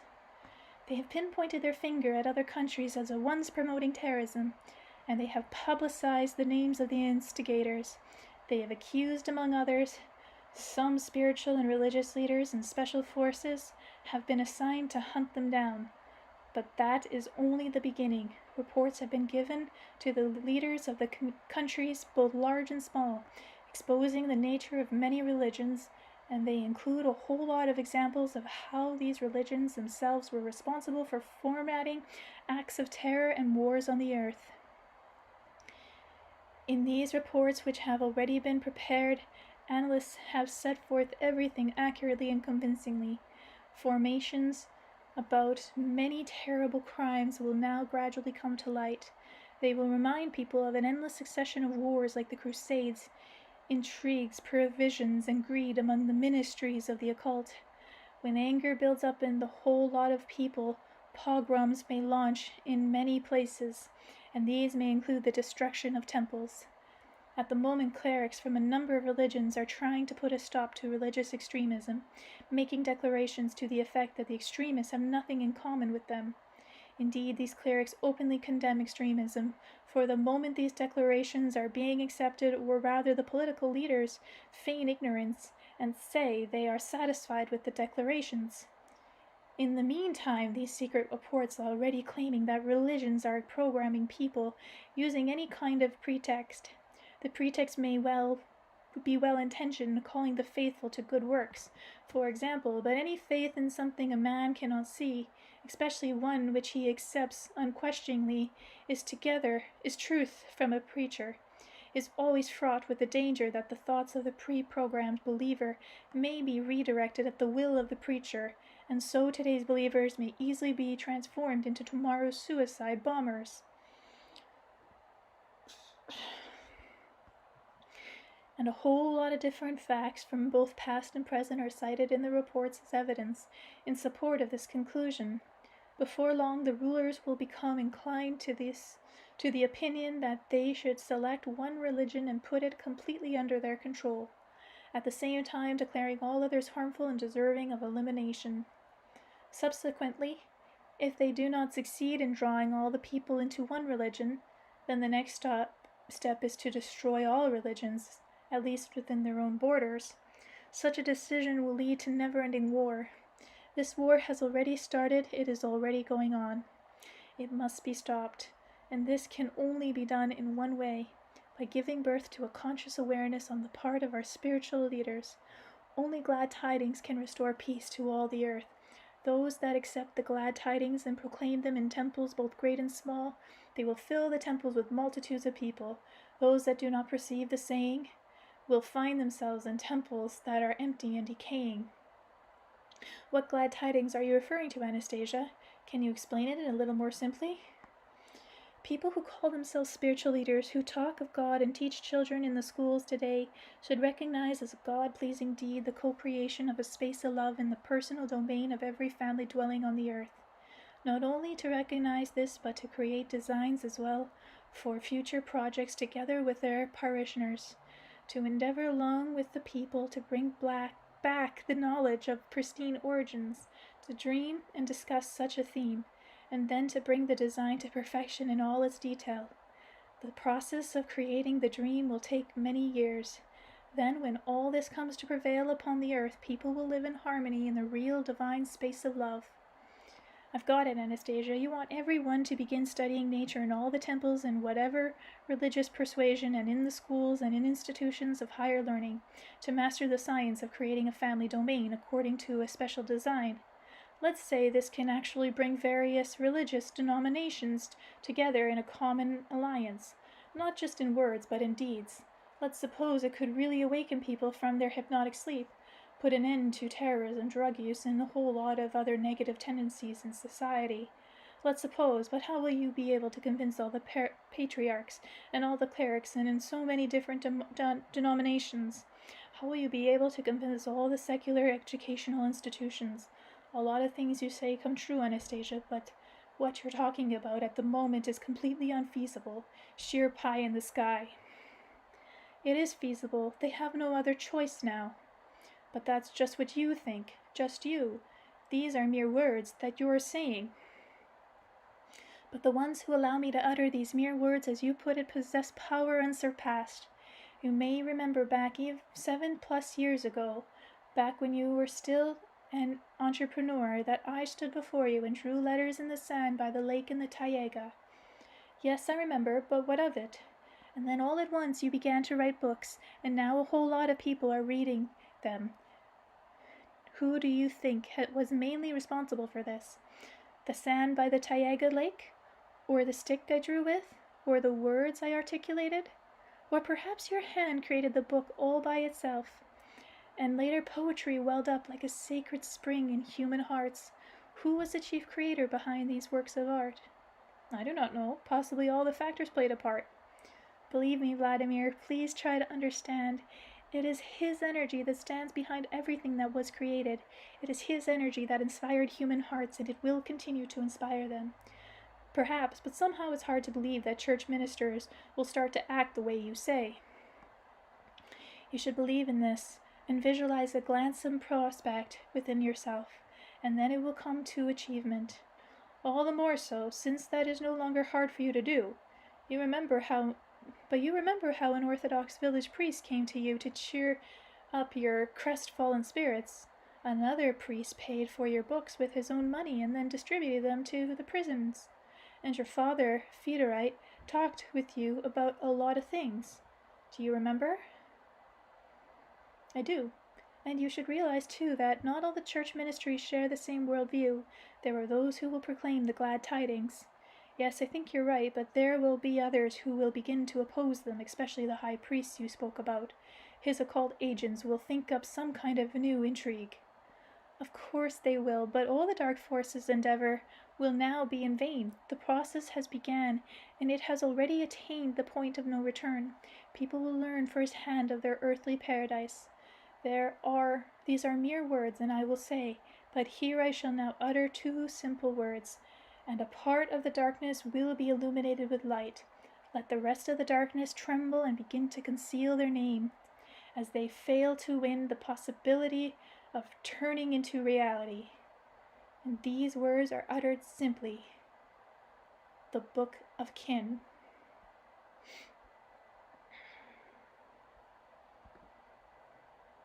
Chapter 10. The Book of Kin. Yes, the words are certainly simple, all right, I observed, and just why are all the forces of darkness supposed to tremble at hearing them? They are afraid of what is behind the words, replied Anastasia. Do you know you will write this book? And how many pages will it have? How many? And who will write them? Just a few days will go by, and millions of fathers and mothers in many a land will be writing the Book of Kin, filling in its pages with their own hand. There will be a vast multitude of them, these books of kin, and all of them will contain the truth which began at the heart of their children. There will be no room for these books for artifices or guise. Before them all the lies of history will fall. You can summarize what could happen. Vladimir, if you could take into your hands today a book which our ancestors of old had begun to write especially for you. Then another would continue the writing. Eventually your father and your father, your grandfather and your father and your mother. The books read by man today include many that are devised with a specific aim in mind, namely the distortion of history and of the meaning of life. Many false dogmas are especially designed to distort man in space. This is not easily discernible all at once, but clarity comes directly. A son reads a book of his forebears, which his fathers and mothers have continued personally for him. But wait, Anastasia, not everyone knows how to write a book. Everyone can if they feel the demand to do so. If they are looking to protect their children and in the future themselves from false dogmas. In Vedic times, every father and mother would write a book of kin for their future children and grandchildren. This book was not compromised of words, but of deeds. Children could read created space like a book and understand the deeds and thoughts of their parents, and were happy to inherit a happy space. Blah. Only one thing was missing from that book. Children were not alerted to the world of the occult. It was not part of the complete awareness of the omniscient Vedians. Now that all mankind has been able to detect it in their own experience and devastating influence exerted on themselves by the occult dogmas, they will certainly be able to protect their children from them. Even if there were not yet any domains to bloom in the spring, thoughts about them are already alive in many human hearts. They need to start writing a book precisely about their thoughts of their children. And why, Anastasia, does every parent need to write? Look, I've written books about domains, and an architect from the suburbs of whatever town Midivoko is working on a design for a whole settlement. Besides, there is a flurry of internet discussions on the subject. Isn't that enough? It is not enough, Vladimir. Take a closer look at what has been going on.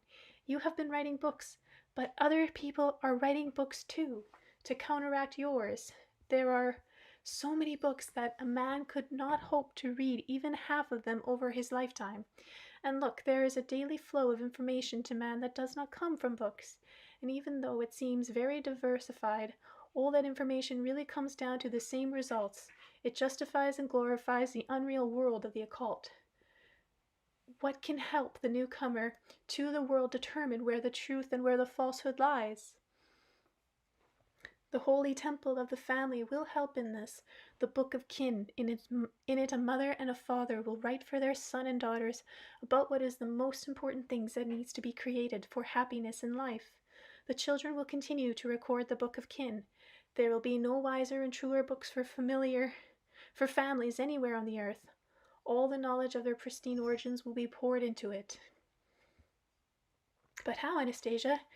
How can knowledge of one's pristine origins turn up in a book, which people are only beginning to write today? Where are they to find such knowledge? You said that the culture of our forebears, their books, were all destroyed.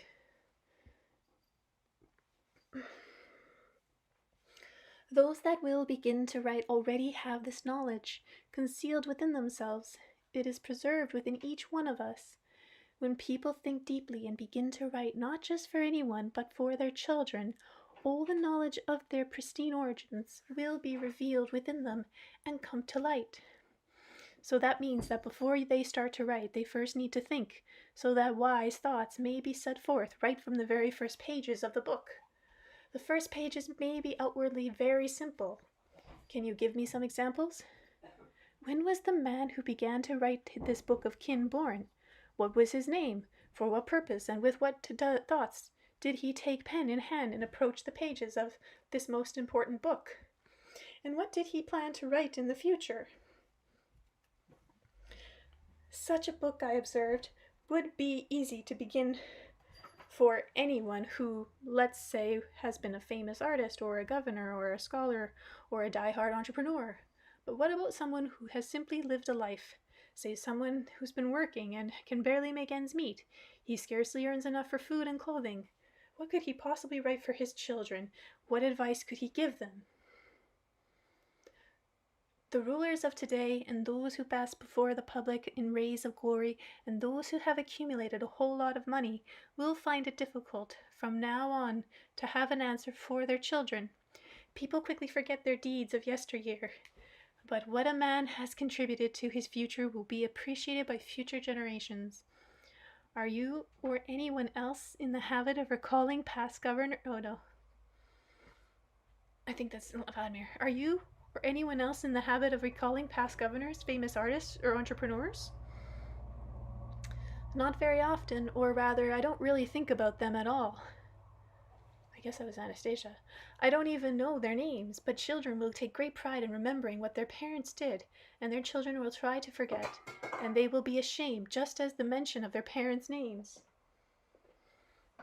Why should the children be ashamed? Because fate offered their parents such a great opportunities, but they could not grasp the fact that fate is affording us opportunities only invariably for the purpose of creating the future. In this one lifetime, man should be endeavoring to create the next life for himself, a life in which he can embody himself anew and live forever. Every man today plan out a domain and a space of love. They can create their design and try to obtain the land. They can use that land to plant a few saplings or plant seeds of family trees. Perhaps they will not be able to grow to a maturity, say a whole grove or a green hedge or a splendid garden, in their lifetime. Perhaps a poor old man will not even be able to lay a foundation for his house, but he will be able to write the book of kin for his grandchildren and for his children. I was poor. It was only in my old age that I began to think of the meaning of the life, on what I had planned for my children.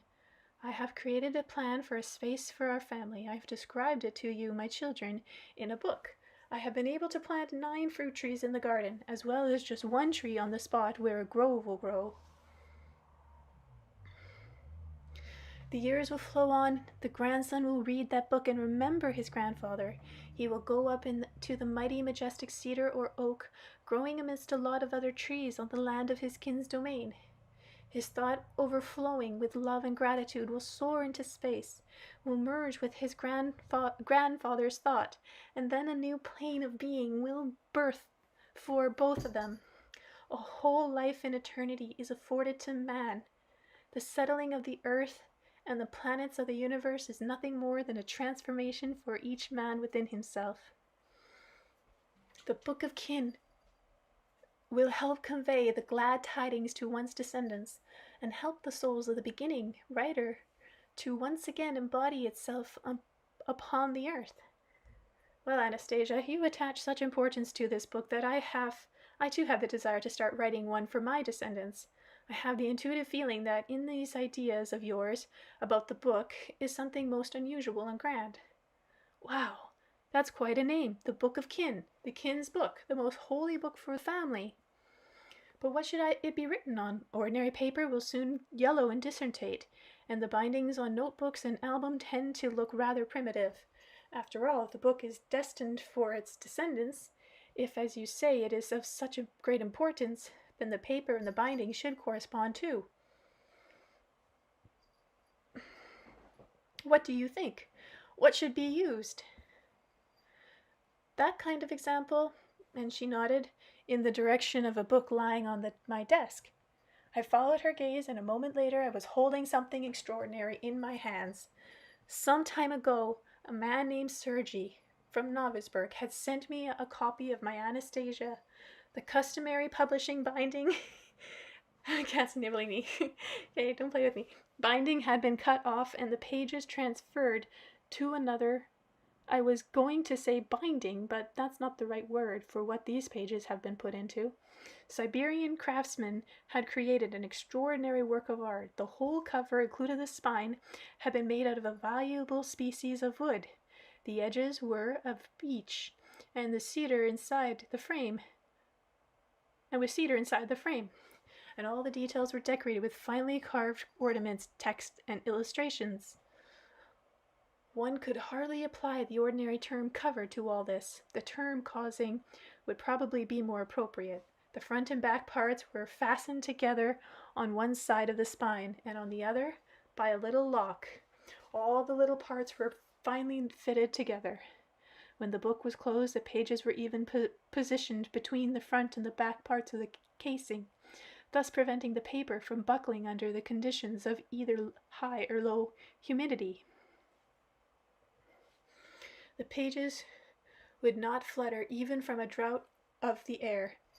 In contrast to some of other books which I put beside it for comparison, many visitors who saw this work of art would hold it for a long time in their hands, looking it over carefully with joyful admiration. Why are you playing with my hair? Hey, is it moving somehow? Following Anastasia's gaze, I took the book with the wooden casing into my hands, felt its warmth, and began to understand. Perhaps it was thanks to this extraordinary work that I really understood the tremendous significance of the Book of Kin Anastasia had been talking about. She sat there meekly in the chair beside me, her hands modestly resting on her knees, but I got the feeling that she was wiser than all the priests and dynastic leaders right from ancient times, wiser than our modern analysis. And through her wisdom and purity of thought, she was able to overcome all the negative manifestations in human society. Where did these capabilities of hers come from? What school or system of child raising can endow man with such abilities? Wow, what an unusual, incredible step to think up. A book of kin. I couldn't stop myself from letting my mind get carried away. And just look what a grand thing she's come up with. Nobody has so far been able to counteract the flood of various kinds of suggestions which has been rushing at people in different countries minute by minute, first and foremost at our children. Suggestions, our TV features a constant parade of action films supposedly for the purpose of public entertainment, but in actual fact demonstrating how splendid man can provide for his financial well-being through violence. Suggestions, how great it would be to be a famous singer, to bask in the spotlight and the applause, to gad about to receptions in luxury limousines. Suggestions. If it weren't for the power of suggestion, they would also need to show other considerable longer segments from the life of these people. The most challenging everyday work routines, the never-ending intrigue instigated by entertainment rivals, and the never-ending attack by jealous wannabes, not to mention the paparazzi hoping to make money on the back of celebrities under the so-called freedom of the press. One particularly monstrous suggestion comes in the form of aggressive and sophisticated advertising, which is all ready to promote anything as long as you pay the money. Suggestions, never-ending news about all sorts of international do-good foundations coupled with Wonder Boy politicos, and people are left with the impression that it is only thanks to our politicians that they can live all warm, fed, and cozy in their homes. And then when the radiator goes cold, people no longer bother asking themselves questions about how they can change their lives, how they can become independent of central heating, electricity, and water supply. Instead, they rush madly into the streets and shout, "Gimme!" a suggestion of their own helplessness. Such false dogmas are being suggested to adults and children alike. Children. How can we talk about raising children as long as we parents just stand on the sidelines? First, we entrust the delivery of our children to strangers in an unfamiliar medical institution. Then we allow strangers to teach them in kindergarten and school. Then we allow them to be exposed to a plethora of explicit and or disguised pornographic literature on our store shelves. We allow strangers to recommend books and textbooks to our children to read. We allow strangers to produce TV programs for them. Who finds it profitable to hold the whole system of child raising in their hands? Maybe that's not the important question. Maybe what's more important is our feelings of utter helplessness and insignificance. We feel we're totally incapable of putting a stop to such lawlessness. But this isn't true. Any parent can do it, if only he wants to, if only he thinks about it. The Book of Kin, what a super idea. The end of lawless commercial suggestions. Such lawlessness may still flex its muscles and show off a little, but it won't be long before a man takes in his hands the Book of Kin and finds there written by the hand of his grandfather, grandmother, father and mother, a statement of man's purpose in life. We, today's parents, shall certainly be able to figure out what this purpose is. Most definitely. We are experienced. We've seen, heard, and gone through a lot already. We all only need a pause for just a wee bit, turn away from the flood of suggestions, and think for ourselves with our own heads. For certain, every parent must think about this, he himself. By himself, only by himself. There's no point in looking for answers to questions in the meaning of life in books of wisdom from past centuries, no matter how celebrated or promoted these books are, and there's no point in seeking answers in the works of wise men whose reputation is thousands of years old. These wise men, who were great preachers and messiahs, they endeavored to preach and leave writings for future generations. But there is not even one, that of these great works that we shall ever see.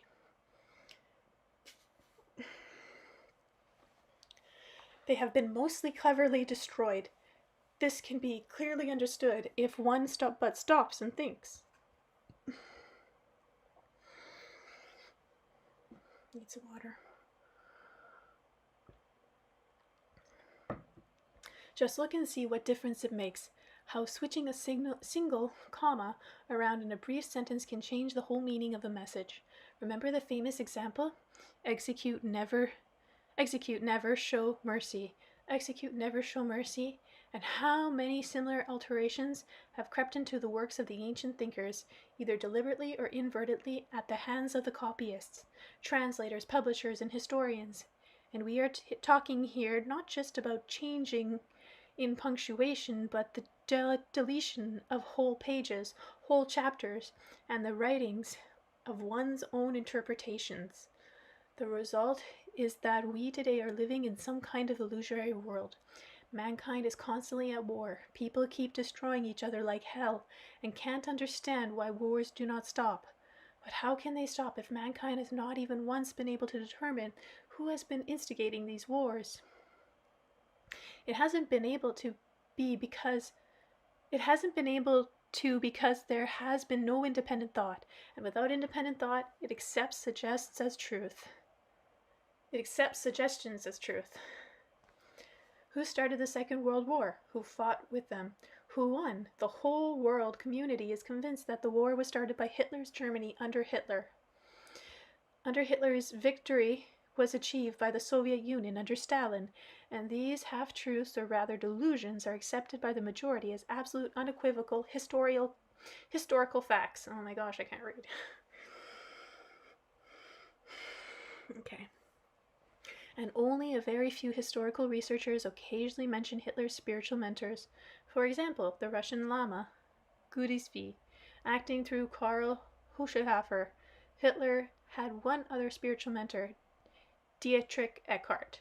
Historians know of contacts these spiritual mentors had with their superiors, part of a more elevated hierarchy, but at this point nobody any longer mentions names. Researchers say only that they have traced the connections to the Himalayas and Tibet, as well as to both open and secret occult societies existing at the time in Germany, and confirm Hitler's participation in them. Germany witnessed a rise of organizations such as the German Order and the Thule Society. The latter's emblem was the swastika together with the wreath and sword. Someone was clearly and deliberately shaping their own unique brand, new ideology in Germany. inculcating in its population a specific type of worldview. The upshot was large-scale war and masses of human casualties, followed by the Nuremberg trials, where Hitler's cronies were tried. Nuremberg trials. But those who appeared before the court were ordinary soldiers. Even if they happened to be generals or field marshals, they were still soldiers, including Hitler himself, foot soldiers to the unseen priest who shaped the ideology. He, the chief strategist and organizer, was not even mentioned in the trial records. Who is he? Who are his closest secret associates and assistants? Is it all that important to know about them? Is it important? Extremely important. After all, it is they who masterminded the war, and as long as they are allowed to remain in the shadows, they will start it again. With their growing experience, new wars will be even more sophisticated and on an even more massive scale. What were these people really after, the masterminds behind the Second World War? Perhaps an examination of the following fact will bring us closer to solving the mystery. For the Nazi ideologists in Germany at that time, there was an organization known as Megre, which collected ancient books from all over the world. In the first place, they were interested in old Russian editions of the pre-Christian period. One can trace a rather bizarre chain, the Himalayas, Tibet, Lamas, secret societies, all leading to a relentless hunt for the knowledge of our forebears from pagan Russia. We Russians saw no need to preserve these manuscripts, but someone else found them to be vitally necessary. Why? What secrets did this knowledge harbor within itself? Secrets which evidently had much more of an edge to them than anything known to the Tibetan monks. But how to gain access to even one of these secrets? Just to one. And if it turns out to be significant, then what kind of lost world might open up to people today if a few more, or indeed all of them, should be revealed? But where and in what millennia should we look for an answer? Rome, ancient Rome, something extraordinary happened there 4,000 years ago, more extraordinary than the exploits of the Roman legion. Oh yes, that's it, an incredible discovery. The Roman senators were the highest elite group of that period. They were slave owners, but all that once they began to give their slaves, who were skilled and desirous of growing food crops on the land, they began to give them land for their lifetime use, with the right of succession. Funds were allocated to a slave's family to build a house. A slave's family could not be transferred to another owner without their land. The land, became an inseparable part of the slave's family. But what suddenly moved these slave owners to such a humane and altruistic act? Was it purely from kind and noble motives, or did they receive something in return? What they received was 10% of the harvest for their table.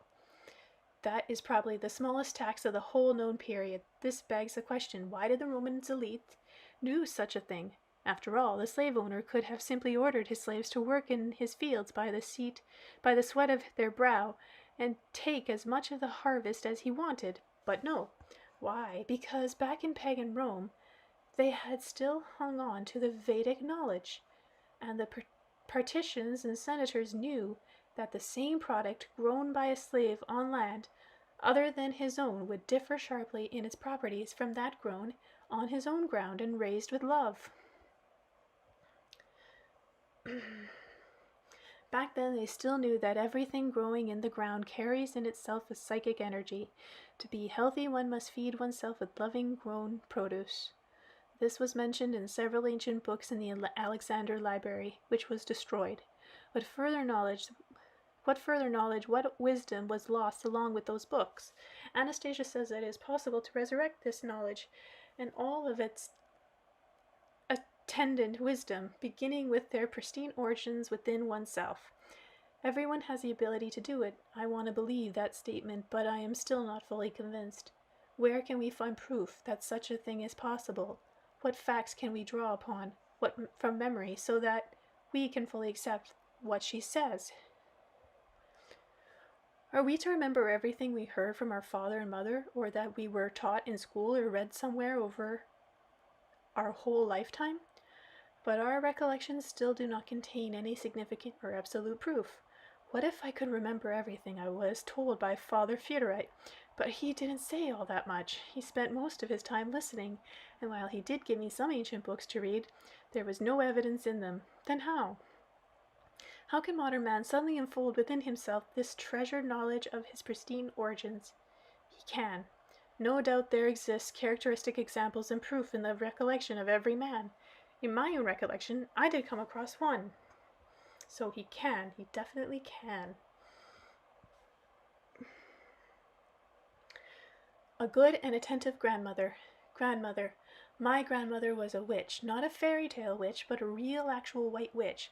Oldsters, perhaps, will remember her incredible marvels. She lived in Ukraine, in the village of Kuznichi, in the Gordinia district of Chernigov region. She was called Efronzia, and her last name was Verushka. On one occasion, when I was very young, I was present at one of her miracles. Back then, I hardly understood anything about them, but now it has all become crystal clear to me. Oh God, what simplicity there is in the most puzzling, incredible phenomena. I have an idea at least half of the population today, especially the healers, would be able to freely duplicate her results. To provide a few more details, here is what happened. All my early childhood I spent in the Ukrainian countryside in a small white straw-covered hut. I loved to watch my grandmother busy herself about the stove. Once, after a scuffle with one of my classmates, someone taunted, "Your grandmother's a witch." Other kids started to defend my grandmother, saying, for example, "My mummy says she's a good woman." On a number of occasions, I saw how my grandmother treated people's physical ills. I didn't attach any particular significance to it at the time. After all, there were many healers in different villages back then. Some had better success treating one particular disease, some another. And nobody was called a witch, but my grandmother's abilities did not fall under the usual healing abilities. It turned out that my grandmother, who was only semi-literate, easily cured many animals. She did this by a method that seemed at first glance incredible. She would disappear for a day along with the sick animal, and by the time she returned it would have made a full recovery, or at least a partial one, in which case she would instruct its owner on how to continue the treatment. When I heard my classmate insulting my grandmother by calling her a witch, even though children were generally afraid of witches, I did not begin acting any worse toward my kind grandmother. On the contrary, she, or rather her actions, only awakened a greater fascination in me. One day the collective farm chairman horse was brought to my grandmother. It was a purebred, recently bought for the chairman to travel about in his daily business. The local kids always admired this particular mare. When the chairman happened to ride by, the mare held her head high, and her gait was friskier and more elegant than that of all the other horses in the area. But this time she was brought to grandmother, not harnessed to a wagon and not saddled. She was being led just by the bridle, looking very downcast and moving very slowly. This was a rare event for me, the chairman's horse right in our yard. I began following the proceedings with considerable interest. Grandmother walked up to the mare and began stroking her, first from one side of her muzzle and then around the ear, all the while quietly whispering soothing words. Then she unbridled the mare, taking the metallic bit out of her mouth. Carrying a bench out into the yard, she laid out branches of herbs on the bench, then brought the mare over to them and began offering the animal various dried herbs in return. With some of them the horse didn't pay any attention and turned away, while others she sniffed at and even took a small taste of them.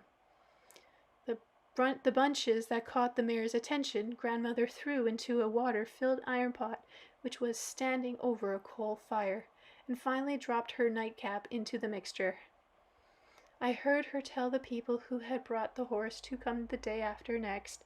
In the morning, after the people had left, I realized that grandmother was once again getting ready to disappear somewhere, together with the mare, and I started pleading with her to take me along.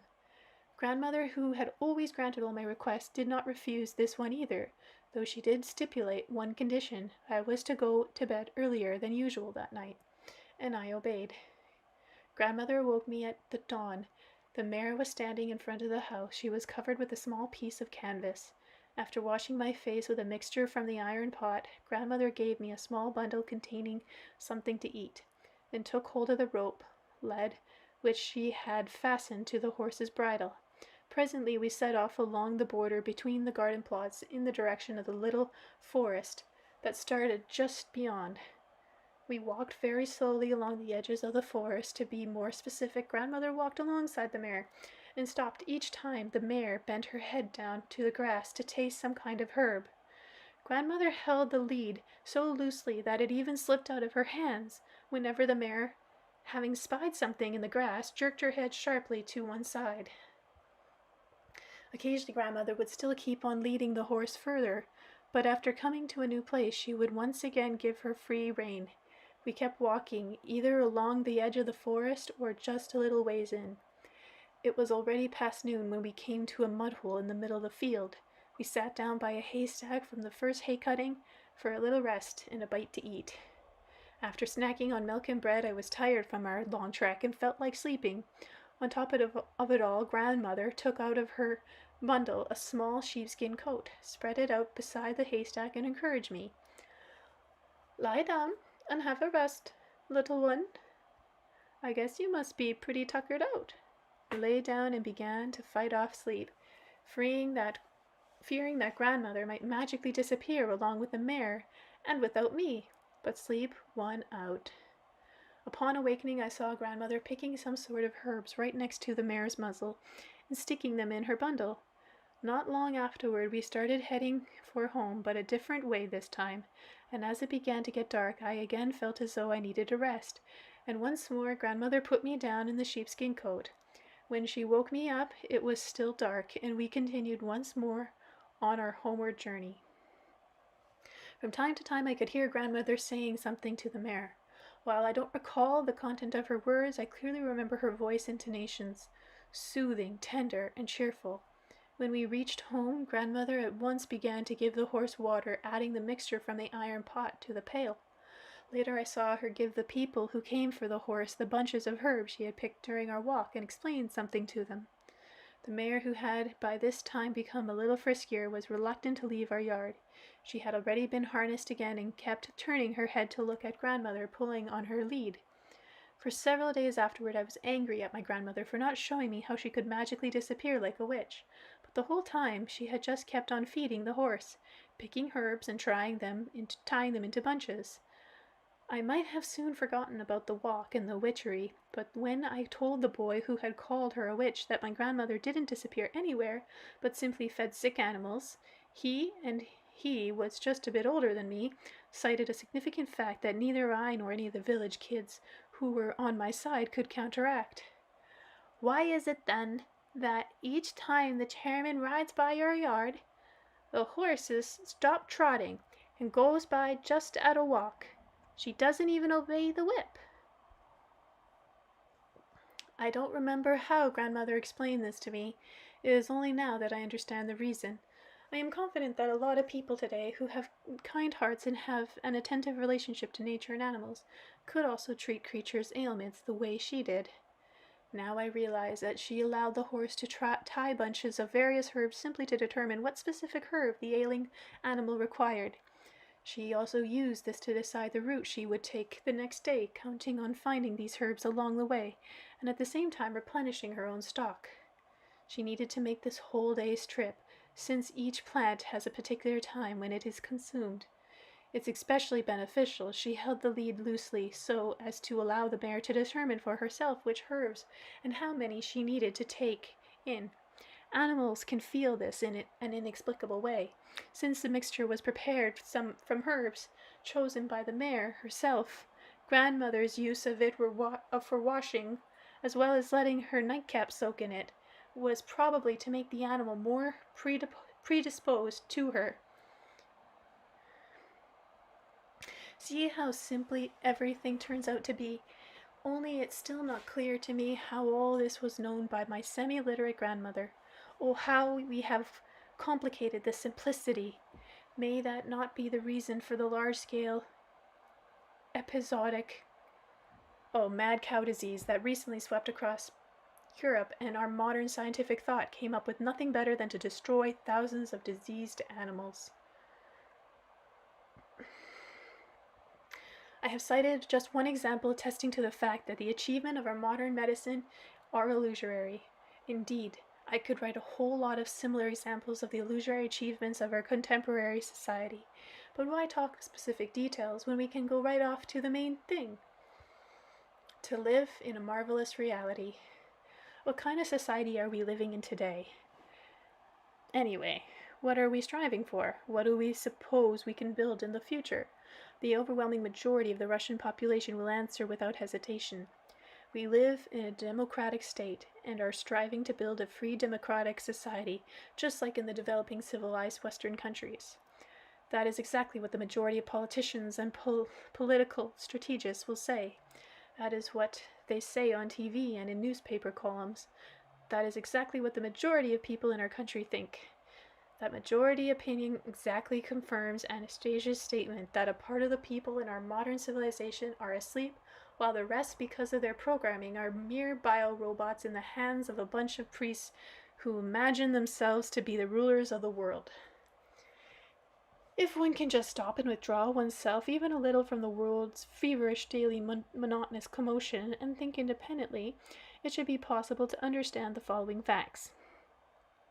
Democracy. Just what is democracy anyway? What concepts does the word itself denote? The majority will answer by quoting the well-known Great Encyclopedic Dictionary of the Russian language, both of which offer pretty much the same terse definition. Democracy is a form of political system or social order in a state, based on the recognition of the people as a whole as the source of authority. The basic principles of democracy are the authority of the majority, the equality of citizens. And in highly developed countries, people choose their parliament and presidents by majority vote. Choose. Utter nonsense, a complete illusion. There are no choices or elections. Not once, not even in the country which considers itself the most democratic and civilized in the globe, have the people themselves ever held power. But the elections, they are a complete illusion. Remember what always happens before elections in any so-called democratic country? Teams of political strategists working for each candidate fight among themselves, spending huge sums of money and sophisticated methods of psychological influence on people through the mass media, TV, and graphic promotional campaigns. And the more highly developed the country, the more sophisticated the technological methods of suggestion employed. It is clearly evident that the victory always goes to the team of political strategists that can exert the most influence and greatest power of suggestion. It is under the influence of this suggestion that people go and vote. They think they are voting by their own will. In fact, they are merely carrying out somebody else's will. Thus it turns out that modern democracy is an illusion of the masses. It is their faith in an unreal social order, an unreal illusionary world. It all boils down to the subordination of the majority does not exist in the natural world. All the groups of plants, animals, and insects may be subject to instinct, the movement of the planets, the order established by nature, or the leader of the herd. And in human grouping, it is always the majority that is in control. It is a majority that has fermented revolutions and wars, but the majority participated in revolutions and wars at the consciously directed suggestion of a minority. That's the way it has been, and that's the way it is now. Democracy is the most dangerous illusion people have been exposed to en masse. It is dangerous because in the democratic world it is only too easy for any democratic country to end up being ruled by one person or a small group of people. For that, all they need is a pile of money and a good team of psychologists and political strategists. And we, today's parents living under the influence of illusions, are still trying to raise our children.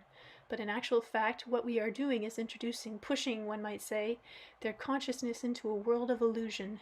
We are in fact handing them over into somebody else's clutches. Only not to God. We are handing them over to some kind of opposite of God. Even Christian schools. God's world is not illusionary. It is real and beautiful. It has its own unsurpassing fragrances, colors, shapes, and sounds. The gates to this world are always open, and we are always free to enter. If only we can shake off the illusion that have been fettered our consciousness. I too shall write my own book akin for my descendants. Indeed, for myself, and among other things, I shall most certainly write the following. I, Vladimir Megre, lived in an age when mankind did not exist in the real world. Their flesh fed on the gifts of the real world, but their consciousness wandered in a world of illusion. This has been a very challenging period in people's lives. Right now I am attempting to bring my consciousness back to the real world of the divine. This divine world of nature has suffered at the hands of people's consciousness, suffered terribly. I realize this, and I'm trying to correct the situation. I will do whatever I can, even if it is only creating a design for my domain. Perhaps even just a part of it. The main thing is to understand and have my children understand. As before, Anastasia sat quietly by and listened while I vented my reasoning aloud.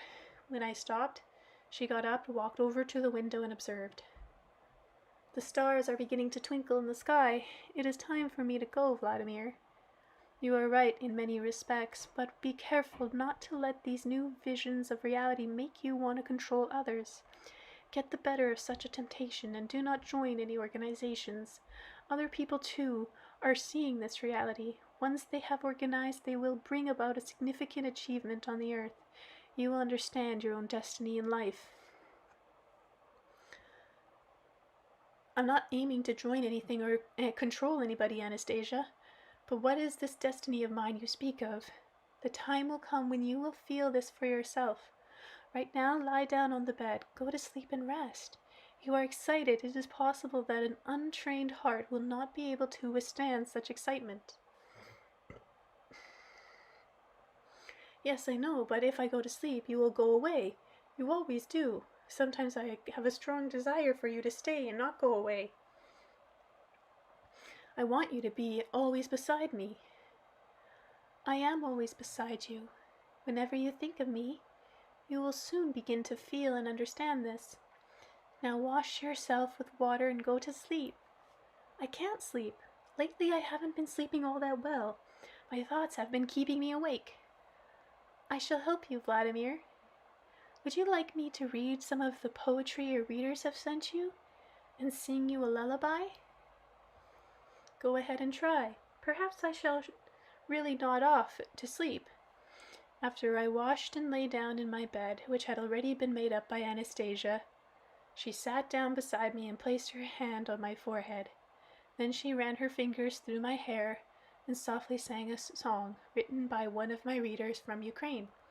Anastasia sang very softly, only it seemed that many people and the stars in the sky were listening to her song, listening to her pure voice and her words. Take my hand this hour, tomorrow you will see is another day, but now you can press your cheek to me. Thus hour after hour you may sleep in sweet relief, for from the stands of hair I'll gather up the grief, and I shall spread a blanket fine, blue with stars all woven. I shall stay a long, long time, just so you won't get frozen. If only you'll receive me, from the night I'll come and stand all throughout the ages.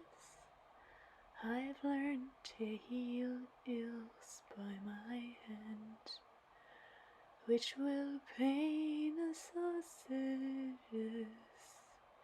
If only you'll believe me, down from a high incline, past the stones will tumble, I know ahead of time. Where you going to stumble into church and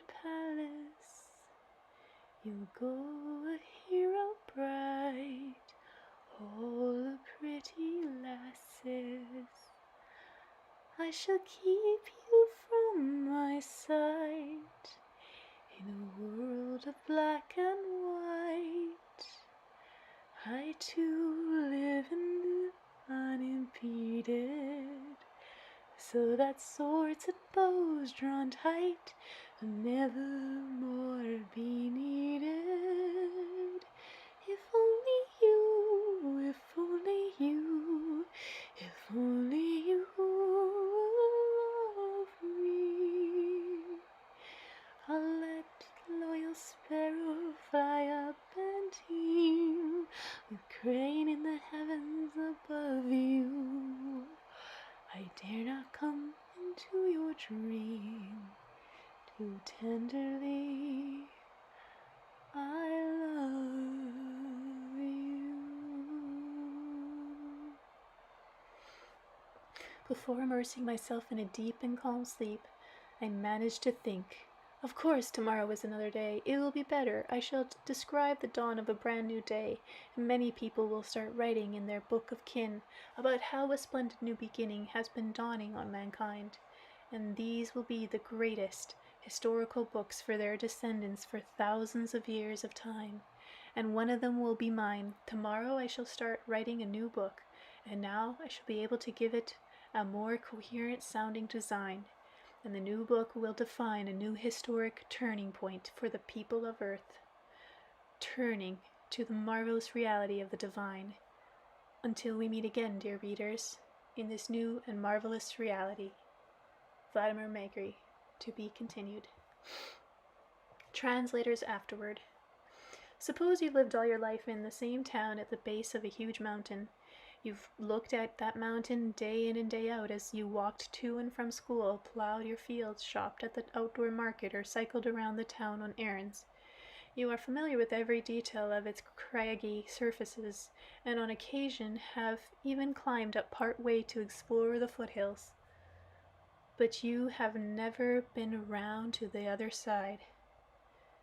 Then one fine day you decide to take the night train to a town some distance away, about a quarter of the way around the mountain, where the local residents speak a completely different dialect from yours.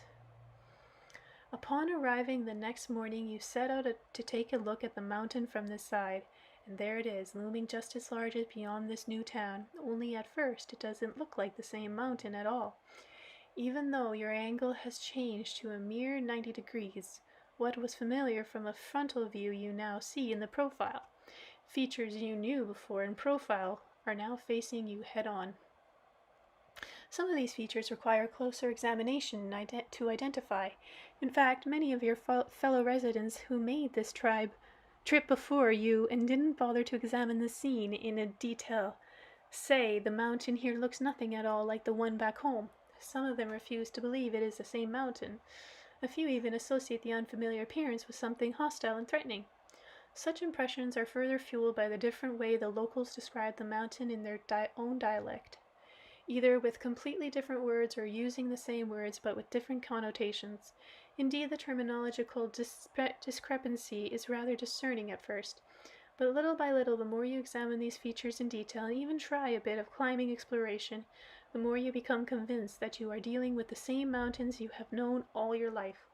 And as you hear local residents speaking about it, you gradually acquire the ability to translate between your dialect and yours, and realize they are talking about the same concept you have known all along.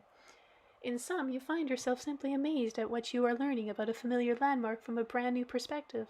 That does not necessarily mean, however, that you have any plans to suddenly relocate your residence, but you are certainly able to make use of your own new knowledge to enhance your appreciation and exploration of the mountains from your own home base. This little story pretty much describes my experience in approaching Vladimir Megre's Ringing Cedar series. Having been raised in the Protestant domination known as Christian Science, though I am sure people of many different faiths have had similar experience, I was amazed, even blown away by the new vistas of Mount spirituality that opened up to me from my initial readings of the series. At first glance, like the mountains in the story above, some of the features, especially those given new names, or whose names were interpreted differently, presented something of a recognition challenge. But the more I read, the more I realized I was not being presented with new God or even a new religion, but simply with new views of the same God and spirituality I had known all along, only from a different angle. And these insights have indeed enhanced my appreciation and exploration of spiritual concepts from my own faith's home base. One particular striking example of being blown away by a new view of familiar territory was my initial reading of Chapter 1 in the present volume, Who Raises Our Children?, which seems to pick up right where Mary Baker Eddy's chapter on marriage and science and health leaves off. Not only that, but a friend of our family, a Catholic writer on theology, told me of a number of instances where in intimate relations have been linked to a more spiritual outlook, including certain practices among Orthodox Jews and native people of North America. She also referred me to the book of Tobit, or Tobias, in the Apocrypha, or an additional illustration. These examples, however, while fascinating, differ from the approach outlined in Chapter 1, in that their attention is still concentrated on the physical act of intimacy, albeit seen from a more spiritual standpoint, while the principal focus on Megre's discussion with the psychologist is children, the physical conditions playing but an incidental role. Another group that has much in common with Anastasia's viewpoint on life are the Doukhobors, a sect that has persecuted the Tsarist Russian for their pacifism in opposition to the dictates of official church hierarchy. In 1899, they were helped to emigrate to Canada by the writer Leo Tolstoy, who recognized in them a living embodiment of his own simple, straightforward approach to Christianity, of the heart whose ecclesiastical trappings.